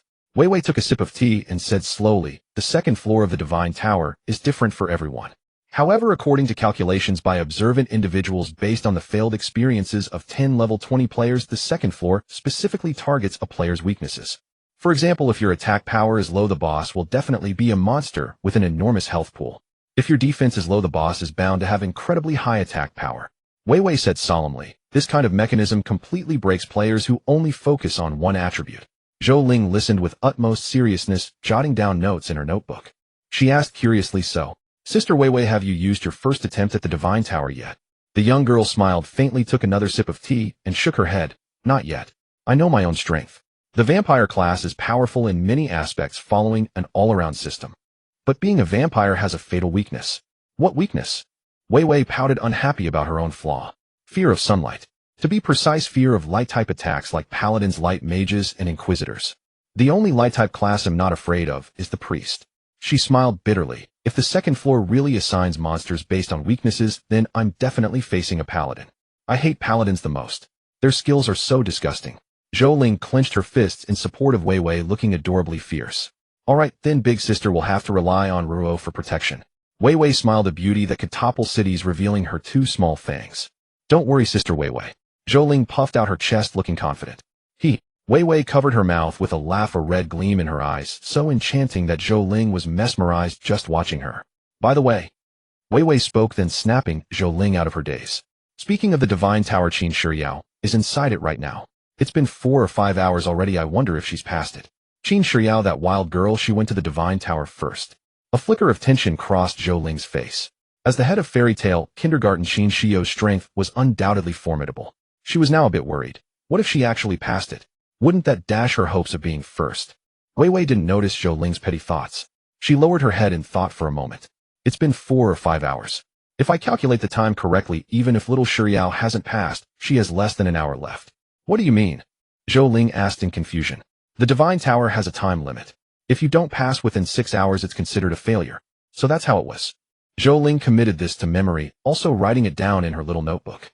As if to confirm Wei Wei's words, a magic array opened before them, and a beautiful girl crashed to the ground with a thud. She landed face first, making everyone's hearts skip a beat. Qin Shiyao, their kindergarten head, immediately burst into loud sobs as soon as she appeared. Completely disregarding her image as a young lady, she began rolling on the ground. How hateful! How hateful! This Divine Tower has no humanity at all. She cried, rolled, and wailed. Her state was so pitiful it would move anyone to sorrow. What's wrong? What's wrong? Yunming, unable to bear it, rushed over with great concern. Wu Yunming, cuddle me, I need a hug. Qin Shiyao was utterly heartbroken. Seeing someone approach, she threw herself directly into Yunming's arms, seeking comfort. After a while, Wei Wei led Zhou Ling over. What exactly did you encounter in the Divine Tower? Wei Wei asked. At this, Qin Shiyao shuddered again, her face full of anguish. I fucking encountered tentacles. That kind of slimy, wriggling, sucker-covered tentacle monster. What the hell is this Divine Tower trying to do? Whoa! Zhou Ling couldn't help but gasp. Even the usually lively, well-mannered Miss Qin, who never cursed, had started spewing profanity. This Divine Tower truly had a fearsome reputation. Poor little Shiyao. Wei Wei's eyes showed sympathy as she crouched down to give Qin Shiyao a warm hug. Zhou Ling hesitated for a moment, feeling this wasn't the time to take advantage. But then she thought she was also a girl, and maybe the other party wouldn't mind. It wouldn't hurt anyone. Having made up her mind, she stepped forward and embraced Qin Shiyao as well. The four girls huddled together, the air thick with the scent of lilies. Well, Qin Shiyao was crying again. This trip to the Divine Tower had taken quite a toll on her. Her little face was a mess of tears, soaking even the lace on Zhou Ling's cuffs. Half an hour later, Qin Shiyao chose to log off without discussing the details with them. Probably she wouldn't have wanted to talk about it anyway. Right now, she likely wished she could scrub her mind clean. The three girls were silent for a moment. Wei Wei suddenly asked, "Oh, are you still going to the Divine Tower?" Zhou Ling shuddered and instinctively shook her head. She hadn't recovered from the sight of Qin Shiyao's miserable state. The image of the tentacle monster was still vivid in her mind, and even now she couldn't wash it away. Forget it. I think I need to think it over. No, I think I should go take a shower too, Zhou Ling murmured. After bidding the two girls farewell, she chose to log off. The familiar ceiling. Zhou Ling blinked, somewhat bewildered. What am I afraid of? Isn't this quite thrilling? For a while he tossed and turned. The images in his mind refused to disperse. In fact, the more he thought about it, the more exciting and stimulating it became. After a moment's thought, he pulled out his phone and deftly entered a study website. www.com. Clicking enter, Zhou Ling began selecting study materials. Bro. Suddenly, the room door flew open and Zhou Yu bounced in from her own room. Zhou Ling screamed in fright, fumbling frantically, as he quickly shut down and blacked out his phone screen. Flustered and panicked, what's the meaning of this? Why didn't you knock? He scolded. Who knocks when leaving their own room? Zhou Yu rolled her eyes. Anyway, what were you doing? Why are you so jumpy? Kids shouldn't ask about things they don't understand. Zhou Yu approached with suspicion, her curiosity piqued by the insistence that she shouldn't look. What a pity. It was already too late to see anything. Zhou Ling had switched off her phone the moment she appeared. Who cares? Zhou Yu wrinkled her nose, then glanced at the dining table and peered into the kitchen. Brother, where's the food? Eat, eat, eat. That's all you ever think about. Do you know what time it is? Zhou Ling put away his phone, his expression one of clear displeasure. Wait here. He'll cook now. There was no choice. She was his sister after all. After the meal, Zhou Yu felt utterly satisfied, patted her backside, and headed toward her room. Zhou Ling was left to wash the dishes. Just as he finished and was about to lie down on the sofa to rest, Zhou Yu rushed out in a fluster, her clothes not even properly adjusted. Though she was not well endowed, a patch of fair skin was exposed. What's wrong? Zhou Ling asked, understanding dawning on him. He wanted to warn her, but seeing her panicked state, he decided to see for himself. Look. Zhou Yu placed her phone on the table. Zhou Ling looked over, puzzled, then shot to his feet, his eyes filled with disbelief and shock. How is this possible? The phone was playing the news. This morning, 7 bodies were discovered in an alley within the Fondo Shao Street area. The bodies were in a strange state, as if their foreheads had been pierced by a thread. So far, no murder weapon has been found. According to the coroner's confirmation, the victims had been dead for approximately 11 hours. Strangely, all surveillance equipment in the vicinity experienced a blackout at the time of the incident. Zhou Ling's mouth went dry. If his guess was correct, those 7 victims were the thugs from yesterday. Brother. The young girl was now tense and worried. In her mind, the deaths of those men were inevitably linked to her brother. Brother, how about you turn yourself in? He'll keep the money safe for you.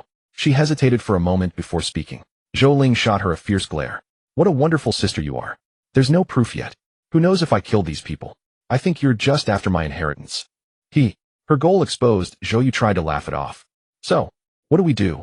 Returning to the main topic, Zhou Yu asked with concern. Zhou Ling gave her another hard look. What do you mean, what do we do? We'll see. What does it have to do with us? Didn't the news say the surveillance was down? Oh. Zhou Yu nodded quickly. Brother, don't worry. He'll keep the secret. Zhou Ling rolled his eyes. As if I really did it. Ding dong. A message came through on Zhou Yu's phone. It seemed urgent as it came through several times in a row. Mumu, where are you? Come quickly. Wu, my Aunt Flo is here, and I didn't bring anything. Come save me. Sis. Oh wow.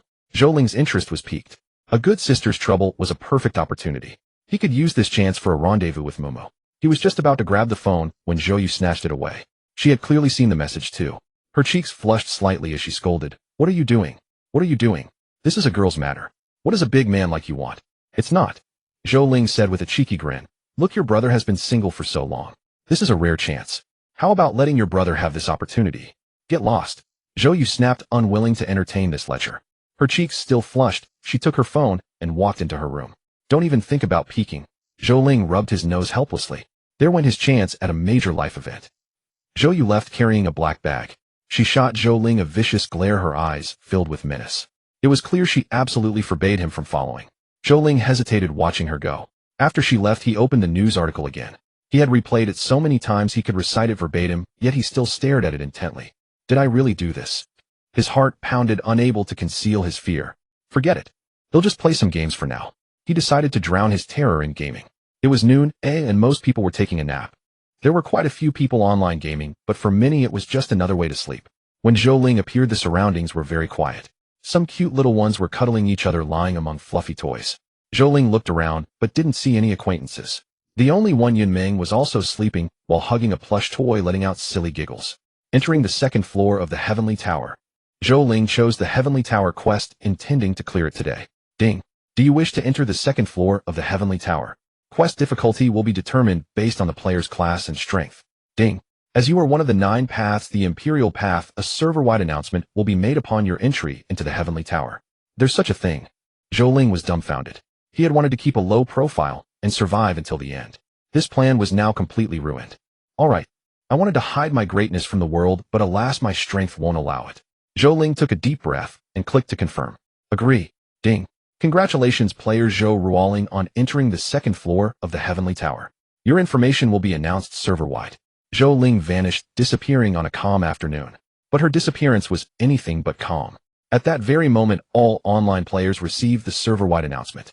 One of the 9 paths, Zhou Ruoling, has ascended to the second floor of the Heavenly Tower. Just how powerful is she? Let us wait and see with great anticipation. True to the system's nature, the announcement was repeated 3 times, echoing in the minds of all players. It was relentless. The players erupted. Finally, a big shot is taking on the Heavenly Tower. Even entering the Heavenly Tower gets a server-wide announcement. This Zhou Ruoling must be the system's favorite daughter. Makes sense. I was in the middle of fighting monsters when the system voice suddenly popped up. It scared me so much that I got killed by the monster. Chaotic voices filled the chat channel one after another. Meanwhile, Zhou Ruoling was completely unaware of this. She appeared in a majestic white-themed sacred palace. Sunlight streamed down, casting a faint golden glow. Above the sacred palace, the sky seemed like shattered glass. In the very center stood a colossal statue. The statue wore a robe, holding a golden staff in one hand and an open golden tome in the other. Golden radiance bathed the statue, making it seem sacred and inviolable. The world reveres me, admires me, loves me, hates me, envies me. I care not. As Zhou Ling stepped inside, the statue before her began to crack, chunks of stone peeling away, eventually revealing an old man in a long robe. His hair was snow white, his face only lightly lined, but his beard was so long it nearly dragged on the ground. Here it comes. The boss has appeared. Zhou Ling braced herself, swiftly summoning Li Xiaoyao and his contingent of soldiers, then retreating behind them. Kill. Wreck this old geezer for me, she roared, her fierce tone almost earning her own approval. With a rustle, the soldiers charged forward upon receiving the command. Just as Zhou Ling anticipated another one-sided skirmish, Li Xiaoyao led the soldiers to the robed elder and executed a knightly salute. Greetings, Grand Chancellor. I never expected to meet you here. Li Xiaoyao spoke with profound respect. The soldiers behind him knelt on one knee, their presence imposing, stunning Zhou Ling into silence. What was happening? What was going on? Zhou Ling stared blankly, momentarily unable to process the scene. You have worked hard these days, Xiaoyao. How is Her Highness the Princess? The Grand Chancellor's countenance was benevolent, as if regarding a child. Li Xiaoyao remained composed. Reporting to the Grand Chancellor, Her Highness is well. It is just that she is somewhat useless, somewhat lazy, somewhat timid. Before the Grand Chancellor no one could lie. In his presence one would speak their most candid truths. Li Xiaoyao, by nature taciturn and unskilled with words, revealed all of Zhou Ling's shortcomings. It matters not, the Grand Chancellor said with a faint smile. Her Highness has only recently awakened. Though she is a monarch, she lacks the bearing of a ruler. After all, she is still but a child. Xiaoya, you have done well. As a general with a knight's rank, you should be cleaving through battlefields. Having you babysit a child has been a burden. This officer dares not think so. I am merely fulfilling a subject's duty. To escort and protect Her Highness is my utmost honor, Li Xiaoyao stated solemnly. The Grand Chancellor waved his hand. Enough, I shall say no more. Now that I have returned, the princess' education shall be entrusted to me. The Grand Chancellor's gaze was profound as he looked into the distance, appraising Zhou Ling. That single glance made her hair stand on end, evoking the sensation of being stared at by a teacher during class. She had no idea what was happening, but it was clear that Li Xiaoyao and his men were under control. They had even voluntarily cleared a path for the boss. I'm doomed. Zhou Ling could not fathom how the boss before her could subdue even a powerhouse like Li Xiaoyao. What could a mere fledgling like her possibly do? The Grand Chancellor drew nearer, finally stopping before Zhou Ling. He slowly bent down, his aged face brimming with affection, his eyes meeting Zhou Ling's. My dear princess, your old subject Goldoff has been waiting here for some time. I apologize for the wait. His voice was steeped in antiquity, as if he had weathered countless eras and seen through the myriad facets of existence. Yet above all, it was filled with love and hope for Zhou Ling's future. Who are you? Zhou Ling asked in disbelief, her eyes wide and blinking. Did her great golden dynasty still have subjects scattered abroad? Indeed, I, Goldoff, am the Grand Chancellor of the Golden Dynasty and your mentor, Your Highness. Goldoff spoke softly. Wonderful. Zhou Ling rejoiced. Does that mean I can clear the second floor of this heavenly tower right away? No. The Grand Chancellor did not hesitate, dashing her whimsical hopes. Zhou Ling's face fell. Why, she asked. The system's consciousness is supreme. Our pact with it is sealed within the contract. No one may defy it. The Grand Chancellor offered no further explanation, only revealing surface-level details. He looked at Zhou Ling. This is the second floor of the heavenly tower, and I am its boss. To pass, you must defeat me. Zhou Ling glanced at her own slender limbs, then looked toward Li Xiaoyao. Can I have them help me? She asked hesitantly. The Grand Chancellor smiled and shook his head. No. You are the princess, you must lead the charge. Shouldn't the princess cheer from the rear? Nonsense. The Grand Chancellor scolded like a stern teacher instructing Zhou Ling. As the sovereign of the Golden Dynasty, you are the spiritual pillar of all its subjects. You must excel in both civil and martial arts. Who taught you to hide behind others like a decoration? Oh. Zhou Ling nodded, her gaze shifting to Li Xiaoyao. The Grand Chancellor followed her gaze. Receiving the look, Li Xiaoyao passed it to a nearby soldier. The soldier blinked and pointed at himself. Me. Enough, it no longer matters who taught you. Now that I am here, you shall study under me from now on, princess. The Grand Chancellor slowly rose. The golden tome in his hand fluttered without wind, settling on a page. A longsword materialized from the book. He grasped at the blade, shimmering with rainbow light, its aura slicing through the air. Princess, he said. Now take up your weapon and defeat me. Let me see your true strength. A mage wielding a sword was clearly the Grand Chancellor's way of handicapping himself immensely. Must it come to this? Zhou Ling asked, drawing the invisible bow from her inventory. Haha, is the princess so confident? This old man is deeply gratified. Though I forego spells, I am no mere swordsman. Come, princess, attack without reservation. Strike with all your might, hold nothing back. The Grand Chancellor swung his sword, and it sang with a sharp ring. Then be careful, master. Zhou Ling warned, immediately drawing the invisible bow and firing an invisible arrow at the Grand Chancellor. The result. The Grand Chancellor casually cut it down with a single stroke, his expression darkening. Are you mocking me, Your Highness? You come at me with such a toy. You have squandered the name of the 9 paths. Zhou Ling was dumbfounded. That was her only attack. What else was she supposed to fight with? Zhou Ling's flustered demeanor made the Grand Chancellor shake his head. Your Highness, you disappoint me greatly. He lunged forward, striking Zhou Ling's chest with his sword. Zhou Ling cried out in pain, sent flying backward.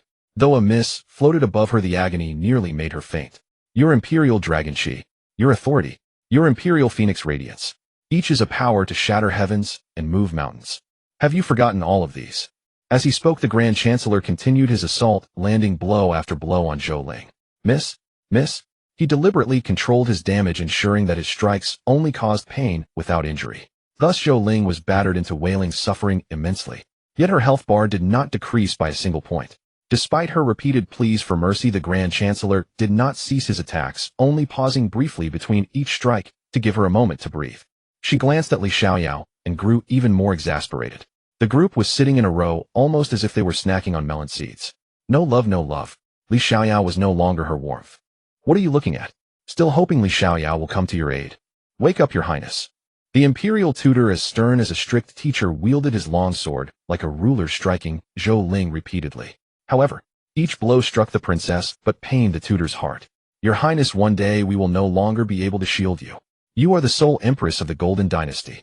Soldier faces soldier, general faces general, king faces king.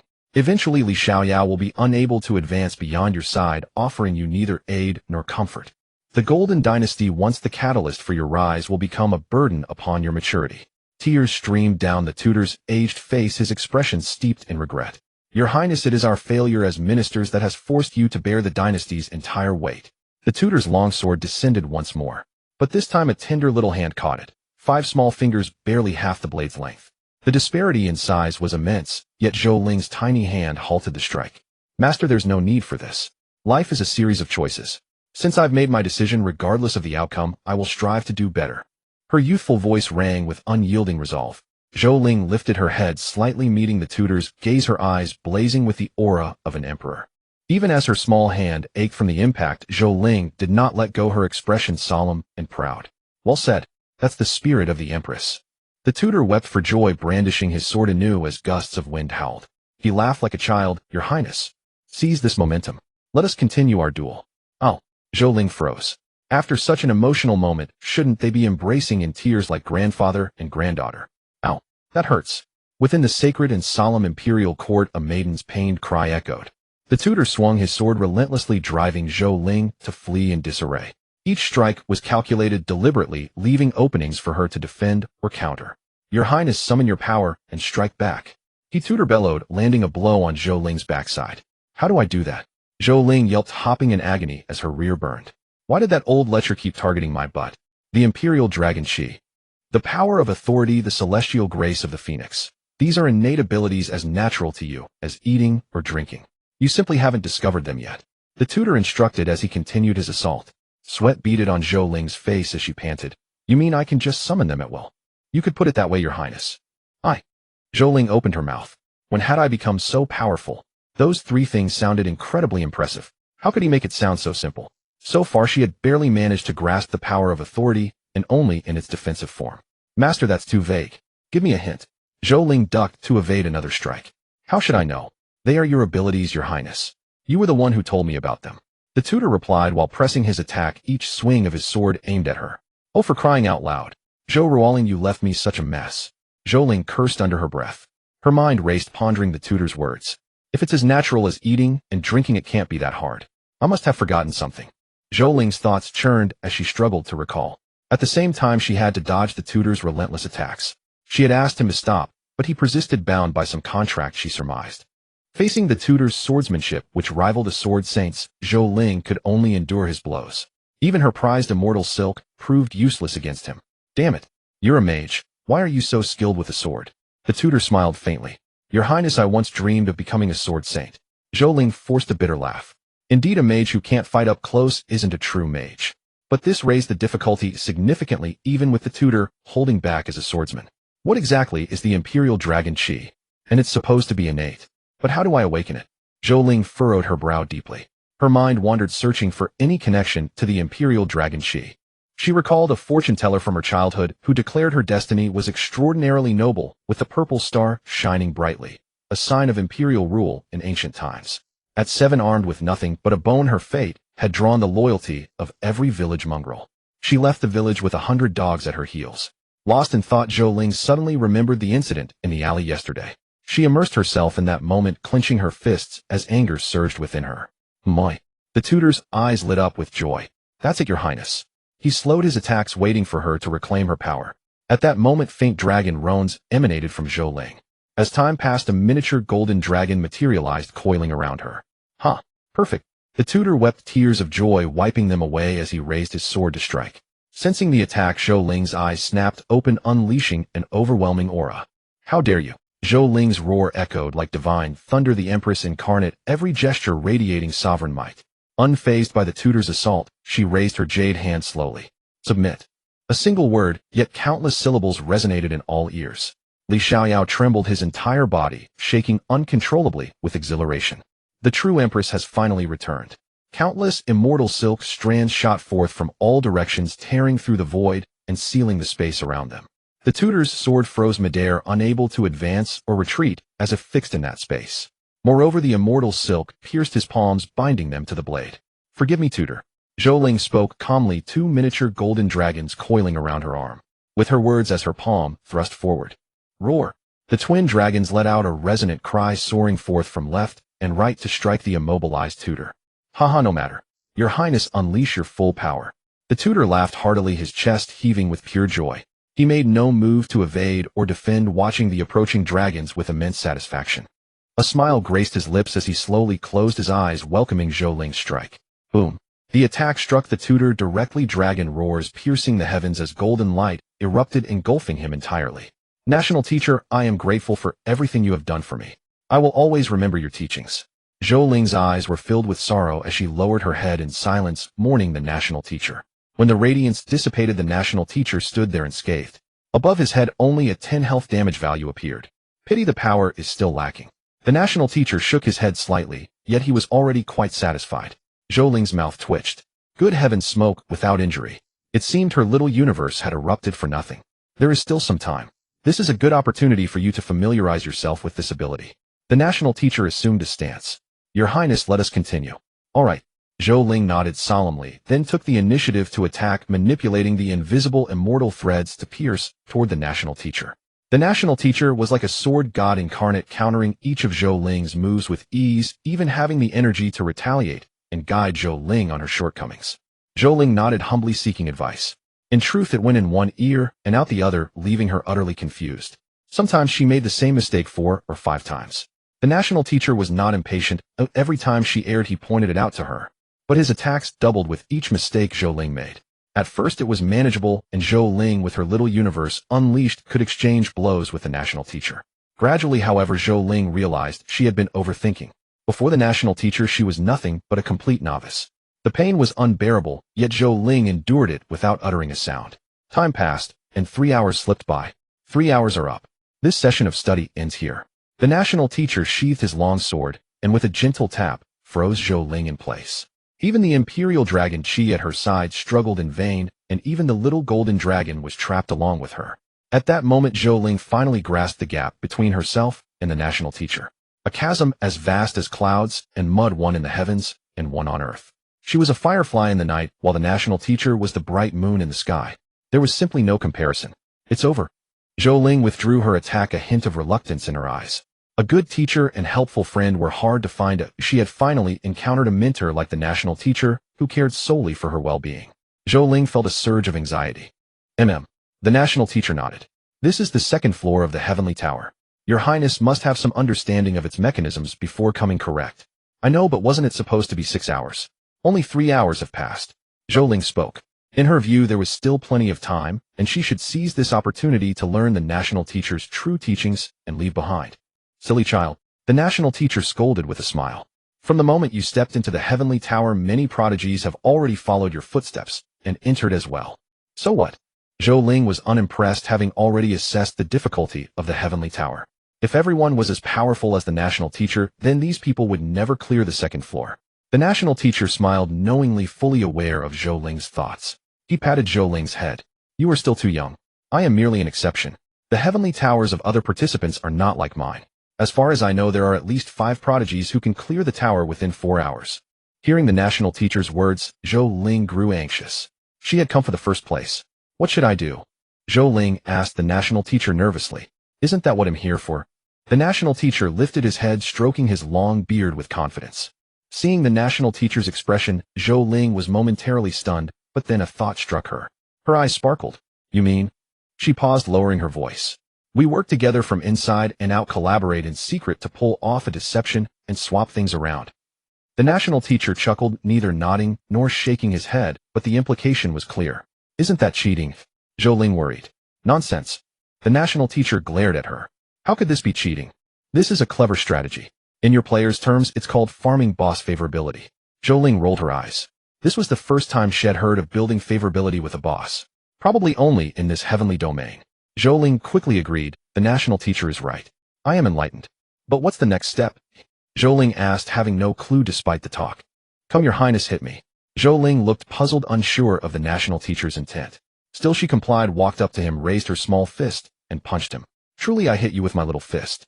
But the next second Zhou Ling was dumbfounded. A terrifyingly massive number erupted above the national teacher's head. 300000000. Holy crap! Zhou Ling exclaimed, looking down at her sandbag-sized little fist in shock. Ding! Congratulations, you have slain the second-floor boss of the Heavenly Tower Goldorf. You have received the title Pioneer. You have gained 1 experience point. You have received a special reward summon Goldorf. Ding! NPC Goldorf has applied to become your teacher. Do you accept? Ding! You have chosen to accept. You are now his disciple. You have gained a passive skill teacher Goldorf. This Heavenly Tower trial is over. You can get lost now. Zhou Ling's eyes widened, unable to process it all. What was that last system message about? It seemed to carry a bit of personal resentment, didn't it? Where's my reward? Zhou Ling asked. A boss this big, and only 1 experience point. And that application. I didn't make a choice, so why was it automatically accepted? Do you even need to ask how you cleared it? How dare you ask for a reward? Seriously, are systems this humanized now? Zhou Ling immediately shut up, not daring to say another word about the reward. It was angry. The system was angry and the consequences would be severe. Do you wish to exit the Heavenly Tower? Zhou Ling immediately chose yes. This wasn't a notification, it was a dismissal. As Zhou Ling exited, the system's voice echoed through the server-wide announcement, heralding a new era. Ding! Player Zhou Ruoling has successfully cleared the 2nd floor of the Heavenly Tower. The level 20 cap has been removed. A non-stop update will begin in 10 minutes. Update content self-exploration. The same old style, a triple tap. But this time, all players were filled with anticipation. They all stopped what they were doing, abandoned their quests, and rushed back to the safe zone, waiting for the new version to arrive. Only a few players seethed with rage. Damn it! I was so close. Zhou Ruoling. He'll remember you. 3 hours to clear. What kind of strength is that?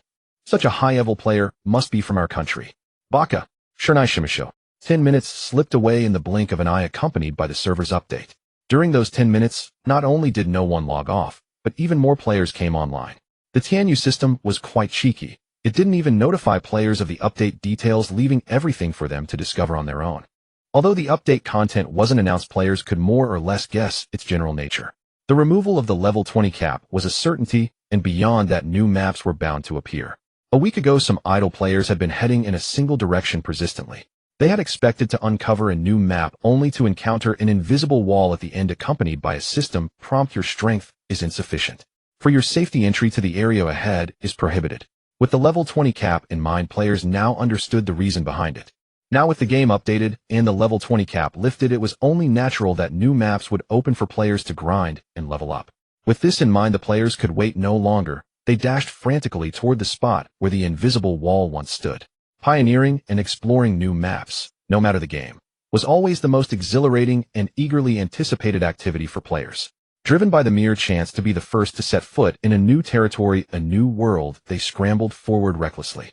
Time ticked away, and before long it was 9.5 minutes past. The vast majority were already waiting by the invisible wall.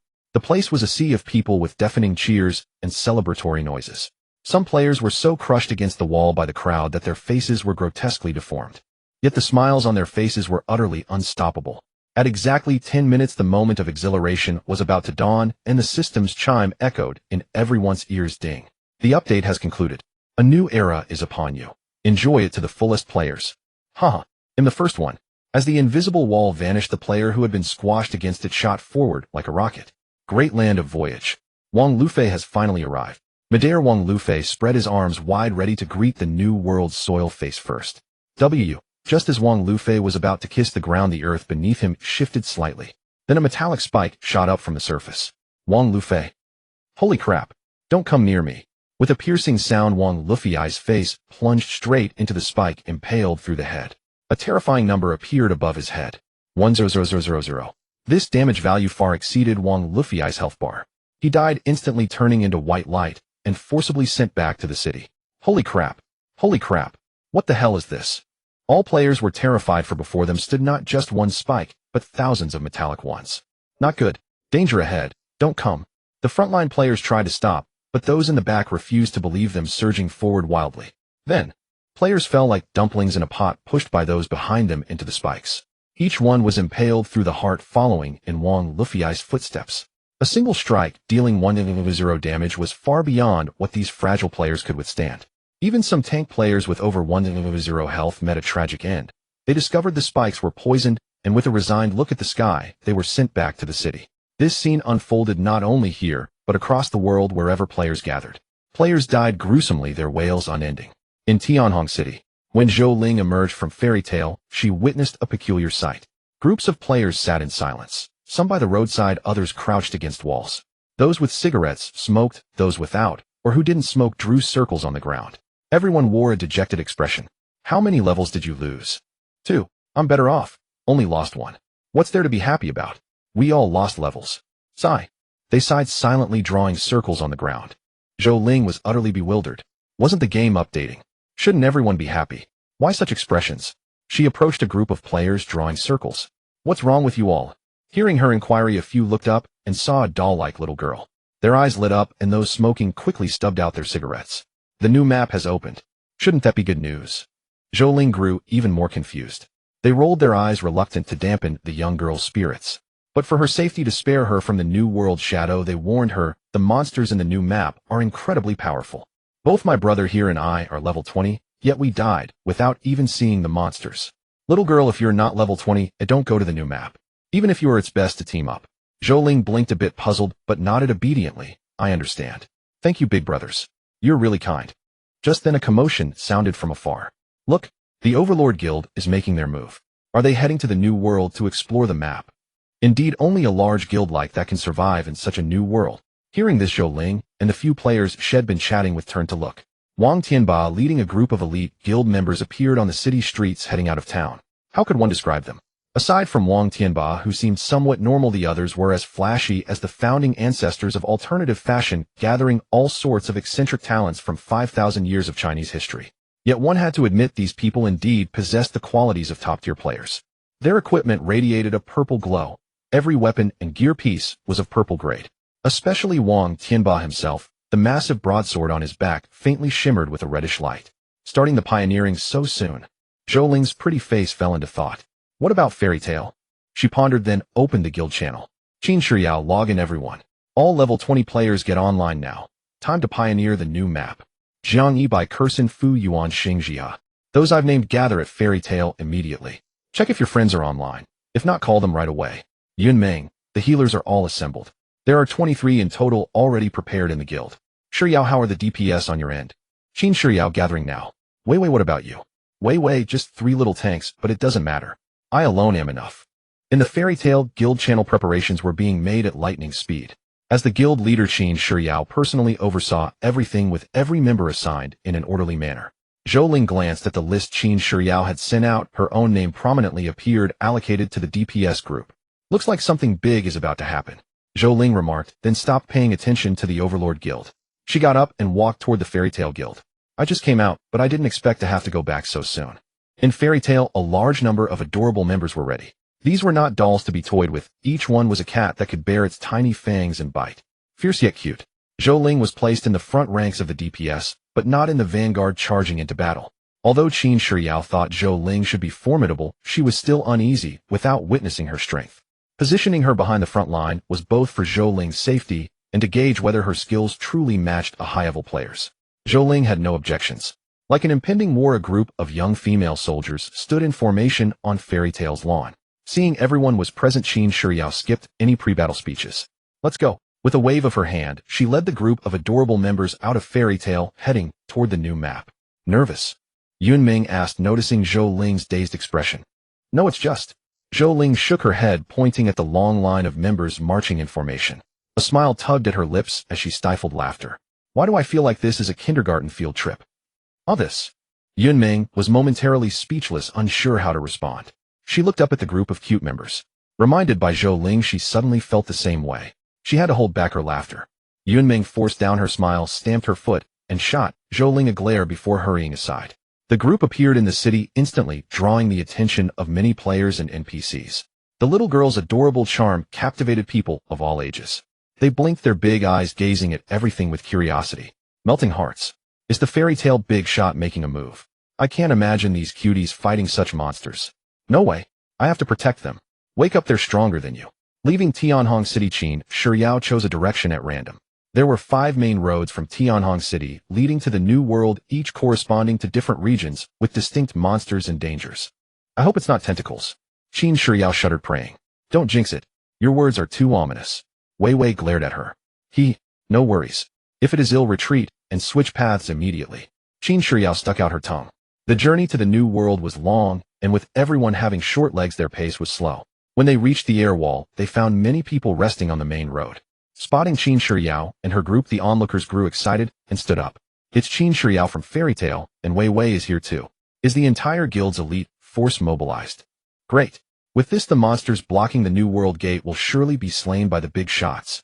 Qin Shiyao glanced briefly, then ignored them. Roar. In the New World map, a guild was locked in battle with a massive lion-tiger beast.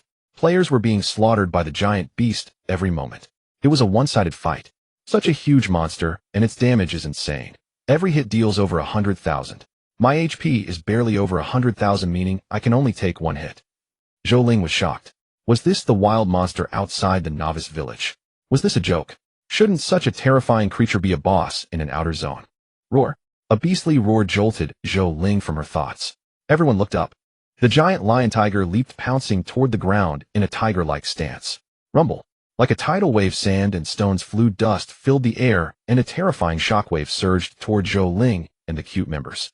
Their skirts fluttered and their eyes were stung by the wind and sand. When it was over, the aftershocks dissipated and the dust slowly settled. Only then could everyone see the New World clearly.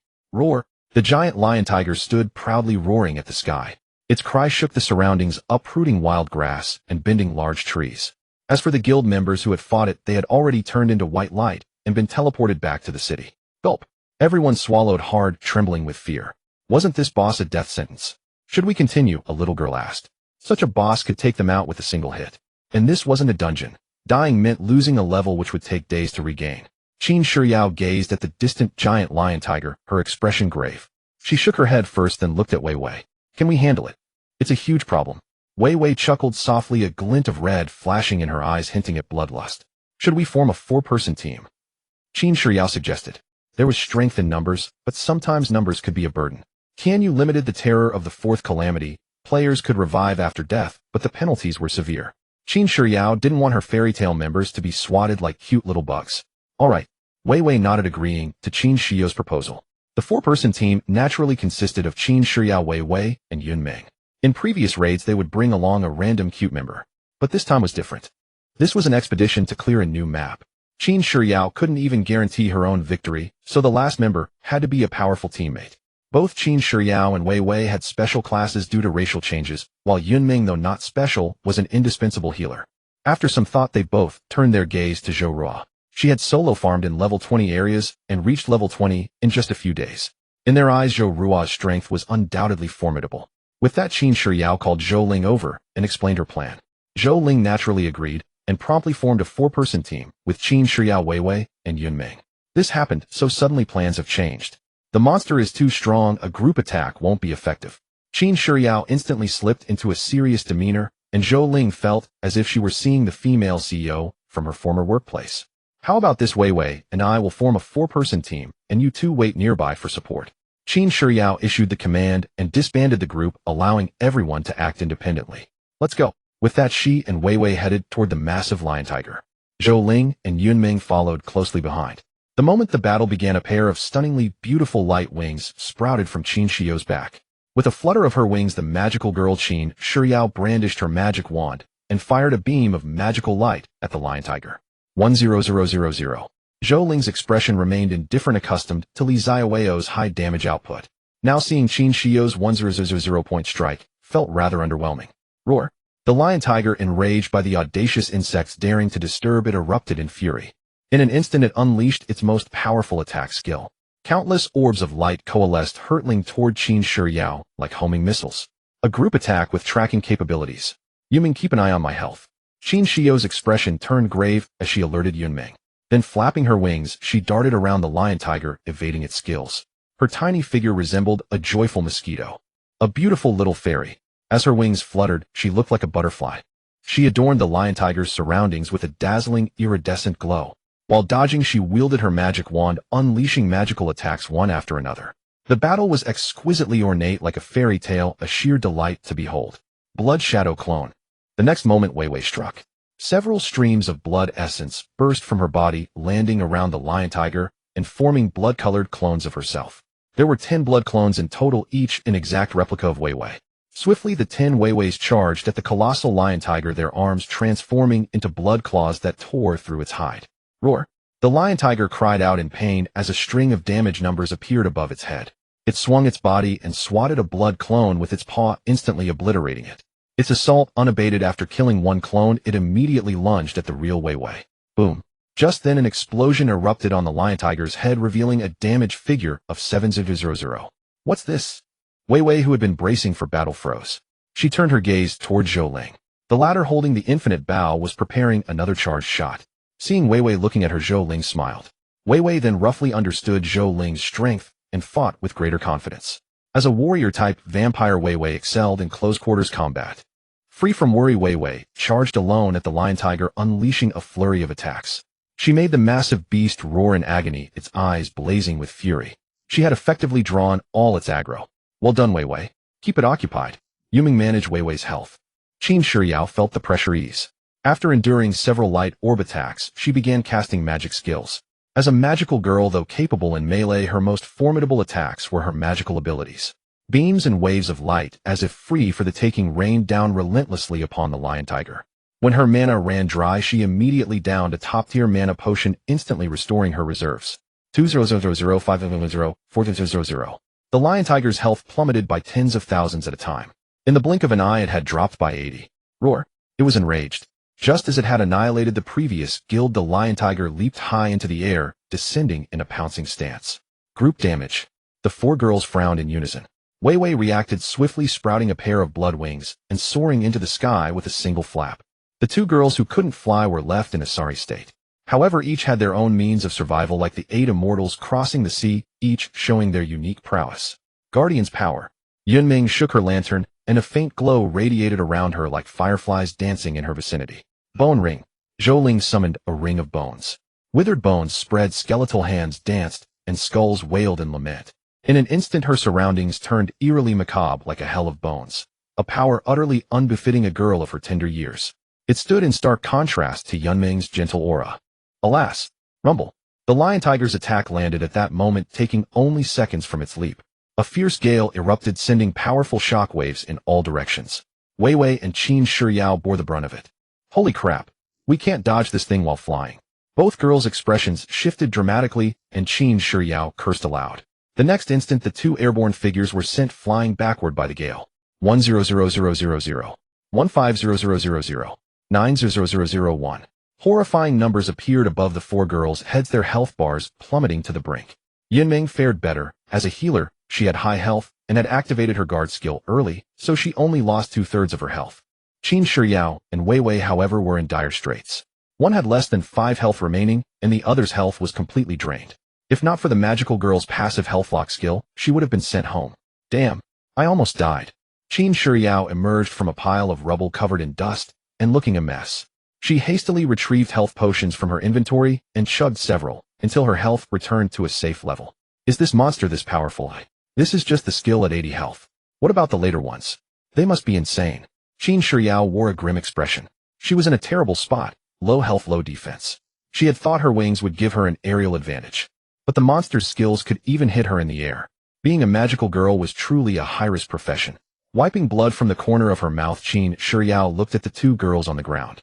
Seeing that no one had died, she steeled herself anew. Today I'm going to kill this beast. It was a declaration of fury. With that, like an angry bird, she stomped on the air, producing a sonic boom, and shot toward the lion tiger like a cannonball. The battle resumed. After its health dropped to 80, the lion tiger's damage output tripled. Now Wei Wei and Qin Shiyao dared not take hits directly. A single blow would have their health. Who could endure that? The ensuing battle was tense, with no room for distraction. In a team of 4, losing even one member would be tantamount to total annihilation. This put immense strain on Yunming. Not only did she have to heal Wei Wei, but she also had to protect herself and Zhou Ling. The worst part was that Qin Shiyao kept dodging her heals. Qin Shiyao, if you dodge my heal one more time, I'll knock you dead with this lantern. Yunming fumed, her little face puffing up like a balloon as she brandished the small lantern in her hand, her anger simmering. I don't want to either. This thing keeps chasing me. I can't help it either. Qin Shiyao wore a bitter expression. As she spoke, a homing orb of light shot toward her. Heal Wei Wei first, I can manage. She swiftly dodged, not daring to get distracted chatting with Yunming. Better to dodge the heal than be crushed by the lion tiger. Her own death ward was gone now, but the next death would be final. The battle was turning into a one-sided affair. Fearing the lion tiger's damage might be too high and kill them easily, neither dared to go all out, only chipping away bit by bit. So slow. Zhou Ling's hands ached from the effort. If not for the fear of exposing her identity as Zhou Ruoling, she would have charged in to finish off the lion tiger. This lion tiger has about 5 million health. If we were attacking at the previous pace, it'd be fine. But at this rate, it'll take hours. Zhou Ling sighed. Ah, is this the vision of a true powerhouse? With her current strength unleashing the Imperial Dragon Chi, she could go toe-to-toe with the lion tiger and crush it to death. Speaking of which, why are they so fixated on pioneering the new world now? They could just wait until their levels are higher. Zhou Ling felt a pang of confusion as she watched Wei Wei and Qin Shiyao fighting fiercely, her expression tinged with bewilderment. But in this situation, she had no time to ask. After a moment's thought, she began to gather power, channeling the authority's strength into the invisible bow. 2 seconds, 1 minute, 5 minutes, 10 minutes. As she charged longer, the small hand drawing the bowstring began to radiate energy, a formidable power coalescing in her grasp. Her mana plummeted rapidly. When it dropped by 10, Zhou Ling released the bowstring. Come face the arrow of a god. Invisible and colorless, yet a terrifying aura locked onto the massive lion tiger. Zhou Ling didn't need to aim. The lion tiger's immense bulk made dodging impossible. Roar. Invisible as it was, the lion tiger's beastly instincts sensed a looming danger. Instantly its fur bristled, its body tensed, and it assumed a defensive stance. What's wrong with it? Qin Shiyao blinked, bewildered. The next moment, a violent explosion erupted from the lion tiger's massive head. Boom. The devastating force not only blasted its skull, but sent its entire body flying, causing it to lose balance and crash to the ground. An astonishing number flashed. 500000. Whoa. Since when am I this strong? Zhou Ling gasped, shocked. She could unleash 5000 damage. Though it took over 10 minutes of charging, this damage was unprecedented. Perfect opportunity. Qin Shiyao snapped out of her shock and reacted instantly. Strike while the iron is hot. Seize the chance to finish it. A card appeared between her fingers. With a flick, it spun and floated before her. O Holy Spirit who perished for justice, your arrow seal is imprisoned here. Now, at this moment, Qin Shiyao, inheritor of the magical girl, summons you. Seal release.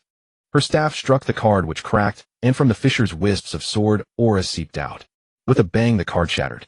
Behind Qin Shiyao, the phantom of a golden Holy Spirit materialized. It moved, raising a hand, and a spear formed in its grasp. Whoosh. The spear shot forth like a celestial strike, bearing the might to annihilate heaven and earth. Boom. With an explosive roar, the golden spear pierced through the giant lion tiger's body, pinning it to the ground.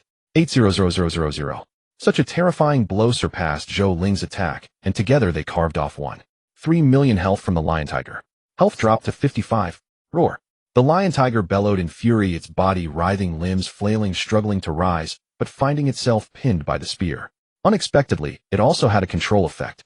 Wei Wei, my attack only holds it for half a minute. Use your ultimate. Qin Shiyao shouted. Such a chance couldn't be wasted. They had to maximize the damage. Got it. The two had been best friends since childhood, playmates and allies in the business world. Years of cooperation made their teamwork seamless. Wei Wei activated the Blood Clan's strongest skill, raising her hands as a blood orb gathered above her head. Blood invasion. She charged, appearing before the lion tiger like a flash, and hurled the massive blood orb into its body. Roar. The lion tiger screamed in agony, its entire frame trembling violently. Cracks split its skin, revealing surging blood within. 5000. 5000. 5000. This skill's damage wasn't instantaneous. Numbers kept flickering above the lion tiger's head, its health bar visibly dropping. 54. 53. 52. 50. 42. Half a minute passed in a flash, leaving the lion tiger at 42 health. The spear pinning it slowly dissipated. Roar. Freed from the restraint, the lion tiger leaped up, instantly lunging at Wei Wei with terrifying speed, jaws wide open. What a pity. Wei Wei felt a pang of regret, but prioritized her survival. She ended the channeling skill, and just as the lion tiger bit down, turned into dozens of bats and fled. The lion tiger was enraged. Missing its target, it lifted its head, opened its mouth again, and fired a beam of light at Qin Shiyao in the sky. Boom. Are you kidding me? Qin Shiyao barely reacted in time. The aggro switch was too fast. A card shattered, and a magical shield materialized around her. The next second, she was engulfed by the beam. In the party interface, Qin Shiyao's health plummeted. Shiyao catch the heal. Yunming didn't hesitate, sending a life link like a chain toward Qin Shiyao. This time Qin Shiyao didn't dodge and received Yunming's heal. The heal was potent. Qin Shiyao's health fluctuated wildly, like a DJ's audio wave. Only when the beam faded did her health stabilize. Zhou Ling stared dumbfounded. Good grief. That cost 5 mana potions. One potion costs 2,000 yuan. Was she just down 10,000 in one go? The worldview of a whale gamer was beyond her. If I had that money, I'd reveal my identity and carry you all to victory. Bloodthorn. Seeing the lion tiger's movement, Wei Wei immediately shifted her stance and raised her hand, unleashing a blood-red thorn attack toward the beast. In such a situation, Zhou Ling dared not rest, dodging the lion tiger's ranged attacks while charging her own attack against it. After the lion tiger's health dropped to 50, its damage output and attack range were greatly enhanced. Coordinating from all sides, Yunming was no longer just healing. She occasionally released control skills to hinder the lion tiger's movements. In truth, Zhou Ling's immortal silk binding possessed even greater control, but she dared not use it excessively. After restraining the lion tiger for 5 or 6 seconds, she would voluntarily release it, allowing it to move. Even so, Wei Wei and the others regarded it as a divine skill. Because the cooldown was incredibly fast. Under their observation, she could unleash such control within a minute. Moreover, it was a forced control, absolutely devastating. 5 or 6 seconds were enough for them to deal hundreds of thousands of damage to the lion tiger. Time passed gradually, and the lion tiger's health was steadily whittled down, dropping to 20 in the blink of an eye. Having witnessed Zhou Ling's control, the subsequent battle unconsciously evolved into a strategy centered on her restraint. When the lion tiger was immobilized, everyone focused their attacks. Then they switched to evasion, kiting it bit by bit. Even Zhou Ling felt a little embarrassed by this tactic. Her immortal silk was nearly limitless, and anything it controlled was utterly helpless. As the fight dragged on, the dynamic shifted. It seemed as though Zhou Ling was letting a dog bite people while pretending to be kind, occasionally tugging on the leash to give Wei Wei and the others a breather. Fortunately, Wei Wei and the others were unaware of this and couldn't believe Zhou Ling's skill was so overpowered. The battle grew increasingly intense. When the lion tiger's health fell to 15, its attack range covered almost the entire screen, leaving no room for anyone to dodge. However, there was always a silver lining. The farther the distance, the less damage they took from its attacks. Wei Wei and Qin Shiyao dared not let their health drop below 95.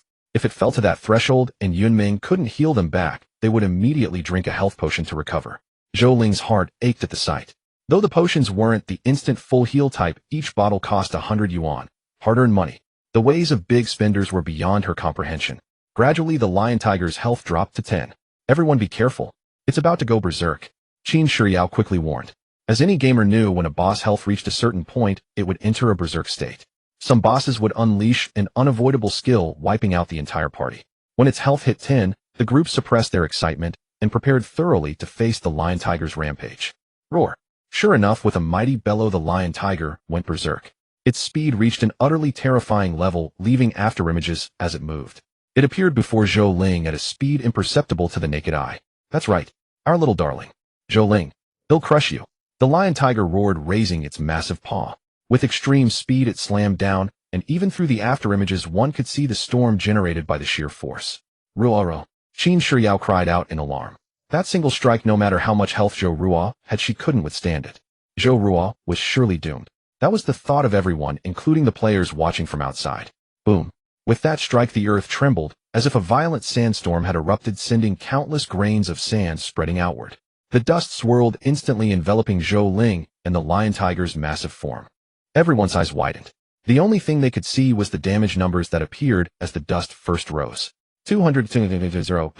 You died so tragically. Qin Shiyao was overwhelmed with grief. Who could withstand 200 damage? Zhou Ling was certainly dead. She was probably already on her way to respawn, appearing dazed in the fairy tale guild rite. Ruoro. Don't worry, I will avenge you. Qin Shiyao stood upright, her gaze resolute, preparing her attack as the dust began to settle. Now that Zhou Ling was gone, there was no more domineering control skill. The rest of the battle would depend on herself. Cards fluttered and swirled around her. The young girl slowly opened her eyes. With a teammate sacrificed, her power surged. She could faintly feel an endless torrent of magic churning within her.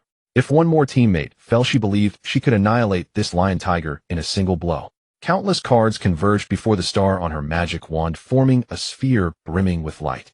Then pure white wings unfurled from either side of the orb, and magic poured forth in an instant. Super Magic Heaven Strike. Qin Shiyao shouted, swinging her magic wand to unleash the spell. Like an eagle without a body, its 10-meter-long wings beat fiercely. With a mere flap of those wings, the dust on the ground instantly dispersed, revealing the lion tiger's body. When Qin Shiyao saw that the lion tiger had only 7 health left, she was momentarily stunned. She remembered it had 10 health when it went berserk. Could that 200 damage be from the lion tiger? She couldn't believe it and glanced at the team list. Holy cow! Zhou Ling was at full health. Her conviction shattered. Her teammate hadn't died. Qin Shiyao felt as if she had been drained, her magic source vanishing instantly. The heaven strike she had launched dissipated like a mere bubble. It popped with a soft sound. Qin Shiyao was thoroughly embarrassed. She rubbed her nose, pretending nothing had happened, and looked down. On the battlefield, 2 blue braid-like ribbons of light pierced through the lion tiger's massive paw. They fluttered gently on the back of its paw. This scene left not only the onlookers, but even the lion tiger itself dumbfounded. In the one attacking, so why am I the one getting hurt? It couldn't believe it. Feeling no pain, it almost thought it was hallucinating if not for the 200 health lost. The lion tiger lifted its claw in utter confusion, revealing an equally bewildered Zhou Ling beneath it. When the lion tiger attacked, she hadn't reacted at all. Fortunately, her defense was astonishingly high, and she was simply smacked into the ground by the beast's paw. As for why the lion tiger's attack ended up hurting itself, it was entirely due to a feather she had obtained from Jiyo. One of its defensive effects was to reflect damage through a mental attack. Still, she wasn't feeling great. Smacked into the earth, she had a mouthful of sand. She lifted her head slightly and met the lion tiger's lantern-like eyes, also full of confusion. Beast and human stared at each other, eyes wide, both utterly bewildered. What are you looking at? Got a problem. Want to make something of it? Try it and see. Boom. The lion tiger, unable to contain its fury, slammed its paw down again on Zhou Ling, who was stuck in the ground. The impact was tremendous, and there was smoke and damage. This time the lion tiger gathered all its strength into its paw. As it struck, even a sonic boom erupted. The terrifying damage numbers were earth-shattering, astonishing even Zhou Ling herself. 3,000. It had actually dealt 3,000 damage to her with that strike. Incredible. Her health instantly dropped to 99. 97. Unprecedented, unmatched. It was the highest damage she had taken since inheriting this character. Previously, her damage taken had fluctuated between 2 and miss. I salute you as a true man. No, a true beast. The lion tiger died on a serene sunlit afternoon, without any pain or struggle in its final moments. Yet the confusion in its eyes was unbearable to witness. It perished beneath its own claws, staring wide-eyed into oblivion. Zhou Ling's expression remained indifferent, but she had grown accustomed to this look. Almost every monster that fell to her wore the same visage. The lion tiger did not die in vain, dropping a plethora of purple items, though unfortunately no equipment. All were awakening materials for level 20 and above, utterly irrelevant to Zhou Ling. Helpless against Qin Shiyao's fervent insistence, Zhou Ling reluctantly accepted a symbolic 1,000 gold coins. 100,000 in hand. This is faster than robbery. Zhou Ling's eyes gleamed with avarice as she gazed fervently at Wei Wei and Qin Shiyao. Sugar mamas feed me. Who knew Yunming was also the daughter of some tycoon? The journey back was tranquil, with Qin Shiyao being escorted by both sides. Zhou Ling and Wei Wei each held one arm, carrying the little darling like a sack. The latter struggled incessantly, but could never break free from their grip. Perhaps annoyed, Wei Wei grew irritated. She directly condensed several tentacle-like appendages from her blood, controlling them to slither up Qin Shiyao's thigh. The sticky sensation startled Qin Shiyao into a sudden shiver instantly, making her obedient and still. I have a rather heinous idea, not sure if I should voice it. Zhou Ling lowered her head, not daring to speak. Back at the Fairy Tale Guild, Qin Shiyao was tossed by Wei Wei and Zhou Ling onto a large pink cotton bed. Spill it. What's the deal with this skill, eh? Wei Wei demanded coldly. Boo-hoo-hoo. Qin Shiyao pouted, clutching a plush toy as she curled up in a corner, feigning terror and pitiful innocence. Speak or not. Seeing Qin Shiyao still putting on an act, Wei Wei's gaze turned icy as a mass of blood wriggled in her hand like a slime. Still not talking. I can't say it. If I do, it won't work. Qin Shiyao tried to resist, but when she saw the blood blob fall and instantly devour the items on the bed, she cried out in alarm, retreating rapidly. She cast a pleading look at Yunming nearby, calling for help. Yunming, save me. They're bullying me. Wah. Her voice was as pitiful as could be. Yet upon hearing her, Yunming simply turned her back, presenting Qin Shiyao with a delicate fair shoulder. Reinforcements lost danger closing in. Fine. They'll talk. Just take this disgusting thing away. Qin Shiyao yelled, her voice choked with tears and utmost grievance. All right. Only then did Wei Wei nod in satisfaction, retracting the blood. She fetched a small stool, sat before Qin Shiyao, and awaited her answer. Qin Shiyao's heart ached. This was the first time she had used this skill, and she was caught red-handed. The worst part was that such an overpowered skill hadn't even succeeded. So, what's going on? Seeing Qin Shiyao still playing coy, Wei Wei pressed on. A demon. Qin Shiyao shrank her neck in fear and began to explain. My inherited class is magical girl. As you know, being a magical girl is a high-risk profession now. Seen any anime.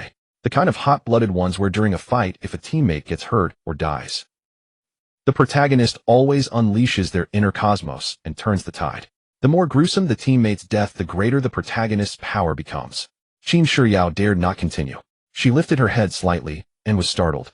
The two women's faces were extremely dark, especially Wei Wei's, which looked like it could bleed. Even Yunming glared at her with displeasure. Gulp. Qin Shiyao swallowed hard, curling up in the corner, too scared to speak, staring nervously at Wei Wei. After a long pause, Zhou Ling said flatly, sacrifice a teammate for boundless power. She hadn't known about this earlier. If not for Wei Wei mentioning it, she would never have believed such an absurd skill could exist. Not just sacrifice, they must suffer a painful death before the power comes. Wei Wei gritted her teeth. This friendship is over. Let's break up. If this continues, even she and Undead would be utterly ruined by Qin Shiyao. By the way, I heard you activated the skill, but then it suddenly vanished. Zhou Ling pondered and asked. Qin Shiyao gave an awkward smile. Well, you're not dead yet. Zhou Ling was speechless. So my being alive hinders your output. She didn't know how to describe her inner turmoil. It felt like 10,000 alpacas stampeding through her mind. Just then Yunming suddenly thought of a crucial point. According to what you said, do you believe you can only unleash immense power if your teammates die? Huh. Yeah. Qin Shiyao nodded, only half understanding. Hearing this, Wei Wei also fell into thought. If that's the case, during battle, if we cast an illusion on you making you see our deaths, would it still trigger your power? Huh. Theoretically it should work, since I wouldn't actually be dead. So as long as she perceives death, the power should still activate. Huh. Wei Wei nodded, agreeing with Zhou Ling. As a vampire, I happen to have an illusion crafting skill. He'll go learn it now, and we can test it out later. Huh. Qin Shiyao was utterly bewildered, but one thing was certain, she was being set up by her own sisters. Hey, did you get my consent? She quickly tried to stop them. Do you know what kind of psychological trauma the death of a good friend can cause? Her words struck a chord, and they immediately grasped the consequences. Sigh. Zhou Ling sighed and turned to leave. Wei Wei shook her head in disappointment, patted Qin Shiyao on the shoulder, and considerately covered her exposed skin before departing. Qin Shiyao grew anxious. Hey, what do you mean? Give me a straight answer. Seeing Yunming still there, she quickly complained about the other two's inaction. Yunming, look. How can they be like this? That's too much. The ship of friendship sinks so easily. Yunming gave a faint smile, making Qin Shiyao's heart flutter, thinking she still had one good sister. But then Yunming snorted coldly, hoisted her little lantern, and walked out. Unlike the other two, Yunming paused at the door to leave Qin Shiyao with a parting shot. Serves you right for dodging my heels. Good luck. With that, she left without even bothering to close the door. Hey, what does that mean? Those words sent chills down Qin Shiyao's spine, raising goosebumps all over.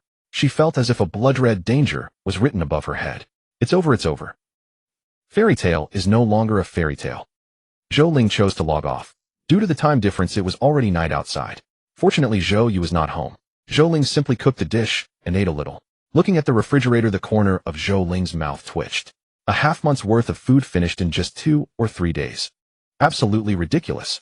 Zhou Ling could hardly believe her eyes. She stood before the empty refrigerator staring for a long time. With a slight sigh, she muttered, this kid. I can't afford to raise her anymore. She needs to find a boyfriend and go bother him. After dinner, Zhou Ling fell silent again. She gazed at the half-eaten noodles before her, lost in thought. When did my appetite become so small? If this continues, will I turn into a fairy boy who only needs dew to survive? Zhou Ling smacked her lips, pondered for a moment, and suddenly felt this was rather nice. Not eating or drinking would save a considerable amount of money. She lowered her head, touched her stomach, and confirmed it was full. She decided not to dwell on the matter any further. Perhaps it's because I've been cooped up at home without any activity. Time to sleep. Go back to the room. There are still daily limited-time quests to do. The night passed without incident. The next day, Your Highness, you are late, Gerdorf said expressionlessly, his voice flat. Zhou Ling scratched her head, a bit embarrassed, trying to charm her way out. My head. Gerdorf, disappointed, wrapped a club on Zhou Ling's head. The charm failed, and Zhou Ling could only obediently lower her head, awaiting her teacher's punishment. Late by 3 minutes. Am not one to be unreasonable. Defeat 3 wild beasts on your own merit. No problem. It seemed too easy, and Zhou Ling agreed without a second thought. The teacher chuckled softly, a hint of cunning appearing on his aged face. Is that so? I meant the wild beasts in the new map. Zhou Ling paused, pondered for a moment, then nodded in agreement. Find the new map it is. This wasn't empty boasting. With her lion-tiger strength, Zhou Ling felt no pressure facing these wild beasts. You said it yourself. Seeing Zhou Ling readily agree, Gerdorf smiled. In that case, let's set off now. Gerdorf said, heading towards the new map. Zhou Ling nodded obediently and followed behind him. Upon arriving at the border, the first thing they saw was a massive giant turtle. The turtle's shell was covered in sharp, protruding spikes, stained with fresh blood. This is hardcore from the start. Zhou Ling swallowed hard. She looked up at her teacher, pitifully asking, can we switch to another one? This turtle shell is tough. Hard to fight. The teacher smiled. Hard to fight, so you can give up. Fine. Zhou Ling didn't dare to argue. She chickened out. Go on. The teacher pushed Zhou Ling forward and cast a magic attack at the black-spined turtle. 0-0-1. The damage was minuscule, showing no intention of helping Zhou Ling, and it pulled the black-spined turtle's aggro onto her. Utterly inhumane. Zhou Ling nearly cursed aloud. She had planned to charge for half an hour and land a heavy blow on this turtle first. But her plans were completely shattered by the teacher. Roar! The black-spined turtle suddenly thrust its head out, its massive head shooting towards Zhou Ling like a cannonball. The momentum was tremendous, but Zhou Ling remained calm, even letting out a cold sneer. Ridiculous. Do you think I invested in defense for nothing? Come on, let's hurt each other. My thorns will kill you. After a moment's thought, Zhou Ling decided to take out the 9 nether feathers first for safety. Wait, where are my feathers? Her eyes widened. At this critical moment, how could her feathers be missing? Where are my 2 floating beautiful feathers? Seeing the black-spined turtle's head charging towards her, Zhou Ling quickly tried to stop it. Wait, stop. I'm not ready. Bang. The immense force slammed directly into Zhou Ling's body, giving her no chance to block. Like an angry bird, Zhou Ling was sent flying, crashing through dozens of large trees along the way. 600. The damage wasn't high, but the humiliation was immense. Aya! Zhou Ling howled loudly until she finally came to a stop. It doesn't hurt at all, Zhou Ling realized, touching herself completely unscathed. But she had never endured such a terrifying blow before. The lion-tiger one didn't count. It was mainly the gradually enlarging turtle head that appeared ferocious and terrifying in her eyes. Your Highness, your speed is too slow, your reactions are sluggish, and your combat experience is too low. The teacher drifted over slowly. This one doesn't count. Ooh, I wasn't ready, Zhou Ling said, trying to cheat. Strange, where is my thorn feathers? I'm sure I put them on. Are you looking for these, your Highness? The teacher said, producing 2 blue light bands. The very thorn feathers Zhou Ling was searching for. How did you get them? Zhou Ling asked in surprise. She had a bad feeling. As expected, the teacher showed no intention of returning them, and simply put the feathers away. With the justification, such equipment hinders your Highness' growth. They'll keep them for you until you can stand on your own. Zhou Ling dared not argue, nodding bitterly in agreement, her heart filled with misery. The equipment would be useless once she surpassed 10 levels, and by the time she could truly stand on her own, would she even need such things? The answer was a definite no. She would even find them unsightly to wear. All right, continue. Without giving Zhou Ling a break, the teacher said, thoughtfully refreshing the aggro. You motherfucker. The black-spined turtle charged, giving Zhou Ling no time to react. Another turtle head cannonball. When the tiger shows no power, I'm still a wildcat. Meow. As a prodigy of one of the 9 paths, Zhou Ling had her pride. How could she fall for the same trick twice? In an instant, dragons and phoenixes appeared auspiciously, a majestic aura rising from all directions. Zhou Ling, as if possessed by a tyrant, clenched her fists and struck towards the turtle's head. With a thunderous boom, the residual shockwaves spread in a circular plane from the impact. Empowered by the imperial dragon Qi, Zhou Ling felt her body brimming with unrivaled strength. She believed this was undoubtedly a world-shaking strike. 2,000, both sides were evenly matched, dealing equal damage. Slap. The teacher, watching from the side, covered his face with both hands, unable to bear watching any longer. Such formidable imperial dragon Qi, and you've reduced it to mere visual effects with all the power of your fists turned into residual force. He was certain that she was the worst disciple he had ever taught in his entire life. The battle raged on. Because of the teacher's inhuman presence, both sides fought with genuine ferocity, neither willing to yield. They exchanged blows, a punch from you, a headbutt from me. Today one of us must die. Bang. Bang. The national teacher looked on speechlessly, standing in midair as he watched the 2 fledglings pecking at each other on the ground. After a moment's thought, he called down to Princess Zhou Ling, Your Highness, stop playing around. If you can't kill it within half an hour, an extra one of these monsters will be added for every minute over. What a... Zhou Ling, who was locked in a fierce, evenly matched battle to the death, was startled. Half an hour. An extra monster for every minute over. Might as well just take my life. She wanted to curse, and if she weren't outmatched, she would have flipped the table right then and there. Are you the princess, or am I? I'm still just a child. Must I bear such undue pressure at such a young age? Has the world finally forced my hand? Zhou Ling's face was full of bitterness. Roar. At that moment, the black-spined tortoise seized the opportunity, charging at her, as she was momentarily distracted. It's all your fault. Zhou Ling immediately vented her fury on the approaching black-spined tortoise. I can't beat the teacher, but can I beat you, you bastard? Burning with rage, Zhou Ling's fists emanated a trace of draconic energy, and with a dragon's roar, she punched the massive head of the black-spined tortoise. This attack. The national teacher in the sky noticed something different, suddenly spotting a certain blind spot. Boom. A loud crash, and the stalemate continued. However, this time Zhou Ling's attack was clearly several times more powerful than before. The black-spined tortoise's head throbbed in pain, and it retracted its neck in disbelief. Did this girl take some kind of pill? How did her damage spike so high? Hey! Seeing such high damage and gaining the upper hand, Zhou Ling couldn't help but look at her own little fists. Who would have thought such small fists could unleash such power? You little turtle, prepare to die. Zhou Ling pressed her advantage, charging at the black-spined tortoise on her short legs, waving her tiny fists with a fierce yet adorable look. She recalled her battle with the national teacher in the heavenly tower, where the imperial dragon Qi had empowered her, accompanied by the constant roar of dragons and a small golden dragon swirling around her. Pills. She definitely took pills. Even the black-spined tortoise in all its years had never seen such a valiant. Well, Loli. Boom. This punch shook heaven and earth. It was impossible to imagine such power coming from a girl who looked no older than 10. But the black-spined tortoise wasn't foolish. It quickly retracted its neck into its shell, becoming a pitch-black hiding turtle. Black-spined tortoise. Let it be known, for turtles, hiding turtle is not an insult. With a loud explosion, the black-spined tortoise was blasted 2 meters away. The black-spined hiding turtle, still inside its shell, opened its big sparkling eyes in disbelief. To confirm the damage, it stretched out its neck to look at the health bar on its own back. It really dropped by 0.5. Roar. The black-spined tortoise let out a furious bellow. Anger. Unbridled anger. We were both weaklings, so why did your damage suddenly skyrocket? Fine. I won't hold back anymore. The black-spined tortoise immediately retracted its neck and limbs completely into its shell. It activated its berserk mode early, a skill normally triggered only when health dropped below 80. Fine. You use cheats. So will I. Death spiral. The massive shell began to spin as if fitted with a 24-cylinder super engine, accelerating to 120 miles per hour from the start. In the blink of an eye, the black-spined tortoise transformed into a high-speed spinning top. Oh! Zhou Ling showed a hint of fear. Anyone facing such an attack would instinctively want to retreat. And that's exactly what she thought. The green hills remain, the streams flow forever. Farewell. Knowing when to advance and retreat was a virtue. Zhou Ling didn't hesitate. If she didn't run now, there would be no chance later. I knew it. Turtles are never easy to deal with. Bang. But as soon as Zhou Ling took a step back, she hit a wall. Turning around, she was surprised to find an invisible barrier. Wasn't the new map supposed to be unlocked? Where did this barrier come from? Even as she said this, a bad feeling crept over her.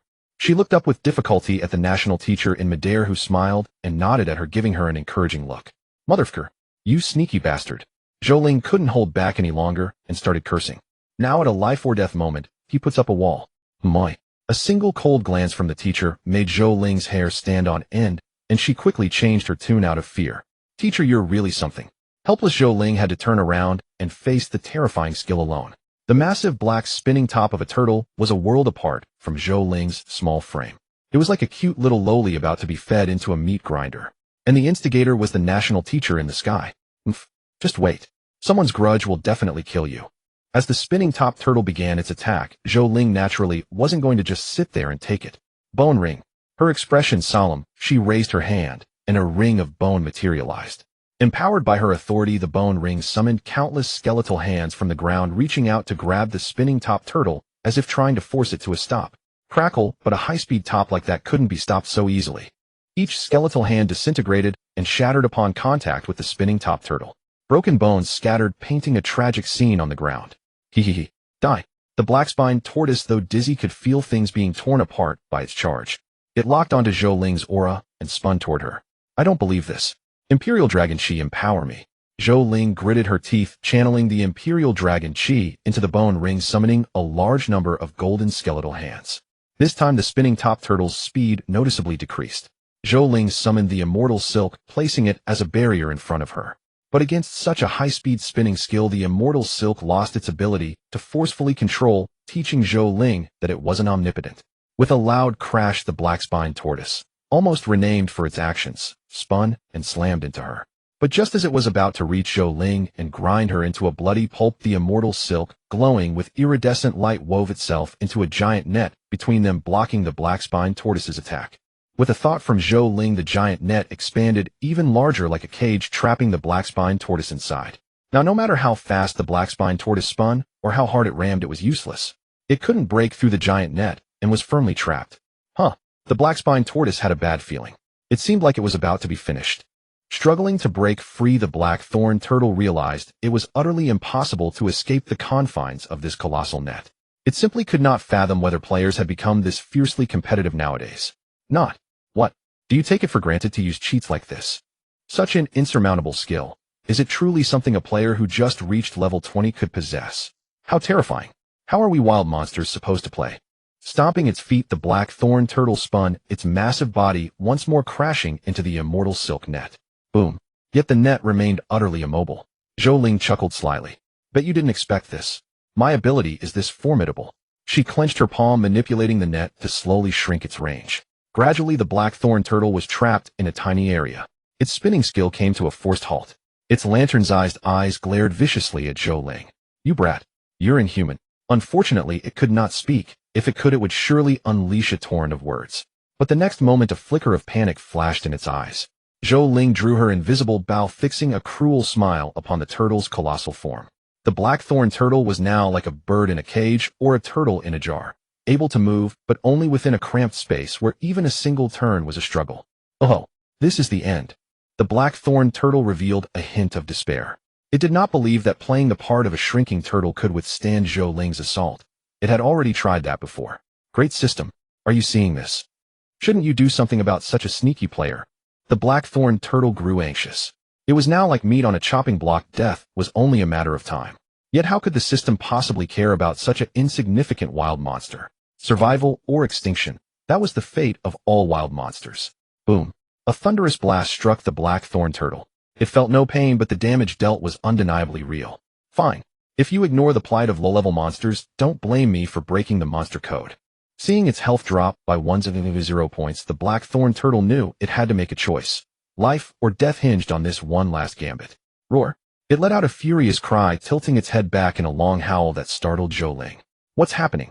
Ding. Boss Black-thorn turtle submits to you and wishes to sign a master-servant contract. Since it could not win, it chose to join. This was the black-thorn turtle's survival tactic. Zhou Ling frowned, somewhat incredulous. Ordinarily, most wild monsters only chose to submit when their health dropped to a critical level. Yet this black-thorn turtle's health was nearly full. How could it shamelessly offer submission? Where was its pride? Seeing Zhou Ling's hesitation, the turtle grew anxious. Don't worry about pride or shame. I'm a huge turtle. Just say whether you want me or not. It issued its submission once more. Ding. Boss Black-thorn turtle submits to you and wishes to sign a master-servant contract. Quickly. Master, take me in. The black-thorn turtle emitted a friendly tone, spinning within its cage to display its majestic, formidable shell. Ding. Boss Black-thorn turtle submits to you, beseeching to sign a master-servant contract. Zhou Ling blinked. How cowardly was this black-thorn turtle? It had sent her 3 consecutive submission requests. Should I agree or not? A trace of hesitation crossed her mind. The teacher said to defeat 3 wild monsters. If I tame it, would it count? After all, taming is often far more difficult than defeating. But what if it doesn't count? Gazing at the black-thorn turtle still proudly showing off its strength, Zhou Ling raised an eyebrow as a plan struck her. If I tame it and lead it to defeat other monsters, wouldn't that be faster? Besides, a turtle's defense is too high. Defeating this one alone would take as much effort as killing 2 ordinary monsters. With this thought, Zhou Ling's eyes lit up. Accepted. She accepted the black-thorn turtle's submission and signed a master-servant contract. Ding. You have tamed the black-thorn turtle and gained a pet. Oh yeah. Master. Master. The system's chime had barely faded when a cheeky voice echoed in Zhou Ling's mind. Is it you? She pointed at the black-thorn turtle in disbelief. The black-thorn turtle nodded vigorously. Yes, it's me. Oh my, how could such a majestic, awe-inspiring giant turtle have such a grating voice? In that instant, Zhou Ling felt a pang of regret. I want a refund. How is that possible? Fair dealing, no returns.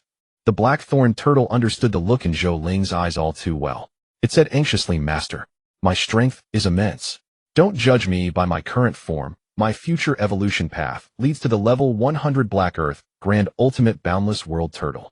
In plain language, Zhou Ling rolled her eyes, never expecting this turtle to be such a chatterbox. Black Earth Turtle. That's even worse than your current name, Blackthorn Turtle. The name nearly made Zhou Ling burst out laughing. I can't help it, that's the name in my inherited memories, the Blackthorn Turtle replied bitterly. To salvage its reptilian image, it added, don't judge by the name's plainness. Black signifies the ultimate, and Earth represents the land. Legend has it that the Endless Turtle, the Annihilation Turtle, the Circular Turtle, and my Black Earth Turtle lineage are known as the 4 great turtles of the world. Enough. Don't drag down the image of other turtles. Zhou Ling couldn't help but scold. This turtle's hide was simply too thick. Princess, what are you doing? Just then the Imperial Tutor flew over. From the sky, he found the scene increasingly odd. Why were they chatting in the middle of a battle? Zhou Ling exclaimed joyfully.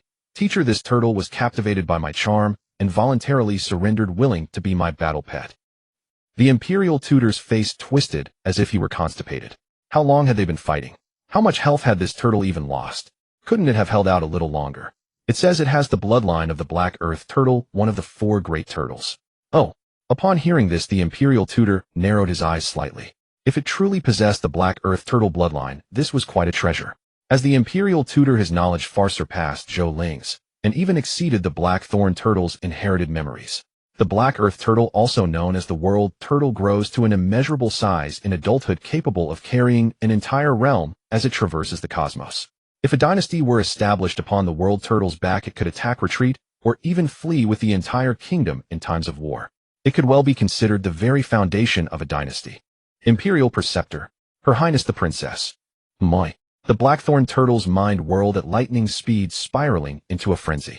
Even a fool could discern the implications of those titles. So I've latched onto a powerful patron. This is Her Highness the Princess after all. Who would have thought that old Black would have such a day? This is about to take off. No matter. Time to grovel. Acting on impulse, the Blackthorn Turtle scurried over with fawning eagerness. Master. Trust me. I can say with absolute certainty that I am the sole heir to the Black Earth Turtle's bloodline. My future achievements will be extraordinary. The next moment, the Imperial Preceptor blocked the Blackthorn Turtle and extended his hand toward it. Whether you possess the World Turtle's bloodline, a single test will reveal. Our Imperial Court does not raise useless creatures. What do you say? The Blackthorn Turtle froze, asking stupidly. Give me a drop of your essence blood, the Imperial Preceptor replied calmly. Truth be told, he too felt a hint of anticipation. If it truly was a Black Earth Turtle, it would be an immense gain. Only Zhou Ling stared blankly at the scene, still reeling from the revelation about the Black Earth Turtle. Such a rustic, tacky name. And it's actually one of the 4 great turtles of the world. Does it have no shame? Essence blood. Are you trying to kill me? The Blackthorn Turtle bellowed, halting in its tracks. A single drop of essence blood was the culmination of its daily and nightly absorption of the sun and moon's essence. It had taken a full 300 years to condense just 2 drops. And you just ask for it like that. Do I have no dignity? Impossible. It was about to refuse politely, but the Imperial Preceptor gave it no chance to speak. Without warning, he struck a blade-like hand, slicing across the Blackthorn Turtle's neck. Thud. A fleshy sound, a pang of pain, and blood splattered everywhere, but the Imperial Preceptor used his magic to gather it all into a small bottle. Hawk. If you wanted essence blood, why didn't you just say so? I'd have given it to you. Why did you have to cut my neck? Are you trying to kill me? The Blackthorn Turtle's agonized screams shook the heavens, blood gushing from its neck like a fountain, all flowing into the small bottle in the Imperial Preceptor's hand. Too troublesome. I'll just take it myself, the Imperial Preceptor said indifferently. In his heart, aside from Princess Zhou Ling, only the Empire's prosperity mattered. Besides, you're thick-skinned and tough. Is losing a bit of blood such a big deal? He'll have Her Highness heal you later. His tone was absent-minded, his gaze fixed on the small bottle in his hand. A bit of blood. The Blackthorn Turtle's fury surged. It had never seen such bullying of a turtle. Pointing a claw at the health bar above its head, which had dropped by half, it roared. You call this a bit of blood? This is clearly half my health bar. You've taken half my life. No worries, it's not a big problem. The Blackthorn Turtle's eyes bulged, but it was utterly powerless against him, its life hanging by a thread. With no other recourse, the Blackthorn Turtle turned its gaze to Zhou Ling. It immediately began wailing. Master, you must avenge me. Your Imperial Preceptor is too savage. He's taken half my little life. Seeing the blackthorn turtle's pitiful state with blood still spraying from its neck, Zhou Ling felt a pang of sympathy. But in the end she shrugged and shook her head. Do I look like someone who can stand up to him? I can barely save myself. You needn't worry about it. See, isn't it still full of life? If it truly is a black earth turtle with the world turtle's bloodline, it can naturally recover its health through the power of the earth, the Imperial Preceptor explained. God, the blackthorn turtle was struck dumb.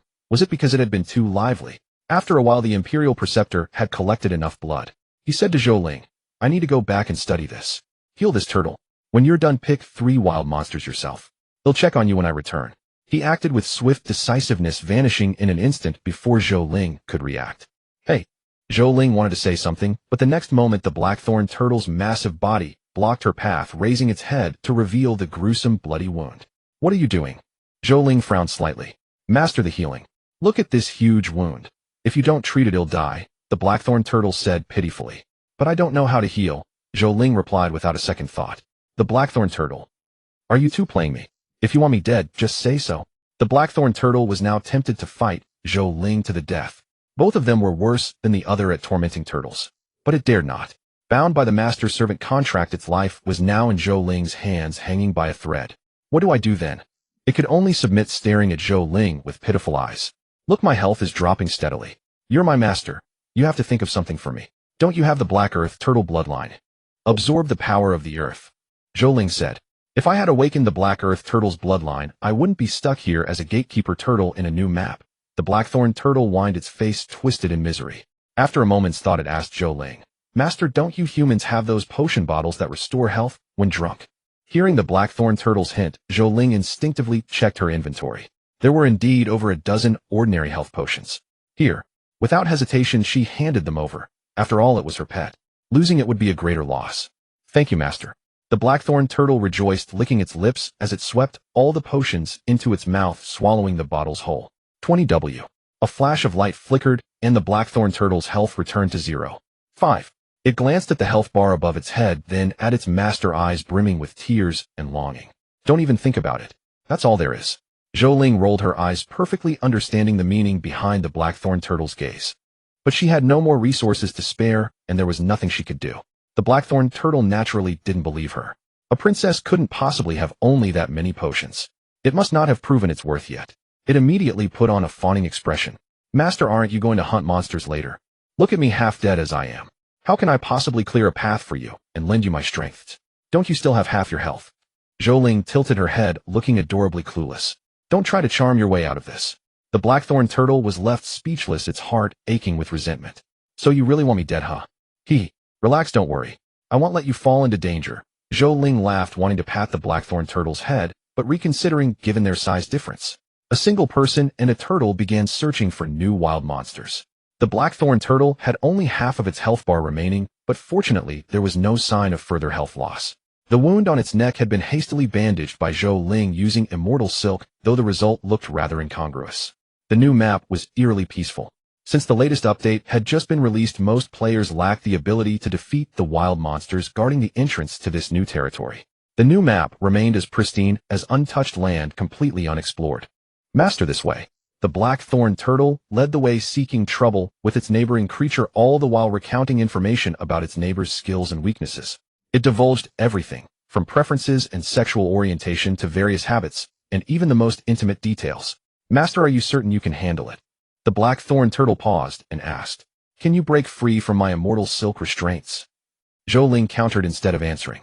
The blackthorn turtle nodded, feeling much reassured. The massive net that had trapped it was no ordinary barrier that common wild beasts could overcome. Then I'm relieved. Oh, by the way, Master, it's already charging over. It's over there, the blackthorn turtle said, its gaze fixed on the southeast. What? Zhou Ling's face paled with alarm as she shot at a furious glare. Why didn't you say so earlier? You had the nerve to chat with me. Chirp. At that moment a piercing cry rang out as a massive bird swooped down from the sky. Spotting the colossal figure of the blackthorn turtle, it dove without hesitation. Do you have a grudge against it? Why does it attack on sight? Zhou Ling asked urgently, hastily weaving a giant net of immortal silk in the air. It's the law of the jungle, the balance of the ecosystem. Why do you make me sound like some villainous turtle? Despite its words, the black thorn turtle immediately evolved into a withdrawn turtle, leaving only its thorn-covered shell exposed. Zhou Ling grew frantic.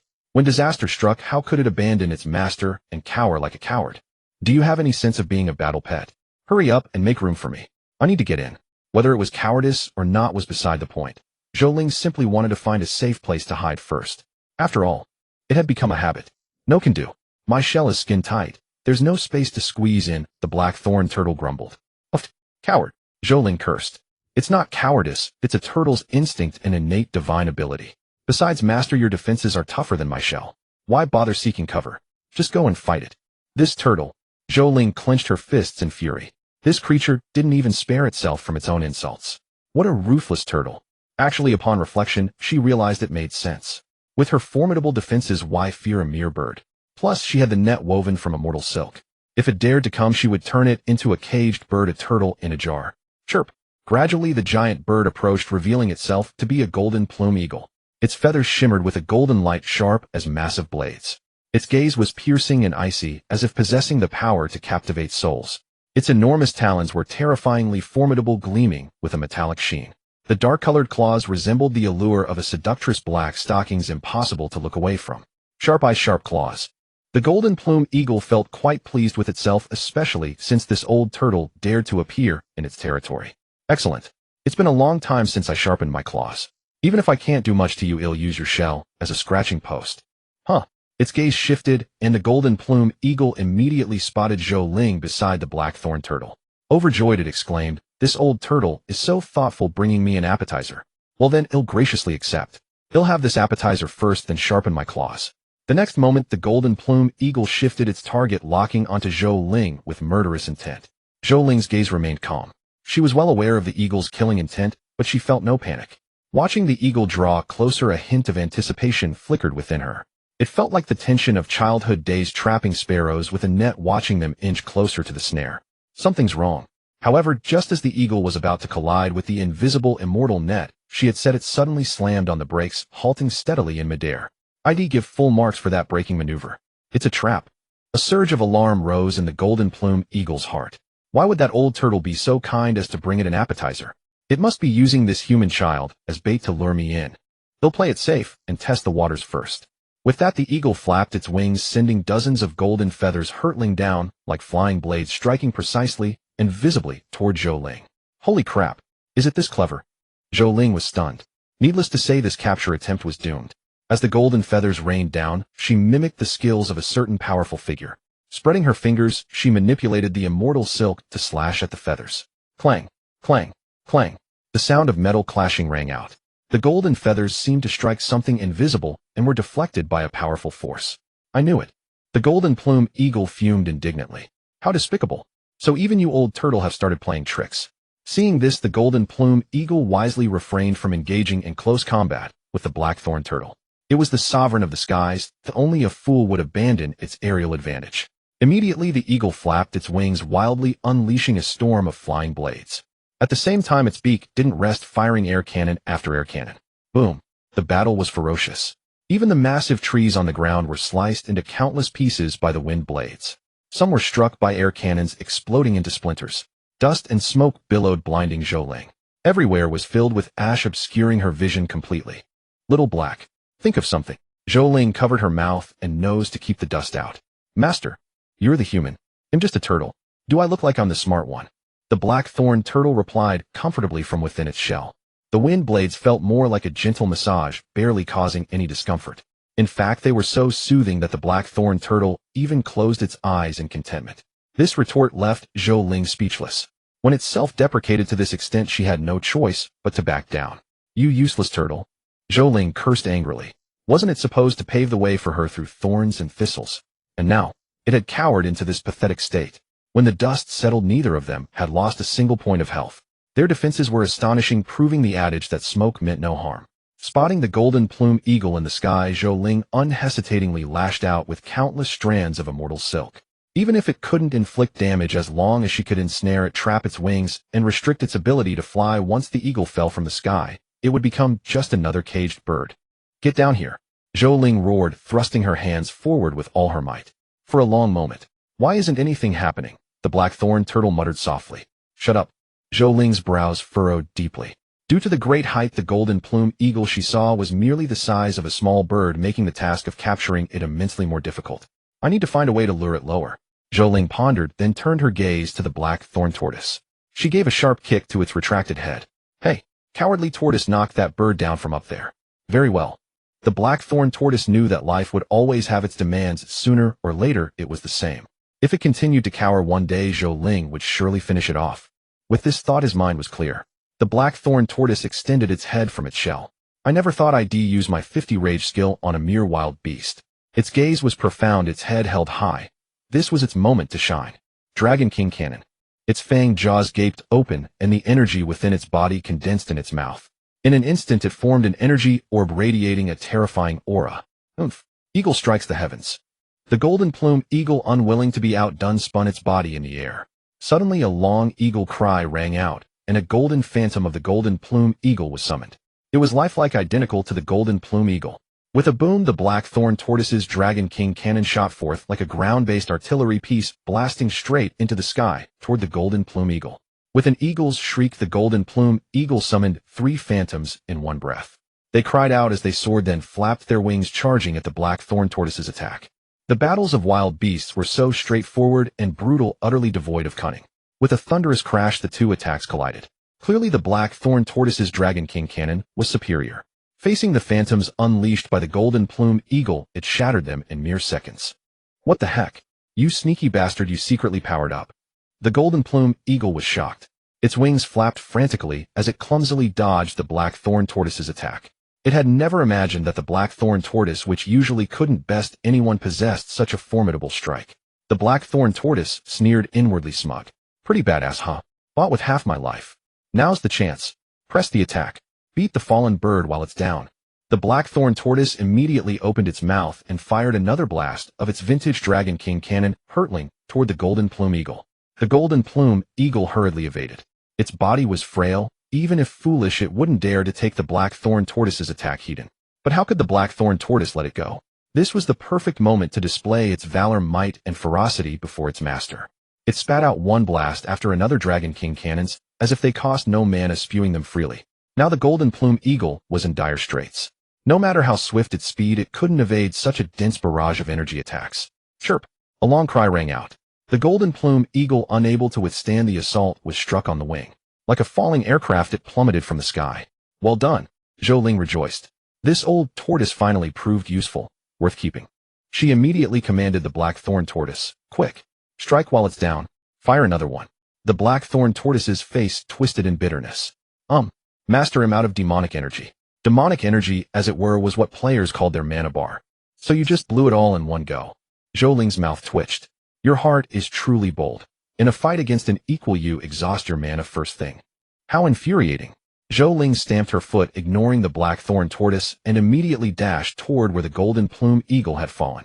The blackthorn tortoise followed behind, its chatter unceasing.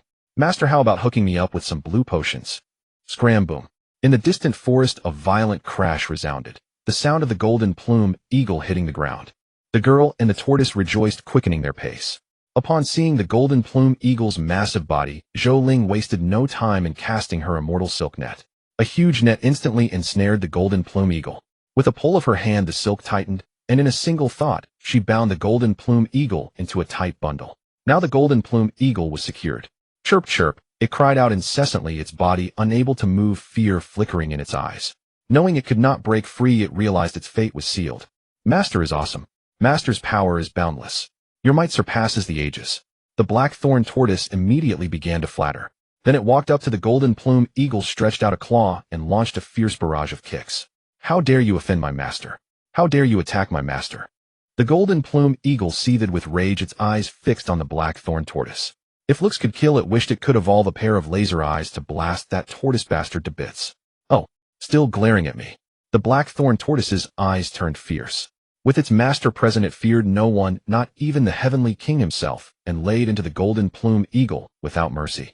With this beating, the golden plume eagle's health plummeted by 50, and it continued to drop. My end is nigh. I never thought I'd fall here. The golden plume eagle wore an expression of despair. A single misstep led to eternal regret. Its gaze fell upon Zhou Ling.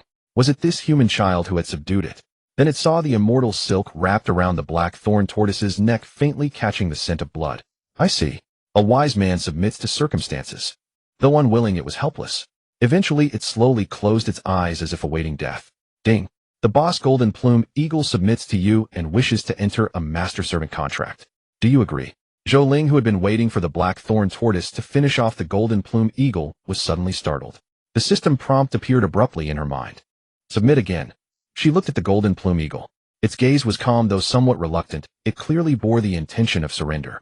Accept or not? Zhou Ling was torn. She leaned toward accepting, as it was a bird. If she accepted, she would gain the ability to fly. Agree. Zhou Ling chose to accept. As the princess of the Golden Imperial Dynasty, she could not only summon knights, but also endlessly accept demonic beasts as her battle pets. However, Zhou Ling did not intend to accept indefinitely. Having two was enough for now. Unless she encountered rare and exotic beasts in the future, she planned not to take in demonic beasts with little potential. Ding. Congratulations, you have successfully subdued the boss Golden Plume Eagle.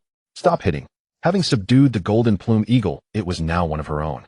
Zhou Ling naturally didn't want to see her own people fighting. The black thorn tortoise was in the heat of the beatdown and didn't grasp Zhou Ling's meaning, its actions continuing unabated. Forget it. Settle it among yourselves. Zhou Ling knew that these two likely had deep-seated grudges. Letting them vent a little might be for the best. After all, they were now on the same side. She directly dispelled the restraints on the Golden Plume Eagle and ran far away. Screech. As expected, a long cry pierced the air. The Golden Plume Eagle erupted instantly. It understood its master's intent and naturally wouldn't miss the chance to give the tortoise a thrashing. Hey! The blackthorn tortoise was greatly alarmed. Master! Oh no, it's broken free. Naturally, a black-spined tortoise without chi was no match for a gold feather eagle that possessed it. In a single clash, the tortoise was utterly suppressed. Fortunately, the gold feather eagle showed restraint, refraining from striking the tortoise's weak points. Yet the scraping of its claws against the tortoise's shell was an agony worse than death itself. Sister Eagle, I was wrong. Master, save me. The black-spined tortoise cried out in agony. Though there were no wounds, the sound and sensation of those grinding claws were an unbearable torment, a fate worse than death.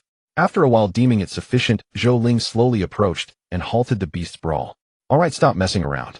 Time is short. I still need to hunt 3 demon beasts. Yes, master, replied the gold feather eagle. To Zhou Ling's surprise, the gold feather eagle's voice was that of a mature, seductive woman. She was slightly taken aback. How can I understand you?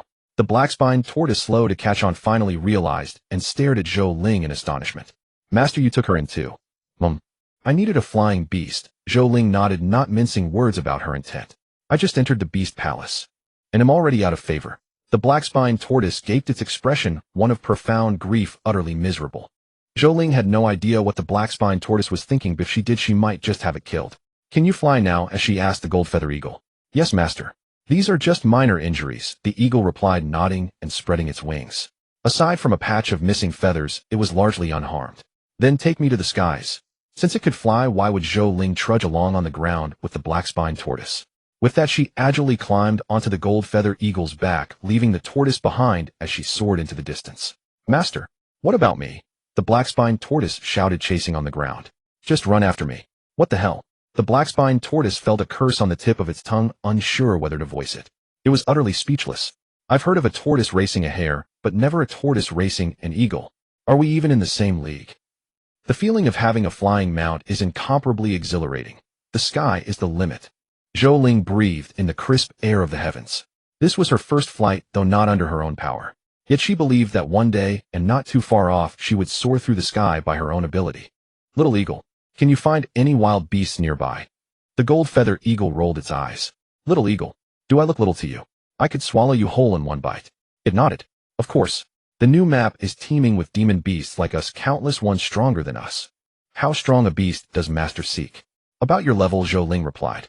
One shouldn't be too arrogant. Even with strength, it's wise to lie low first. So she aimed for beasts she could easily defeat, saving the powerful ones for when she grew stronger. Got it. Understanding, the gold feather eagle flapped its wings and headed for a valley, leaving the black-spined tortoise to frantically chase behind. Damn it. Master, wait for me.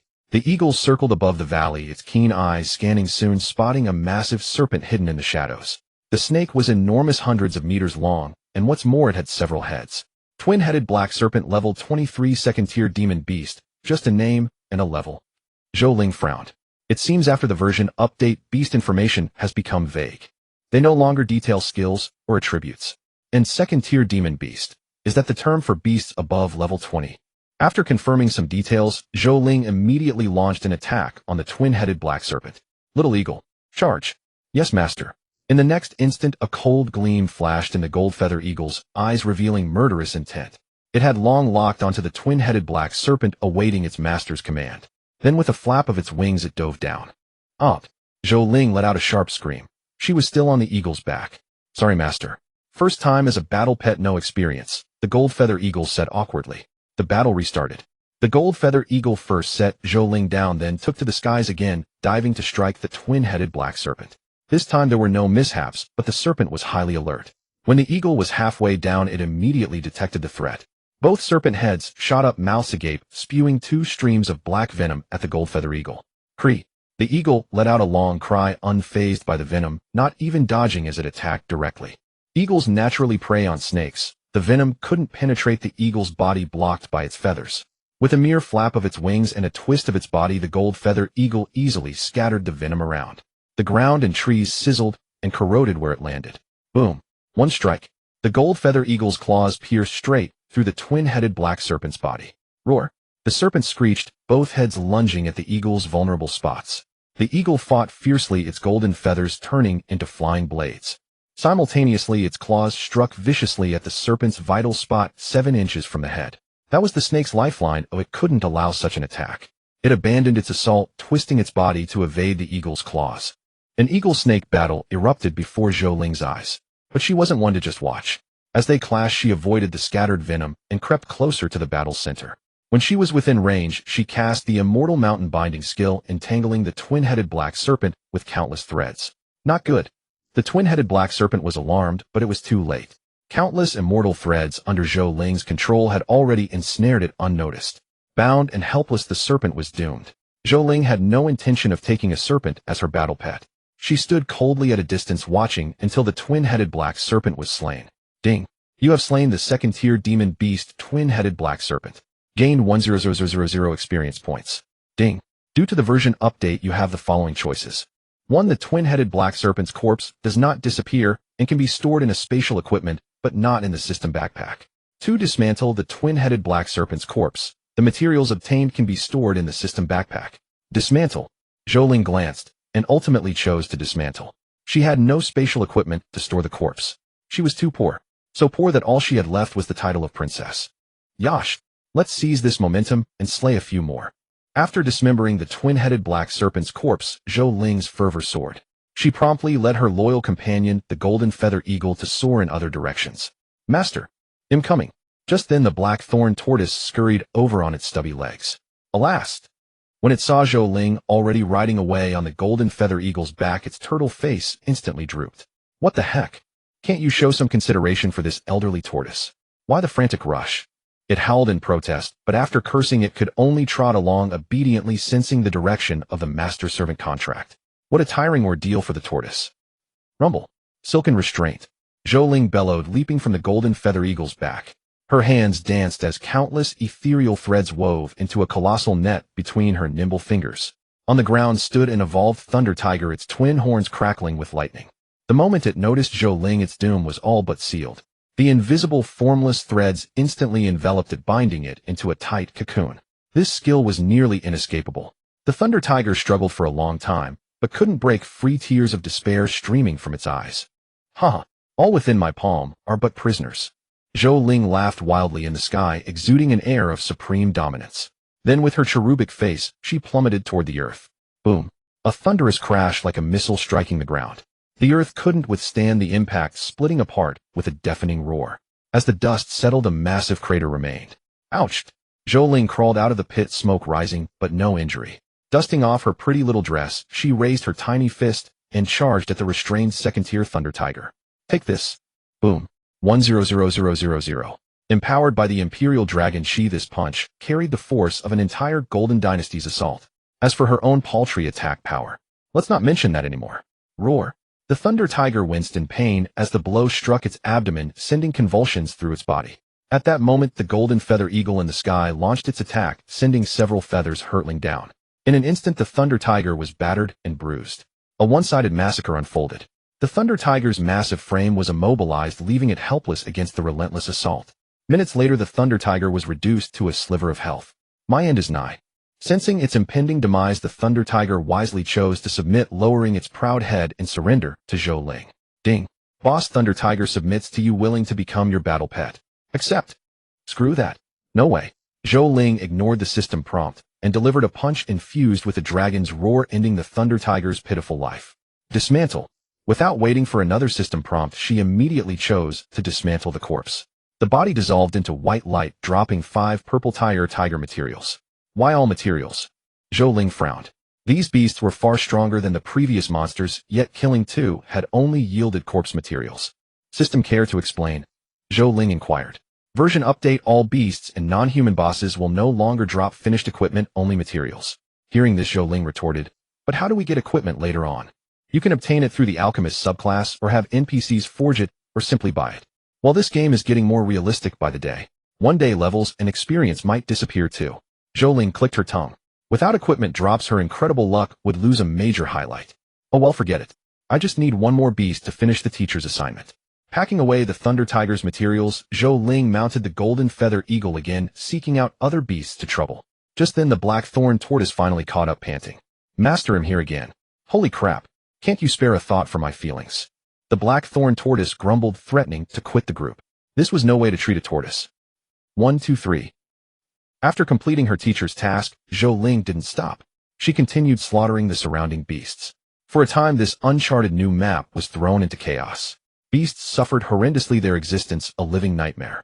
The beasts cowered in their lairs, terror-stricken. For hours later, the state preceptor emerged from the summoning space, finally prompting Zhou Ling to cease her grinding spree. The state preceptor was stunned the moment he appeared. What's with these 5 exotic beasts? While I was away researching, you've collected 4 more. Are you running a zoo? Collecting everything in sight. Teacher, you're back? So does this turtle really have the Black Earth Tortoise bloodline? Zhou Ling hopped down from the back of a firebird.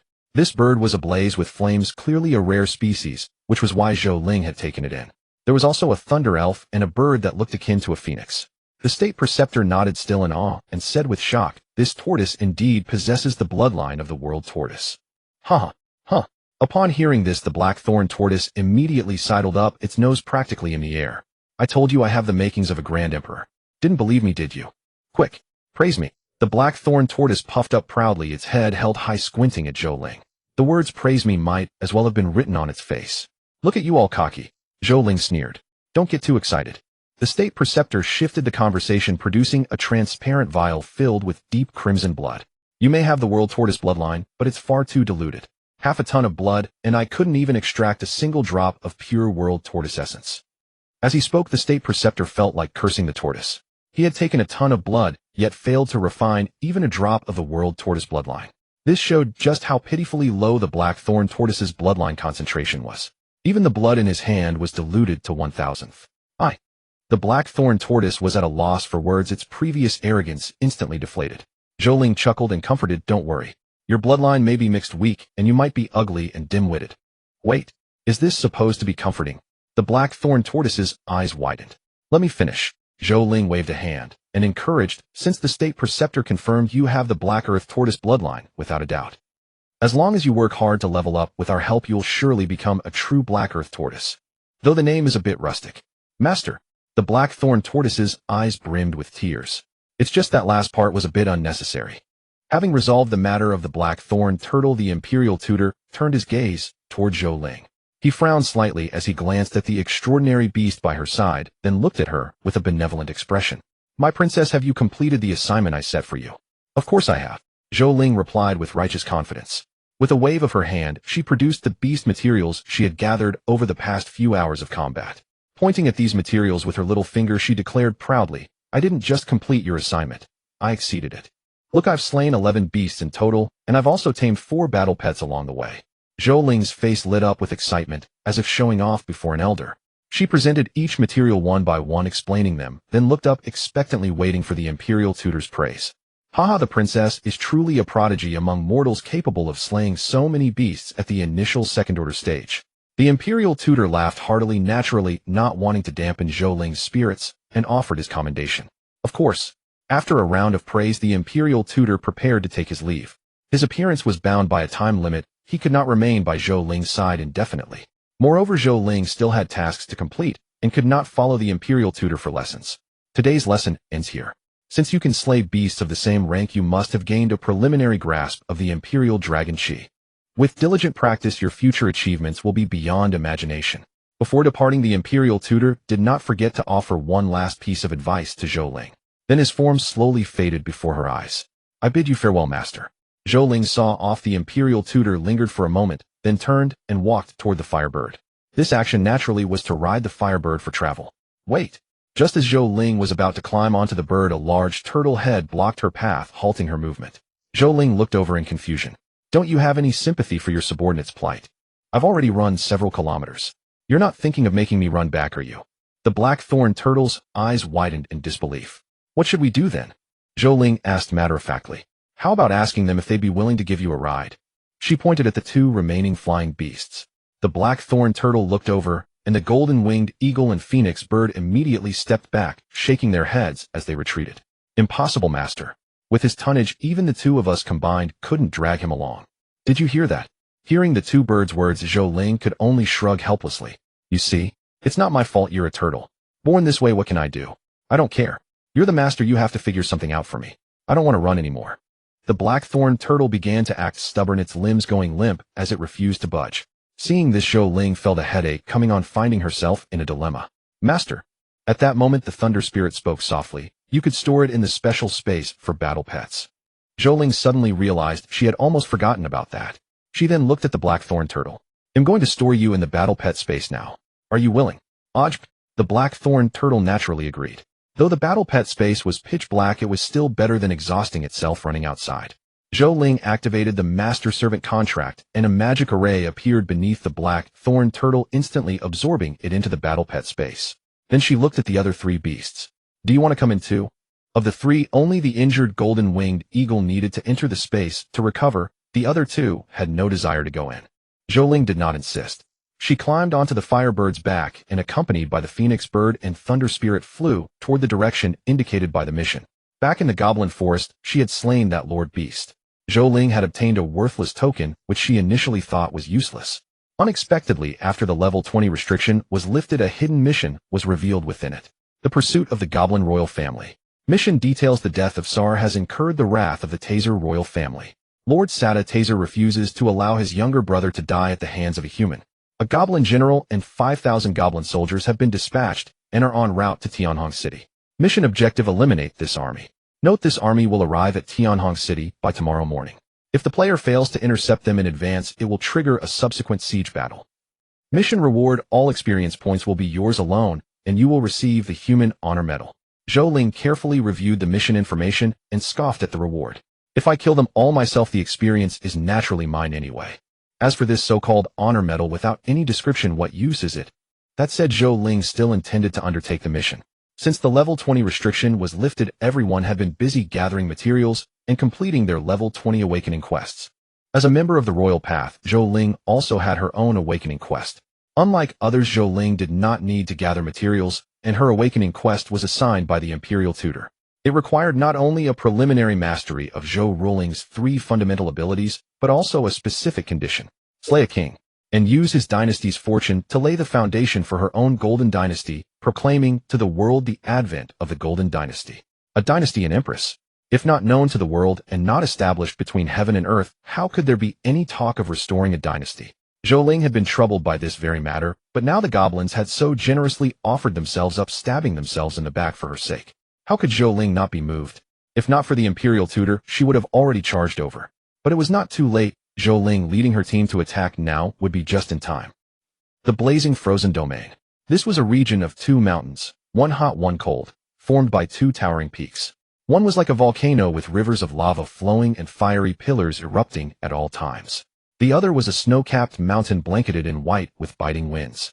Yet incredibly, the boundary between these 2 great mountains was a place of spring-like warmth, lush greenery, and the fragrance of birds and flowers. It remained perpetually verdant year after year. But at this moment, this warm haven had unwelcome visitors. Goblin soldiers clad in exquisite armor and steel helmets trampled wantonly across this grassy land. At the forefront, each soldier rode a towering, ferocious wild boar. This was one of the most powerful legions of the Taser royal family, the Wild Boar Legion. Beneath the wild boars, not a blade of grass survives. They came for slaughter, born for slaughter, bathing in the blood of their enemies, devouring their flesh, consuming everything. Like army ants, they devour wherever they go. Like locusts, they consume everything, leaving not a single flower, blade of grass, or tree behind. Encountering them here of all places, thankfully I made it in time. Any later, and they would have breached the Tianhong city perimeter. On the distant mountain ridge, Zhou Ling crouched low in the grass, flanked by Li Xiaoyao and his contingent of soldiers. They could no longer be called mere soldiers. After clearing the heavenly tower, Zhou Ling, aside Li Xiaoyao and his men, had all been promoted. According to Li Xiaoyao, they now held the rank of Chiliarch. Though they commanded no troops, their strength had soared, and they no longer fought as a crude mob. Instead, they had diversified into various specialized roles. Some were sword cultivators, others mages, archers, or Taoists. Their abilities were varied, making their combined assaults far more formidable. As for Li Xiaoyao, his armor had transformed, now adorned with golden patterns that lent him an air of nobility, like a true knight. "Xiaoyao, are you confident?" Zhou Ling asked. Before them lay 5,000 elite soldiers. On their side, excluding herself, there were only 31 men and 5 spirit beasts. 36 against 5,000. Li Xiaoyao gazed deeply at the army below, fell silent for a moment, then slowly spoke. "Probably. Maybe. Perhaps. Just barely. All this. What's with that uncertain tone?" Zhou Ling blinked, a hint of suspicion in her eyes as her heart tightened with anxiety. "Your Highness, the captain means he can take them on alone," Li Er explained from beside her. Dressed in a Taoist robe, he might have seemed ethereal if not for his prone position in the grass. "You startled me." Zhou Ling breathed a sigh of relief and shot Li Xiaoyao a glare. "Still cracking jokes at a time like this? Forget a solo fight. We need a steady approach." With that, the girl adopted an air of command and began to outline her strategy for the battle. Split the mages into 2 groups. One heads to the volcano, the other to the snow mountain. Trigger natural disasters there. Then have the archers ready to ambush them in the chaos. The warriors and the rest will charge in after they've been worn down, and well, take them all at once. As she spoke, Zhou Ling lifted her chin, a surge of pride swelling within her. This tactic, conceived on the spot, felt flawless, worthy of being recorded in the annals of history. Yet the assembled Chiliarchs exchanged odd glances. Why was the princess stealing the spotlight? They then looked to Li Xiaoyao, who gave a slight nod, evidently indulging Zhou Ling's whims. Well, he certainly dotes on her. The 6 mages shrugged, accepted the order, and promptly split into 2 teams, heading toward the volcano and the snow mountain. Zhou Ling's plan was sound in theory, but she overlooked one crucial point: natural disasters would harm not only the goblin army, but also the mages themselves, and they would bear the brunt of it. Was she treating their lives as a game? War was a grave matter, not to be taken so lightly. Yet on second thought, they found themselves at ease. They wouldn't truly die, so what was there to fear? If the princess enjoyed it, they would play along. Li Xiaoyao must have foreseen this, which was why he allowed her to fool around. Pamper her. Their little princess must be pampered. After a while, everyone was ready, and Zhou Ling held her breath, awaiting the outbreak of war. The next moment, Zhou Ling witnessed red and blue magic arrays flare up from the volcano and snow mountain. Then a terrifying roar echoed as a deafening explosion erupted from both peaks. Rumbling magma burst forth, the mountainside seemingly cleaved as torrents of lava and flames spewed out. The snow mountain was even more fearsome. The entire peak trembled, and an avalanche cascaded down. Such cataclysmic scenes sent the goblin army below into utter chaos. Fortunately, the goblin general remained composed, issuing orders with authority, commanding the mages to form a defensive magic array. A magical barrier conjured by hundreds of mages rose like half an eggshell over the valley, rumbling. In that instant, the 2 natural disasters descended simultaneously. The valley was plunged into a realm of ice and fire. One side buried in snow, the other awash in molten rock. The goblins were caught in a dire predicament of extreme temperatures. Hastily assembled, their magical barrier could only block the direct assaults from both sides, not the climatic effects they generated. The barrier's range was limited, unable to shield all the goblins. Some were exposed to the lava, others buried under snow. Cries of agony filled the air, casualties were immense. Seeing this, Zhou Ling rejoiced and promptly issued her next command. "Release the arrows." A Chiliarch rose, drew his bow, aimed, and loosed. "Wait. Why are you the only archer?" Zhou Ling stared in disbelief. He rolled his eyes. "You're just realizing that now." He sighed in exasperation. There was only one princess after all. He would indulge her. He then continued to draw and fire, each arrow claiming a goblin soldier. "Charge." Zhou Ling, aware of her blunder, skipped straight to the final assault. Thus the so-called strategy fell apart, ultimately relying on individual might. Li Xiaoyao led the charge, his aura flaring as he plunged into the enemy camp, radiating a dazzling golden presence. Victory Golden Sword. A colossal golden sword descended, cleaving through the magical barrier conjured by the goblin mages. Then with sword strokes like a dragon, Li Xiaoyao tore into the goblins like a wolf among sheep, leaving broken bodies in his wake. Enemy attack. The goblin general bellowed, drew his weapon, and charged at Li Xiaoyao atop his war boar, intent on taking down this insolent youth. Your life is mine. His greatsword, 2 meters long and a meter wide, was like a massive iron slab, awe-inspiring.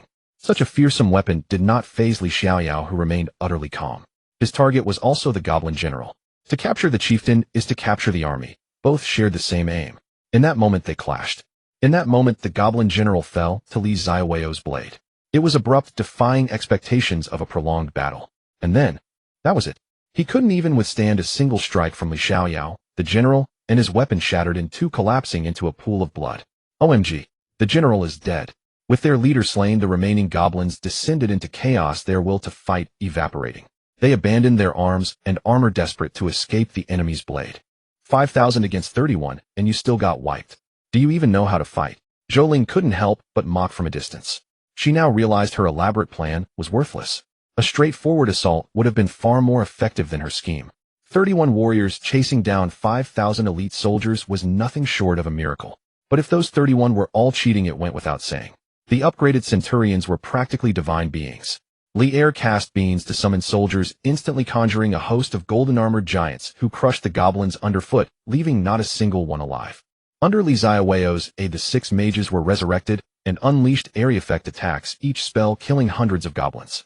The archer, worth 10,000 men, shot a single arrow that split into 10,000, raining down upon the goblins and turning them into pincushions. In less than half an hour, the 5,000 goblins were utterly annihilated. Had it not been for Zhou Ling's earlier poor command affecting the terrain, the time could have been even shorter. As the last goblin soldier fell to Zhou Ling's arrow, the system's voice rang out. Ding! Successfully repelled the goblin legion. Mission complete. Gained 20 million experience points and the human honor medal. Congratulations. You have successfully prevented this siege. Based on your outstanding performance, you may choose one of the following 2 options. 1. Actively initiate a national war against the Goblin Dynasty. 2. End the mission and wait for the story to evolve automatically. I choose 1. Zhou Ling replied without hesitation. Her goal was to conquer the entire Goblin Dynasty. How could she let this opportunity slip? But I only have 31 troops. System, shouldn't you give me a boost? Zhou Ling asked. Taking on 5,000 men with 31 was already a fantasy. Now taking on an entire nation with 31 men, wasn't that a pipe dream? A general is level 25. The king, the national advisor, and their hidden forces are probably around level 30 or 40, maybe even 50. I wouldn't be surprised. How should I boost you? That's your problem. I'm just a system. Alright. Hearing the system's words, Zhou Ling could only bow her head helplessly. Then she turned to Li Xiaoyao. Xiaoyao, do you have any more troops?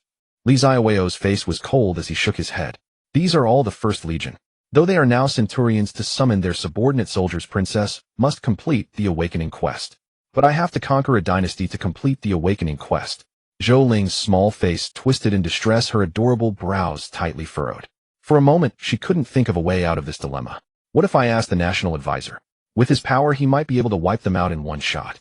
Zhou Ling thought of the national advisor, who clearly looked like a big shot. Warning, don't you dare cause trouble. The system's voice made Zhou Ling pout. She immediately grew displeased and retorted, how am I causing trouble? The national advisor is my soldier too. Silence fell as if the world had gone cold. But soon the national advisor poked his head out from the void, glaring furiously with a fierce expression at Zhou Ling. What have you done? I've been warned by the heavenly Tao. My powers have even been sealed by it. Zhou Ling, Li Xiaoyao, everyone. What does this mean? How could they tattle to the higher-ups? Can't they play fair? What? Cack out your tongue. What exactly did you do? The national advisor was furious.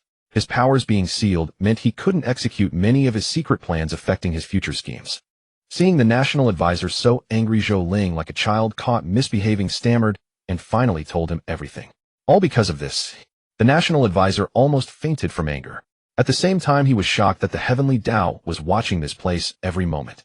How bored could it be? Sigh. The national advisor sighed helplessly, seeming to have aged several years. Heaven's will, he murmured, feeling the words were inappropriate, yet thinking them perfectly fitting. Wasn't it just heaven's will? I'm sorry, master. Zhou Ling could only bow her head in apology. Forget it. What's the use of apologizing now? The national advisor waved his hand, then looked at Zhou Ling. Princess, you wish to attack a dynasty. Zhou Ling nodded obediently. I've already accepted the quest. We're discussing how to proceed. Our forces are far too few. But the next moment her eyes lit up. Could it be that the national advisor had already thought of a solution? Master, do you have a plan? As she asked anxiously. The national advisor twitched the corner of his mouth in annoyance. I did have one. I've been scheming for you all along. But now, poof, it's gone. Zhou Ling was dumbfounded, her mouth agape at a loss for words. What did that mean? What else could it mean? It must have been her fault that the national advisor's powers were sealed, and all his carefully laid plans were now impossible. Thinking this, Zhou Ling's eyes reddened. Was this what they called reaping what you sow? System. I'm sorry. Give me a chance. Zhou Ling pleaded with a tearful face. But this time the system completely ignored her. The national advisor looked at Zhou Ling with some pity, shook his head helplessly, and came over to pat her head, comforting her. Don't plead for me. This isn't your fault. Though it started with you, it's ultimately because of my behind-the-scenes scheming that the heavenly Tao punished me. Your Highness, don't be sad. Even as a mere mortal, I can still scheme. For you. Zhou Ling's eyes were red as she blinked and asked, Master, do you have any good ideas? Let me think. The national advisor fell into contemplation. With his powers restricted, many methods were unusable. But his mind was sharp, and soon he came up with an idea. We lack troops, but we can recruit them. Aren't there many players among you? Recruit them. Zhou Ling frowned. Wasn't this the fourth calamity? Me? Summon the fourth calamity. Players summoning players. Was that possible? Wait. On second thought, it might actually work. Just use the national war to attract players. Those crazy players will go wild. The more she thought, the more excited she became.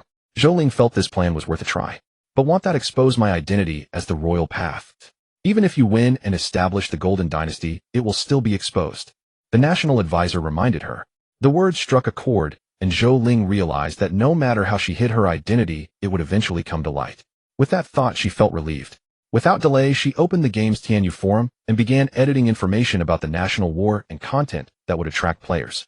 It took Zhou Ling merely a few minutes to finish composing the content. With the Imperial Tutor's assistance, the text was dazzling in its literary brilliance and captivating in substance, evoking vivid imaginations and surging passions at a single glance. It's done.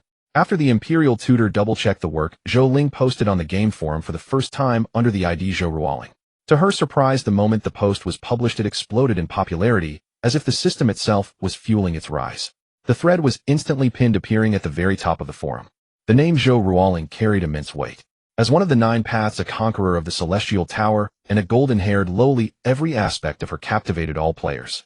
With the other 8 paths remaining hidden, she stood as the brightest star in this world, the most radiant beacon of all. Within 10 minutes, the view count soared past 10 million. It wasn't just Zhou Ruoling's fame that drew them in. Her post was irresistibly compelling. A national war? For gamers, what could be more enticing? This was the very essence of a grand-scale game, its core thrill. To clash on the battlefield, to duel with blades, to carve out a heroic spirit amidst seas of blood and corpses. Men wage war across the land, standing tall and unyielding, while women match them in valor, never yielding. Unleashing the passion within is the innate bloodlust hidden in the genes of every Chinese person. At that moment, the game forum erupted into chaos, and even the entire game was swept up in a massive wave. A national war? It's actually a national war. Heavens, we're still grinding world bosses, and the lowly empress has already marched on their dynasty. Is this the gap between me and the lowly? From now on, I'm a fan. Lowly rules. Are you all missing the point? She's inviting us to join the national war. Join? Of course I'm joining. I'm not far from Tianhong City, a few teleportation arrays, and it'll be there. To see one of the 9 paths in person, even if I die on the road or under a goblin's club, I'll be content. Lurking silently and reading the players' comments, Zhou Ling confirmed that people were coming before she closed the game forum. By the way, what's with Lowly Empress? That nickname is terrible. Zhou Ling rolled her eyes, then split her forces into 2 groups. Li Xiaoyao and a squad of soldiers would start from Tianhong City, fighting their way through to clear a path for the incoming player army. Meanwhile, Zhou Ling and the Imperial Tutor set out to find the scattered knights of the Golden Dynasty. With his abilities restricted, the Imperial Tutor could only exert the strength of a level 25 character, likely not even a match for Zhou Ling. However, his mind held information about the other knights, including their coordinates. Zhou Ling was now heading for the nearest knight, one bearing the title of Gareth. Along the way, a question had been nagging at her, and she seized the opportunity to ask, Master, why are the knight titles of the Golden Dynasty named after foreigners? The Imperial Tutor chuckled at this and explained, what do you mean by foreign names? When the Golden Dynasty was founded, it knew no national boundaries. The titles of the 15 knights are the names of those who established the dynasty alongside it. After the dynasty's establishment, its destiny manifested. Their names and abilities were etched into that destiny, thus becoming the knight titles passed down through generations of the Golden Dynasty. I see, Zhou Ling realized, but after so long do they still exist? Silly child. The imperial tutor smiled, placing a large hand on Zhou Ling's head. Since they were imprinted on the dynasty's destiny, their will cannot fade. For the resurgence of the Golden Dynasty, their legacy manifests in the world within 300 years of the prince's appearance. These people inherit their will to fight for you to expand your territories. Doesn't that bind their freedom? Zhou Ling tilted her head, her small face filled with curiosity and confusion. It's a transaction from the start. They receive the knight title and fulfill the knight's duty. A contract was sealed the moment they accepted it. Can't they cause trouble? Like you, master, secretly. Before Zhou Ling could finish, a pressure descended on her head, pushing it down. What nonsense are you spouting? The imperial tutor said in exasperation. Your little mouth chatters on. Haven't I been tricked by you enough? Zhou Ling immediately looked aggrieved. How was this her fault? If he hadn't secretly stirred up trouble behind the system's back, would his account have been banned? After traveling through several cities via teleportation arrays, they finally arrived at the city where Gareth was located. Perea Royal City. This was a Western royal city where the NPCs walking the streets were mostly Westerners with blonde hair and blue eyes. Of course, with the game's arrival, many Eastern faces now appeared in this Western city. Everyone moved with haste, all heading toward the teleportation array. It seems everyone is enthusiastic about the national war. Zhou Ling smiled, a genuine joy welling up inside her. This feeling of being acknowledged filled her heart with delight. Hurry up. Those at the back, don't cut in line. Don't ruin my chance to see the Loli. Lolas have 3 virtues: a sweet voice, a slim waist, and they're easy to push over. Give it up. She's an empress. Even if she's not the mature type, you can't push her over. What are you yapping about? If you're not queuing, get lost. I want to see those white stockings. He hit. Slap. Zhou Ling was at a loss for words, covering her face with her small hand in sheer embarrassment. She quickened her pace, fleeing the teleportation hall. She took back what she said earlier. Leaving the royal city, guided by the imperial tutor, the two ventured out past the outer civilian district. Gradually, they entered a deep mountain range. Master, are you sure we're not lost? This is the middle of nowhere. Zhou Ling questioned, looking around at the desolate, uninhabited terrain. The imperial tutor shook his head, unmoved, and continued climbing deeper into the mountains. The location I divined with a forbidden spell cannot be wrong. Even if your brain has issues, princess, my forbidden spell is flawless. Zhou Ling pouted and fell silent. Do you even remember the princess? Rest assured, Gareth is definitely inside. He may have retreated from the world, living in seclusion, here waiting for our arrival, the imperial tutor reassured her. Right. Zhou Ling's eyes lit up, her interest piqued. Anyone who could live in seclusion must be a powerful figure. With that thought, Zhou Ling quickened her pace, even urging the imperial tutor on. After a while, Zhou Ling and the imperial tutor arrived at the divine location, the tomb of Gears. An old man and a young girl stared blankly at the small grave mound before them, the atmosphere plunging into a deathly silence. Master, is this what you call seclusion? Zhou Ling asked, raising her small hand. Who buries themselves in the earth during seclusion? This can't be. The grand tutor muttered, his face etched with wrinkles. He scratched his head, his deep eyes filled with disbelief. My divination can't possibly be wrong. How could a 9th rank forbidden curse be wrong? This shouldn't be. It shouldn't. The grand tutor shook his head frantically, unable to pinpoint the crux of the problem, pacing anxiously before the grave. Suddenly a thought struck him. Without waiting for Zhou Ling's curious inquiry, he immediately produced 2 iron spades. He tossed one to Zhou Ling and took the other himself, personally approaching the tomb of Gears to begin digging. Master, the dead must be respected. Zhou Ling exclaimed in shock, hastily stepping forward to stop him. Respect my foot. This bastard must be faking his death. My forbidden curse divination can never be wrong, the grand tutor declared, digging shovel after shovel. Seeing Zhou Ling still frozen, he said angrily, Don't just stand there, come and lend a hand. An old man like me can't handle such heavy labor alone. Oh, so a little girl like me is expected to do it. The two of them immediately began heaving and hoeing as they dug up the grave. This scene seemed somewhat familiar. After a while, a long object wrapped in beast hide appeared before them. Without needing to ask, it was clearly Gear's corpse. Without a word, the grand tutor took out a small knife and began to work, his skill so practiced, it was almost pitiful. In an instant, he sliced open what was likely the head area. The beast hide parted, revealing a young man with Eastern features. Zhou Ling curled her lip. Another Easterner with a Western name. Is he dead? Zhou Ling asked. This man had a delicate face with a hint of allure, his complexion ruddy, not at all like someone who had been dead for years. Moreover, from the peaceful look on his face, he gave off a strange impression of a sleeping beauty. Don't tell me I have to kiss him, princess. Just thinking about it made Zhou Ling feel a wave of nausea. No rush. As the Grand Tutor spoke, he raised both hands high and began raining a storm of thunderous slaps down upon the sleeping beauty on the ground. His movements were rough and fierce, carrying more than a hint of the Grand Tutor's personal fury. And yet, though the method was excessive, the effect was surprisingly good. The sleeping beauty let out a faint sound. He stirred, and his breathing began to rise and fall, though his face was swollen rather excessively. Zhou Ling breathed a sigh of relief, glad that such a cliched scenario hadn't befallen her. The man slowly opened his eyes. His two slender brows pressed over his eye sockets, elegantly unfurled. In his deeply sunken gaunt orbits, a pair of pure black bright pupils shimmered like flickering fireflies in the dark night. His eyelashes cast shallow shadows, shrouding these long, narrow, and bewitching eyes in an aura of inscrutability. One could well imagine the sharp words those thin lips would utter. His facial contours were slightly swollen, and though everything about him exuded a bone-chilling coldness, there was an odd sense of comedy to it. Zhou Ling's eyes widened. This damned female-oriented novel vibe. After awakening, the man only glanced at the Grand Tutor before turning his gaze to Zhou Ling. Princess, look at me. The Grand Tutor forcibly pulled the man's head around. At this, a flicker of coldness passed through the man's eyes. A pair of azure-blue irises shimmered with an unknown light. His strikingly handsome face and every gesture exuded a natural, innate dominance, making it hard for anyone to resist his wild charm. Old man, you've managed to catch my attention, the man said flatly. Indeed, the Grand Tutor's aged hand was clamped around the man's head, rendering him immobile. Due to the angle, the man could only see the old man with his squinting eyes. He struggled, his handsome brows knitting together slightly. Because of his prolonged, feigned death, his full strength had yet to awaken. But who was he? A former overlord. How could he ever submit to an old man? He said coldly, Old man, did I occupy your land or something? The dead are to be respected. You've dug up my grave, surely that's enough to vent your anger. The Grand Tutor remained unmoved, asking, Who are you? Who am I? The man laughed, his sensual lips and wicked smile a devastating weapon against women. Go beyond this mountain, enter that city, and ask anyone. Everyone knows the heroic deeds of me, Gers. So you are Gers. Zhou Ling approached. Although this man seemed strange, giving her the feeling of a male lead from a romance novel. The man's eyes flickered slightly, and through the gaps in the Grand Tutor's fingers, he saw Zhou Ling. Oh, my beautiful princess, is it truly you? I can feel the unbreakable bond between us. Zhou Ling's mouth twitched. This was definitely a strange, creepy uncle. But she still nodded.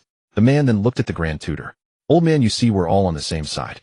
Since we are, could you please get off my body? I'm not into men, and that includes old men. He is the Grand Tutor. Seeing the man's arrogance, Zhou Ling thought it wise to remind him. Given the Grand Tutor's nature, he wasn't one to take a loss. The man's pupils contracted slightly, but he quickly calmed down. So it's the Grand Tutor. Might I ask if you find my body comfortable to sit on? Oomph. The Grand Tutor snorted coldly, then stood up from the man and climbed back out of the grave pit. Why did you bury yourself? Zhou Ling asked after the man had relented. Because I was about to die, so I found a hole and buried myself. The man's answer was simple. This explanation was utterly flawless. Zhou Ling paused, unable to find a flaw in it. Because he was about to die, of course he'd want to be laid to rest. It seemed quite logical. This is clearly a feigned death, the Grand Tutor interjected, hitting the nail on the head. But by then the man had already crawled out of his grave. After brushing the dirt off his body, he walked directly up to Zhou Ling. Only then did Zhou Ling get a clear look at him. His tousled hair was blown by the wind, adding a touch of wildness. With sharp, angular features, deep, stunningly beautiful eyes, pink, thin lips, skin like congealed fat, and a model's figure with golden proportions. He wore only tattered clothes decayed by time, which further accentuated his impressive physique. If he appeared in the real world, he would undoubtedly be a heartthrob.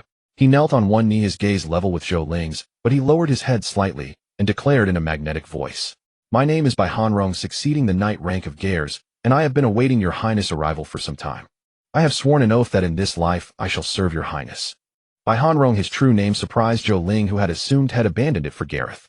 Gareth is, but my honor, Bai Hanrong, is the name my parents gave me. How could I as Gareth forget my roots? Bai Hanrong declared with righteous indignation. It felt so incongruous. You. Zhou Ling's heart raced. She had only been thinking that could this man possess the legendary mind-reading ability. Do you know mind-reading? She asked. No, Bai Hanrong replied, his expression turning indifferent as he shook his head. Yet a deep affection lingered in his gaze upon Zhou Ling. The princess and I share a spiritual bond, an unbreakable connection. Your thoughts are my thoughts. Speak plainly. The Grand Preceptor, unable to bear it, interjected. This man's honeyed words marked him as a playboy one who had known countless women in his past life. Bai Hanron cast a cool glance at the Grand Preceptor and said calmly, "I guessed." The Grand Preceptor bristled with indignation, his expression screaming "I knew it," as he glared at Bai Hanron with utter displeasure. It was like the feeling of a man who had raised a daughter for years only to have some brash fellow in polka pants swagger in and flirt with her right before his eyes. "Your Highness, this man's heart is treacherous. He is unworthy of the Gareth rank. I implore you to revoke his knightly legacy and send him back where he came from," the Grand Preceptor reported. Bai Hanron looked at him in surprise. "You want me dead?" "No, he had to salvage this. Princess, I earned this knightly rank through countless trials and tribulations, gaining the recognition of Sir Gareth himself. To inherit the Gareth rank is my honor, and I will restore the name of Gareth to glory across the land." "Huh, such arrogance. Are you implying this rank is yours alone?" "Not at all, Grand Preceptor. I never meant that." The two couldn't stand each other. One was undignified in his old age, the other disrespectful to his elder, locked in a fierce staring contest. Zhou Ling knew if she didn't intervene, they'd come to blows. "Enough. Stop bickering," she called out. Both turned to her, awaiting the prince's decision. Zhou Ling shot the Grand Preceptor an exasperated look. At his age, he ought to know better than to squabble with a junior like this. She turned to Bai Hanron and asked Ga, "Your Highness, you may call me by my true name, Bai Hanron." Zhou Ling nodded. "Very well, Bai Hanron. Since you've earned Gareth's recognition and inherited his rank, what abilities do you possess? What is your strength?" After all, power and capability were the ultimate measures of a man. Bai Hanron fully agreed with Zhou Ling's words and was deeply confident in his own strength. He pondered for a moment before speaking. "I was just unearthed, so my power hasn't fully recovered. At most, I can only exert the strength of the 3rd tier now. My knightly rank grants me the power of light and shadow. With my current 3rd tier strength, I can summon 3,000 light warriors and 3,000 shadow warriors for you, Princess." "Light warriors?" Zhou Ling looked puzzled. "Watch," Bai Hanron said. With a thought, the light around him began to ripple, coalescing from a sunlit plane into a solid form. Then a white warrior materialized before them. "This is a light warrior," Bai Hanron explained. "His strength is 5 levels below mine at the 2nd tier 5th level. As long as I live and sunlight exists, he is immortal." Zhou Ling was astonished. Such an ability was a calamity incarnate. And right now, this was exactly what she needed most. A shortage of troops was Zhou Ling's greatest weakness. Now that flaw had been filled by her new knight. With this, she could rely on her own forces to conquer the Goblin dynasty in the coming war. Taking a deep breath, Zhou Ling realized she had struck gold. "You're pretty amazing." "Umph." The Grand Preceptor snorted, turning away in silent anger. Bai Hanron, of course, was overjoyed. A faint smile like blooming peach blossoms graced his usually indifferent face. "I am at your service, Princess." This journey had been meaningful. They had set out as an old man and a young woman and returned with a strikingly beautiful, enigmatic man. His strength, however, was beyond question.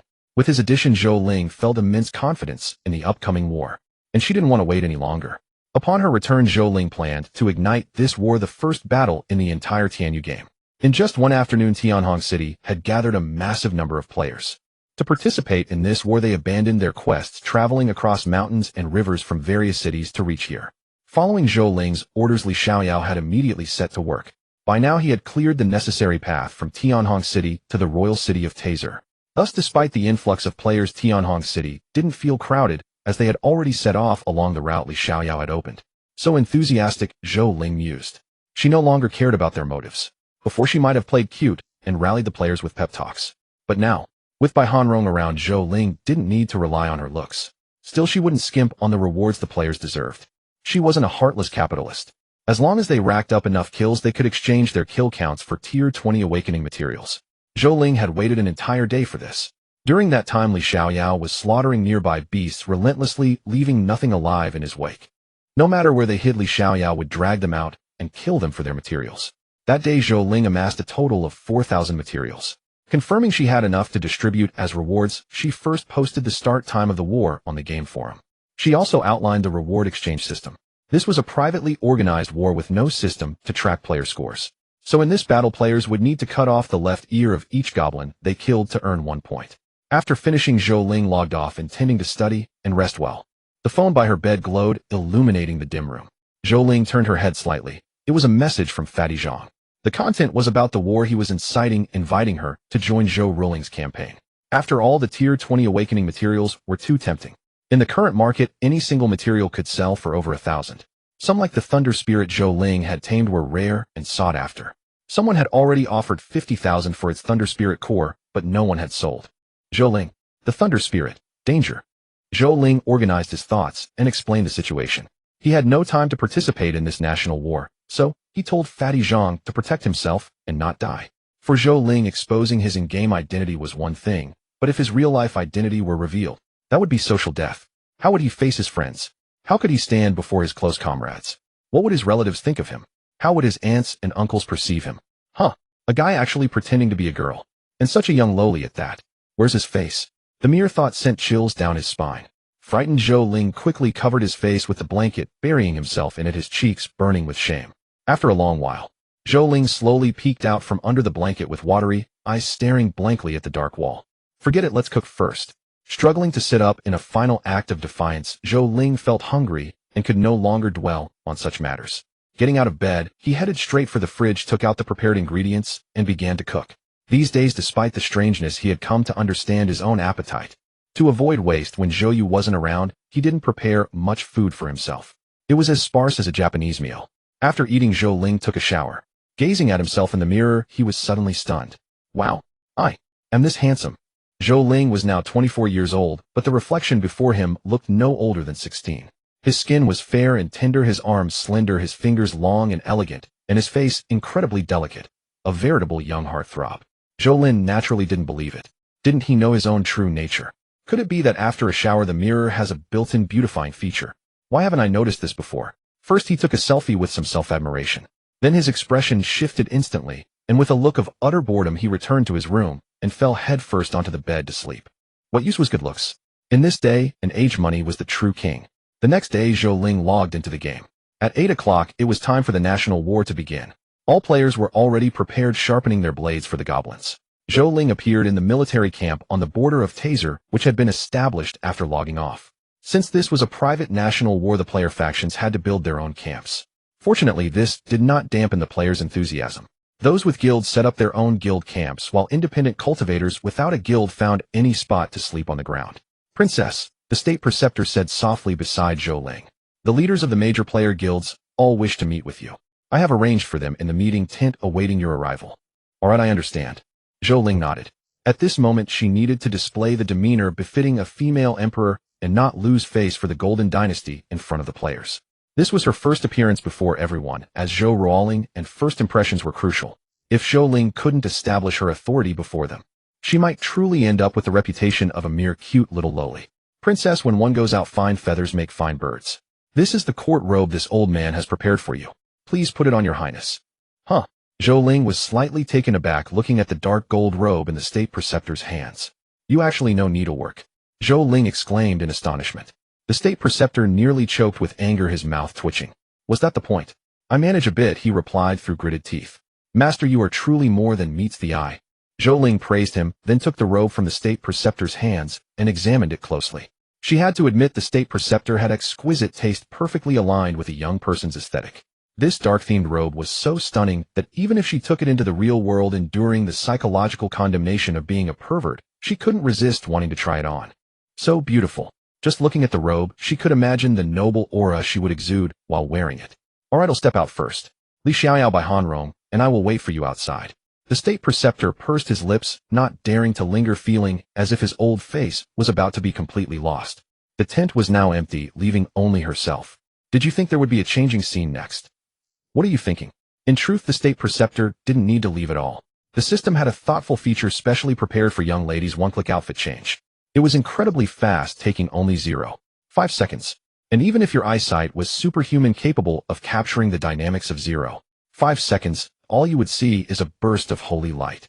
A flash of golden light shone, and Zhou Ling instantly transformed into a different person.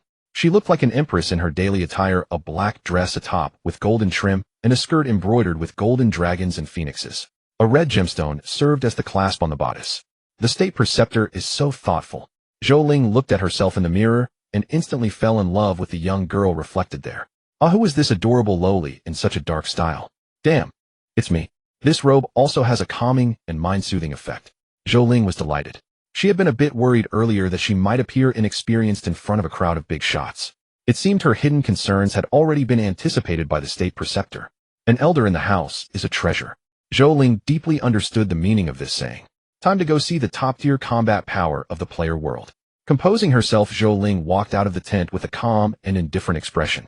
Princess Li Xiaoyao and Bai Hanrong, who had been waiting outside for some time, immediately rose to greet her when they saw Zhou Ling emerge. Seeing Zhou Ling's aura, the three of them seemed to glimpse the future of the Golden Dynasty. Lead the way. Zhou Ling smiled warmly and nodded at the two of them. Look, Zhou Ruoling is out. Oh my god. So cool. So cute. I'm in love. That aura, those eyes, that little mouth. I'm in love too. I beg the Empress to ravish me. This one is extraordinary, she has the bearing of a sovereign. The murmurs reached Zhou Ling's ears. She tilted her head slightly and offered a gentle smile in their direction. Wah. She smiled at me. Does she like me? Yeah. You must be an idiot. Arriving before the meeting tent, the leaders of over a dozen major guilds had already learned of Zhou Ruoling's arrival through their guild channels. They were waiting outside the tent. Since they were all players and having become guild leaders, they were essentially high-ranking figures. They interacted with Zhou Ling as equals without showing overly excessive expressions. However, the two girls from Fairy Tail were utterly shocked. Hey! Zhou Ling winked at Qin Shiyao and Wei Wei, giving them a don't say anything look. But the next second she received private messages from Qin Shiyao and Wei Wei. You. So you're Zhou Ruoling. Weren't you Zhou Ruo? I changed my name a bit, Zhou Ling replied. Then she stepped before the crowd, showing neither joy nor sorrow, and nodded to everyone. Thank you all for participating in this national war. On behalf of the Golden Dynasty, I extend to you my highest respects. Zhou Ling lifted her skirt and performed a princess curtsy to the assembly. Everyone returned the gesture in kind, and then this group of influential figures who practically represented half of the Chinese gaming zone entered the tent together. They were to discuss the detailed deployment for this national war. Upon entering the military camp, the leader of the Heavenly Sword Guild spoke first. Seated in the secondary position at the meeting, he asked in a deep voice, as the initiator of this national war, do you have any specific strategies for it? What do you need us to do? For such a question, the National Master had already briefed Zhou Ling before her arrival. Zhou Ling only needed to follow the procedure the National Master had outlined. She first nodded at the Heavenly Sword Guild leader, then turned her gaze to the National Master. Master, what is your opinion? The National Master understood implicitly and stepped forward to address the Heavenly Sword Guild leader's question. We have already made thorough preparations for this national war. All you players need to do is participate. We have our own means to deal with the high-end combat power of the Tasser royal clan. Your task is simply to assist us in eliminating ordinary goblin soldiers. Of course, if you have the strength, you may also kill goblin generals or high-end combatants. As for the rewards, our princess has already detailed them on the forum. I will not repeat them here. After speaking, the National Master stepped back behind Zhou Ling. The latter nodded solemnly. The National Master is correct. That is my thought as well. Upon hearing the National Master's words, the players buzzed with discussion. It seems this national war is not entirely led by us players, and NPCs are also involved. That's normal. This must be her hidden quest. And although we are not in charge, the national war offers great freedom. We can act entirely on our own. Actually, this is good. With NPCs holding back the goblins' high-end combat power, our monster farming speed can be greatly increased. After a round of quiet discussion, the Heavenly Sword Guild leader addressed Zhou Ling again. May I ask, Miss Zhou, since you organized this national war, are the rewards ready? Zhou Ling nodded, then glanced at the National Master again. Although it was Li Xiaoyao who had farmed the materials, everything was in the National Master's hands. Do not worry about the rewards. We have prepared 10,000 awakening materials, including over 100 high-grade materials and 500 mid-grade ones. Even if the points you players earn exceed the materials we have prepared, we will replenish them within 3 days, said the National Master. Hearing his assurance, the players felt much more at ease. Profit, after all, remained the core concern and the most closely watched matter for everyone. Is the material Sword Heart available? Asked the Heavenly Sword Guild leader. The Sword Heart was a core material from a sword tiger, extremely rare to obtain. The Heavenly Sword Guild leader had organized many attempts over the past few days, but had never dropped one. Zhou Ling could not help but look at the National Master, as everything was kept in his custody. Only he knew what was available. Yes, there is. The National Master moved his palm, and a sword-shaped heart appeared in his hand. Seeing the Sword Heart, the Heavenly Sword Guild leader's breathing quickened. He was only missing this special material to complete his awakening quest. May I ask, could I possibly get the Sword Heart in advance? I am willing to pay a price, the Heavenly Sword Guild leader inquired. The National Master frowned slightly. In his view, this was certainly not permissible. Just as he was about to refuse, he hesitated for a moment, then turned his gaze to Zhou Ling, seeking her opinion. Your Highness, what do you think? Zhou Ling was taken aback. This was not what had been agreed upon earlier.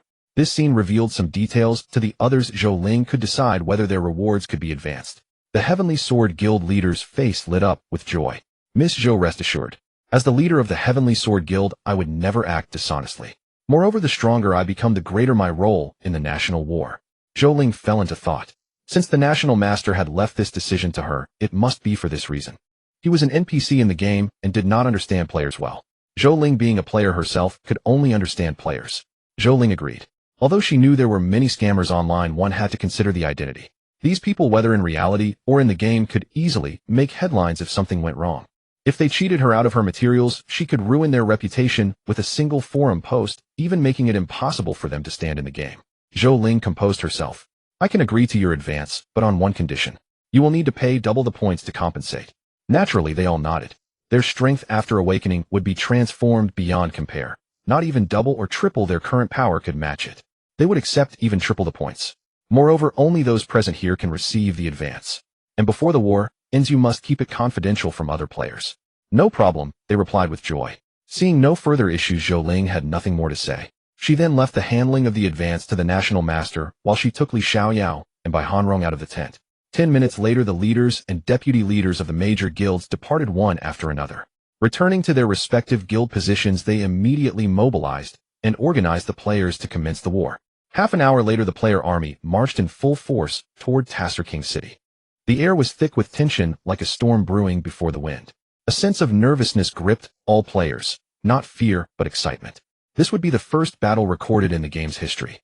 Along the way, the players' hearts pounded as if they had a rabbit inside. Gazing at the city drawing ever nearer, the players' hearts tightened, yet surged with fervor.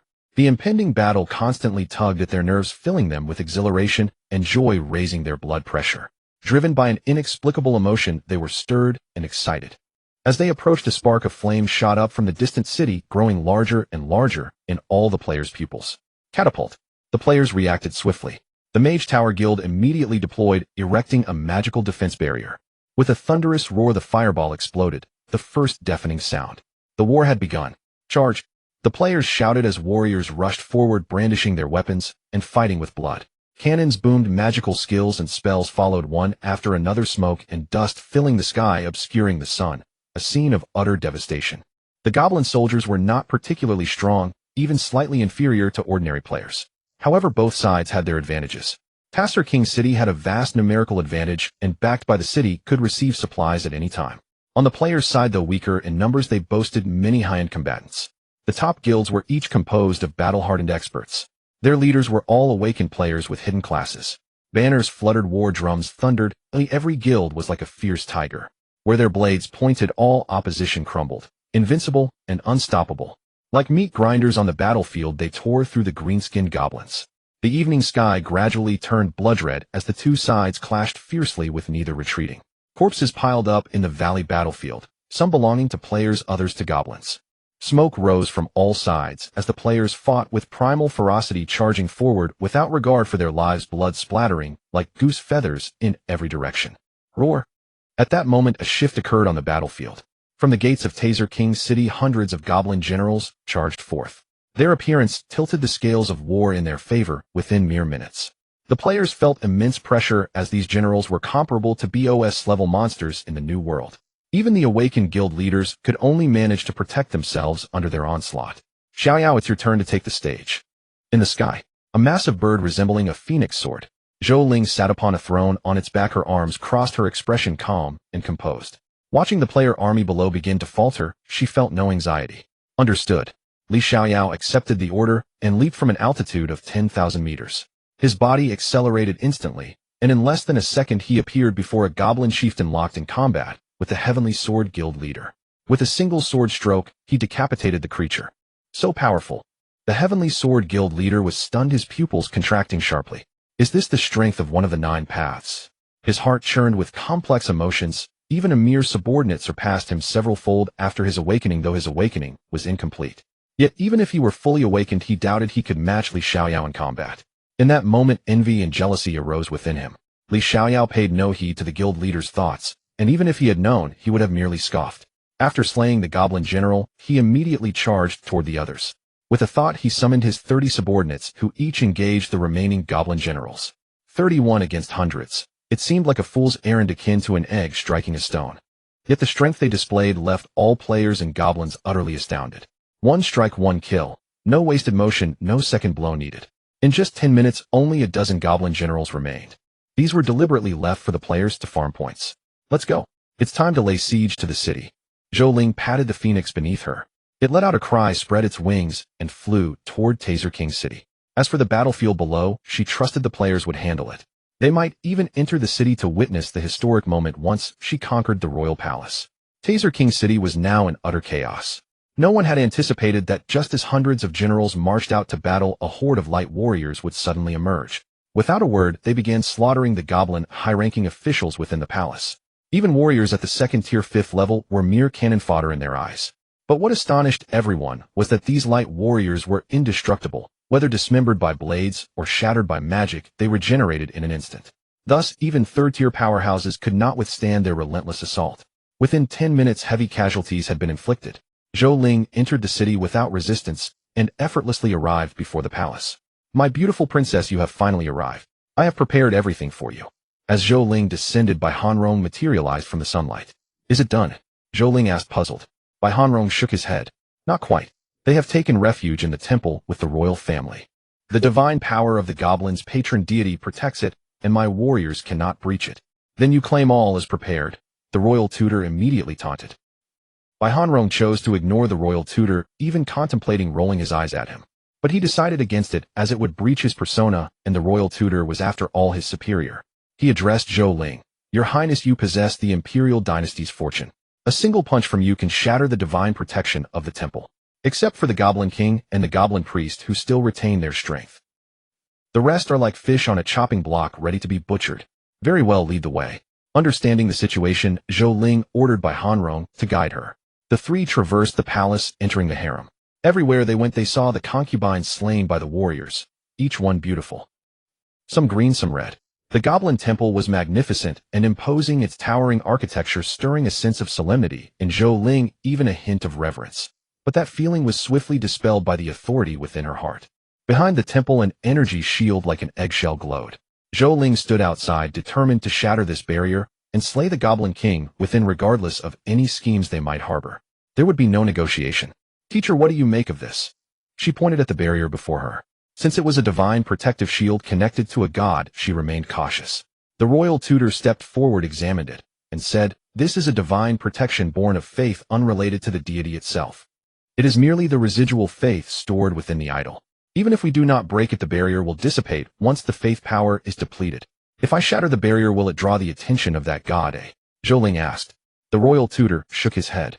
Unless the goblin priest possesses something that piques the god's interest, attracting its attention is virtually impossible. Gods are not as common as cabbages in the market. They are far too busy to concern themselves with this place. Strike without fear. The royal tutor gave her a reassuring nod. With his affirmation, Zhou Ling did not hold back. She clenched her small fist, and the imperial dragon chi began to gather. At that moment, a dragon of fortune materialized in the sky. Its golden eyes shifted with intelligence as it gazed down at the protective barrier, like a mere mud loach beneath a majestic dragon. Break for me, Zhou Ling roared and thrust her fist forward. Simultaneously, the dragon of fortune slammed its claw down upon the fragile shield. Boom! A thunderous crash followed, and the temple trembled violently as if struck by a magnitude 15 earthquake. The ground split into massive fissures and pillars within the temple cracked and collapsed. The protective barrier flickered once before shattering completely. Charge! The moment the divine protection fell, Bai Hanrong commanded his warriors to storm the temple. Soon the sounds of battle echoed from within. Zhou Ling did not enter. She waited outside, anticipating the war's end. Boom! Suddenly, two massive holes burst open in the temple, and two figures shot into the sky. King of the dynasty, come out and face me. The roar reverberated across the entire city, even reaching beyond the walls. The voice was so immense that none could fail to hear it. Zhou Ling had initially intended to refrain from battle, but the royal tutor advised her. In a clash of kings, the victor can more effectively devour the defeated dynasty's fortune. With that, how could Zhou Ling refuse to participate? Ethereal threads wove an invisible staircase beneath Zhou Ling's feet. With a serene expression, she ascended into the sky with measured steps. You wish for battle? Then so be it.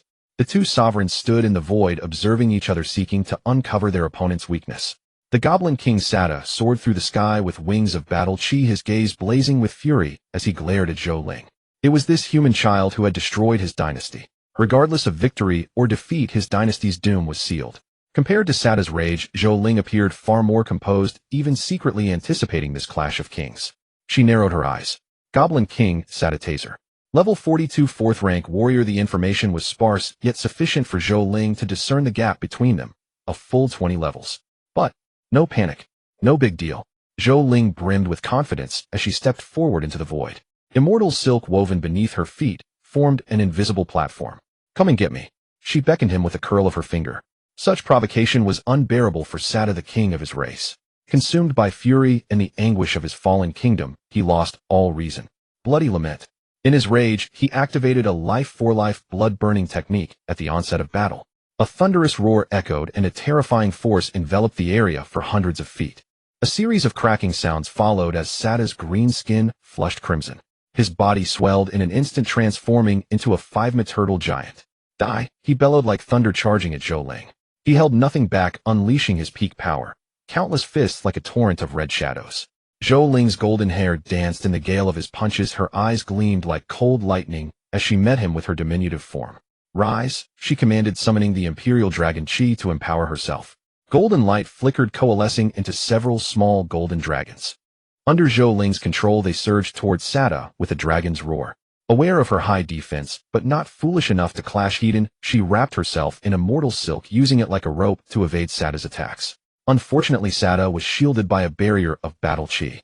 Her ever-reliable immortal silk failed to bind him. Yet the battle did not turn against her. Zhou Ling fought as if she had cheated. Each strike, empowered by Imperial Dragon Chi, carried a small golden dragon. A few such dragons were manageable, but as their numbers grew, Sada struggled to cope, gradually losing ground. With a furious roar, he unleashed a violent burst of battle chi, sacrificing his life force to scatter the golden dragons. He retreated hastily. Damn it! Fight me face to face if you dare. Zhou Ling, ethereal and peerless, moved with grace. Her delicate childlike face bore a cold smirk. You talk well. Face to face. Aren't we already? If you can't win, don't make excuses. With that, she struck without mercy. This was a life or death battle, not a game. As Zhou Ling attacked again, countless small golden dragons surged forth. Imperial Dragon Chi, the fortune of heaven and earth, was Zhou Ling's only offensive means. Hand-to-hand combat was not her style. Sada screamed in agony, his voice wild, eyes bloodshot. He lashed out hysterically, punching the golden dragons to pieces. The sky exploded like thunderclaps. Gales raged, and the residual force of the explosions shook heaven and earth, scattering the clouds above. In that opening, Sada roared, his battlike wings flashing like lightning. His fist, larger than a head, was encased in battle chi, forming an arm guard. A red blur shot towards Zhou Ling, appearing before her in an instant. His punch shattered the air, aimed at her face. Even before it landed, Zhou Ling felt the wind like blades slicing her skin. Princess. Li Xiaoyao, watching from below, panicked. He could not bear to see her harmed. But this was a national war, a duel of kings. A trial Zhou Ling had to endure. A fledgling must brave death to become an eagle. It must rise to the branch to transform into a phoenix. Sada's twisted visage was clear in Zhou Ling's pupils. It grew larger, the wrinkles, the bulging veins on his forehead, the sinister curl of his lips, all vivid. A flicker of panic crossed Zhou Ling's heart, but it was swept away by her dark gown. She regained her composure, her eyes serene, her mind as still water. Bone ring, she uttered in a cold voice. In the next moment, a chill wind howled. Her dress stirred restlessly, the pale moonlight cast a ghostly glow. The folds of her skirt rippled, revealing her fair, delicate ankles. An icy aura pierced to the marrow. Woo woo. Bones lay exposed in the wilderness, no roosters crowed for miles. Skeletal hands reached out from the void, endless and unbroken, accompanied by wails and resentful cries. Crack! Crack! Yet the brittle bones shattered easily against Sada's life-sacrificing assault. Fortunately, as long as her mana held, the bones kept coming. Though fragile, they slowed Sada's attack, buying Zhou Ling an extra second, enough to escape his range. Immortal silk fluttered as she smirked, retreating swiftly under Sada's gaze. His punch met only air, and he fumed with rage. You damned ant, don't run. He bellowed, flipping his wrist to produce a giant sword. Leaping into the air, he unleashed a dazzling rain of sword energy, like stars falling from the sky, like beams of rainbow light. Facing such a dense assault, Zhou Ling remained calm, guided by her immortal silk. She moved like a celestial maiden, descending as graceful as an immortal in flight. Another miss enraged Sada further. He swung his blade, sending a blinding sword aura skyward like a silver dragon laden with his fury. His batlike wings flashed, following her like a shadow as he thrust his sword at Zhou Ling. Die! Die! Die! Zhou Ling retreated, never intending to meet his attack. Hedon. am a little fairy, oh I must look beautiful even in battle. Thus, guided by her silk, she launched attacks, sending small golden dragons at Sada. Sada pursued and struck, never feeling so stifled. He could have ground his teeth to dust. At some point a light drizzle began to fall from the sky, fine and gentle as silk threads. One chased the other, fled their battle raging from atop the temple to the royal palace, then to the city gates, and finally to the battlefield beyond the city walls. The battle on the field was nearing its end. Some players had already begun gathering their spoils of war. With a thunderous crash, the explosion instantly stirred the players' recently calmed nerves. A player looked up and witnessed an unbelievable sight. Oh my god, look up in the sky. Holy crap, is that Zhou Ruoling? Damn, she's way too strong. She can actually fight a level 42 boss. Is this the power of one of the 9 Daos? A level 22 going solo against a level 42 boss. In the sky, Zhou Ling's petite figure moved with grace, her toes lightly tapping the void as she engaged Sada like a fleeting shadow. After such a long battle, Sada's aura was now waning, his breath weakening. His speed and attacks had greatly diminished, he was already at his last gasp. You are going to die. Zhou Ling chuckled, her voice like silver bells, crisp and pleasant, yet a murderous intent began to spread. She smiled, saying, dynasties rise and fall, oh it's the law of the world. One generation replaces another, everyone takes their turn. Whether early or late, all must fall. Let it end with you. Let your Tasser dynasty become the new foundation for my empire. I will kill you. Sada gritted his teeth and roared, slashing out streaks of sword light. Only one thought occupied his mind: to kill the girl before him, even if it meant taking her down with him. Sigh, you make me sound like the villain. Zhou Ling's small face bore a slight sigh. Sada's defeat was already sealed. In the time they had just spoken, his strength had directly dropped to the 2nd tier. Zhou Ling stood motionless in the air, letting his sword light strike at her. 112, obstinate fool. From the moment King Tasser overthrew the previous dynasty and established the Tasser dynasty, you should have known this day would come. You are the first dynasty to fall, but certainly not the last. Zhou Ling shook her head, feeling as if she were preaching some great truth. He'll kill you. Unfortunately, Sada was beyond listening. His sole desire was to slay Zhou Ling. With a stride, he dashed before her, swinging his greatsword toward her. Yet Zhou Ling remained utterly composed, standing in the void. The great sword swung toward her, but the next moment it was entangled by immortal silk. The massive blade froze solidly just 10 centimeters from Zhou Ling. Sada's face stiffened. He exerted force, but found he could not budge the sword. Seeing this, he abandoned the greatsword, clenched his fists, and punched at Zhou Ling. Unfazed, Zhou Ling's gaze fixed upon him. In an instant, Sada's hands were wrapped in immortal silk. With a thought and a slight pull, a crack sounded as both of Sada's arms snapped, bones breaking, and a scream of agony tore from his lips. With that, Sada's life force weakened by more than half. The battle chi wings behind him could no longer hold, flickered once, and then dissipated. When Zhou Ling released the immortal silk, Sada plummeted toward the battlefield below. Boom! Their altitude was not high, and Sada's physical strength was enough to prevent a fatal fall. Zhou Ling lightly tapped her toes and descended gracefully. You have lost. This was already fated. She looked at the goblin, now restored to its green-skinned form. Zhou Ling had not expected the Goblin King's true form to be such a short, sharp-faced, ugly creature. He'll kill you. Sada persisted, as if bereft of reason, muttering about killing her. TCH, Zhou Ling curled her lip in disdain. Why waste words on a goblin? Whatever, she thought, better to finish this quickly and complete her awakening quest. She manipulated Sada's greatsword, letting it fall from high above, piercing down toward the defenseless Sada on the ground. Thud! The sword entered his body, and in that moment Sada's last hit points were depleted. Ding! You have killed Sada Tasser. As the opponent's level exceeds yours by 20, you have slain a higher level foe and received double experience. You have gained 50 million experience points. Ding! Your level has increased by 2, a current level 24. Ding! You have slain the king of the Tasser dynasty. The awakening quest is complete. Please seek out your imperial tutor to submit the quest.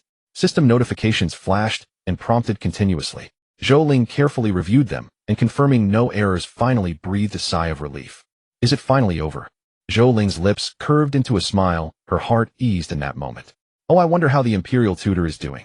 With a thought, she forgot her fatigue and used the immortal silk to pull herself toward the royal city, eager to witness the battle between the two nations' tutors. Rumble.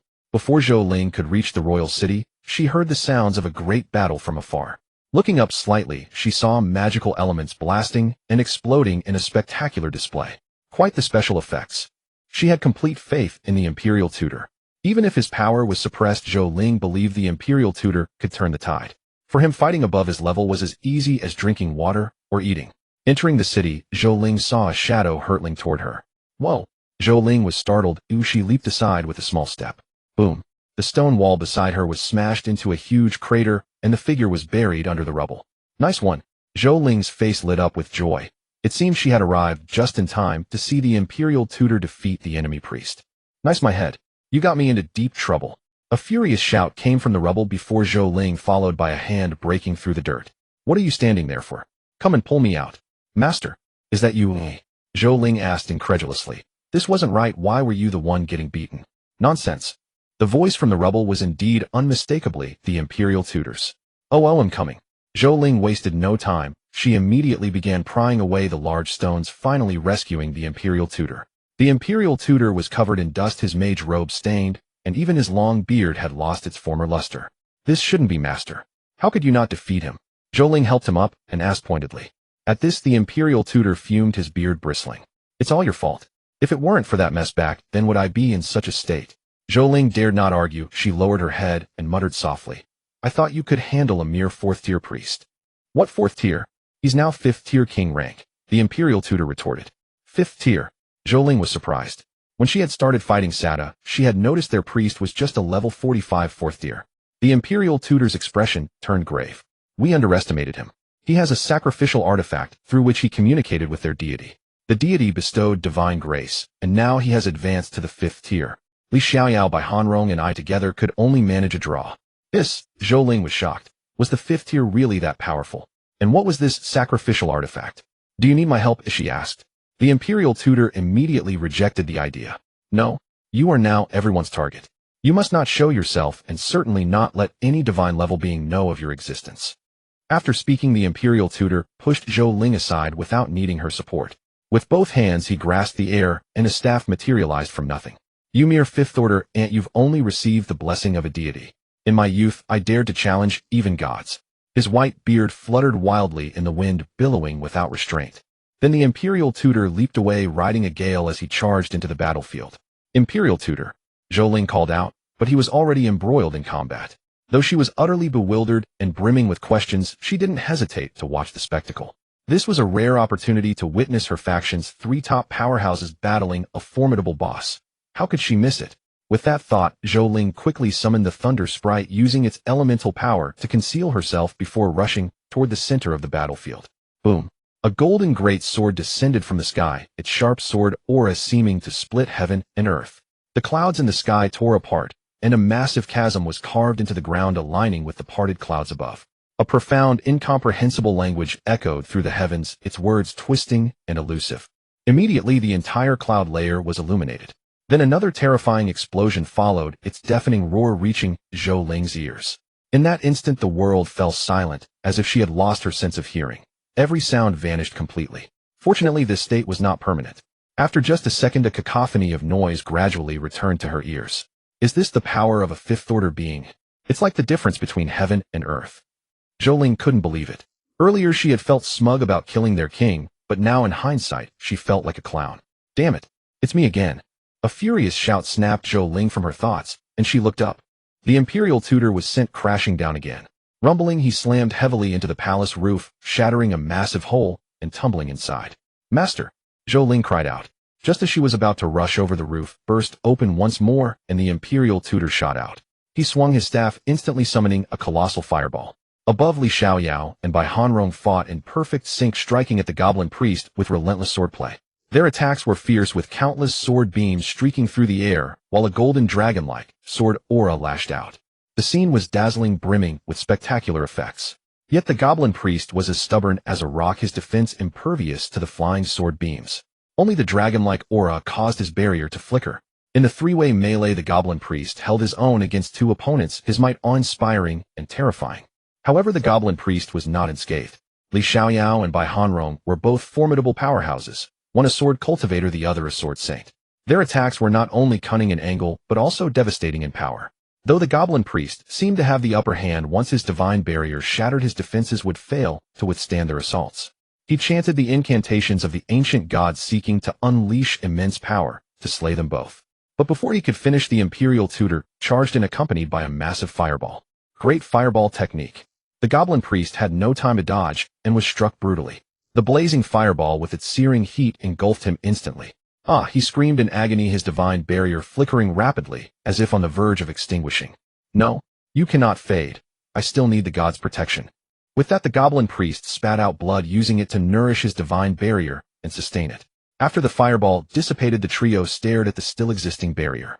All three were astounded. It still hasn't been destroyed. The Imperial Tutor was incredulous. He had sacrificed a precious artifact to unleash a fifth-order spell, yet it couldn't even break the barrier. Alas. Let's continue. Well, hold him off, Imperial Tutor. Prepare your next attack, Li Xiaoyao said solemnly. Then with a flash of sword light, like a silver dragon unsheathed, he lunged at the goblin priest. Bai Hanrong followed suit, his swift sword technique matching Li Xiaoyao's speed. They attacked in tandem, one striking the other, immediately following up, leaving no gaps to prevent the goblin priest from casting powerful magic. In that moment, sword, aura sword, and countless beams danced in the air. Like a curtain of light in the night, it was resplendent. The Imperial Tutor then produced another precious artifact with a pained expression. These were forbidden items now wasted on low-tier fifth-order magic. Time conceals, space reigns, wielding the second law of elements. He murmured, and the artifact dissolved into motes of light under his sacrifice floating before him. Then raising his staff, he used these motes to inscribe a magic array in the void. With a boom, a beam of light shot toward the Imperial Tutor as he cast. The goblin priest had discerned his intent. Magic conjured from special items could effectively shatter his divine barrier. Thus his primary target became the distant Imperial Tutor. But the two adversaries were too troublesome. His beam spell was cut down by Li Xiaoyao's sword before it could travel far. 3 against 1, truly unfair. Despicable. Enraged and frenzied, he raised his sacrificial artifact and began to dance, hopping in the void with a face contorted by a myriad of emotions: joy, anger, sorrow, and ecstasy. With his dance, dark clouds gathered like a black tide, heralding an apocalyptic arrival. A terrifying pressure bore down on all. He's about to unleash his ultimate move. Li Xiaoyao and Bai Hanrong exchanged glances, their expressions grave. They intensified their assault. Meanwhile, a silver-white magic array appeared before the Imperial Tutor, its intricate and ancient runes pulsing with spatial fluctuations. The magic was complete. He aimed his staff at the goblin priest, locking onto his target with magical force. The two mages locked eyes, both seeing the fury and killing intent in each other's gazes. Die, you cursed invader. Dynasties rise and fall. This is the law of the world. Black curtain. Dimensional rift. They unleashed their prepared spells, simultaneously channeling their rage into these final strikes. The sky darkened. Darkness descended from the heavens like an immense black cloth shrouding everything in the world. This troubled the players near the palace at the heart of the battlefield. What's happening? I can't see. Is this the boss area effect skill? Heavens. My health is dropping. Damn, mine too. It's over, my HP is gone. The players' cries rang out incessantly, but in the next moment, a sharp ripping sound like scissors cutting through black fabric, followed by the darkness seeming to tear apart. Rip, rip. Gashes were torn open one after another, yet these torn openings revealed only another layer of darkness. Imperceptible to the naked eye, but upon closer sensing one could detect these fissures voraciously devouring the surrounding darkness. Rip. Another sound, but this time a different noise emerged, like something shattering. Immediately after, a scream rang out from the darkness. Li Xiaoyao flew toward the sound, discerning the position by ear within the black curtain, and raised his sword to strike. Victory, golden sword. A colossal sword aura burst forth, scattering the black curtain and tearing through the sky. The entire dark shroud was ripped from top to bottom, revealing the night sky beyond. In that instant, everyone saw daylight again. With a thud, Li Xiaoyao's sword cleaved into the goblin priest. Without the divine barrier, his defense was fragile. His strength was forcibly elevated by a sacred relic, so how formidable could his physical body truly be? This single strike split him in two, his corpse falling from the sky in separate halves. Ding! You have slain the priest of the Taser dynasty. You gain 25000 experience points. With a bang, Zhou Ling's body erupted in golden light. A dazzling flash, and her level rose again with another notification. It was almost too easy. Ding! Congratulations on overthrowing the Taser dynasty. Zhou Ling was overjoyed. At this rate, the day she would establish a dynasty and ascend as emperor was within reach. As soon as the imperial advisor finished his tasks, Zhou Ling eagerly ran over to show her concern, simultaneously submitting her awakening quest. Imperial Dragon Chi, Authority, Phoenix Majesty. She had grasped the rudiments of all these. Even the most crucial requirement, slaying a sovereign, she had now accomplished. Excellent. Excellent. The imperial advisor beamed, seemingly unconcerned about the dust clinging to his robes. From their first meeting to now, only a few days had passed, yet the princess could already stand on her own. I am truly delighted to see your highness grow to this level. Congratulations, you have completed the awakening quest. With the Imperial Advisor's words, the awakening quest was fulfilled. Another golden light surged around Zhou Ling. Ding. Quest submitted. As a special character, you have triggered a hidden quest. Dynasty founding the Old Kingdom falls, a new nation rises. Dynasties change. Overthrow the Old Kingdom's territory and establish your own dynasty. This quest was hardly difficult. So easy. Zhou Ling accepted without a second thought. Mere infrastructure building. How could that stump an infrastructure fanatic like her? With the Goblin Priest's death, this national war gradually drew to a close. The blood-red twilight slowly faded, but it could not banish the smoke and dust covering the land.